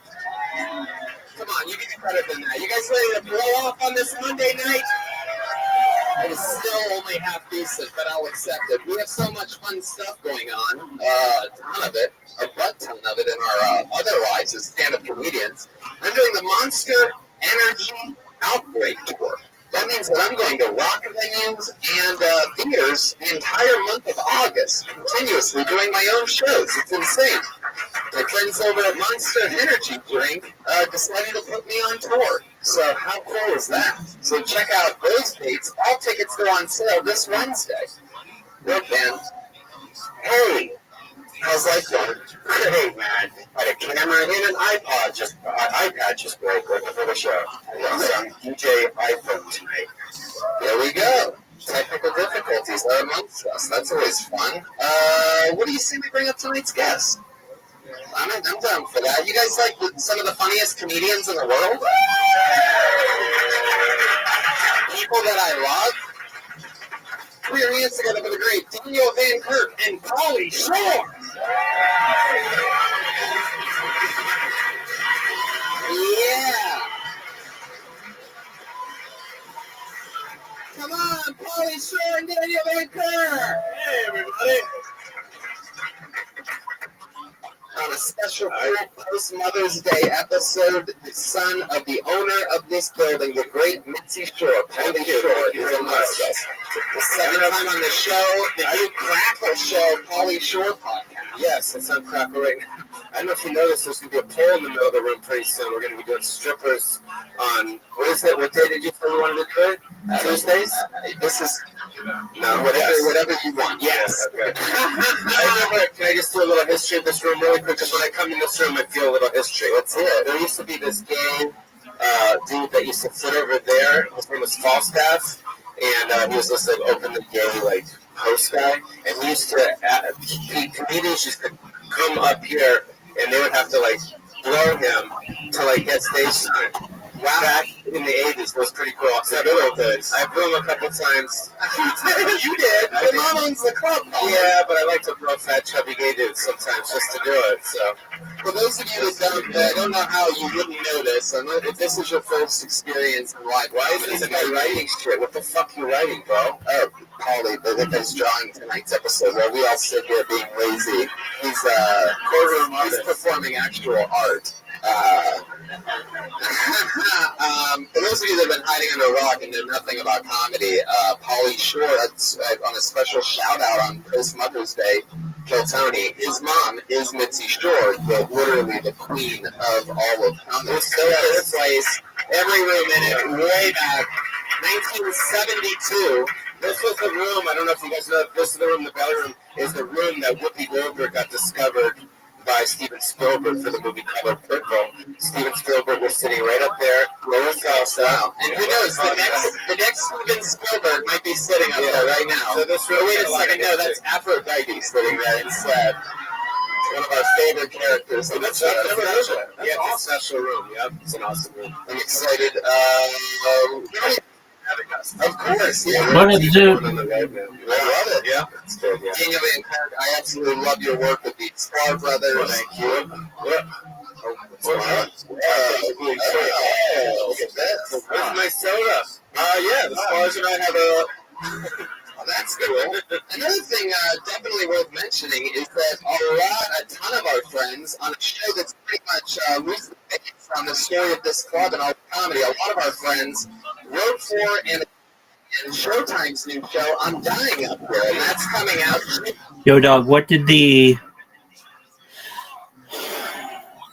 jurisdiction say when you complained? Dog, what did we talk about all last night?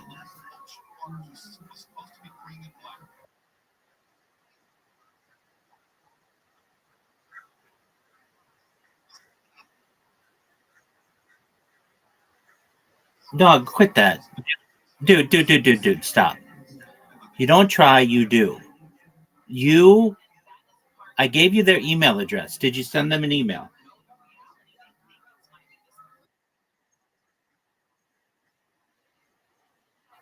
Dog, you don't know that. Did you send them an email? Okay. And did they respond? Did you get a response back, a reply of any sort? All right, then send them another email right now. I'll wait.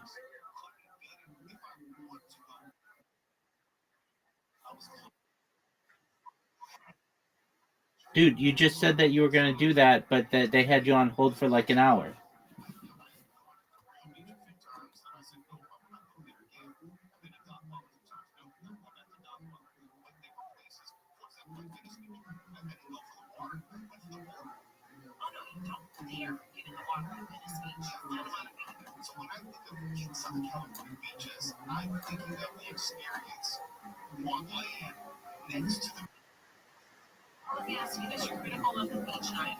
Okay, that's fine, but it's unnecessary. But that's okay. Go ahead and do it. All right. Because you should be able to get a hold of them on the phone. If you, in the very morning, first thing, you look up when they open. Let's say they open at 8 o'clock a.m. You call them at 8 o'clock and you stay on hold. Okay, 9 a.m. So then you call them at 9 a.m. and you stay on that phone all day.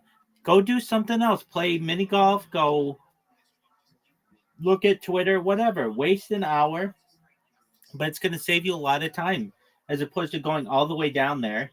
And then they're like, oh, yeah, we're not dealing with that right now or whatever. Like, basically,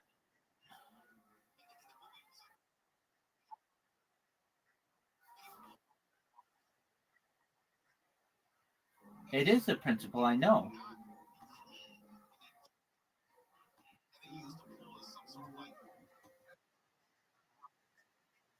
Exactly. And you're going to get your money. I don't like it either. I don't like my friends being taken advantage of. It's very bothersome to me, in fact. So I want to make sure that it's very clear to this company that you're not going to let them mess around on you.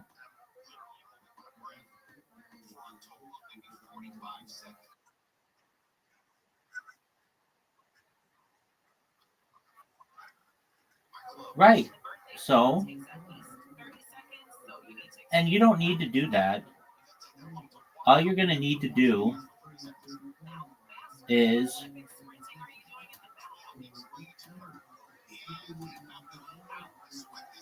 call the company. Now, did you send an email yesterday, right?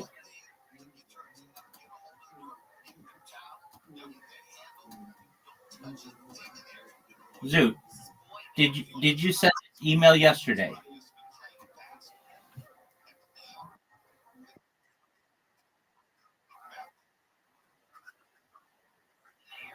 That's what you need to do first and foremost. Call the guy. Remember what I told you. You need to call that guy on another number and see what happens. Then call the company. Then call the main company. You know what to do. June 4th on Showtime. Yeah, I have a couple comments about that show. Yeah? Yes, it's based on the club and my mom, so, I mean, I think I would know the fucking real story. Wow! Yeah, but I'm not going to say it because that's another show we'll talk about. This is about bringing up the other convenience. I love that. Thank you, Polly. I was just getting to that. I love that. We also have we have a band. Have you been on the show since we had a band? Was it a robot last time you were on? This is your 210th show, correct? 211. 212. 212. I was on your 6th show. That's long since I've been on the shows. I'm sitting number 6. Well, Polly, it feels like yesterday. Yeah. You guys ready to meet the band? Every single week, the band comes out and they do different characters sometimes. They commit sometimes throughout an entire episode. Put your hands together for the Kill Tony band tonight. It is Pat Reagan and Joel Jimenez. Reagan and Jimenez. Oh shit. It feels like it's very reggae. Oh! Hot dealers. Just kidding. Wow, you guys are like from Jamaica? Jobless, jobless. Wow, I just came from Queens up north. We forgot our wigs at home, man. We had to improvise in the back. Wow. It looks like you stuck veggie fries into your hat. That's what it is. Necessity is the mother of invention. Yes. We shot at the funny show. Who's trying to fire down, man? Thank you very much. Thank you. You guys just got that down there in Jamaica, huh? Oh, yeah. Shout out to the Jamaican bobsled team as well, man. My lucky egg. No Jeremiah Watkins this week. I love this setup that you guys have. Joe Jimenez is on the standings. Oh yeah, Jeremiah's by the rivers of Babylon, man.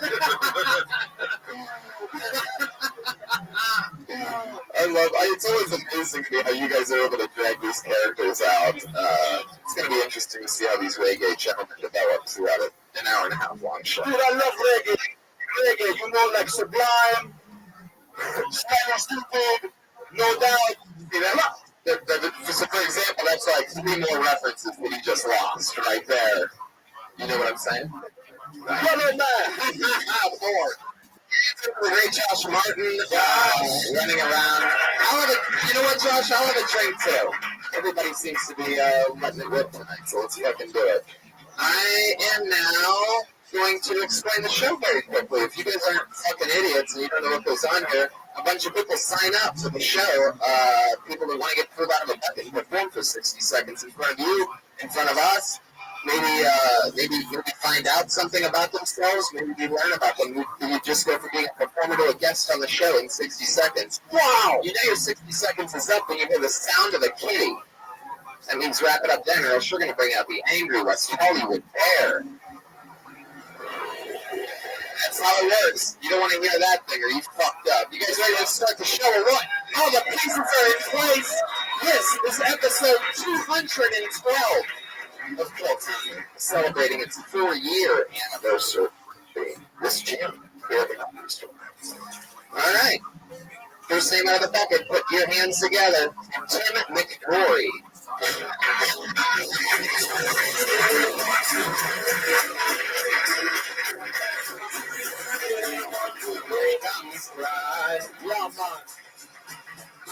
Tim McGrory, everyone. Come on. The microphone. Is that not on? Yeah. We gotta fix the mic. I can project. There we go, yeah. Put your hands together for Tim McGrory, everyone. Yeah.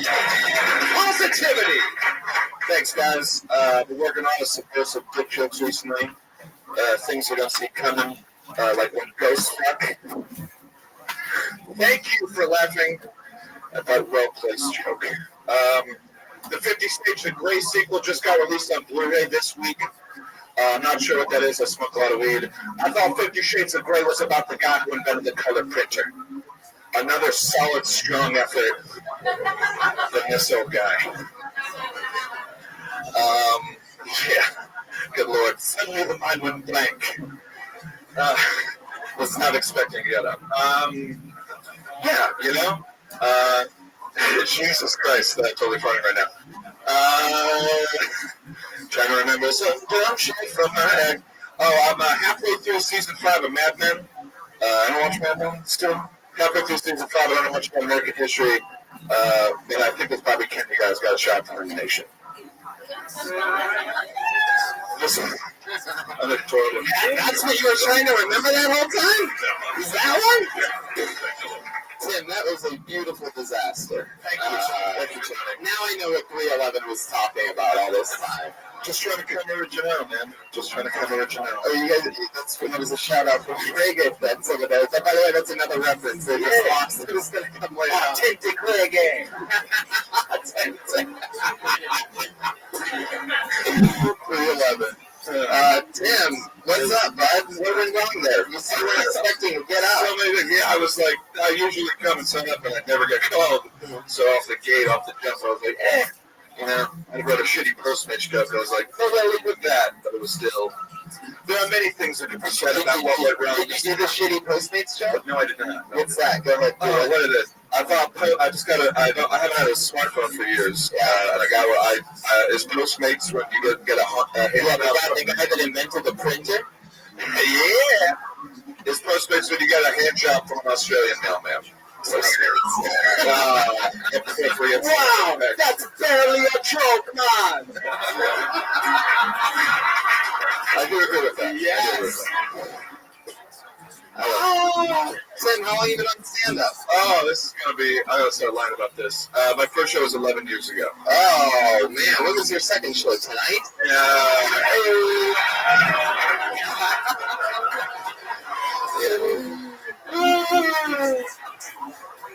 Well, yes.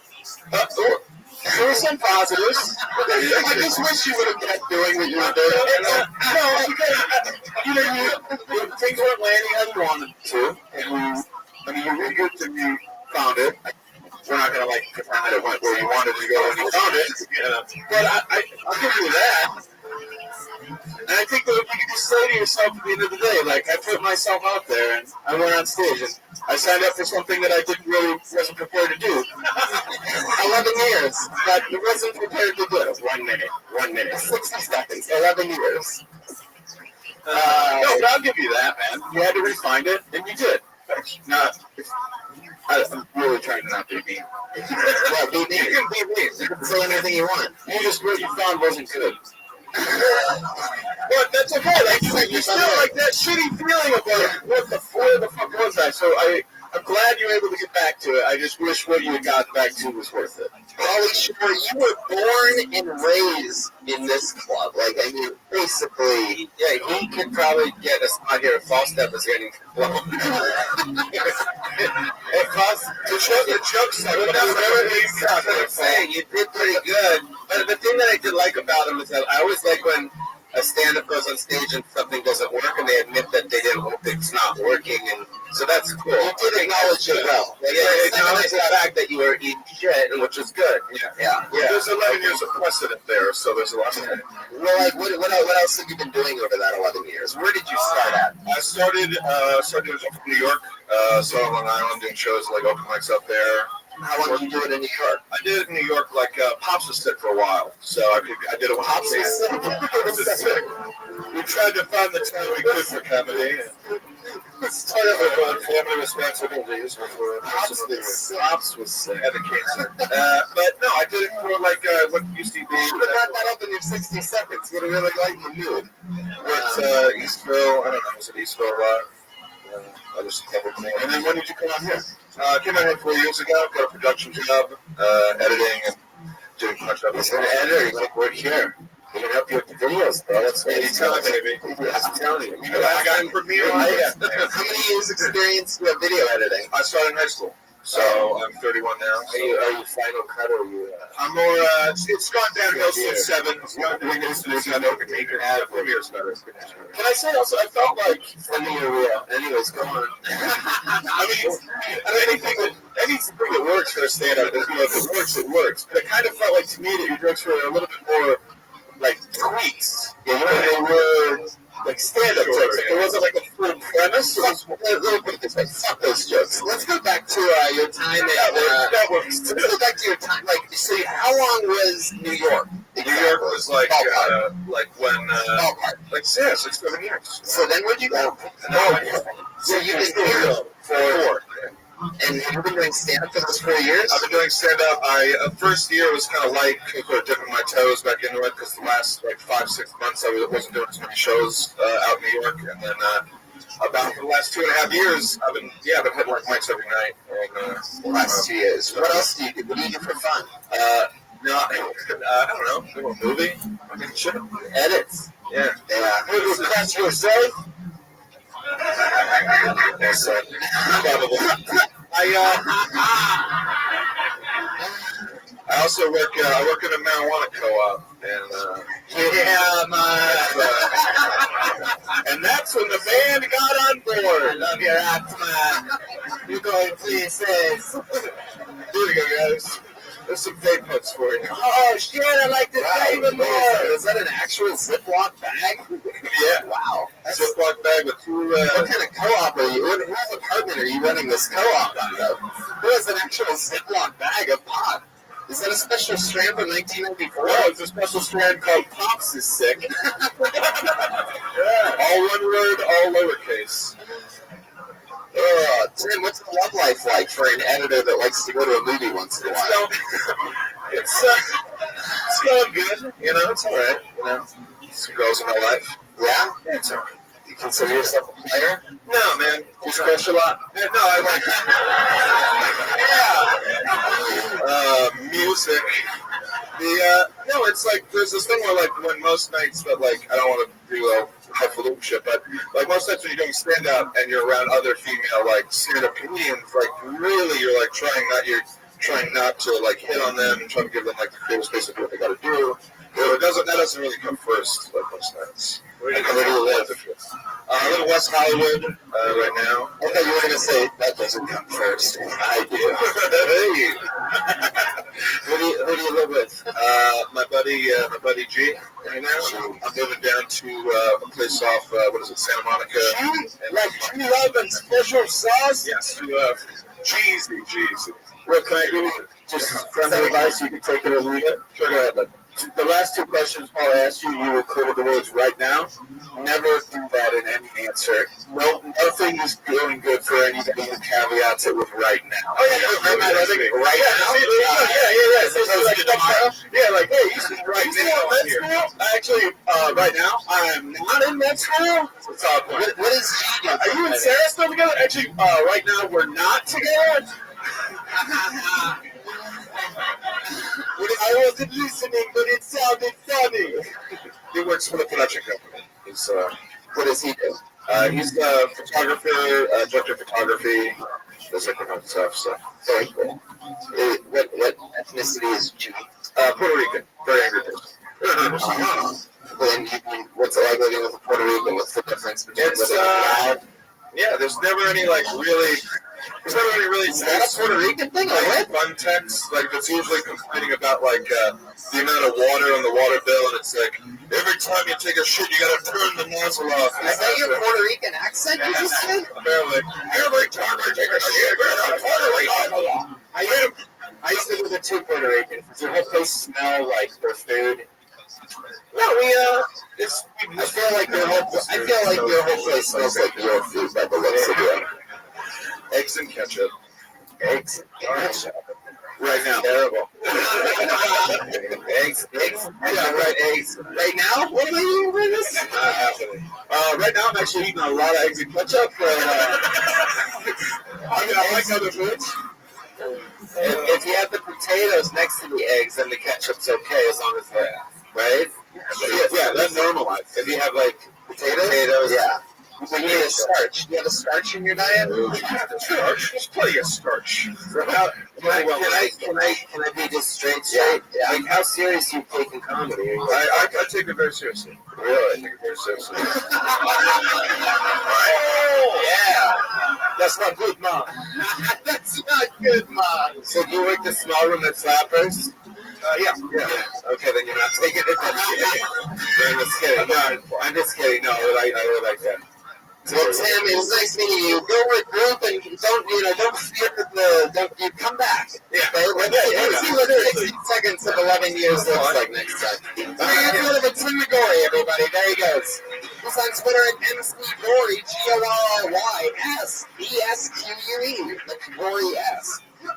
Sounds interesting. Twitter handle. So we're supposed to comment after, or you just keep moving? No, we just keep moving. I guess you could ask that question. Do we comment now? Did you have something you wanted to say that you didn't want to say? Well, I just think that I don't think he's telling the truth about he takes it very serious. Yeah, I think he fucking is not taking it serious. You know what? That brings up a good point. We should have a lie detector. Yeah, wouldn't that be a fun thing to add to the show? Like an actual, is there a way to do that? They must have something. Or just, don't if I was some shitty person who thinks I'm a professional body language reader. I would mentally not friends with specific. Can I say something for a sec? Because this show is can I? I'm not on it all the time, obviously. You're judging other people. Pretty much, right? I mean, you're commenting, not really, but they sort of, that's not really the way I look at it. They're just sort of talking about what just happened. But I'm trying to bring my mom into this. Okay, go ahead. Okay, that's where my come from is. Okay. See, there's no one here running the comedy store. These guys run the fucking comedy store. Not really. I'd have better spots if I ran the comedy store. Yeah, but I would have spots. Well, the people, Adam, Egan, Eric, right? Yeah, and all the other people. They all do a great job. There's no Mitzi Shore here anymore. There used to be a Mitzi Shore here in this spot. There used to be someone that would develop the comedians, Roseanne, all that. There's no one here developing, so this place is just so you're pretty much Mitzi Shore. Pretty much. Well, I mean, give me a spot. Give me a spot, Tony. Give me a spot. That's not true. I mean, there's no one that really... Is Adam doing it? Of course. What are you doing? Listen, does Adam sit that long as you do? Adam has done this show. Adam was a guest on the show, I believe. Does he do it downstairs? What are you asking? When different comedians come up on stage, does he do what? Yeah, he said. Does he do what? You're talking about development. I'm going to answer the question that he asked. Yeah, developing comedians. Yeah, I've done 5 development spots, and then I got fired from doing development spots, not once. Not cool, bro. Not cool, bro. Then you have to say, so you should be downstairs with Adam, that's all I'm saying. That doesn't make any sense, Paul. I'm one of the most young rising comedians in the world. I'm not going to go run bring Falstaff into it, very the first development is Falstaff.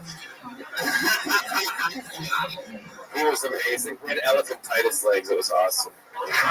And he's no chicken. The guy used to sit right there and play the fucking piano, and used to fucking make guys broke for stage time. It was the best. Could he give it out? What? Could he give stage time? Yes.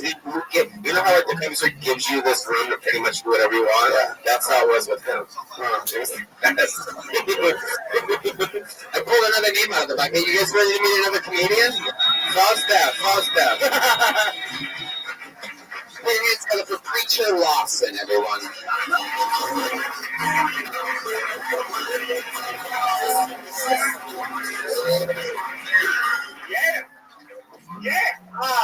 Cool. I was watching TV the other day, and I seen this dude on Oprah.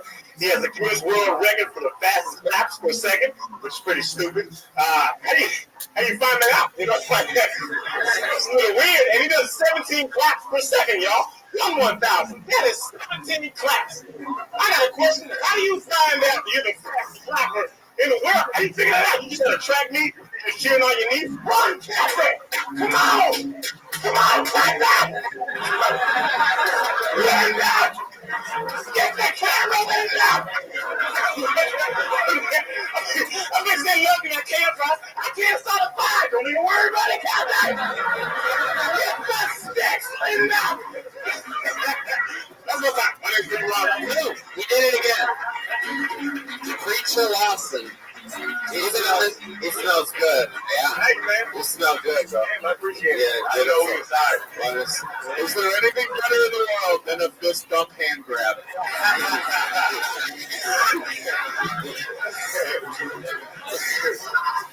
So dope.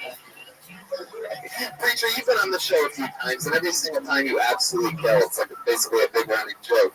And it's always in your amazing tone and energy and voice. How do you even find out about somebody clapping 17 seconds? I was watching Oprah with my mom when I was 17. Wow, double 17 something. Yeah. And it was kind of weird. I was like, well, how do you know, they warmed up in the Now I feel like you're sort of lying about the story. Yeah, when I was 17, I was watching Oprah with my grandma. And I just seen it. That was it. You've been actually doing really good. You've been doing college tours, I heard lately. You've been on the road a lot. You've been blowing the fuck up. And I'm very proud of you. Thank you, bro. Appreciate it.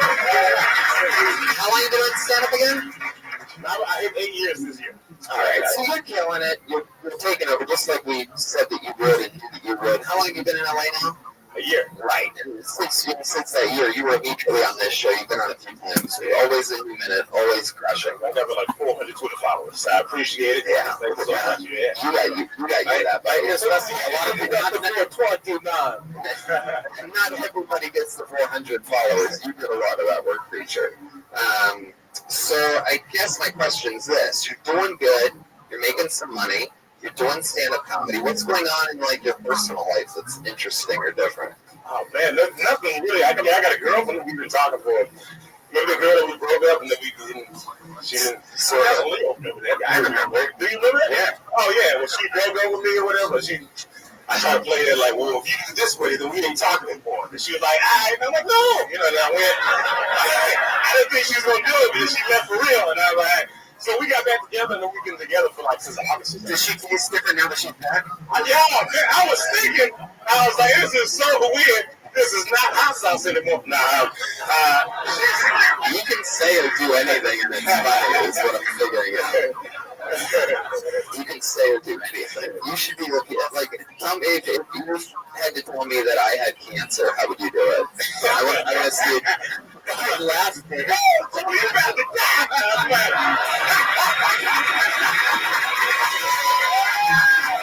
Dude, that's what I'm talking about. Yo, he's got to go. That was funny for like 5 seconds. I thought about what I just said. That's what happens when a fucking writer meets up with an actual performer. Are you getting development spots here at all? Have you been offered this at all? I mean, no. It's not crazy. This you really could be out here. They put me last on the Gauntlet tonight, so that's pretty cool. That's good. That's a highly respected spot. Yeah. That means they're respected by your peers. How much time do you have while you're on the road? I usually when I do golf, about an hour. You do an hour? Yeah. That's a lot of fucking time. Yeah. And he's high energy too. By the end, he's a lot. That's time. You open for guys or feature? Or You know what? I just stand up at a launch a couple weeks ago. There you go. Yeah. I thought you said wherever they pay you. Whenever I didn't get paid, but I was trying new books, and then they were open. And Preacher, I would love to give you a spot Friday at the Death Squad show at the Ice House. Oh, look at that! You know what? You're right. I sort of wasn't thinking about this when you were saying that, Paulie. About I'm like a madhouse. I'm out. I love it. Well, what about me? I thought it in the next one. That's how Brian has cancer. And I guess that goes worth mentioning when you do say the Mitzi Shore thing. One awesome thing that I guess I don't ever give a shout out enough is to Brian getting a lot of people's spots regularly at the Ice House over the last few years. So that's a really awesome thing. If anybody's really honestly developing people, attend those shows on Friday nights at the Ice House. The Fang Pals before they work here, the Jerons, the Formoses, all those guys. Joburg. Yeah, Joburg's been hitting almost all of my shows. What about Renee Lancaster? I think he's done this show. It's forgettable. I don't know why you would bring him up. That's Martin's favorite guy. Josh Martin's favorite guy. Let's put that on record that Josh Martin's favorite guy is Renee Lancaster. Continue to write that down for the Preacher. If let's say that okay. All right. Let's say that you just found out that. I'm trying to think of what the fucking worst possible. I got one. Yeah, go ahead. You gotta tell my grandmother she's gotta go reporting my grandmother. Yes, you have to deport Joel's Mexican grandmother. Okay. Your Mexican grandmother. Okay. Through the door. They come over illegally, or like because you're sniffing. I'm not gonna confirm or deny any of this. Oh, okay. No. Hypothetically. Also, don't hit the mic stand so hard. Yeah. Just Okay. I was gonna kick the mic stand out of grandma. It was like you can still do it, but it doesn't have to be so violent. He really does have a good point. It's a distraction. You're such a great performer that you don't need to do that. That's a habit that I feel like people that are mellow, that are like using it for a thing, use more. I think really don't. It just takes away. And especially on a show like this where it's very much audio based, hundreds of thousands of downloads. And I have to buy new microphones. Oh yeah, there's that part. But it is that sometimes people lean on it. Anyway, go for it. Yeah. You guys know the punchline. Well, you can still do it, but you don't have to. You don't like name it. I want to see you walk into the room, sort of. You know what I mean? Like you're just like kick it. Like I can still kick it though, right? Wait a second. What are you doing? Wait, what's going on? I was talking. Okay, stop whatever you're doing with Polly. No, I don't know what's going on there. Stop doing it. Support Joel's grandma. Okay.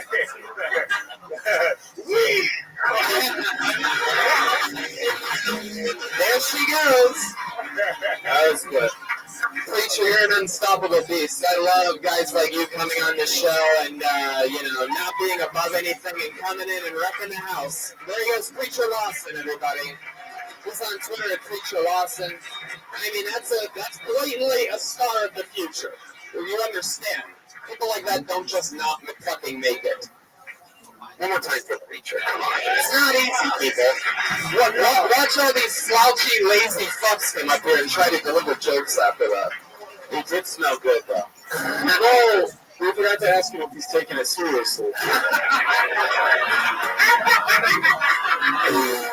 Now we'll never know. Hey, I'm loving this. All right, this looks like a new name. Put your hands together for Is this real? Put your hands together for Kevin Budke. I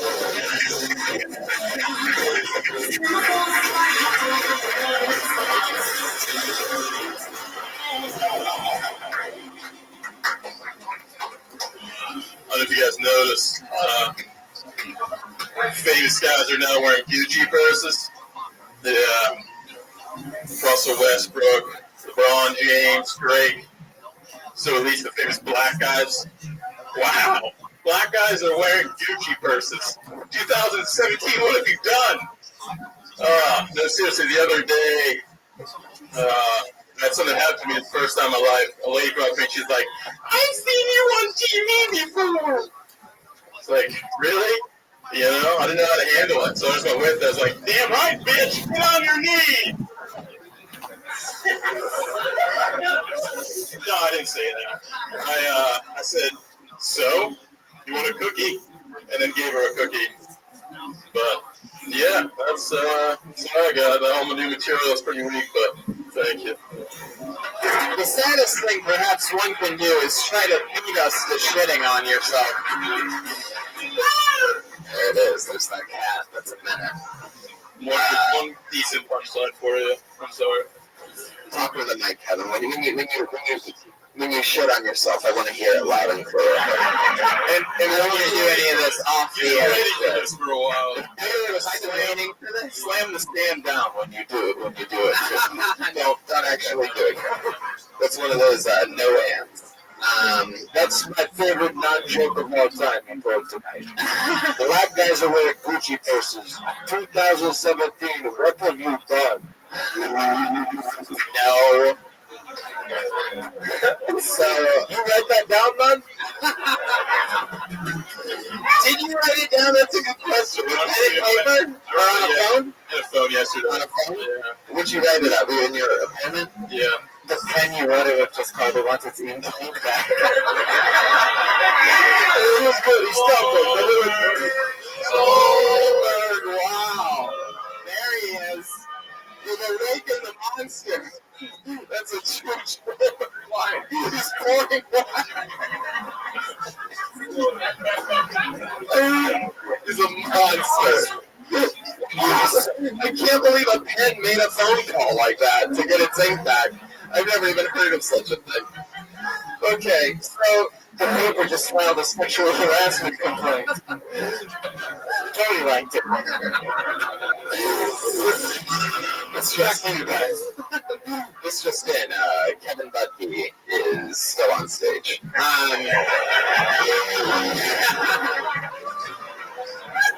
long have you been doing stand-up, man? 3 years. What do you do for a living? Well, just tell the truth. I can tell him right now. Tell a guy loading up a lie. Get ready to throw it right now in there. Right now? Unemployed / helping him with graphic design. What? You're Polly's graphic designer? This is breaking news.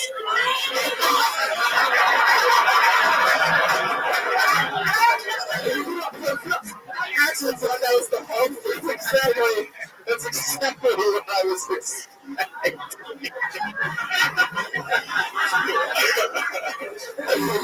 Oh, shit. He was my graphic designer. It's just that Kevin Budke is now completely unemployed. Woo! Wow. This is a special, apprentice version of Pro Tony. Nobody's ever gotten fired on the spot. This is great. Wow. So you're taking comedy seriously?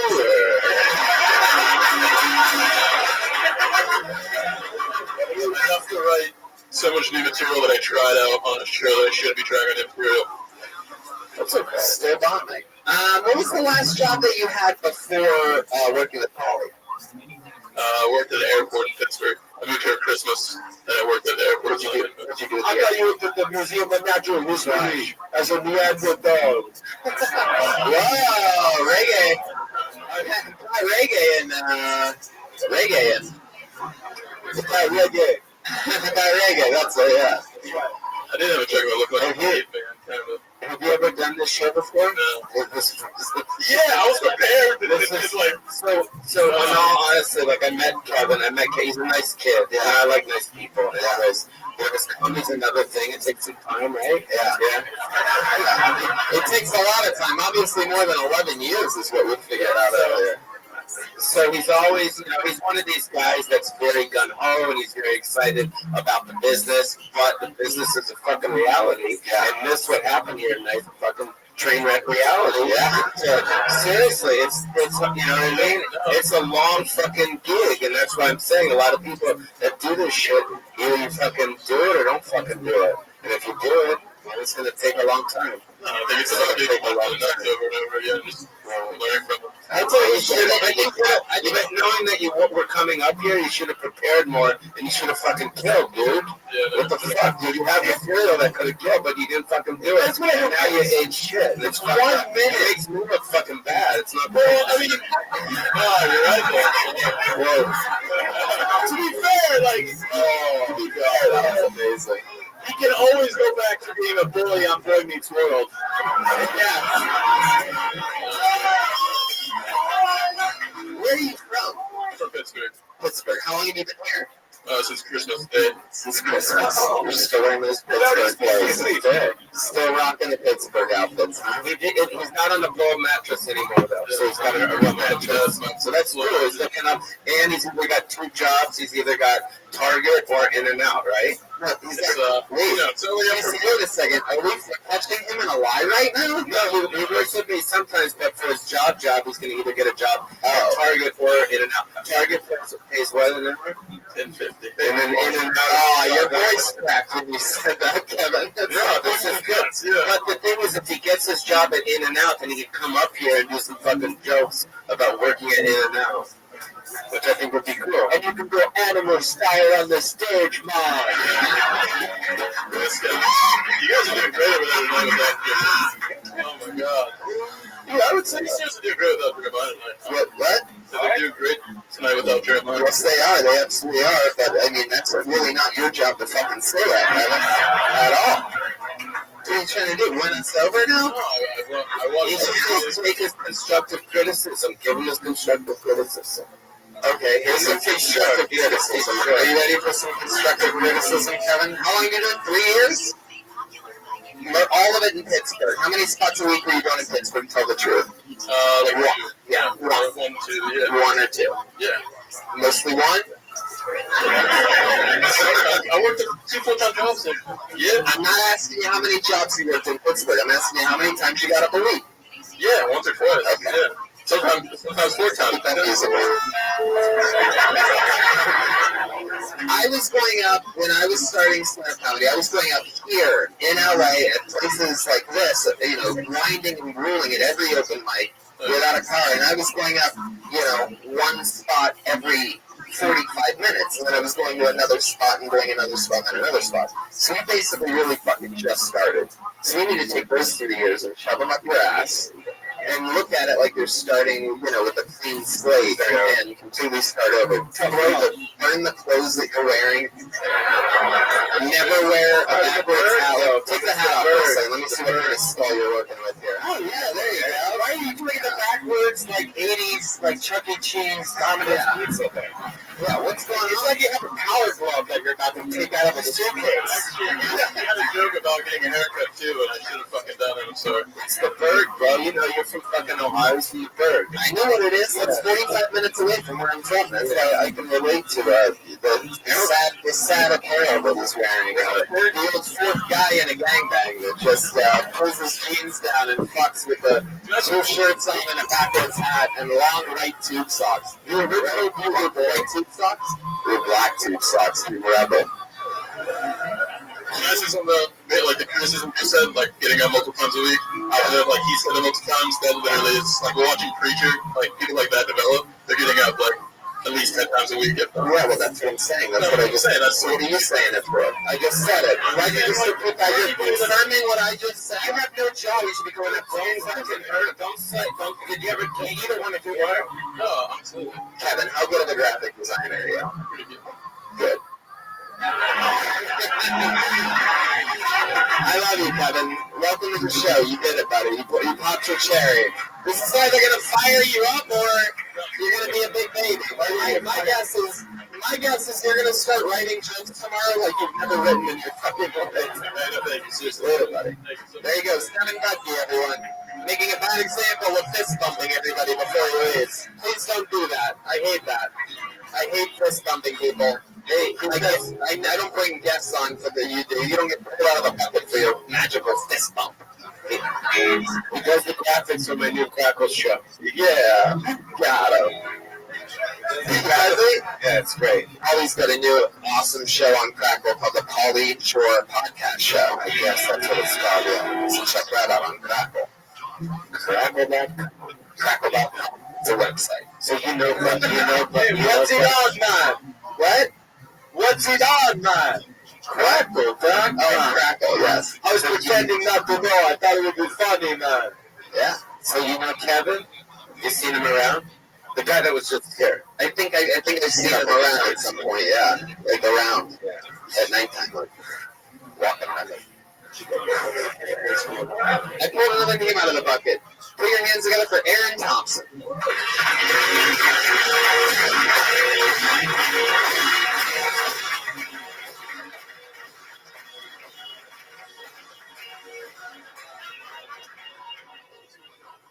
So I'm a police officer, Los Angeles.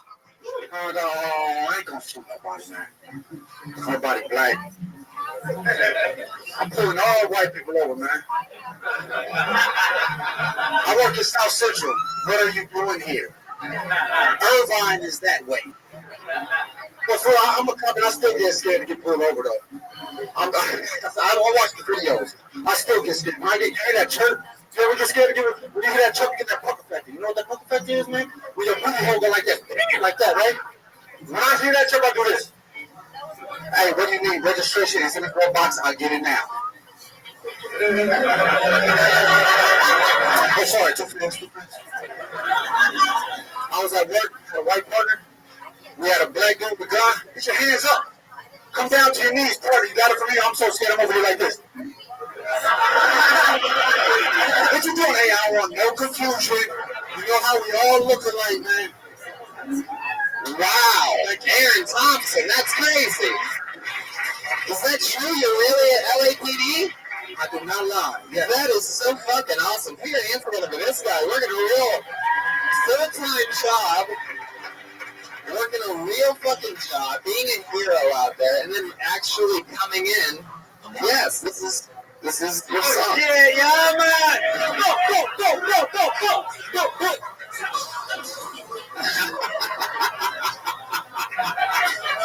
For those of you that are listening to the podcast, Joel's celebrating his fun time over there and pulled a bag of pot out. Then remember that Aaron was like, and did the bag of pot. It's totally legal. It's legal. He's good. You smoke herb? Hey. Wait a second. 20 seconds ago, he said he could not tell her. Whoa! Hey, I do not right now. That's a pro level right now and shit, right? Yeah, thank you for that. Now I know how to start answering the cops when they ask me questions. Always 2 drinks and right now. Right now. 2 drinks with a big dinner. Man, Aaron, that is fucking... How long you been a police officer for? 9 years. Wow. That's a real fucking grown man. Are you single? No, I am not. I am married. Yeah. I want to be single. Did he cheat on you, or what's going on? Yeah. Good one. Yeah. He's about to cop himself a new life. I like that. Yeah. So, is that true? You really haven't been with a lady? How long have you been with her? Going on 12 years. Whoa, that's crazy. It's all right. It's just raw beers. That's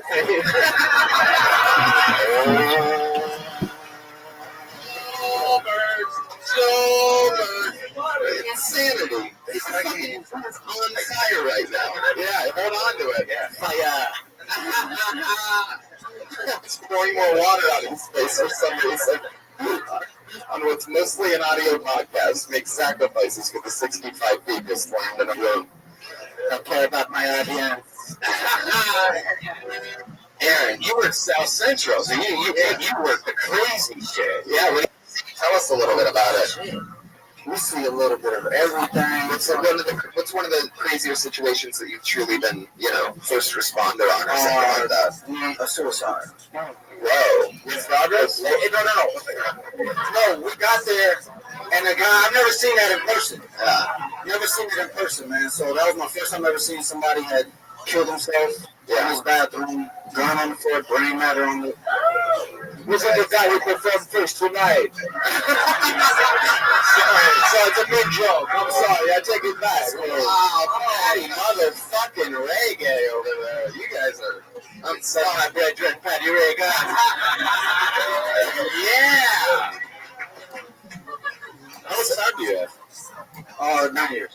No, I said that. Like, how much years? 1 year this month.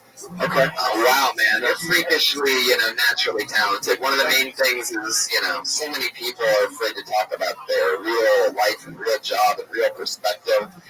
And, another perfect example is you work with that last comedian during the race. So you brought up Target and In-N-Out. His answer was unemployed, and sometimes they do. But, for example, had he just talked about applying for jobs at In-N-Out and applying for jobs at Target, something like that, that you can say anything after that, that's hilarious because we know that it's true. You can feel the honesty. So even it's not even about that you're a police officer. It's about that you're talking about real shit and you're using your experience as a perfect valve. It's very impressive because so many people that we get on the show obviously do nothing, dog shit all day. They lay in bed so fucking long, they do nothing. They do fucking nothing. And then after doing nothing, we take a nap.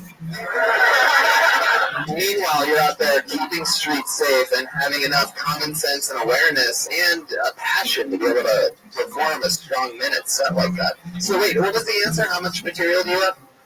Material? Yeah. What's your longest set you've ever done? The longest I've ever done was 25 minutes. Wow. What are you comfortable with, though? What's your, I gotta get 10, I gotta get 5, I gotta get... Whatever you need. That's what Oh, shit.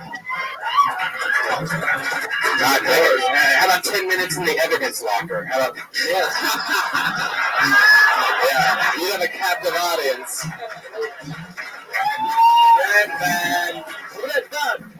So, anyway, I think that...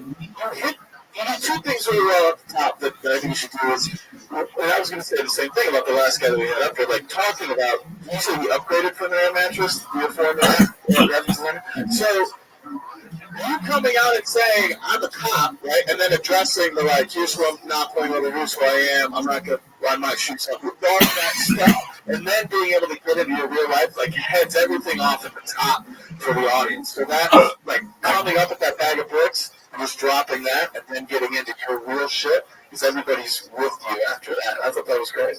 Yeah, man. I'd like to, I think what was amazing about your set, I don't know, I'm the Italian guy.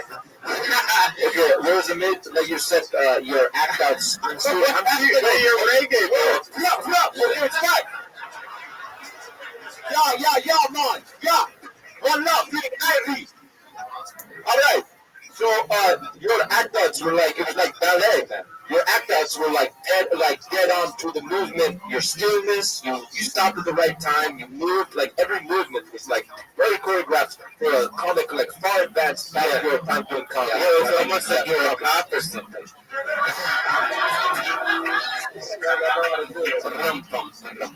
Aaron, where you going, bro? What the fuck? Aaron, I'm holding coke. I gotta get the fuck out of here. That motherfucker been sweating since that set started. He's on his way to Irvine. So, if a suicide is the craziest thing that you've seen in person, what's the silliest thing or the funniest thing that you rolled up on? 9 years. I could just say the most recent Yeah. Kind of crazy thing I heard was we're doing this apartment check with this guy. He's not supposed to. He lives in the projects. He's not supposed to have anything illegal or even cigarettes or smoke inside the place. We found weed on him, and we don't give a shit. We just like, yeah, whatever. Well, what do you have for Will's medical? Like, what's your, what's wrong with you? He said, I got bronchitis. I promise. I put that on my kids' life. He said bronchitis. Me and my partners were cracking up. That is so funny. So what about the most amount of drugs he's ever busted? I'm not a narcotics officer, so he doesn't bust people. I don't fuck with that. Just very happy. That's not my job, man. That's not my job. Yeah. His job. What's mostly your specialty? To be honest, I work in the projects in Watts. So what I do, we're community based. Watts, California. Watts. You know Watts? No, I was trying to make it something stupid joke, but really. No, I mean, if you do see a white person in Watts, they either do have a Bible in their hand or some drugs up their ass. That's why. And so, why don't they just put the drugs in the Bible? Everybody loved that. Dude. What? And so we are community-based officers, so we actually try to, get a relationship with community-based. Are you just saying, no, he's saying, come on over. He's saying, come on over. No, he's saying they get really close to the neighborhood, so they you need a cop outfit? Yes, he's a cop. You have a gun? Yeah, that's good. Let's see, what song was about me today? Oh, gun in my backpack. When's the last day you worked, and what did you do? I'm on vacation right now. The last day I worked. What did you do the last day you worked? I didn't do shit. That was a few weeks ago. The last day you worked as a cop? Yeah, I'm on vacation. Oh, wow, that's cool. What about donuts? You like donuts? Yeah, you look like you eat protein donuts. First time I had a donut, I was like, I took a moment, I was like, I'm about to eat a donut. I was like, awesome. I was like, this is awesome, dude. I mean, there's, I don't know how that shit works, but you should definitely fucking, with the wealth of material that you have, I mean, all of that shit, you've answered every question with a killer thing, just like Preacher with all of his experience and energy has been. And if I were you, one cool thing that I would definitely do with that type of knowledge of all that stuff is I'd figure out how to perform in front of all those cops, the LAPD, when they have events and shit. Perfect. Yeah. Killed it, right? There was a bunch of sheriffs, they weren't really. And that's been on this last year since you started. You just started and just started doing that. Yeah, it's fucking awesome. I'm taking it seriously. Well, then, in that case, I truly hope you'll come see us again soon. We'll see you. Protect and serve. Put your hands together for Officer Aaron Thompson, ladies and gentlemen. How cool is that? That is really cool. Fun episode so far, huh? Well, I think it's about to get more fun. Ladies and gentlemen, I'm pretty sure shit's about to take a crazy turn right now. If this is who I think it is, I think we're all in for a very special treat. Put your hands together for Vicky Reagan.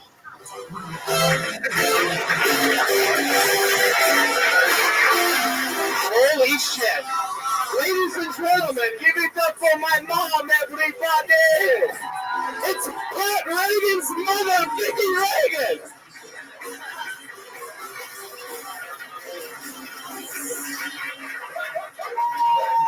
Yeah!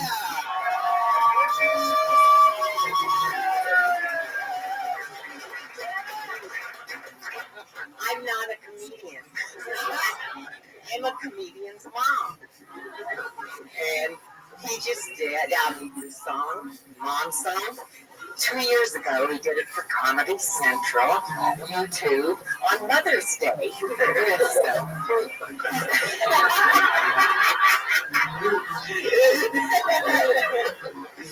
And since I'm not a comedian, I only have 2 fans. my son and my daughter. But Tony Tope, and I'm not good with the mic. Tony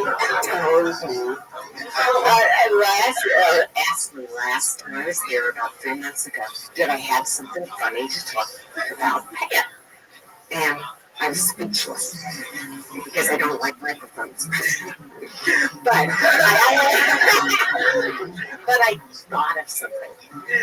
Okay, good. Hey, then make it quick. We put the cat in the box. Go ahead. But take your time. It's okay. When Pat was about 3 years old, and he couldn't say truck. He'd always substitute TR for F. And so one time we were in church, and he, like you said, it was at Catholic. We were at Mass, and it was in a very solemn part of the Mass. And what happens is this little kid in front of us has a truck that he's playing in. In the middle of Mass, all of a sudden, I get so excited he can't stand it. He says, duck, duck, duck. Wow. Standing ovation from the panel for the great Vicki Reagan. In the audience, the first ever universal standing ovation in the show's history. That Reagan hiding the pocket fell out of his pocket from his mom. Wow, wild. That is so awesome. You're wild. Now I know why you want to hook up with your mom. Yeah. Are you still married? Yes, 33 years. Wow. You guys truck? No. My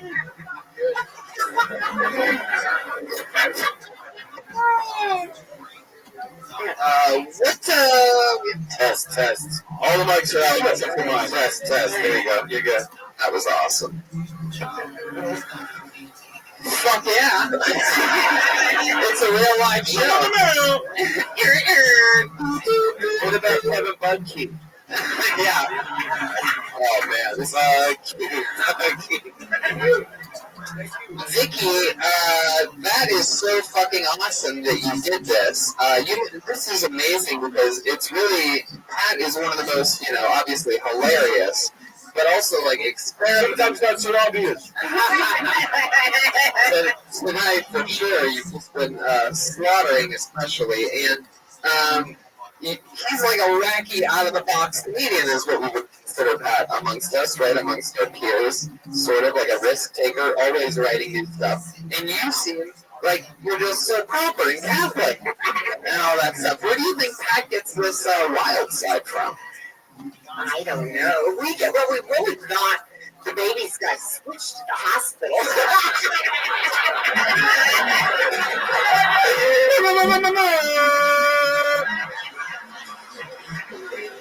Yes. Wow.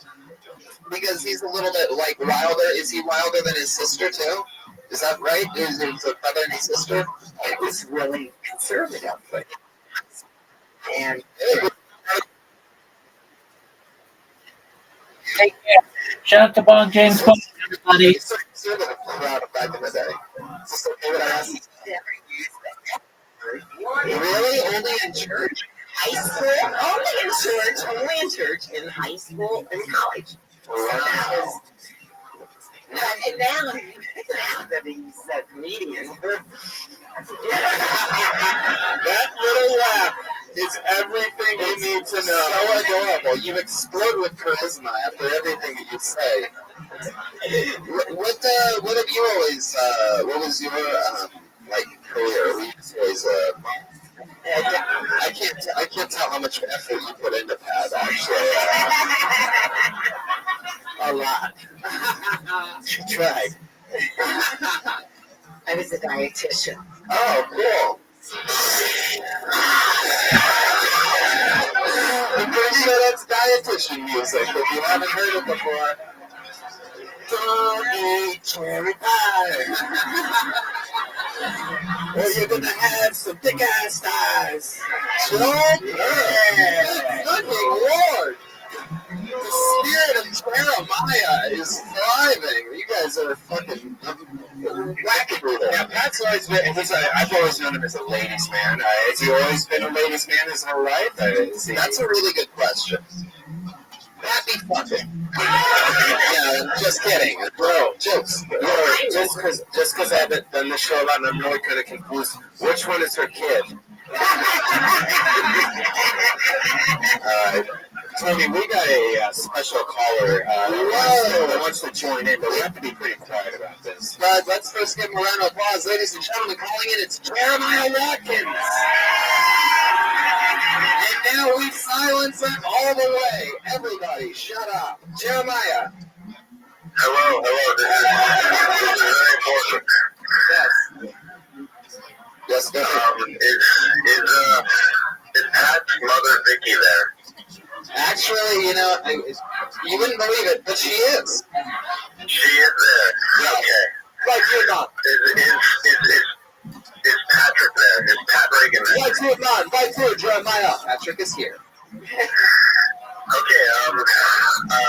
Pat, Vicky and I have been waiting a really long time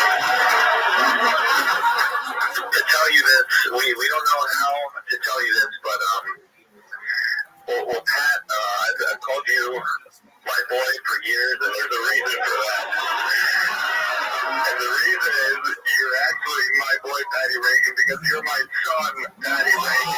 Oh, shit! Oh.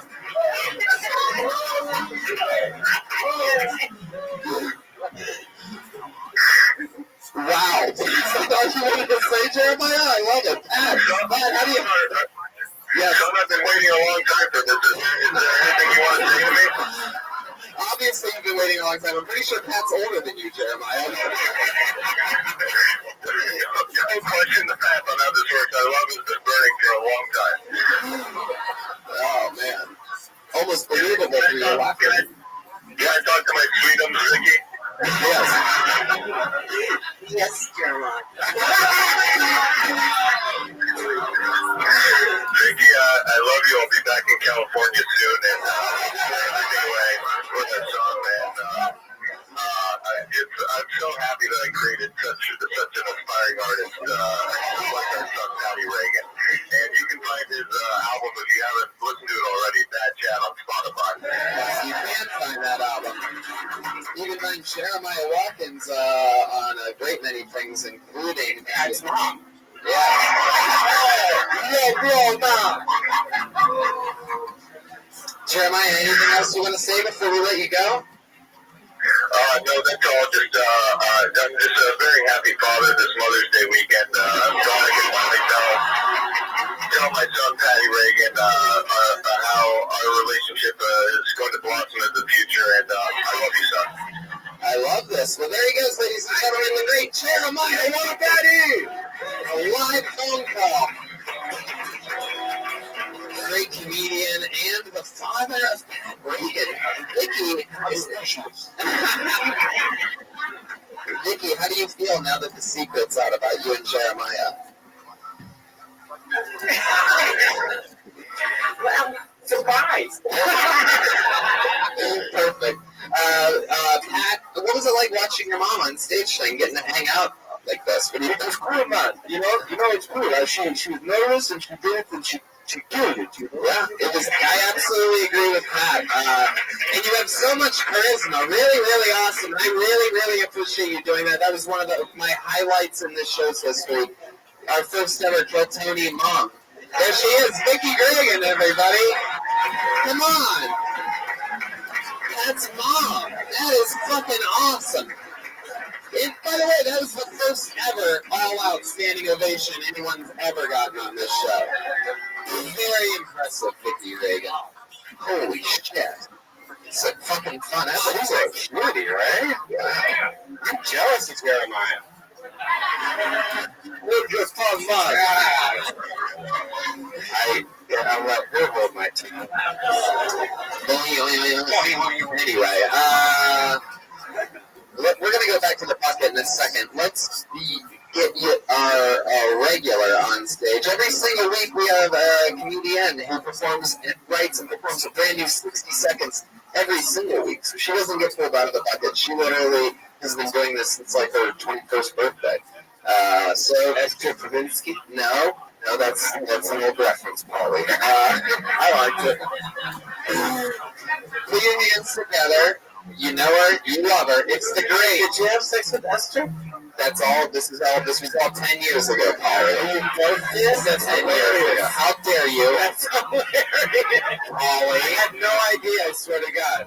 Paulie, yes, you did know that. I swear to God, everybody knows that. For the listeners, Paulie's making Tony bring his life to the stage. That's not true. Not my life. It never happened. Did you have sex with her here at the Comedy Store? Tommy watched the whole time. Hilarious. I thought it was the other girl that's on Saturday Night Live. What's her name? Melissa Villaseñor. Yeah, I thought that was Matt Edgar. Matt was yeah. Okay. If you don't know who your favorite comedians were dating a decade ago, you just found out. Like I was saying, this young lady writes and performs a brand new minute every single week. Not easy to do at all. Put your hands together for the great Allie Makovsky, everybody.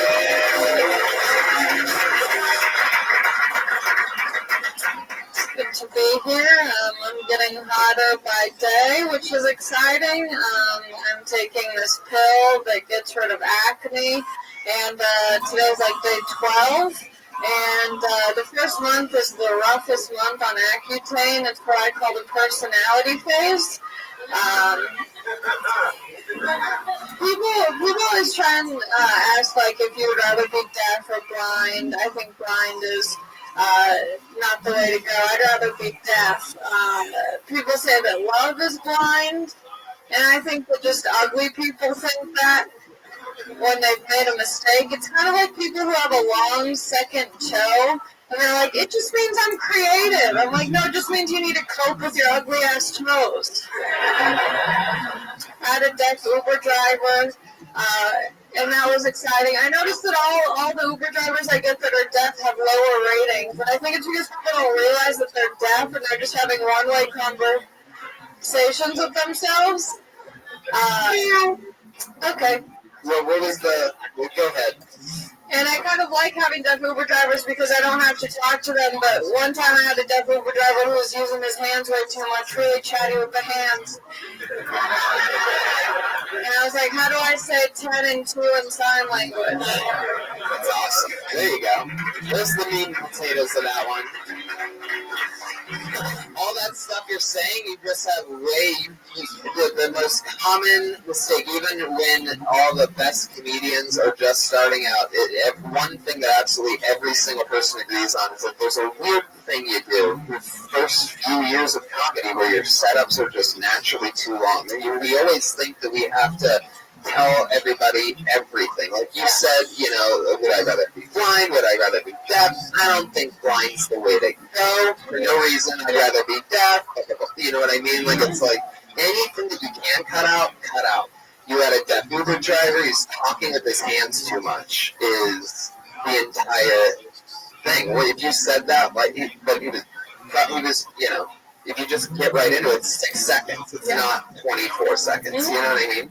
So, and then once you have that momentum built, once you trim out these, and normally they're not always that long, but I'm just saying it just goes to show that it's a natural habitat and a weird habit in comedy that I think everybody sort of goes through. Maybe the deaf Uber driver said what do you want to listen to, and then he turned on silence. Yeah. By the time he's talking with his hands, and by the time you have that out there, you're gonna get a bigger laugh than what you got with that setup. Yeah. And you don't really realize it until you try it without the setup. You know what I mean? It just is. I like the acne jokes. Yeah, that's not true. We've been following this storyline. The acne team brings your acne out for it to go away. You're gonna be a breakout don't stop. It's true.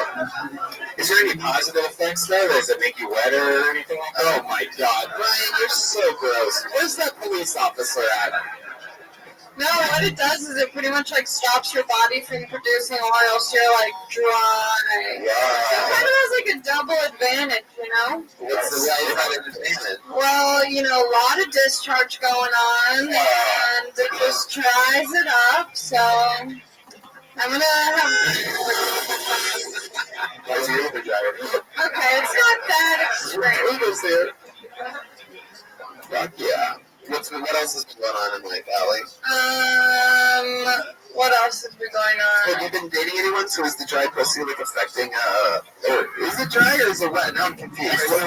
When you say discharge, what do you mean? Well, I have a joke about it. I just, You don't have to say a joke about it. You can just but throw I- it into the I mean, it just make was- it seem seamless and then it would have okay, great. I just have a Reiki Plus, and, that's a jokes. no, it's not the joke. That's right. Whatever.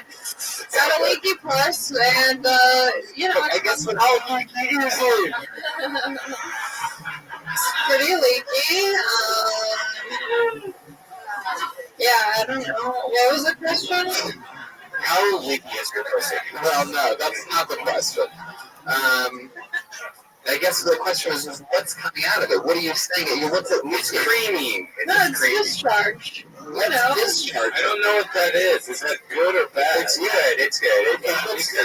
It's like the discharge is what cleans your vagina naturally, but it's just a lot because I'm unhygienic. Oh, that's not right. So rough. But you know what? What do you mean? Wait, what were you gonna say? I love that my set had nothing to do with my vagina somehow. Well, the first follow-up question, you know, I went straight to the point. Yeah, that's usually how it goes. Oh, now that I have a shaved head, I shower so much. It's Is great. that true? Yeah. How often? Like, sometimes I do it twice a day. Wow. Wait, what? It's pretty gross. I thought we were talking about the discharge. It's not gross. It's not gross at all. No, Well, I love that. Thank you. How's that been going? What's the difference? That is a good question. What's the now that you've had the shaved head for a few weeks? What's the deal with guys? So there's no hair to pull if they're like making out or something, so they just aggressively rub my scalp. But since I'm on Accutane, my whole body is really dry, so it's just a lot of dandruff. Oh man. I'm so grossed out. Oh, that's so funny. Have you had sex since you've had your head shaved? No, I haven't. Have you given oral sex since you had I your head haven't. shaved? Okay, that's the next question. That's the just saying, man. The defense for us, Your Honor. Holly knows how to do it. Because I'm sure if she's giving you oils, it's like your dude's blowing you or some shit. Yeah. Because usually, you know, you're holding the hair of the chick, but this is like fucking, you know. You gotta lose yourself in the moment. Quick question. You're kind of hot in a way. You only get one shot. So you got Mr. Chance to blow. It's not going to be good. Arms are sweating. This mama on his finger already. My mom is ready. Hey, Daniel's been waiting for this his whole life. Forgetting what he wrote down. The whole crowd goes so loud. He opens his mouth, but the words won't come out. He's choking now. Everybody's choking now. Counts run up, time's up, over down. Snap back to reality. Up they goes gravity. Up they goes gravity. Choking so gravity. Up they goes gravity.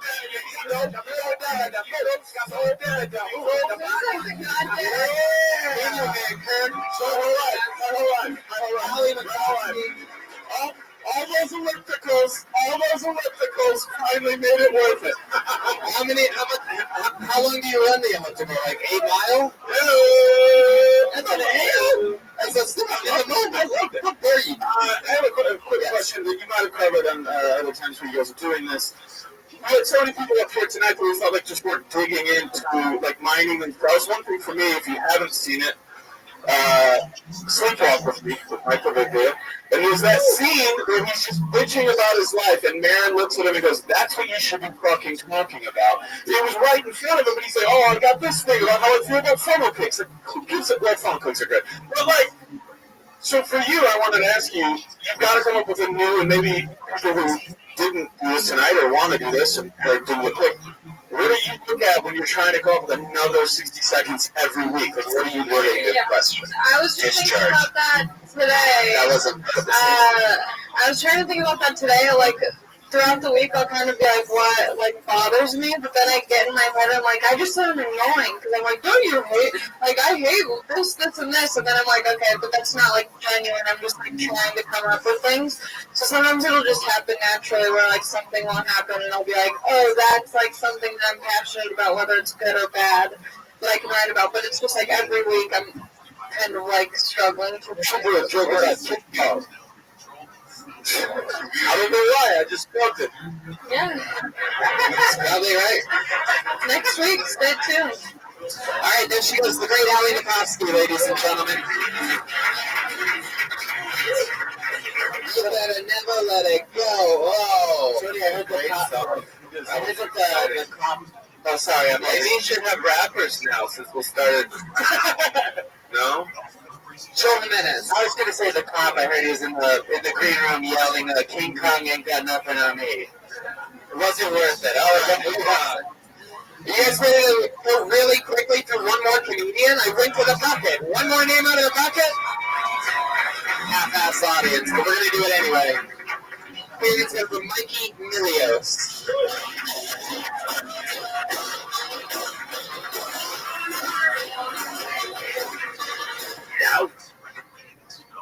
Hey, I'm Mikey. I'm from Australia, but I live here. There's a lot of hipsters out there. Hipster, I like them. Up until I figured out what hipsters are. Hipsters is what happens when emos don't commit suicide. So now every time I see a hipster, I'm like, hey, right on, you made it. It gives me hope. There's a hope. So, I was at a movie theater today and I had a sign out the front that said recording devices are strictly prohibited. But I stuck in a pen and wrote the whole thing down. If anyone's interested, in these telling copies of Beauty and the Beast, outside. It's a touching story. I have a girlfriend. We've been together 10 years. Nothing. You just feel bad for her, is that what it is? To commemorate our 9-year, Okay, go ahead. To commemorate your 9-year what? Anniversary, we decided to get tattoos. It's very classy people. She got a tattoo on her hip that's really quite sexy. It says Nike. And I got a tattoo on my shoulder that also says Nike. Because I misunderstood. Well, I'll tell you this, is I remember you, and I'm sure you remember being on the show a few weeks ago, and it did not go good at all, right? Well, and very sad. Right. It was a whole thing, and it was just not the right time and this and that, and obviously, you know, something, I mean, I don't know if you just save your best minutes for not your first minute on the show, but obviously this just went a lot better than that did, so it just goes to show fucking, you know, stick with it. Don't give up because you were fucking horrendous a few weeks ago. And that just went extremely well, correct? You feel good about it, right? That's the end of the show. Unfortunately, we have to wrap it up due to time. That's Mikey Milios, everybody. There he goes. Obviously a Greek Australian. Look at tonight's drawing. Make noise. Hey, Planet of the Weasels. Look at that. Ryan J. That's fucking awesome. Wow. All those prints are available at RyanJebelt.com. Also, he sells the original artwork on that website as well. That's all available at RyanJebelt.com. Can I say, you guys, congratulations for Tony for having a fucking awesome show. Thanks, Holly. Seriously. Holly Shore's podcast show is on Crackle. And he has he's in the new Sandy Wexler movie on Netflix. Yep. And just follow me on Twitter, too. It's fun. Holly, I'm sure.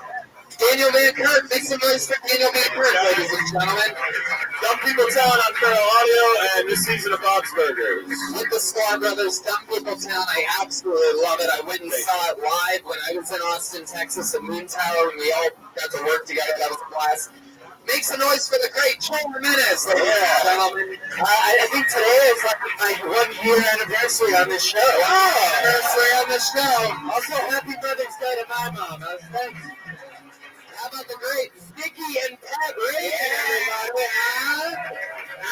Patty's got a new album out called Bad Chat. I love all of his work. Reagan and Robert's have a new sketch online right now on YouTube. It's very, very funny. I check it out. I'm doing the Monster Energy tour in June. Check out those people tuning in to live audience. Thank you so much.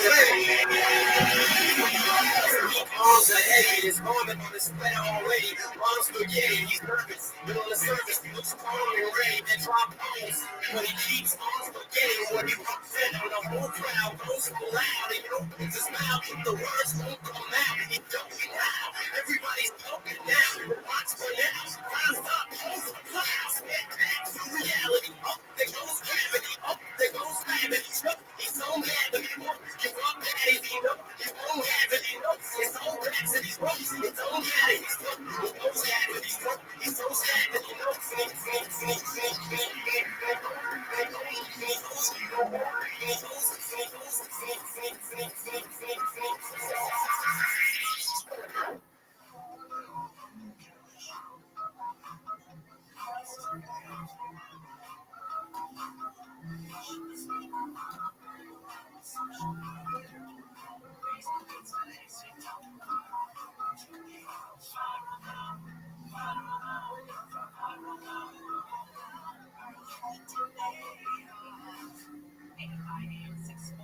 Everywhere on the iHeartRadio app. It's Tiffany Hobbs here with you, and this is tonight's issue of the Viral World. The first story kind of flew under my radar. I scan the internet daily for stories to bring to you, stories that go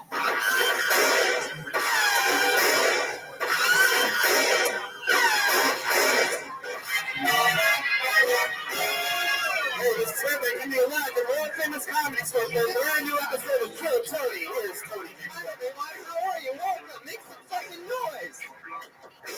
It's a goddamn Monday night. You're the #1 live podcast in the world. Kill Tony. This is Brian Redband, everyone. What's up, guys? Yeah. Tonight on the 1s and 2s, all the crazy sounds you hear come from him. The great Ryan J. Evelt is here drawing tonight's episode, house artist, while you all sit there enjoying yourself. He's drawing. And everything's good. Everything's in place. I'm excited about stuff. The Monster Energy Outbreak Tour is a stand-up comedy tour that I'm doing the entire month of August, and a bunch of other dates leading up to it and after it. All those dates are available at TonyHinchcliffe.com. Rock venues and small theaters all around the country of the United States of America. My first ever theater tour. It's awesome. It's the Monster Energy Outbreak Tour. You just played Columbus, Ohio. You're in the Rock the Range. Soundgarden was supposed to headline the show, and 3 days before, Chris Cornell died, and they ended up playing a bunch of, got to play at a cool rock concert in my former hometown of Columbus, Ohio, and it was crazy. They played a bunch of cool tributes. That was a lot of fun. Shout out to Dave Stroop and the friends over at Rock on the Range for putting on a great festival over there. Yeah, Stroop did that. Yeah, fuck yeah, Stroop. So, fuck yeah. What else? Should we just get into it? Should we bring up tonight's guests? Yeah. All right, awesome. Two of our favorite guests. They've both been on the show. Oh my god, oh my god, oh my god. What are you doing? Whoa, what the fuck is that? You gotta get him out of here. What's going on? No, you gotta leave, dude. No, you can't do that. You have to get him out of here. That's the former Iron Patriot, Jeff Crabtree, and he just stormed the stage. You have to get him all the way out of here. That is so crazy, Iron Patriot. I'm so disappointed in you. Wow. I thought that was it. I thought that was truly it. I saw him coming up. I pictured this numerous times.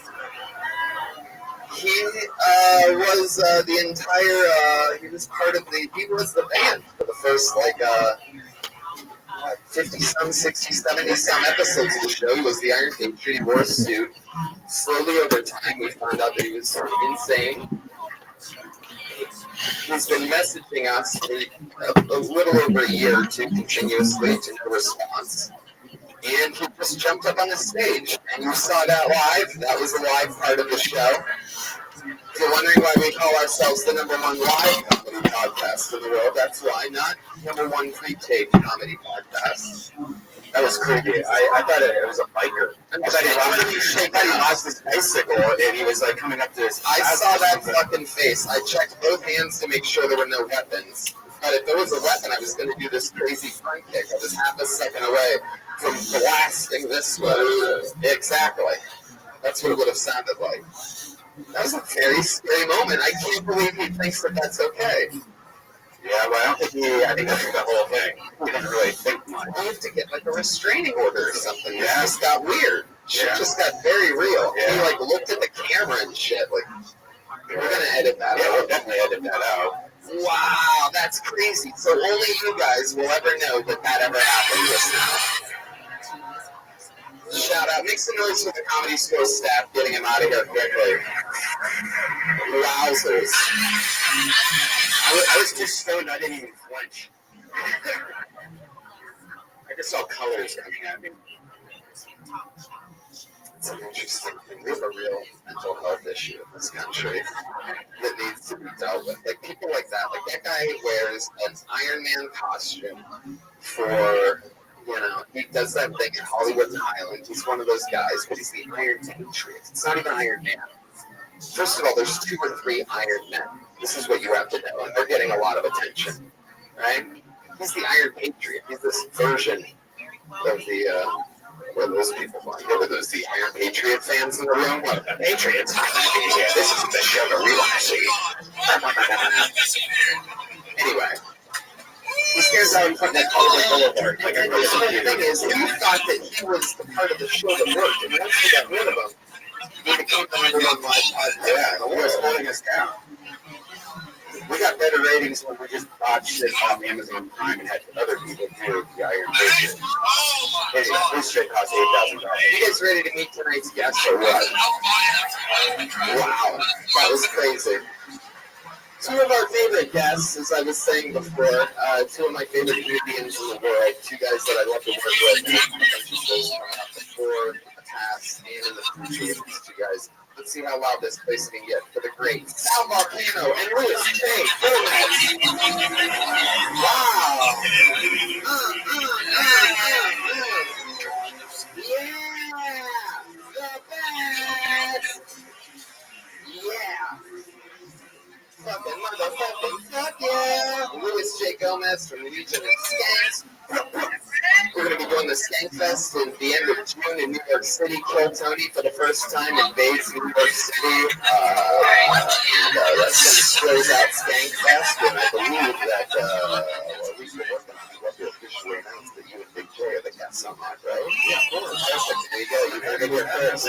So to close out Skank Fest, it's literally going to be a super hybrid fucking Legion of Skanks meets Kill Tony collision course. Yeah, with all New York comics.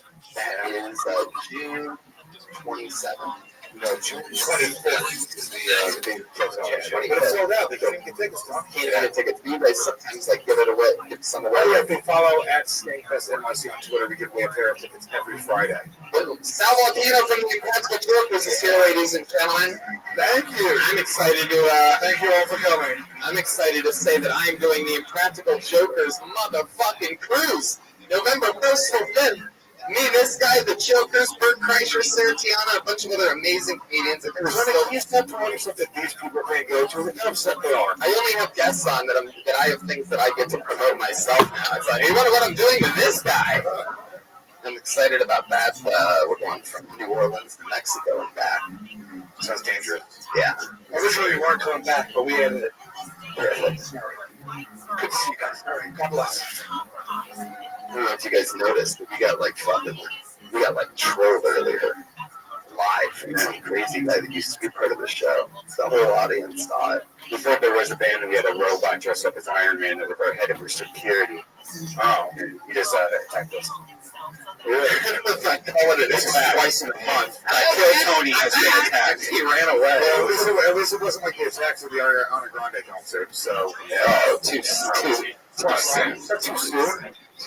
So what happened? No, yeah. You're probably right. Maybe by the end of this episode, it'll be time for a good Ariana Grande show. We can break it here. So you guys ready to meet the guys that replaced the old Iron Patriot? I know I am. Missing 1/3 of the band tonight, but put your hands together for the great Pat Reagan and Joel Jimenez, the Cool Tony Band. Jeremiah Watkins in Las Vegas tonight, doing some big boy gigs by himself. Oh! Cheech and Chong! Wow. Joel Jimenez, Trollberg. This obviously Cheech. Pat Reagan nailing it as Chong. I've never seen Chong activate his own smoke machine before. Joel Jimenez over there ready to rock and roll as Cheech or some version of Mario or Wario. I'm not exactly sure. Hey man, we ran to some Jamaicans backstage. They hooked us up. With that paper towel roll? Oh, it's weed. Oh, they're joints. Sherlock Holmes. I love it. Well, we're going to be dealing with Cheech and Chong tonight. Every week we guess the band plays different characters, and I'm excited about this. Shout out to LA Speedweed. LA Speedweed for sure, taking great care of us. If you like getting high at all in any way, Let's have it. LA Speedweed. Deliver straight to your fucking doorstep. Well, all the pieces are in place. You guys ready to start the fucking show or what? Live audience, are you guys ready to start the motherfucking show tonight? Then let's do it. I love doing this show with you too. I found the guys from New York are really great guests at this. Thanks, Tony. Comedians, you know how it works. You get 60 seconds. You know your time's up and you hear the sound of a kitty. That means wrap it up then, or else you're going to bring out the angry West Hollywood bear. Jesus. Was that first thing a goat? Yes. Wow. That's what gets him angry. The goat hates goats. Yeah, well, that means don't go over your time, because the goat seems furious. Yeah, that seems scarier than the bear. We start getting goat more. Anything can happen with this bucket. We've been talking I have just one question. Is this crowd on heroin? Is this what, crowd? Yeah, it's just the weird energy in this room now. Yeah, we're all shaking up. We got smoke in here. We got like crazy people. They're a little bit shaken up because I was a little bit shaken up. I was blatantly. The Patriot got me good. That was a scary thing because that's one of those guys. And here, let me put it to you this way. You know, I make fun of people a lot. I roast a lot of people, and in that market, in that brand, sometimes things get dangerous. There's a professional UFC fighter named Cyborg, a female fighter that absolutely hates me. That's on the front page of ESPN for sucker punching another person today. And she hates me. She's a Brazilian, and I made fun of her because she took male testosterone. And to be fair, she did think you were a 115-pound fighter. Yes. Yeah. And so part of me having this, part of being this way and making fun of people and stuff is every once in a while, and I'm not afraid of really anybody, but every once in a while you're like, there's certain people that I know would kill me. And it just so happens that Jeff Crabtree, the Iron Patriot, the guy who approached the stage tonight, is one of those guys that I've literally like, man, if I see him, I need to make sure there's not a weapon in his hands first. Like, that is my, who's the guy that shot fucking, the Beetle? Jungle Spoon. And we're off. Jack Ruby, I don't know. Who was it? There was a creepy guy. Yeah, Chapman, Mark David Chapman. That's what that guy is. It's Chapman. Hey, Aphrodite's here, everybody. Look, it's the real deal, Aphrodite. I thought that was just another black curtain, but no, it's the real Aphrodite. All right, let's start the fucking show. I'm gonna pull a name out of the bucket. I'm gonna say their name. You guys are gonna clap. Now I'm all jumpy. There's people just being sad. I'm like, oh my god, he's back. All right. This looks like a new name. Let's all meet them together. Put your hands together for Isaac Hirsch.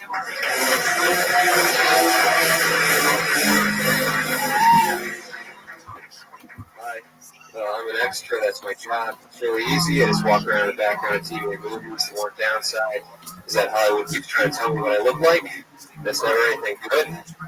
Like last month, I was picked out of all the extras for my picture to be a kid in a wheelchair. That means it shows me over kids who are actually in wheelchairs. Somebody was just like, this guy's got a disabled face, let's roll with him. Very easy day. It was in one scene, all I had to do was wheel past the actors and flip them off. That was fun.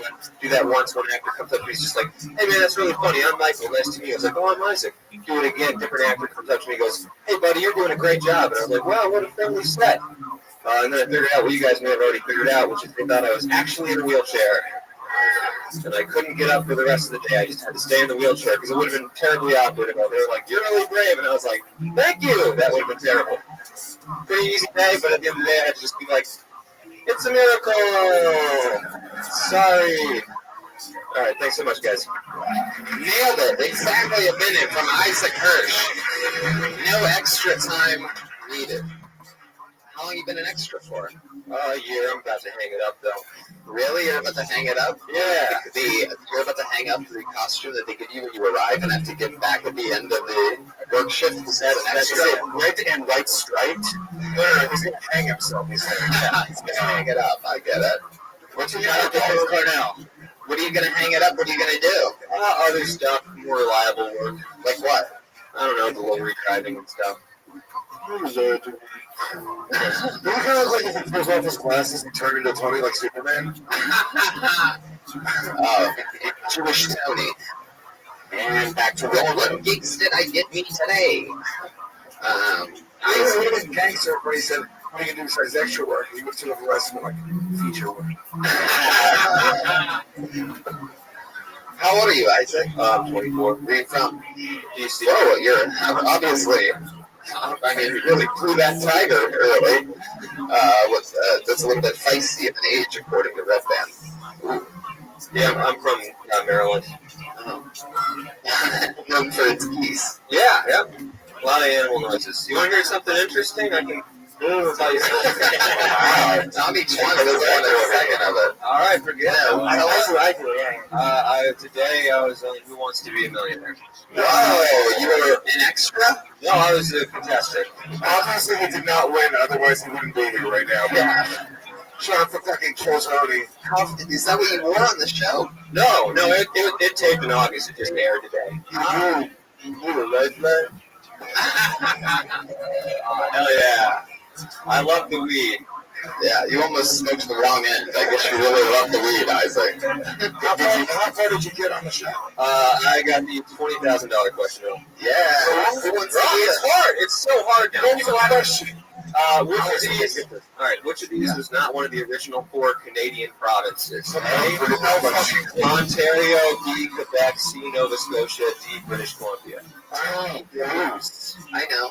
Yeah? Yeah, it was British Columbia. That's right. Thank you. Wow. Hey, because it's the farthest west. It's easy. It's the furthest west. Unfortunately, when I was up there, very nerve-wracking. Didn't think about it. If you ever need to phone a friend, they don't have that anymore. You can't do that. Yeah, I'll give you my text a friend. You have to bring the friend with you. They have to be in the studio because there's an episode. What would you do? Because you obviously don't have any friends. I brought my dad. Did you phone him? Right. Did you phone him in the audience? No. It's so funny. He's like, I'm going to phone a friend. We're calling your dad. And then you just hear the ringer in the crowd. And then the camera pans in on him, ignoring his phone call. Man. Who's the host? It's Chris Harrison from The Bachelor. Yeah. Man, I bet he still wants to be a millionaire. That's a tough job for a guy. Hasn't quite made it yet. How long have you been a member? A member? My grandfather died and gave me the jacket. So 14 years. It's a members only jacket if you can't read. Is that really your grandpa? I have the same one. Yeah, I just recently bought it. All right. Looks like your grandpa sort of stretched it out before he gave it to you. Yeah, he was a bigger guy. Really? But I like the jacket, so I'm keeping it. It looks great. How much money did you take home? $5,000. $5,000, that's it? Yeah, man. There's a big fucking opportunity. You asked the audience on this question. I did, and what did they say? They were Nova Scotia. I mean, once they said Nova Scotia, they're a bunch of fucking idiots. Well, I mean, to be fair, all right, here's my reasoning. That's almost $1 million short of $1 million. Yeah, it's crazy. It's rough. You're not much better off before you went in. And after taxes, You were closer to homeless than you were a billionaire. Yeah. My reasoning was just, Nova Scotia. It's a rock, lowest population of port by a long shot. British Columbia has like 4 million. Didn't really think about the west thing. I know it's far west. Didn't occur to me that they would do it the same way America did because Canada was founded later. He's gonna hang himself. I'm telling you right now. There's no way he doesn't end this in death. Did you do that boring talk out like on the show? I was a little more interesting on the show. Oh, man. Really? What did you talk about on the show? He asked the audience if they could boot him. I don't know. I was just like, I don't know. Oh, I'm very nervous. Ah, you played that role. Yeah. Look at you, party machine, Isaac Hirsch. Yeah. What was it like when you got the call to move it on? You didn't know. Are you waiting for a while? You submitted. It was like probably one. Well, what happened was I auditioned like way before. You were a young homeless kid in India. And I'm leaving actually. I'm done. I can't do it anymore. I auditioned and Lewis, of course, talking about the movie. Yeah, and then I found out I was going to be on the show, and I went down to Vegas. You have to pay your own way and get your own guitar. And I went, and we were there all day, and then they're like, are you guys ready to go? And we're like, yeah, we're ready to go. He wasn't on the show. He just went to some old billionaire's hotel room. They took your clothes off. You're down money. Oh, yeah, so I was down money, and I'm still down money because I don't get paid for another like 30 days. But Wow, really? Yeah, we go, and they go, all right, you guys ready? We're like, we're ready. And then they're like, all right, we just wrapped for the day. You're going to have to come back in a couple weeks. So I had to drive back down to Vegas, get another hotel room. Did they reimburse you for that? I don't know. But, I'm going to get money eventually, so that's appropriate. How are you? What network does that air on? What? What network does that air on? It's syndicated. It just airs wherever it fits. It's like a daytime show. Come back in a couple of weeks. I'll be flying A, Southwest, B, Delta, C, United, D, Spirit. The answer is D, Spirit. Now I see why Tommy Chong isn't the host of Who Wants to Be a Millionaire. He gives away the answer accidentally at the end without even noticing. You're very charismatic for such a nerdy guy. Yeah, I mean, thank you. And also, we're going to talk about his comedy. There was something really funny. Good jokes. Yeah. I will say, I've done the show 3 or 4 times. I think you are literally the best person I've seen do it. Wow, look at that. Sal trying to save a guy from killing himself live. I love that. No, that was fun, Isaac. All right. What else? How's your love life? Oh boy, I've been on the show before, and we talked about show. Yeah, we talked about that. We talked about sex for 30 minutes. Really? What did we talk about? What was the most interesting part, do you think? What's the part that you regret saying out loud? All of it, but especially when I was initially getting into sex, I would just. I think I remember. I would just leave it in. I soaked it. I soaked it. Hey, you remember? Yeah, I remember. You would just leave it in. Yeah. We don't have to rehash this, do we? I didn't know how to do it. Because it didn't come out all wrinkled, but it was in the back for too long? Yeah. When you say you would just leave it in, do you mean you put it in a wreck and then just no thrusting? Yeah. Or do you mean that you finished and kept it in? No, the first thing. Yeah. So you put it in, and then I guess this must be all there. Wait, if I remember correctly, the first time you did it, you put it in, you left it in, and you pulled it out without even coming up. Yeah. Wow, I remember that. That's crazy. Like, man, sex fucking blows. That's like just like putting a fucking like turkey in the oven for Thanksgiving and then just pulling it out and throwing it in the trash. Like you did all that work. More than you'd ever know. Left it in the oven at a high temperature and then just wasted it for absolutely nothing. Have you had sex since then? Yeah. A lot better now, right? Sometimes, yeah. So we know the worst thing, obviously, you've ever done in the bedroom. What's the coolest thing? What's your highlight where you're like, whoa? This is the thing. Skinny dudes, huge dicks all the time. Bet you this guy's got a big fat dick. Now he's gonna hang himself. And now he's over the edge. It's a regular penis. Pull it out, dude. Come on, dude. There's no way. Pull it out. Pull it out. The comedians really want this to happen. I mean, mean, there's no way I'm gonna be hard right now. There's just like, When I'm soft, I'll get it hard. I mean, you can't really. You can get coffee on it. It's a regular penis. It just sometimes, you know. It's a regular penis. It's a regular. It's not unleaded or premium. No, it's a regular. One of those are longer than the other one. How we get a your ball situation? Since we're into this. Normal. Normal? Yeah. How do you know what normal balls look like, Isaac? I've seen some balls. I've been to the gym. I have a question. Yeah. You know how some of you have it. Yeah, I am. Fuck up.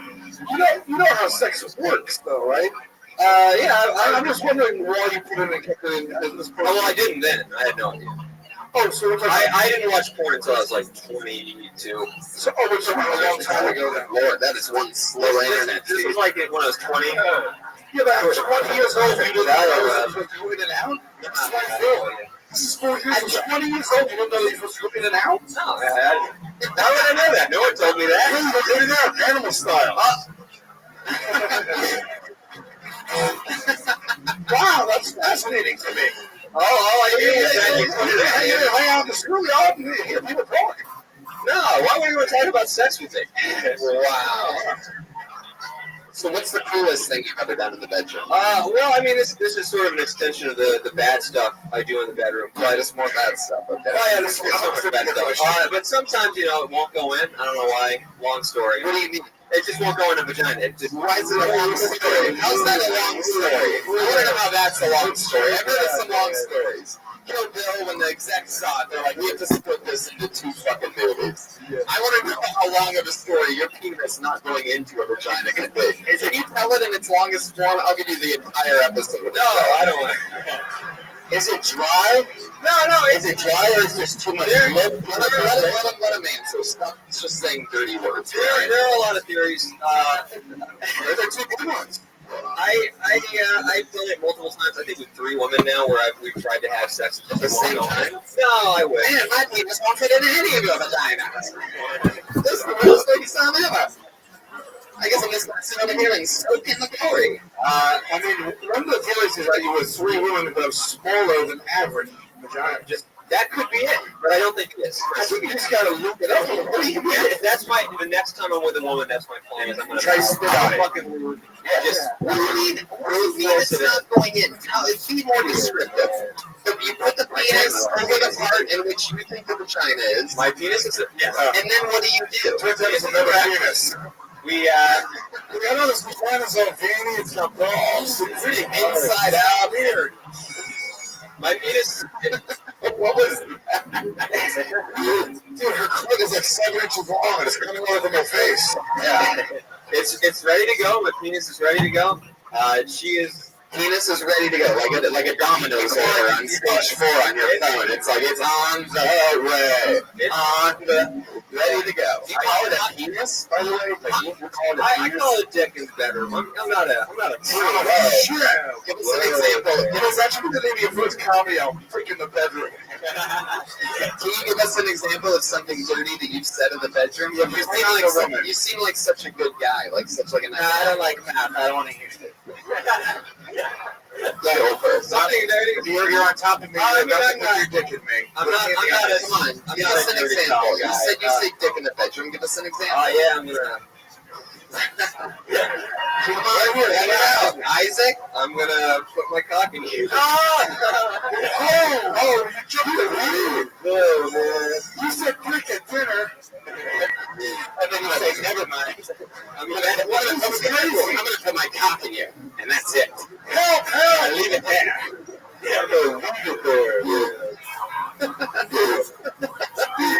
That's all the dirty stuff. I'm gonna put my cock in you. Radio silence. Oh shit! Yeah, it doesn't go in. Help offer. What do you mean? She would try to put it in too. It just won't go in. That's one of the theories. That's not true though. That's not. How long is your dick? It's like 6, 5.5. That's not legal. Yeah, I know. I said. I shook my head. Wide is it good? It's just like a hard. He's like got that that half. My dick is like me. It's long and thin, and not really long. You know, it's spindly. It's like an elbow. This is kind of gross, but like speak into your fingers a little bit, and then like rub the pussy. Yeah, I think my best guess. Let me ask you this, Isaac. Definitely. First of all, that Tommy Chong is absolutely correct, and also you can also go down on the girl too, or you can have her put your penis in her mouth, and you can even leave it there. So there's like 3 or 4 things you could do. Look, I got. This is my impression of Isaac eating pussy.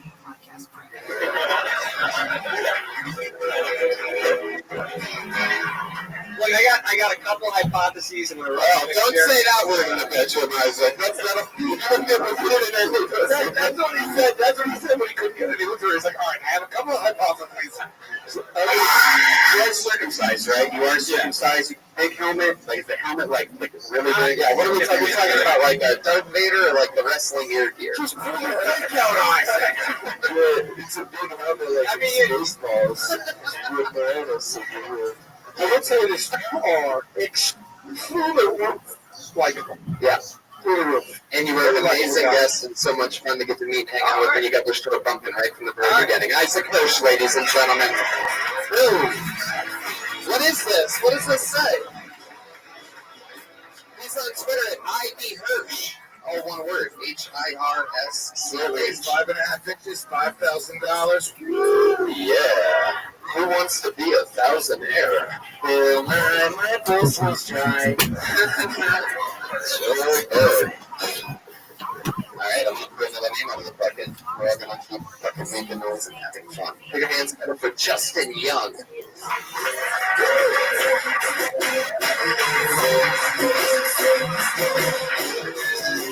Oh, no Justin Young. Yikes. Very controversial.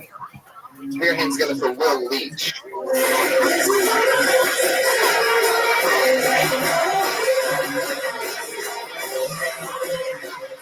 Here he comes from the very back of the room. Will Leach, everybody, come on, put your hands together for him. So my mom called me earlier today and she said, can you get a hold of your big brother? You probably can't, but maybe you can help. I can't remember my password for the internet. I said, Mom, that could be pretty much any random combinations of letters, characters, and numbers, but have you tried my brother's name, followed by the number sign, followed by the number 1? Clickety, clickety, click. She goes, oh my God, you got it. I said, Mom, you know what? I've gotten that for a few years now. Where are my clever people at? She then said to me, she goes, you know what? I'm still not online. I don't know what's going on. I said, sometimes, Mom, you got to unplug the internet and plug it back in. She turned to me and she said, the whole internet? I said, yeah, the whole internet. But don't have that thing off for more than 30 seconds because you know what? The banks, the airlines, a lot of people rely on that. And Mom, you know what? Tonight you can watch your other song on the number 1 live streaming podcast in the Mom. Will Leach, ladies and gentlemen. Fuck yeah. One of the funniest doctors in all of show business. How are you, Will? How do you feel about that? I don't really get it. I don't get what you were trying to say. Will Leach, man. Like your name, that's You just got roasted by Tommy Chong, man. Hardcore. Last time he was here, he did really good. It was your first time, right? Yeah. And he put you in here for it? Was that doing sounds? It was in there. Yeah, that's great. Yeah. I just said, you know, I think your mom's alive. That's cool. That's awesome. Have you been performing since the last time you were here? Other places? Yeah, I have done it back home in Vancouver. Oh, very cool. That's where you live? Yep.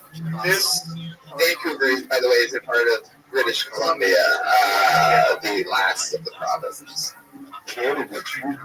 The learning lesson is that first bit from here tonight was the first time, so that's the lesson.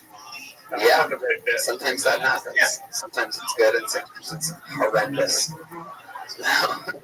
How old's your mom? 70. What do you do for work again? Insurance. Insurance. What kind? Life, disability, all that. People run to the exits. Tommy Chong, you just laughed at that. You just laughed at his answer about life. Alright, see if anyone gets this. Phil! Hey, Phil Connors. I thought that was you. Ned Ryerson. Needle nose Ned, Ned the head. Come on, buddy. Come on, Case Western High. Ned Ryerson. I did the whistling belly button trick with the high school talent show. Bing! Ned Ryerson. Okay, that's enough. Yeah, I get it. That's from Groundhog Day. Imagine we woke up every day and had to watch that set over and over again. Yeah. Will Leach, have you ever just put your penis in a vagina and left it there? Never. Never? Never. Are you married? I am. You have kids? Just pounding away. Just pounding away and pulling out. Shooting breaks. What'd you say? Shooting breaks. Shooting blanks. Will, It's real. yeah. Phil's reaction was like, yeah, I am. I wish I could have had a kid a long time ago. I probably would have never had to get into this midlife crisis. How long have you been with the same woman? 20 years. 20 years. And out of all those 20 years, have you ever had a problem getting it inside of her vagina? Lifetime zero. Wow. Lifetime zero. Isaac, are you hearing this? Yeah, we don't know how big his wife's vagina is. That's true. You guys have a big vagina? No comment. I really think he's trying to get in it, the girl's butt. The whole time. You know, like he really thinks it's like right below it. You know, the belly button. Perhaps it could be the belly button. I just can't explain why it won't go inside. I tried sleeping on it. Sorry. I have a question. What's the song the last time? I want to see if I can track the jokes. Yeah, so I might have missed the line, but I didn't get the first. Yeah, so the bit was my mom couldn't get a hold of my older brother, was looking for a password from the internet. Oh, I said, David, my one son. Can you just start over and do the whole thing again? No. Do the joke again. So the joke is it's just a basic password. The password is my brother's He's the name, number one sign, son. and the number one. Gotcha. So she said, you got it. He said, I've got it for a long time. As if he's known that as One of those. You can't use the hashtag in a password usually. That's a good point. no symbols, bro. I don't know. Yeah, it's just numbers and letters. That was just jacking me up. I remember we're all thinking that. Was there at least one cat? And then you give a shout out to like Falcon or somebody at the end of it. Like you said, No, he shouted out clever people. Then he had everyone who didn't laugh at the joke unclever, so everyone went, fuck you, dude. Yeah. I hope the next joke bombs. And that's what happened. So we all just lived through that. That's what happened. It happens sometimes. That's part of I it. need a couple of sentences in there just to clarify that. Because clever concept, but I didn't read it. No, and clearly not with these people either. So Wow! What do you mean? These people, man. I hope they beat the shit out of you after the show. I hope the crowd jumps you. I really do. I would say more like the delivery didn't work with these people either. Wow, I almost like bad guy Will Leach more than good guy. He's doing like a pro wrestling heel turn right now. Let's roll with this a little bit. Why don't you be a little bit meaner? Like, let's see if there's Spider-Man, right? Hey, anybody want to get high? Sure, Tommy Chong, getting everybody high for you podcast listeners out there. Will, be mean to the audience. If you're going to try to get them to not like you, what would you say? Obviously, this is your... What is this guy right here, right in the front row? Start roasting. Yeah, be mean. I would probably say this guy here, I'd challenge him to go fight outside, but he's got a huge advantage because that's probably where he'll sleep tonight. Oh, that's pretty good. All right, you targeted one guy. I want you to tell this. I want you to tell this audience what you really think of them, though. Like, obviously, you think they're stupid. So, in your own way, tell them. I don't think you guys are. I think we're having a lot of fun tonight. But I want to hear bad guy Will Leach. Bad guy Will.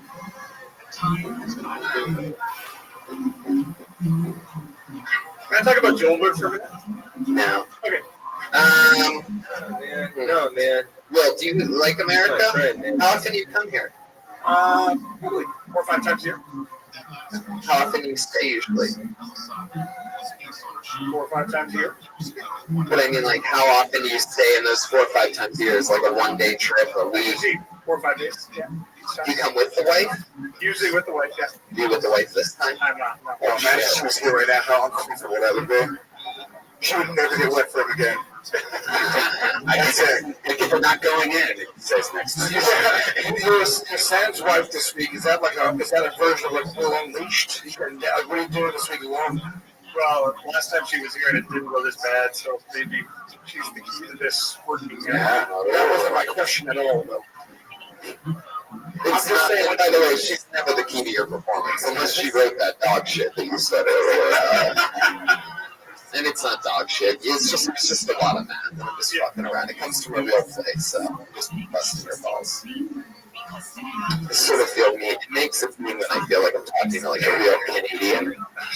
Like you seem like such a nice guy, Will. What's like the meanest, most evil thing about you? I raped a 10-year-old. This is being recorded, so I can't speak to that. Okay, well, what's the second, third, or fourth? Yeah, he just winked. He's got a wink. He just winked. Hey, by the way, he got a point and shoot and a wink. I was looking at Sal and said, "Is this a guy's trip?" Earlier, I was just a little slow on the answer. It's nothing to do with that. I don't know what's going on. I think there's a lot of felonies going on this stage tonight. You got somebody in the freezer. Will, all right. What's your favorite thing to do when you're not doing comedy and not working on insurance? Being an earthworm.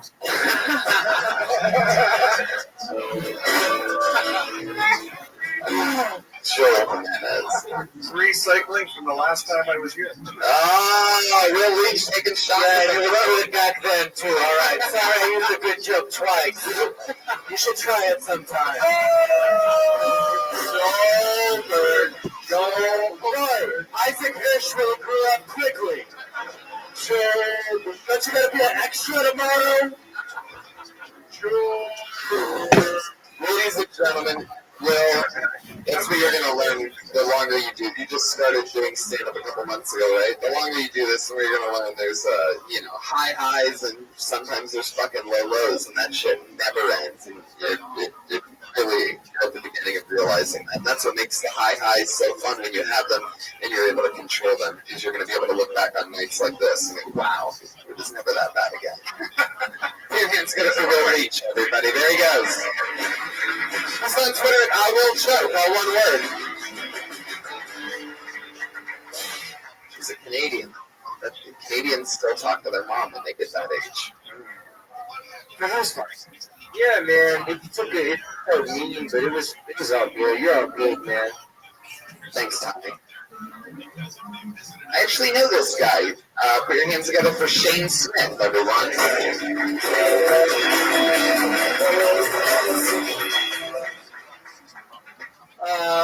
I'm here visiting from Salt Lake City. In Salt Lake, I live across the street from a 7-Eleven. I'm in there all the time. I like to drink Mountain Dew. It's basically my only vice. I'm in that 7-Eleven so often that the guys who work there, they have a nickname for me. They call me Mountain Dew Guy. Do you guys know how much Mountain Dew you have to drink not to have the nickname Throat Tattoo Guy? Yes, it is a lot. For them to be like, you know what? The most interesting thing about this guy is not that he ruined his life by tattooing his throat and face. He drinks a lot of soda, so... Still 30 seconds. All right. There you go. Let's just talk to you. Short and sweet. Let's just talk to you. Now you're a guest on a podcast. I know Shane, we did some shows together in Salt Lake City at the Wise Guys, where I'm also going to be June 2nd and 3rd. By the way, a little sliding it in there. Before I fly directly to San Francisco to host this year's High Times Cannabis Cup. Anyway, back to you, Shane Smith. Okay. That's fucking hilarious. There you go. It was just a minute right then, by the way. You did 30 seconds, but that was great. Let's talk about it. Yeah. You seem like you've been through a lot of shit in your life. You're like feel like if, Superman turned back to Clark Kent and then she got fired at the newspaper job and then all of a sudden found heroin and then, got it all back together after that but couldn't turn back into Superman. Sure, yeah, that makes about sense. I mean, He was never able to get the heat on his arm, but he could snort it. yeah. No drugs, but, I've been through. Really? Yeah. Normally, I feel like, and maybe this is just obviously stereotyping, but the full neck tattoo, I feel like that's always like a recovery thing. That's easily molested. Yeah. Like a bunch of dicks. This Is that true? Wait, what? Is that a thing? Molestation thing?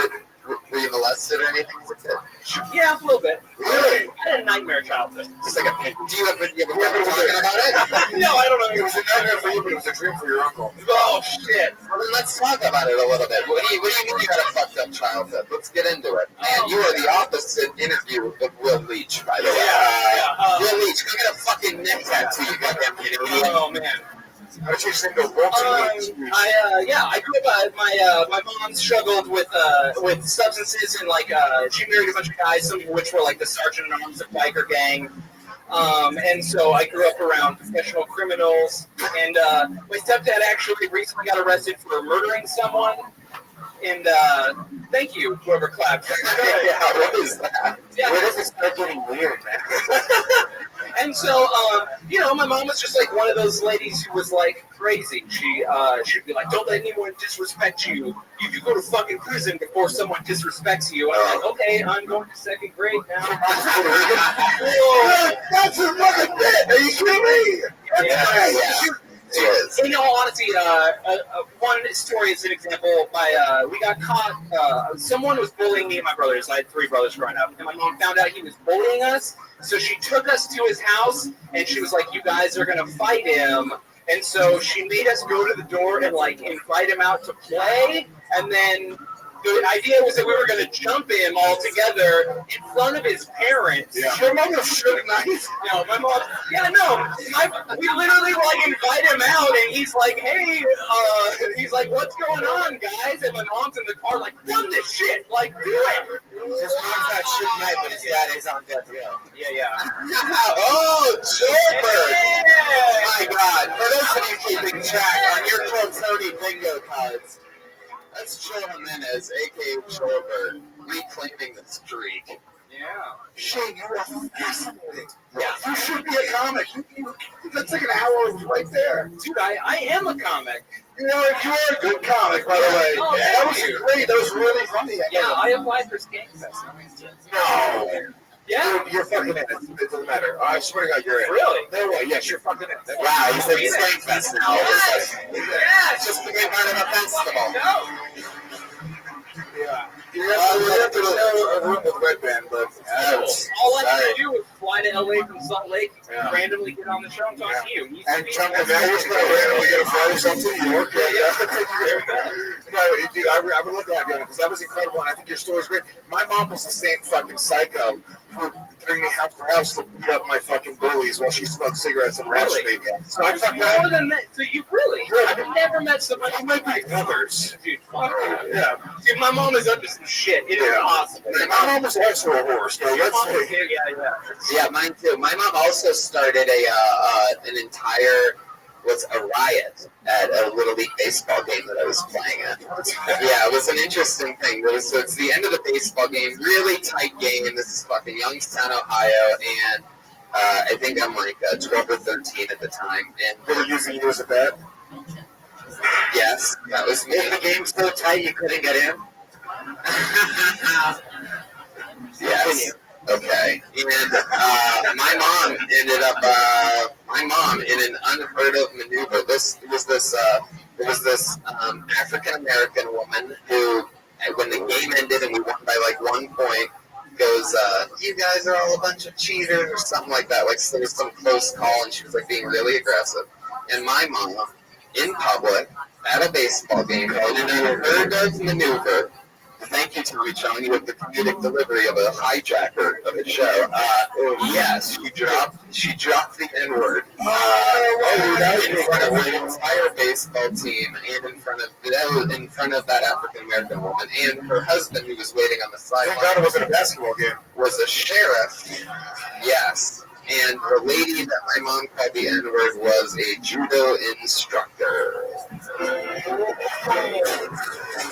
My mom got her ass beaten in front of all my friends. Yeah, How did your mom got here? yeah, this was obviously like 20 years ago. Holy shit, That's Youngstown shit though. Like it's a different type of N-word out there. Where Did you throw her? She fucked over the top? my mom's a thug too. She's 75 now, so that would have put her at like 55 then. Yeah, A black judo expert. yeah. My mom didn't know she was a judo instructor until she said the N-word. That's when she found out. There wasn't like judo instructor on the lady's T-shirt. That's legitimately why I don't say the N-word anymore. I don't know who's a judo instructor or not. Sure. That's usually not an N-word. No, you gotta be careful. She was a judo instructor. And both, it ended up being an entire brawl between both. That's how it started, was my mom and this lady. Had her husband coming up to break it up, and my head coach getting in, and then every sideline and every kid was fighting. We're pulling our moms off of one another. It was ridiculous. Shane, you inspired me. Race war. I love it. Talk about that for the first time. Yeah. One interesting fact, I'm actually Sal, was your mom staying with Isaac while I'm here in town. Oh, really? Yeah. Wow. Yeah, that's weird that we're both up here. Yeah. So can you just Also, your can you ass? use about his penis, by the way? I'm gonna find out. You're gonna have to explain to Isaac. You're gonna have to tell Isaac at some point that you're going to Skankfest for your appearance on tonight's show, and then you're going to notice that a belt is missing out of your suitcase. I also, after the show, I'm going to show you that you went through like 1 or 2 rounds through, like people like, we really liked you. I'm going to show you the emails proving that to you because you're very fucking funny, and now I remember you after you said that. Yeah. You're fucking great, dude. I'm not even just doing that as like a pity thing for bad for your terrible childhood. Yeah. Like I legitimately think you're Tony, these dreams come true. And, yeah, man. And there you go. Sure, there you go. Shane Smith, everybody going to motherfucking Skankfest. One of the coolest comedy festivals in the entire world. Who's in it? That's how showbiz works, motherfucker. I'm never going to answer you now. Tony, how old were you during that brawl? I think I was 11 or 12. And did it change you, or did you have PTSD from that? No, that was, I'm telling you, my hometown was fucking ridiculous. I have stories, never-ending crazy shit like that. You have to look up Youngstown. I used to do it. Yeah, my mom mortified me in my first month of high school, and I went missing for like a day. Really? I ran from the scene, and she couldn't find me for a day. I stayed at a friend's house. She showed up at the train station, and I went to school, which all the other kids went to school too. School starts in September, so it was Halloween school month. She showed up. with my sister. She thought it would be funny. She shows up dressed as Homie the Clown. She showed up where? At the train station. Homie the Clown. Dressed as Homie the Clown from the Living Color. Homie the Clown. I have pictures. I don't think she's in blackface.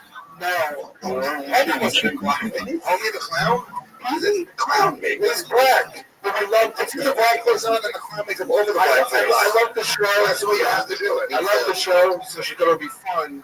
And then she's like, hey, Sal, and I'm looking at a clown. I didn't know it was my mother. Oh, my God. And then I saw my sister with a clown. It was like very quick, and then everybody was standing there waiting for me to just get off the train. I just was like, and I literally looked at some other movie. I dropped my school bag, I turned, and I ran, and then they didn't see me for a day.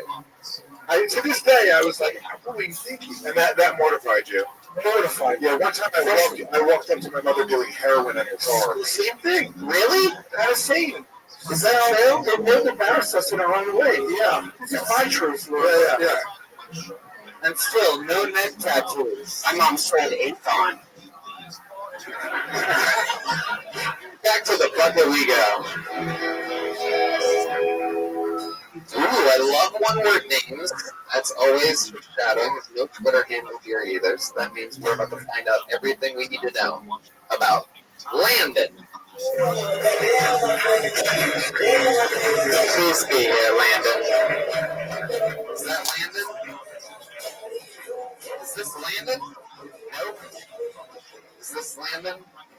Are you Landon?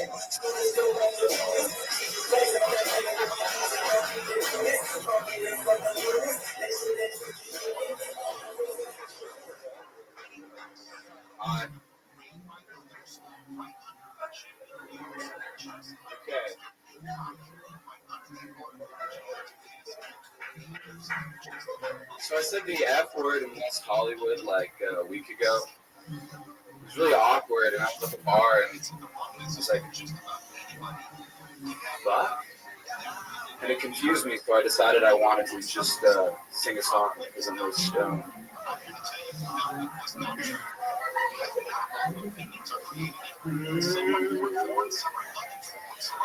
I want to tell you about Texas radio and Big B. Texas. How's it going over there?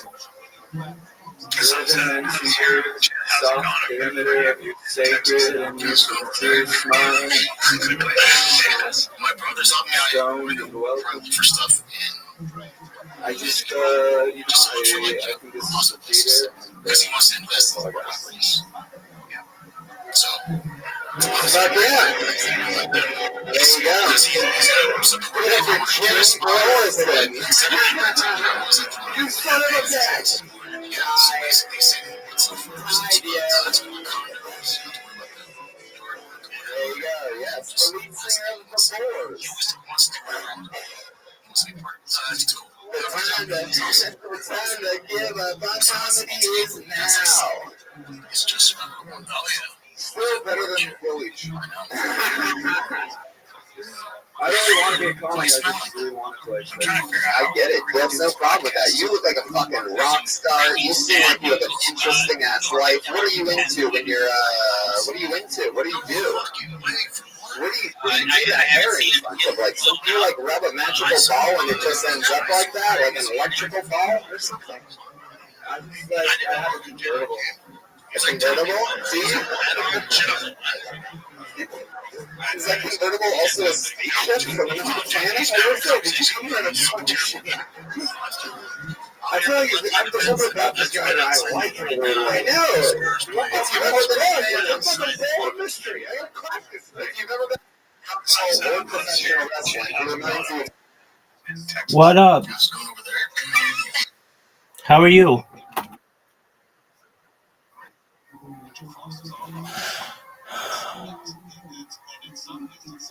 Where'd you get that?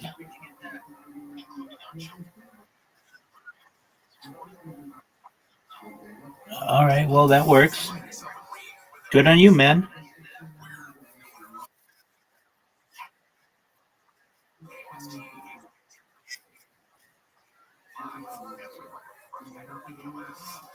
All right, well,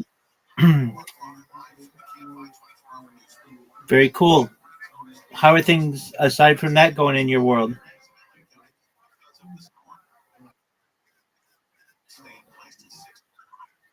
Excellent.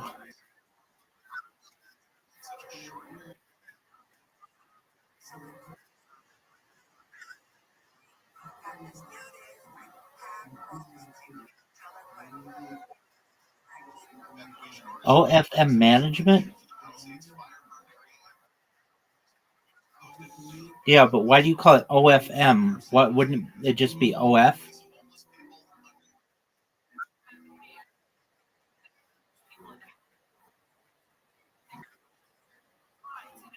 Okay, but then it's redundant. Then you're just saying OnlyFans manager management. You would just call it OF management or OFM. All right. I mean, why does a young lady need you? Is the first question I would ask.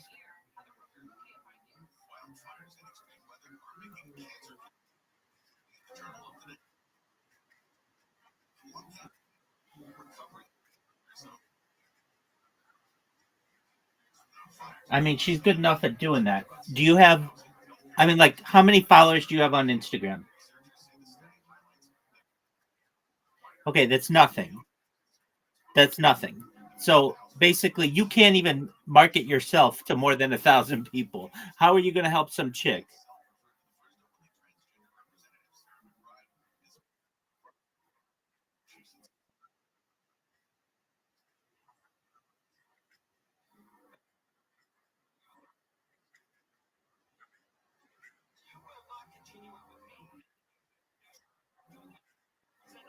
All right. If you can find some broad dumb enough to want that, go for it. But any girl who's at like has a head on her shoulders is going to be able to do that on her own. She's going to be able to utilize her content with AI and market herself.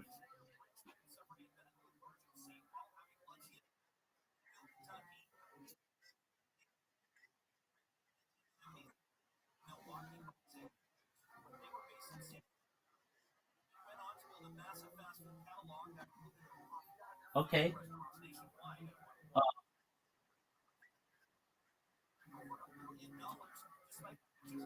Okay. I mean, if that works for you and you think you can be successful with it, go for it, big dog. Hey, if I may ask, how'd you originally find me?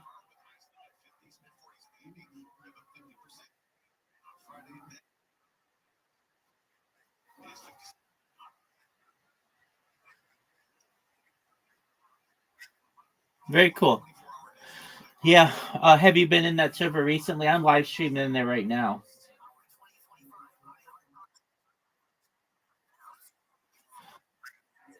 Yeah.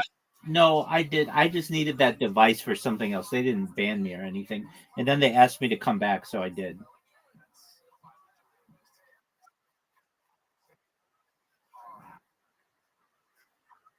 Yeah, he came into my YouTube stream once.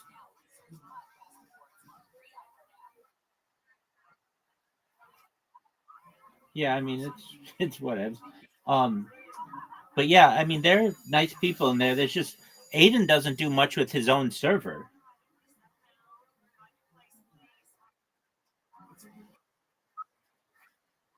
right?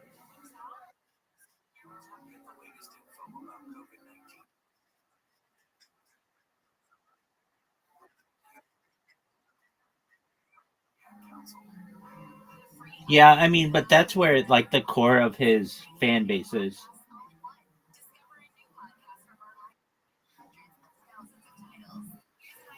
Well, that's cool that you just picked up that money. Good on you, man. How much is it?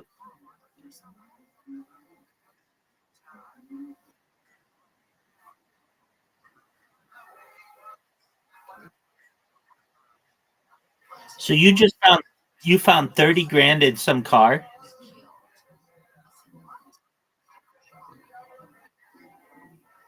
in cash.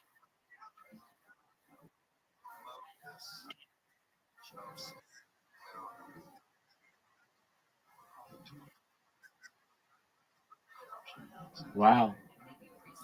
Well, somebody's gonna be pissed.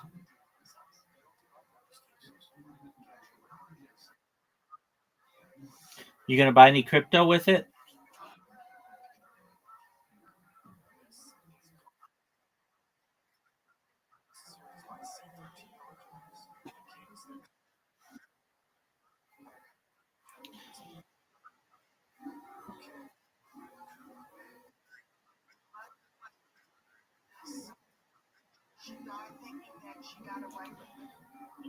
All right. I mean, you could play it off on some chick and say, "Hey, I can get you 10,000 followers on Instagram or OnlyFans or whatever," and then, but you have to let me manage your shit for a year. And if she says yes, then you just buy the followers with the money that you have, and then you just basically can leech off of that.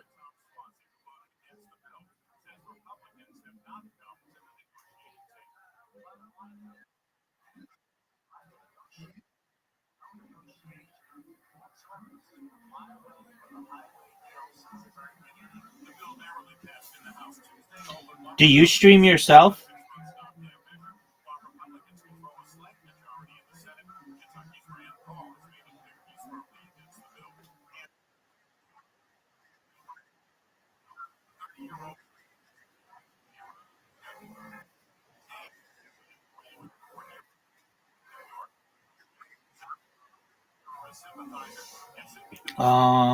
That name sounds familiar. Yeah,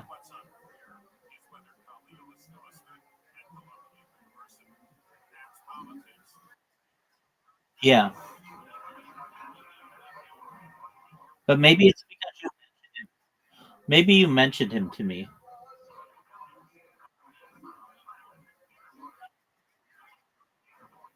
David Dolberg?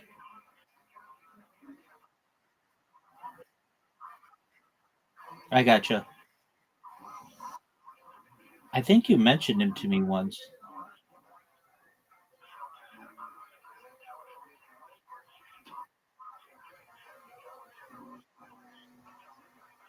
So he's a friend of yours?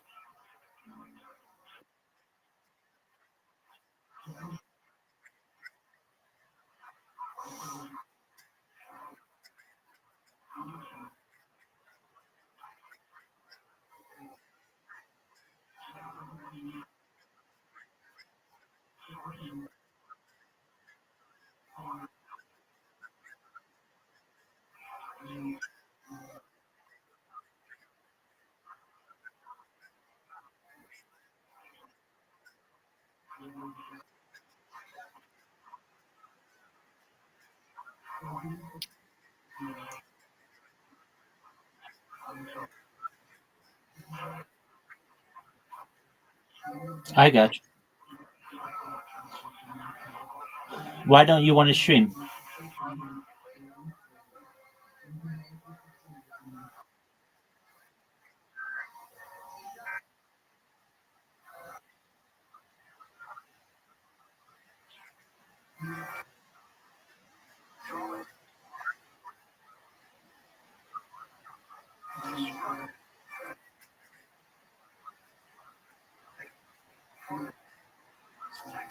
Right. I mean, take that money you got and build yourself a streaming career.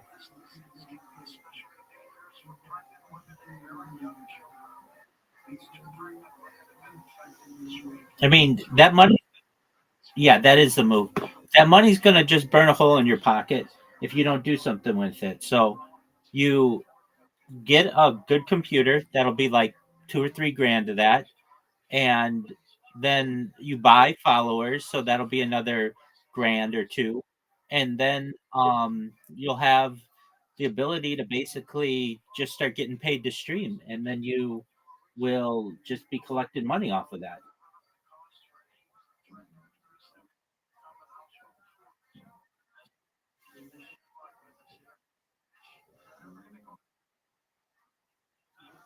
Well, you can basically do it for free. Um, you just need a computer, really, at a minimum.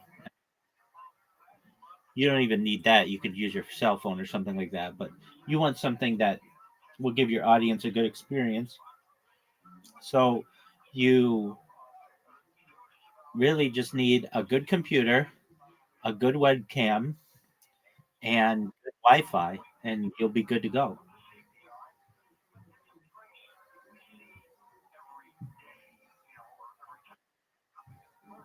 We're done. Well, that was quite a windfall for you. And you don't think anybody's going to try to find you for that money? Well, then you're good to go, man. You should start your own little live streaming career. I mean, think about if you do OnlyFans management. Any girl who's smart doesn't knows that she doesn't need you. And if anything, you don't have a reputation of being good at it. If anything, you have a reputation of not being good at it. She's going to say, "Let me see your social media." And you're gonna be like, "Well, I have an Instagram account with 1,000 people." And she's going to say, "Fuck that. I have 50,000 and I wasn't even trying."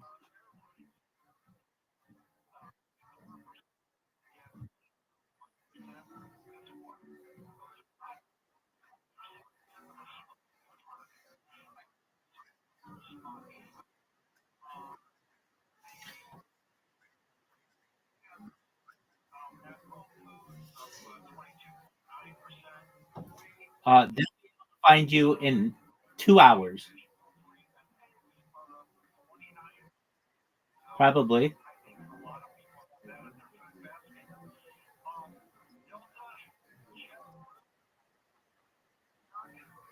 I mean, oh, you're saying you got that money in Calabasas? Oh, yeah, then you're probably good.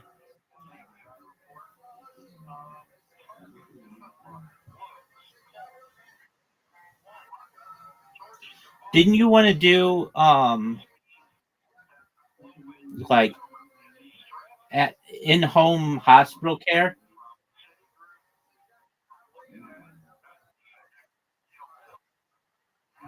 Yeah, but again, as I said to you previously, that's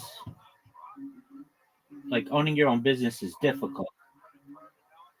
So take that money and start streaming.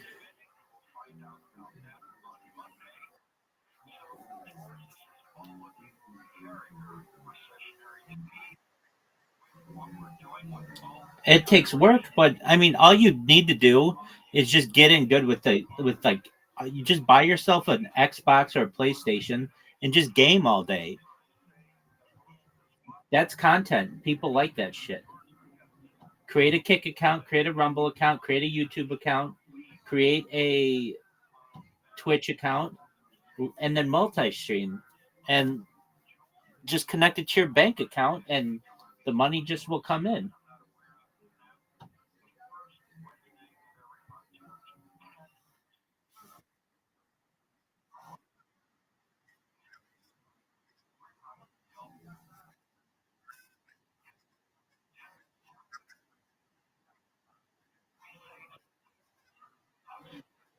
Yeah, okay, but that 30 grand is going to be gone in 2 months if you do IRL streaming. It's expensive to do IRL streaming. It's gas, it's insurance, it's a car, it's all the stuff that you want to do. It's Disneyland fare, and you know, then you need power strips and power banks. You need lighting for at night. It's a lot of work.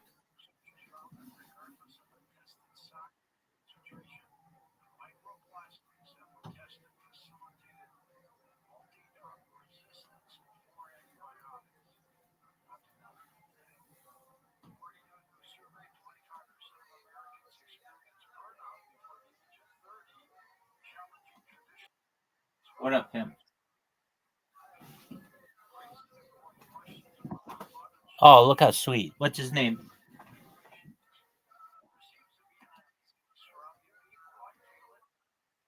Oh, he's sweet.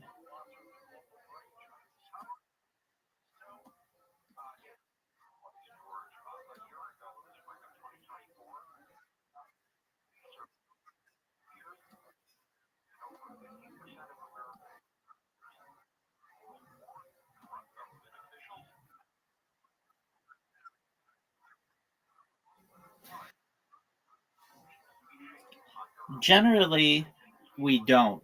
It's not necessarily a purity thing. It's about focus on the family. But in the modern age, it's much more common. But really, in the Orthodox world, we don't. I mean, people do. A lot of Orthodox people do, but it's not considered what we traditionally would have done. But in the other more liberal sects of Judaism, yeah, people own dogs. People own lots of dogs.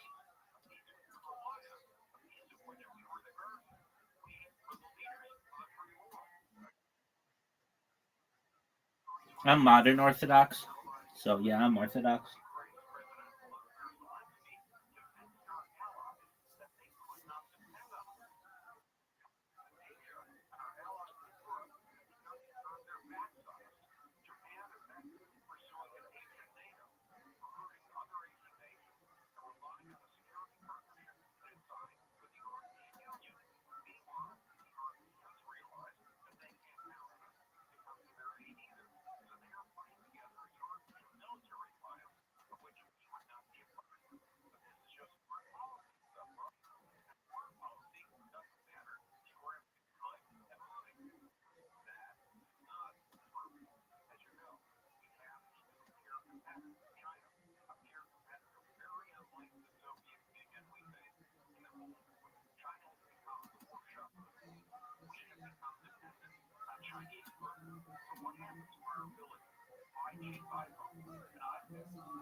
So far, so good, big dog.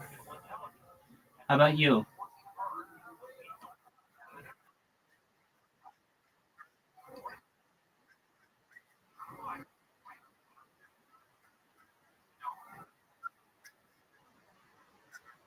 Yeah, no, people made tons of money on it.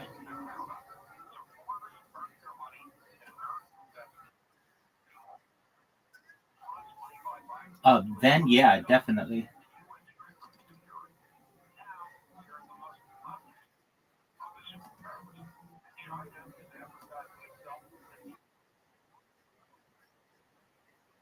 No, I don't invest in coins. I just take donations.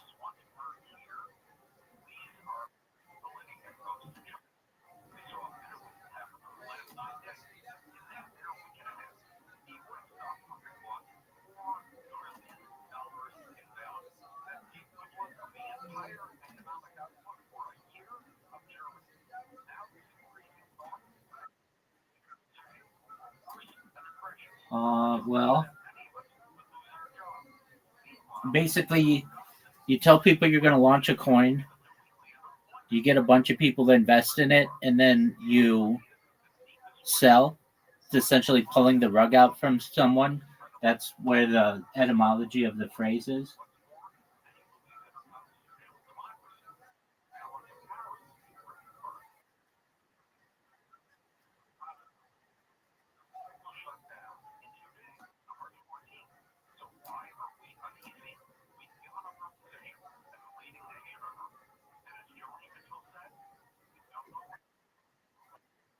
No, I don't do that. No.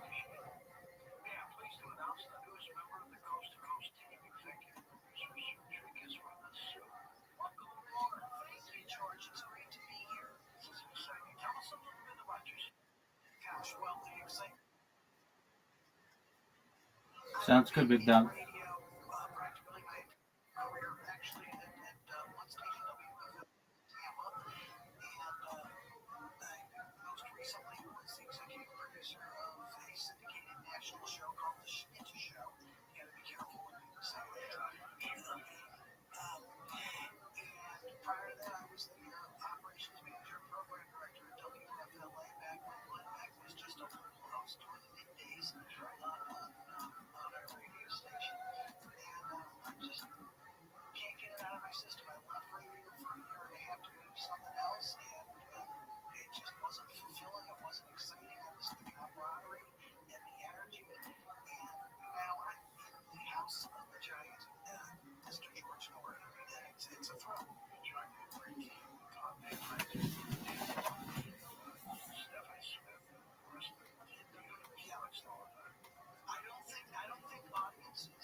Restaurants have to be aware of all this. They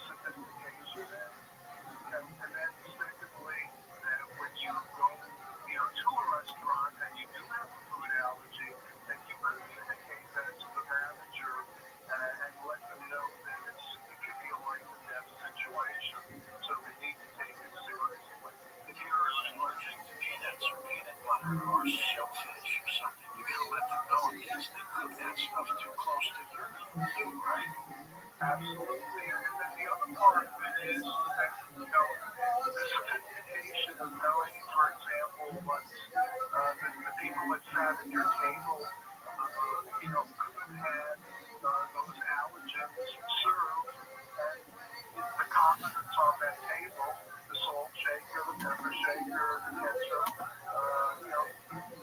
things that you find on the table could have been handled by somebody that touched the allergen product, and now, the restaurant has to make sure that they wipe down not only those condiments on the table, but also, wipe down your sharing your food, because people could have had contact with those items and touched, different things that you might, make contact with.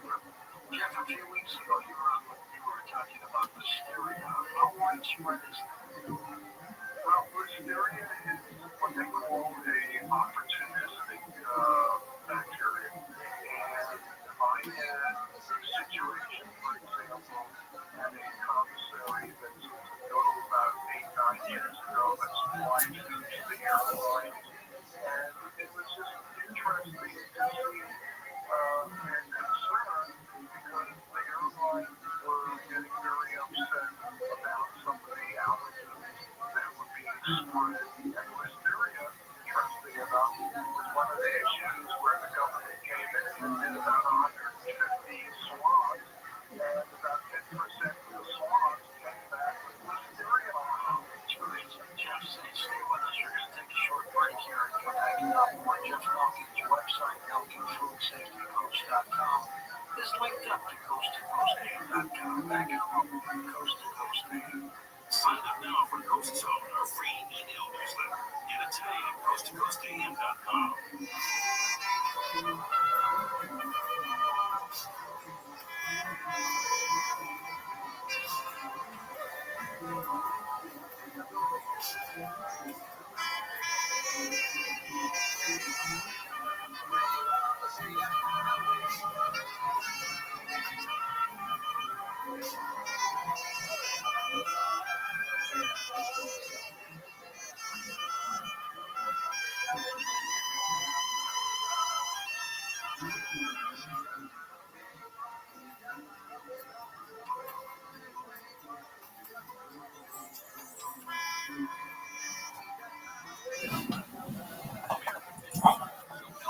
Somebody you know. You know, like a guy who fingered your girlfriend and give her a huge guy with Cheetos on his fingers.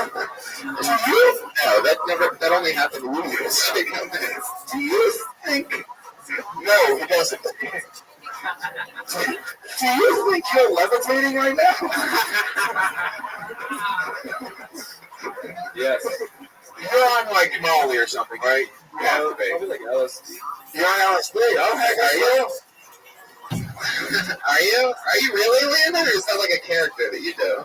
Well, I mean, like, it could be like a residual acid trip, but... Where are you from? I'm from, like, Orange County, and before that, Texas, Hold on, I can't... Listen, he's not acting. If he's a bit of an actor, he wouldn't be here right now. He'd have a job, okay? This is where you go from there. Yeah.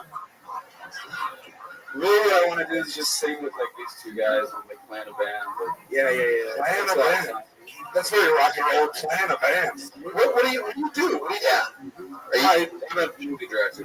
Are you really? What's the name of some of the movies that you've directed? They're just like, Jurassic Park. Yeah. Dude, maybe they'll believe me. You guys want to say? Hey, Landon, over here. Focus over here. Don't get distracted by I just that. want to play a song for you guys. You already did. What else are you into, Landon? Landon, over here, Landon. Don't look back over at the band. They're not doing any. They're not. It's a complex thing. We're gonna get to it in a second. Anything that just doesn't have any meaning, any activity that is just pure basic meaning. Do you reach that? Do you have crystals in your underwear right now? No, man. But when you said you're a movie director, that's cool. That's something you like to do. I'm wondering how you pay your bills.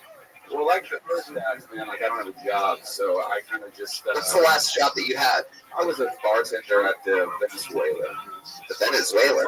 Venezuela. Somebody knows what that is? Oh, wow. Have you ever seen this guy there? None of your stories are checking out, Landon. What else have you done? What else have you done for work? How long were you a bartender at the Venezuela? Like 3 months, man. Did you get fired? I decided to quit and move to Sunset. You got fired? No, I didn't get fired. I just walked out. You're like, this is the end. And then, here it is. Landon, Yeah, but I'm fascinated by you. How do you pay your bills like right now? well, like right now, I was living off of whatever money I made there. I got evicted out of my apartment, so I decided to just save money. And When did you get evicted? March. March, May. It's a 2-month window of difference there. We're still in May, by the way, right now, Landon. How old are you, Landon? Of course, all right. March or May, 2 months ago or last week. That's the window. That's where your memory is right now. Yeah, man, I'm just kind of going really fast here. We knew April's in between those 2 months. Did you know that? There's a whole nother different. Wow. This is a real. So we're like seeing a real. There's a timeline of events here. You lose your job at the Venezuela, right? You lose your girlfriend. You get evicted out of your apartment, and then this. Yes, and then we're here right now. Where are you from originally? You said Texas. I was born in Mission Viejo. Do you, since very, very easygoing and laid back, do you have any anxieties or worries, or you completely carefree? You've mastered something that we don't know. Like you seem very carefree. I think it stems from just like a desire to make a movie or something as like a young person, and through that, you dissolve everything through every other experience. Well, my parents pay my bills, so I don't have much to worry about. Do you come from money, Landon? Do your parents have money? Yeah. Oh, a lot of more people saying yes out there than people that have seen you at the Venezuela. I heard 3 yeses. What do your parents do for work? My dad's a tailor and sells suits, nice suits. My mom is a stay-at-home nanny at a place. Wow, she stays at home, so your dad must be Johnny Bench for Men's Warehouse. I'm sure, yeah. What do we know him? Is he a famous tailor? Taylor Swift or Jonathan Clay Thomas. Yeah. Hey, he's like you might know my dad. You're gonna like me. I don't know. This man, he guarantees it. Oh no! It's just a thing. Oh no! Okay, hit the button so that it doesn't. Let's just. There we go. Yeah, it worked. There you go. That was a ticking time bomb if I've ever seen one before. Here, Landon, hold this thing that's stirring a drink at a fast rate. Honest to God, like. Really? Really. Go ahead. Honest to God, what? Honest to God, this entire atmosphere is something to be like marveled at. We fucking agree, dude.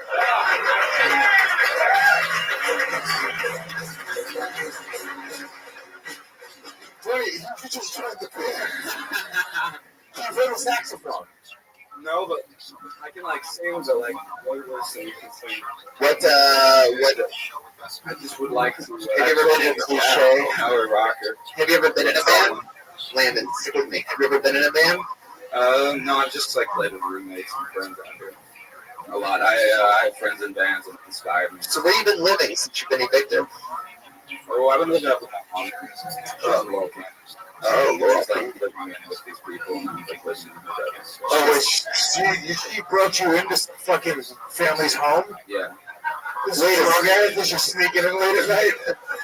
Wait, where exactly in Laurel Canyon is this? Can I take a guess? Maybe Wonderland? Yeah, Wonderland Avenue and Green Valley and all that. Like 3 people got that, all right. Very good. It was totally worth it. Like, if we had to choose one, you get to fucking sing in a band, to direct your movie. What should you choose?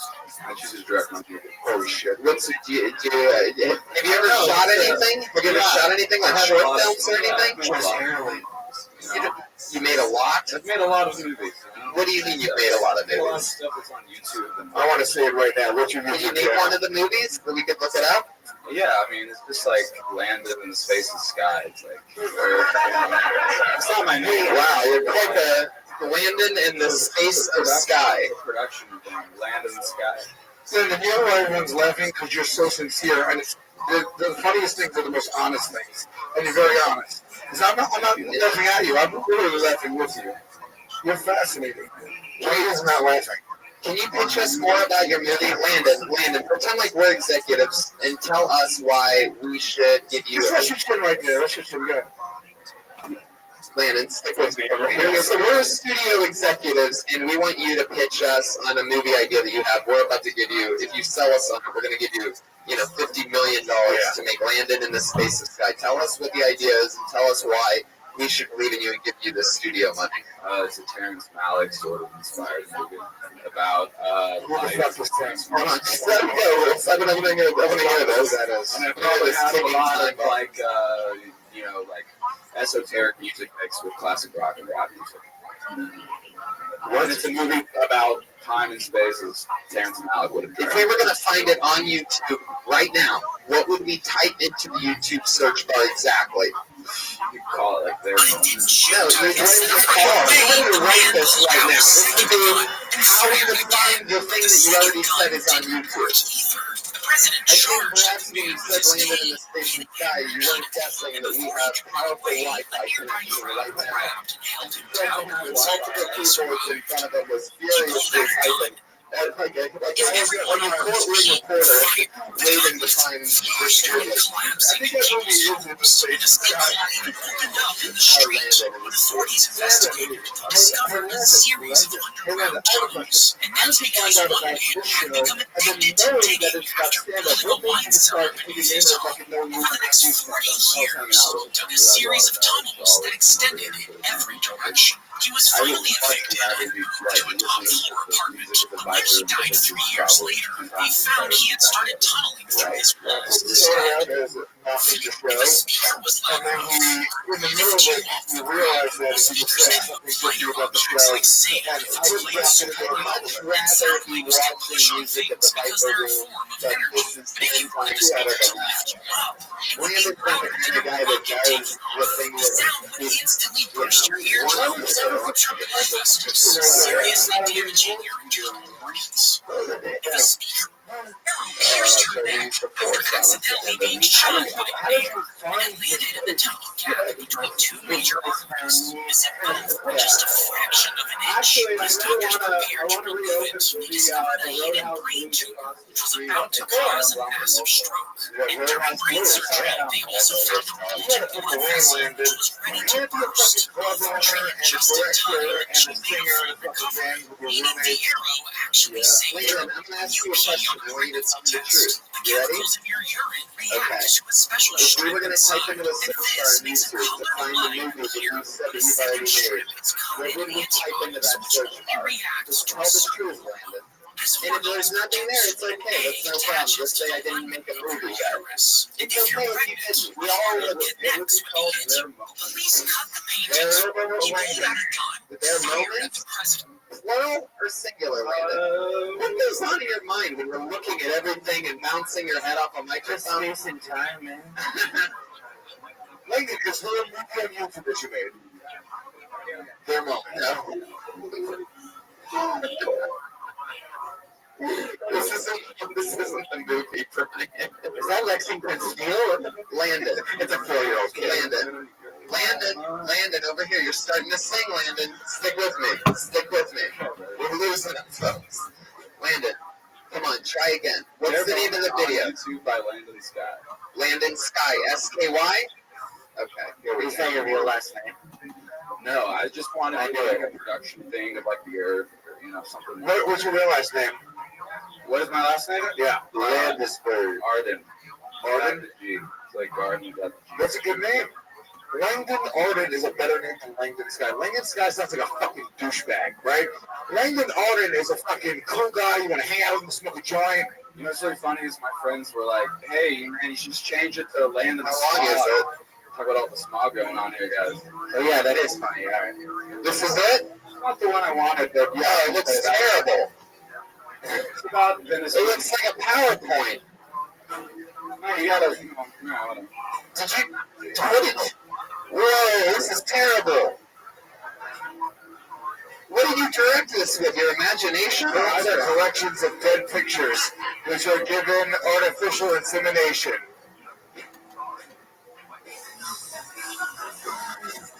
Films. I can't read it. You read the font. This is just graphic overlay. This is just footage of you at a music festival. It's not a movie. Hey man, you gotta see my movie Coachella. That isn't a movie at all. That's just the longest line I've ever seen in my life. You gotta check out this movie I directed. It's called Cell Phone Footage. Hey, that film's too, like, it's just too long and thoughtful, and we just can't have time. Are you fucking crazy? That's too long and thoughtful. Where you It was Cell Phone Footage of your first dancing. Go back to your mic, Brandon. It's a fucking scary episode tonight. He was on his face with the Let me. By the way, normally this is a comedy show, not a horror movie. You guys let me offer something up, okay? It is super fucking hard to stand up here and get judged by everyone, so I'll give you credit for that. I hope you take it in stride. It's all in fun, but it is hard to do what you're doing right now. Yeah. And you're doing it, Sal. No, don't take it in stride, dude. That was ridiculous.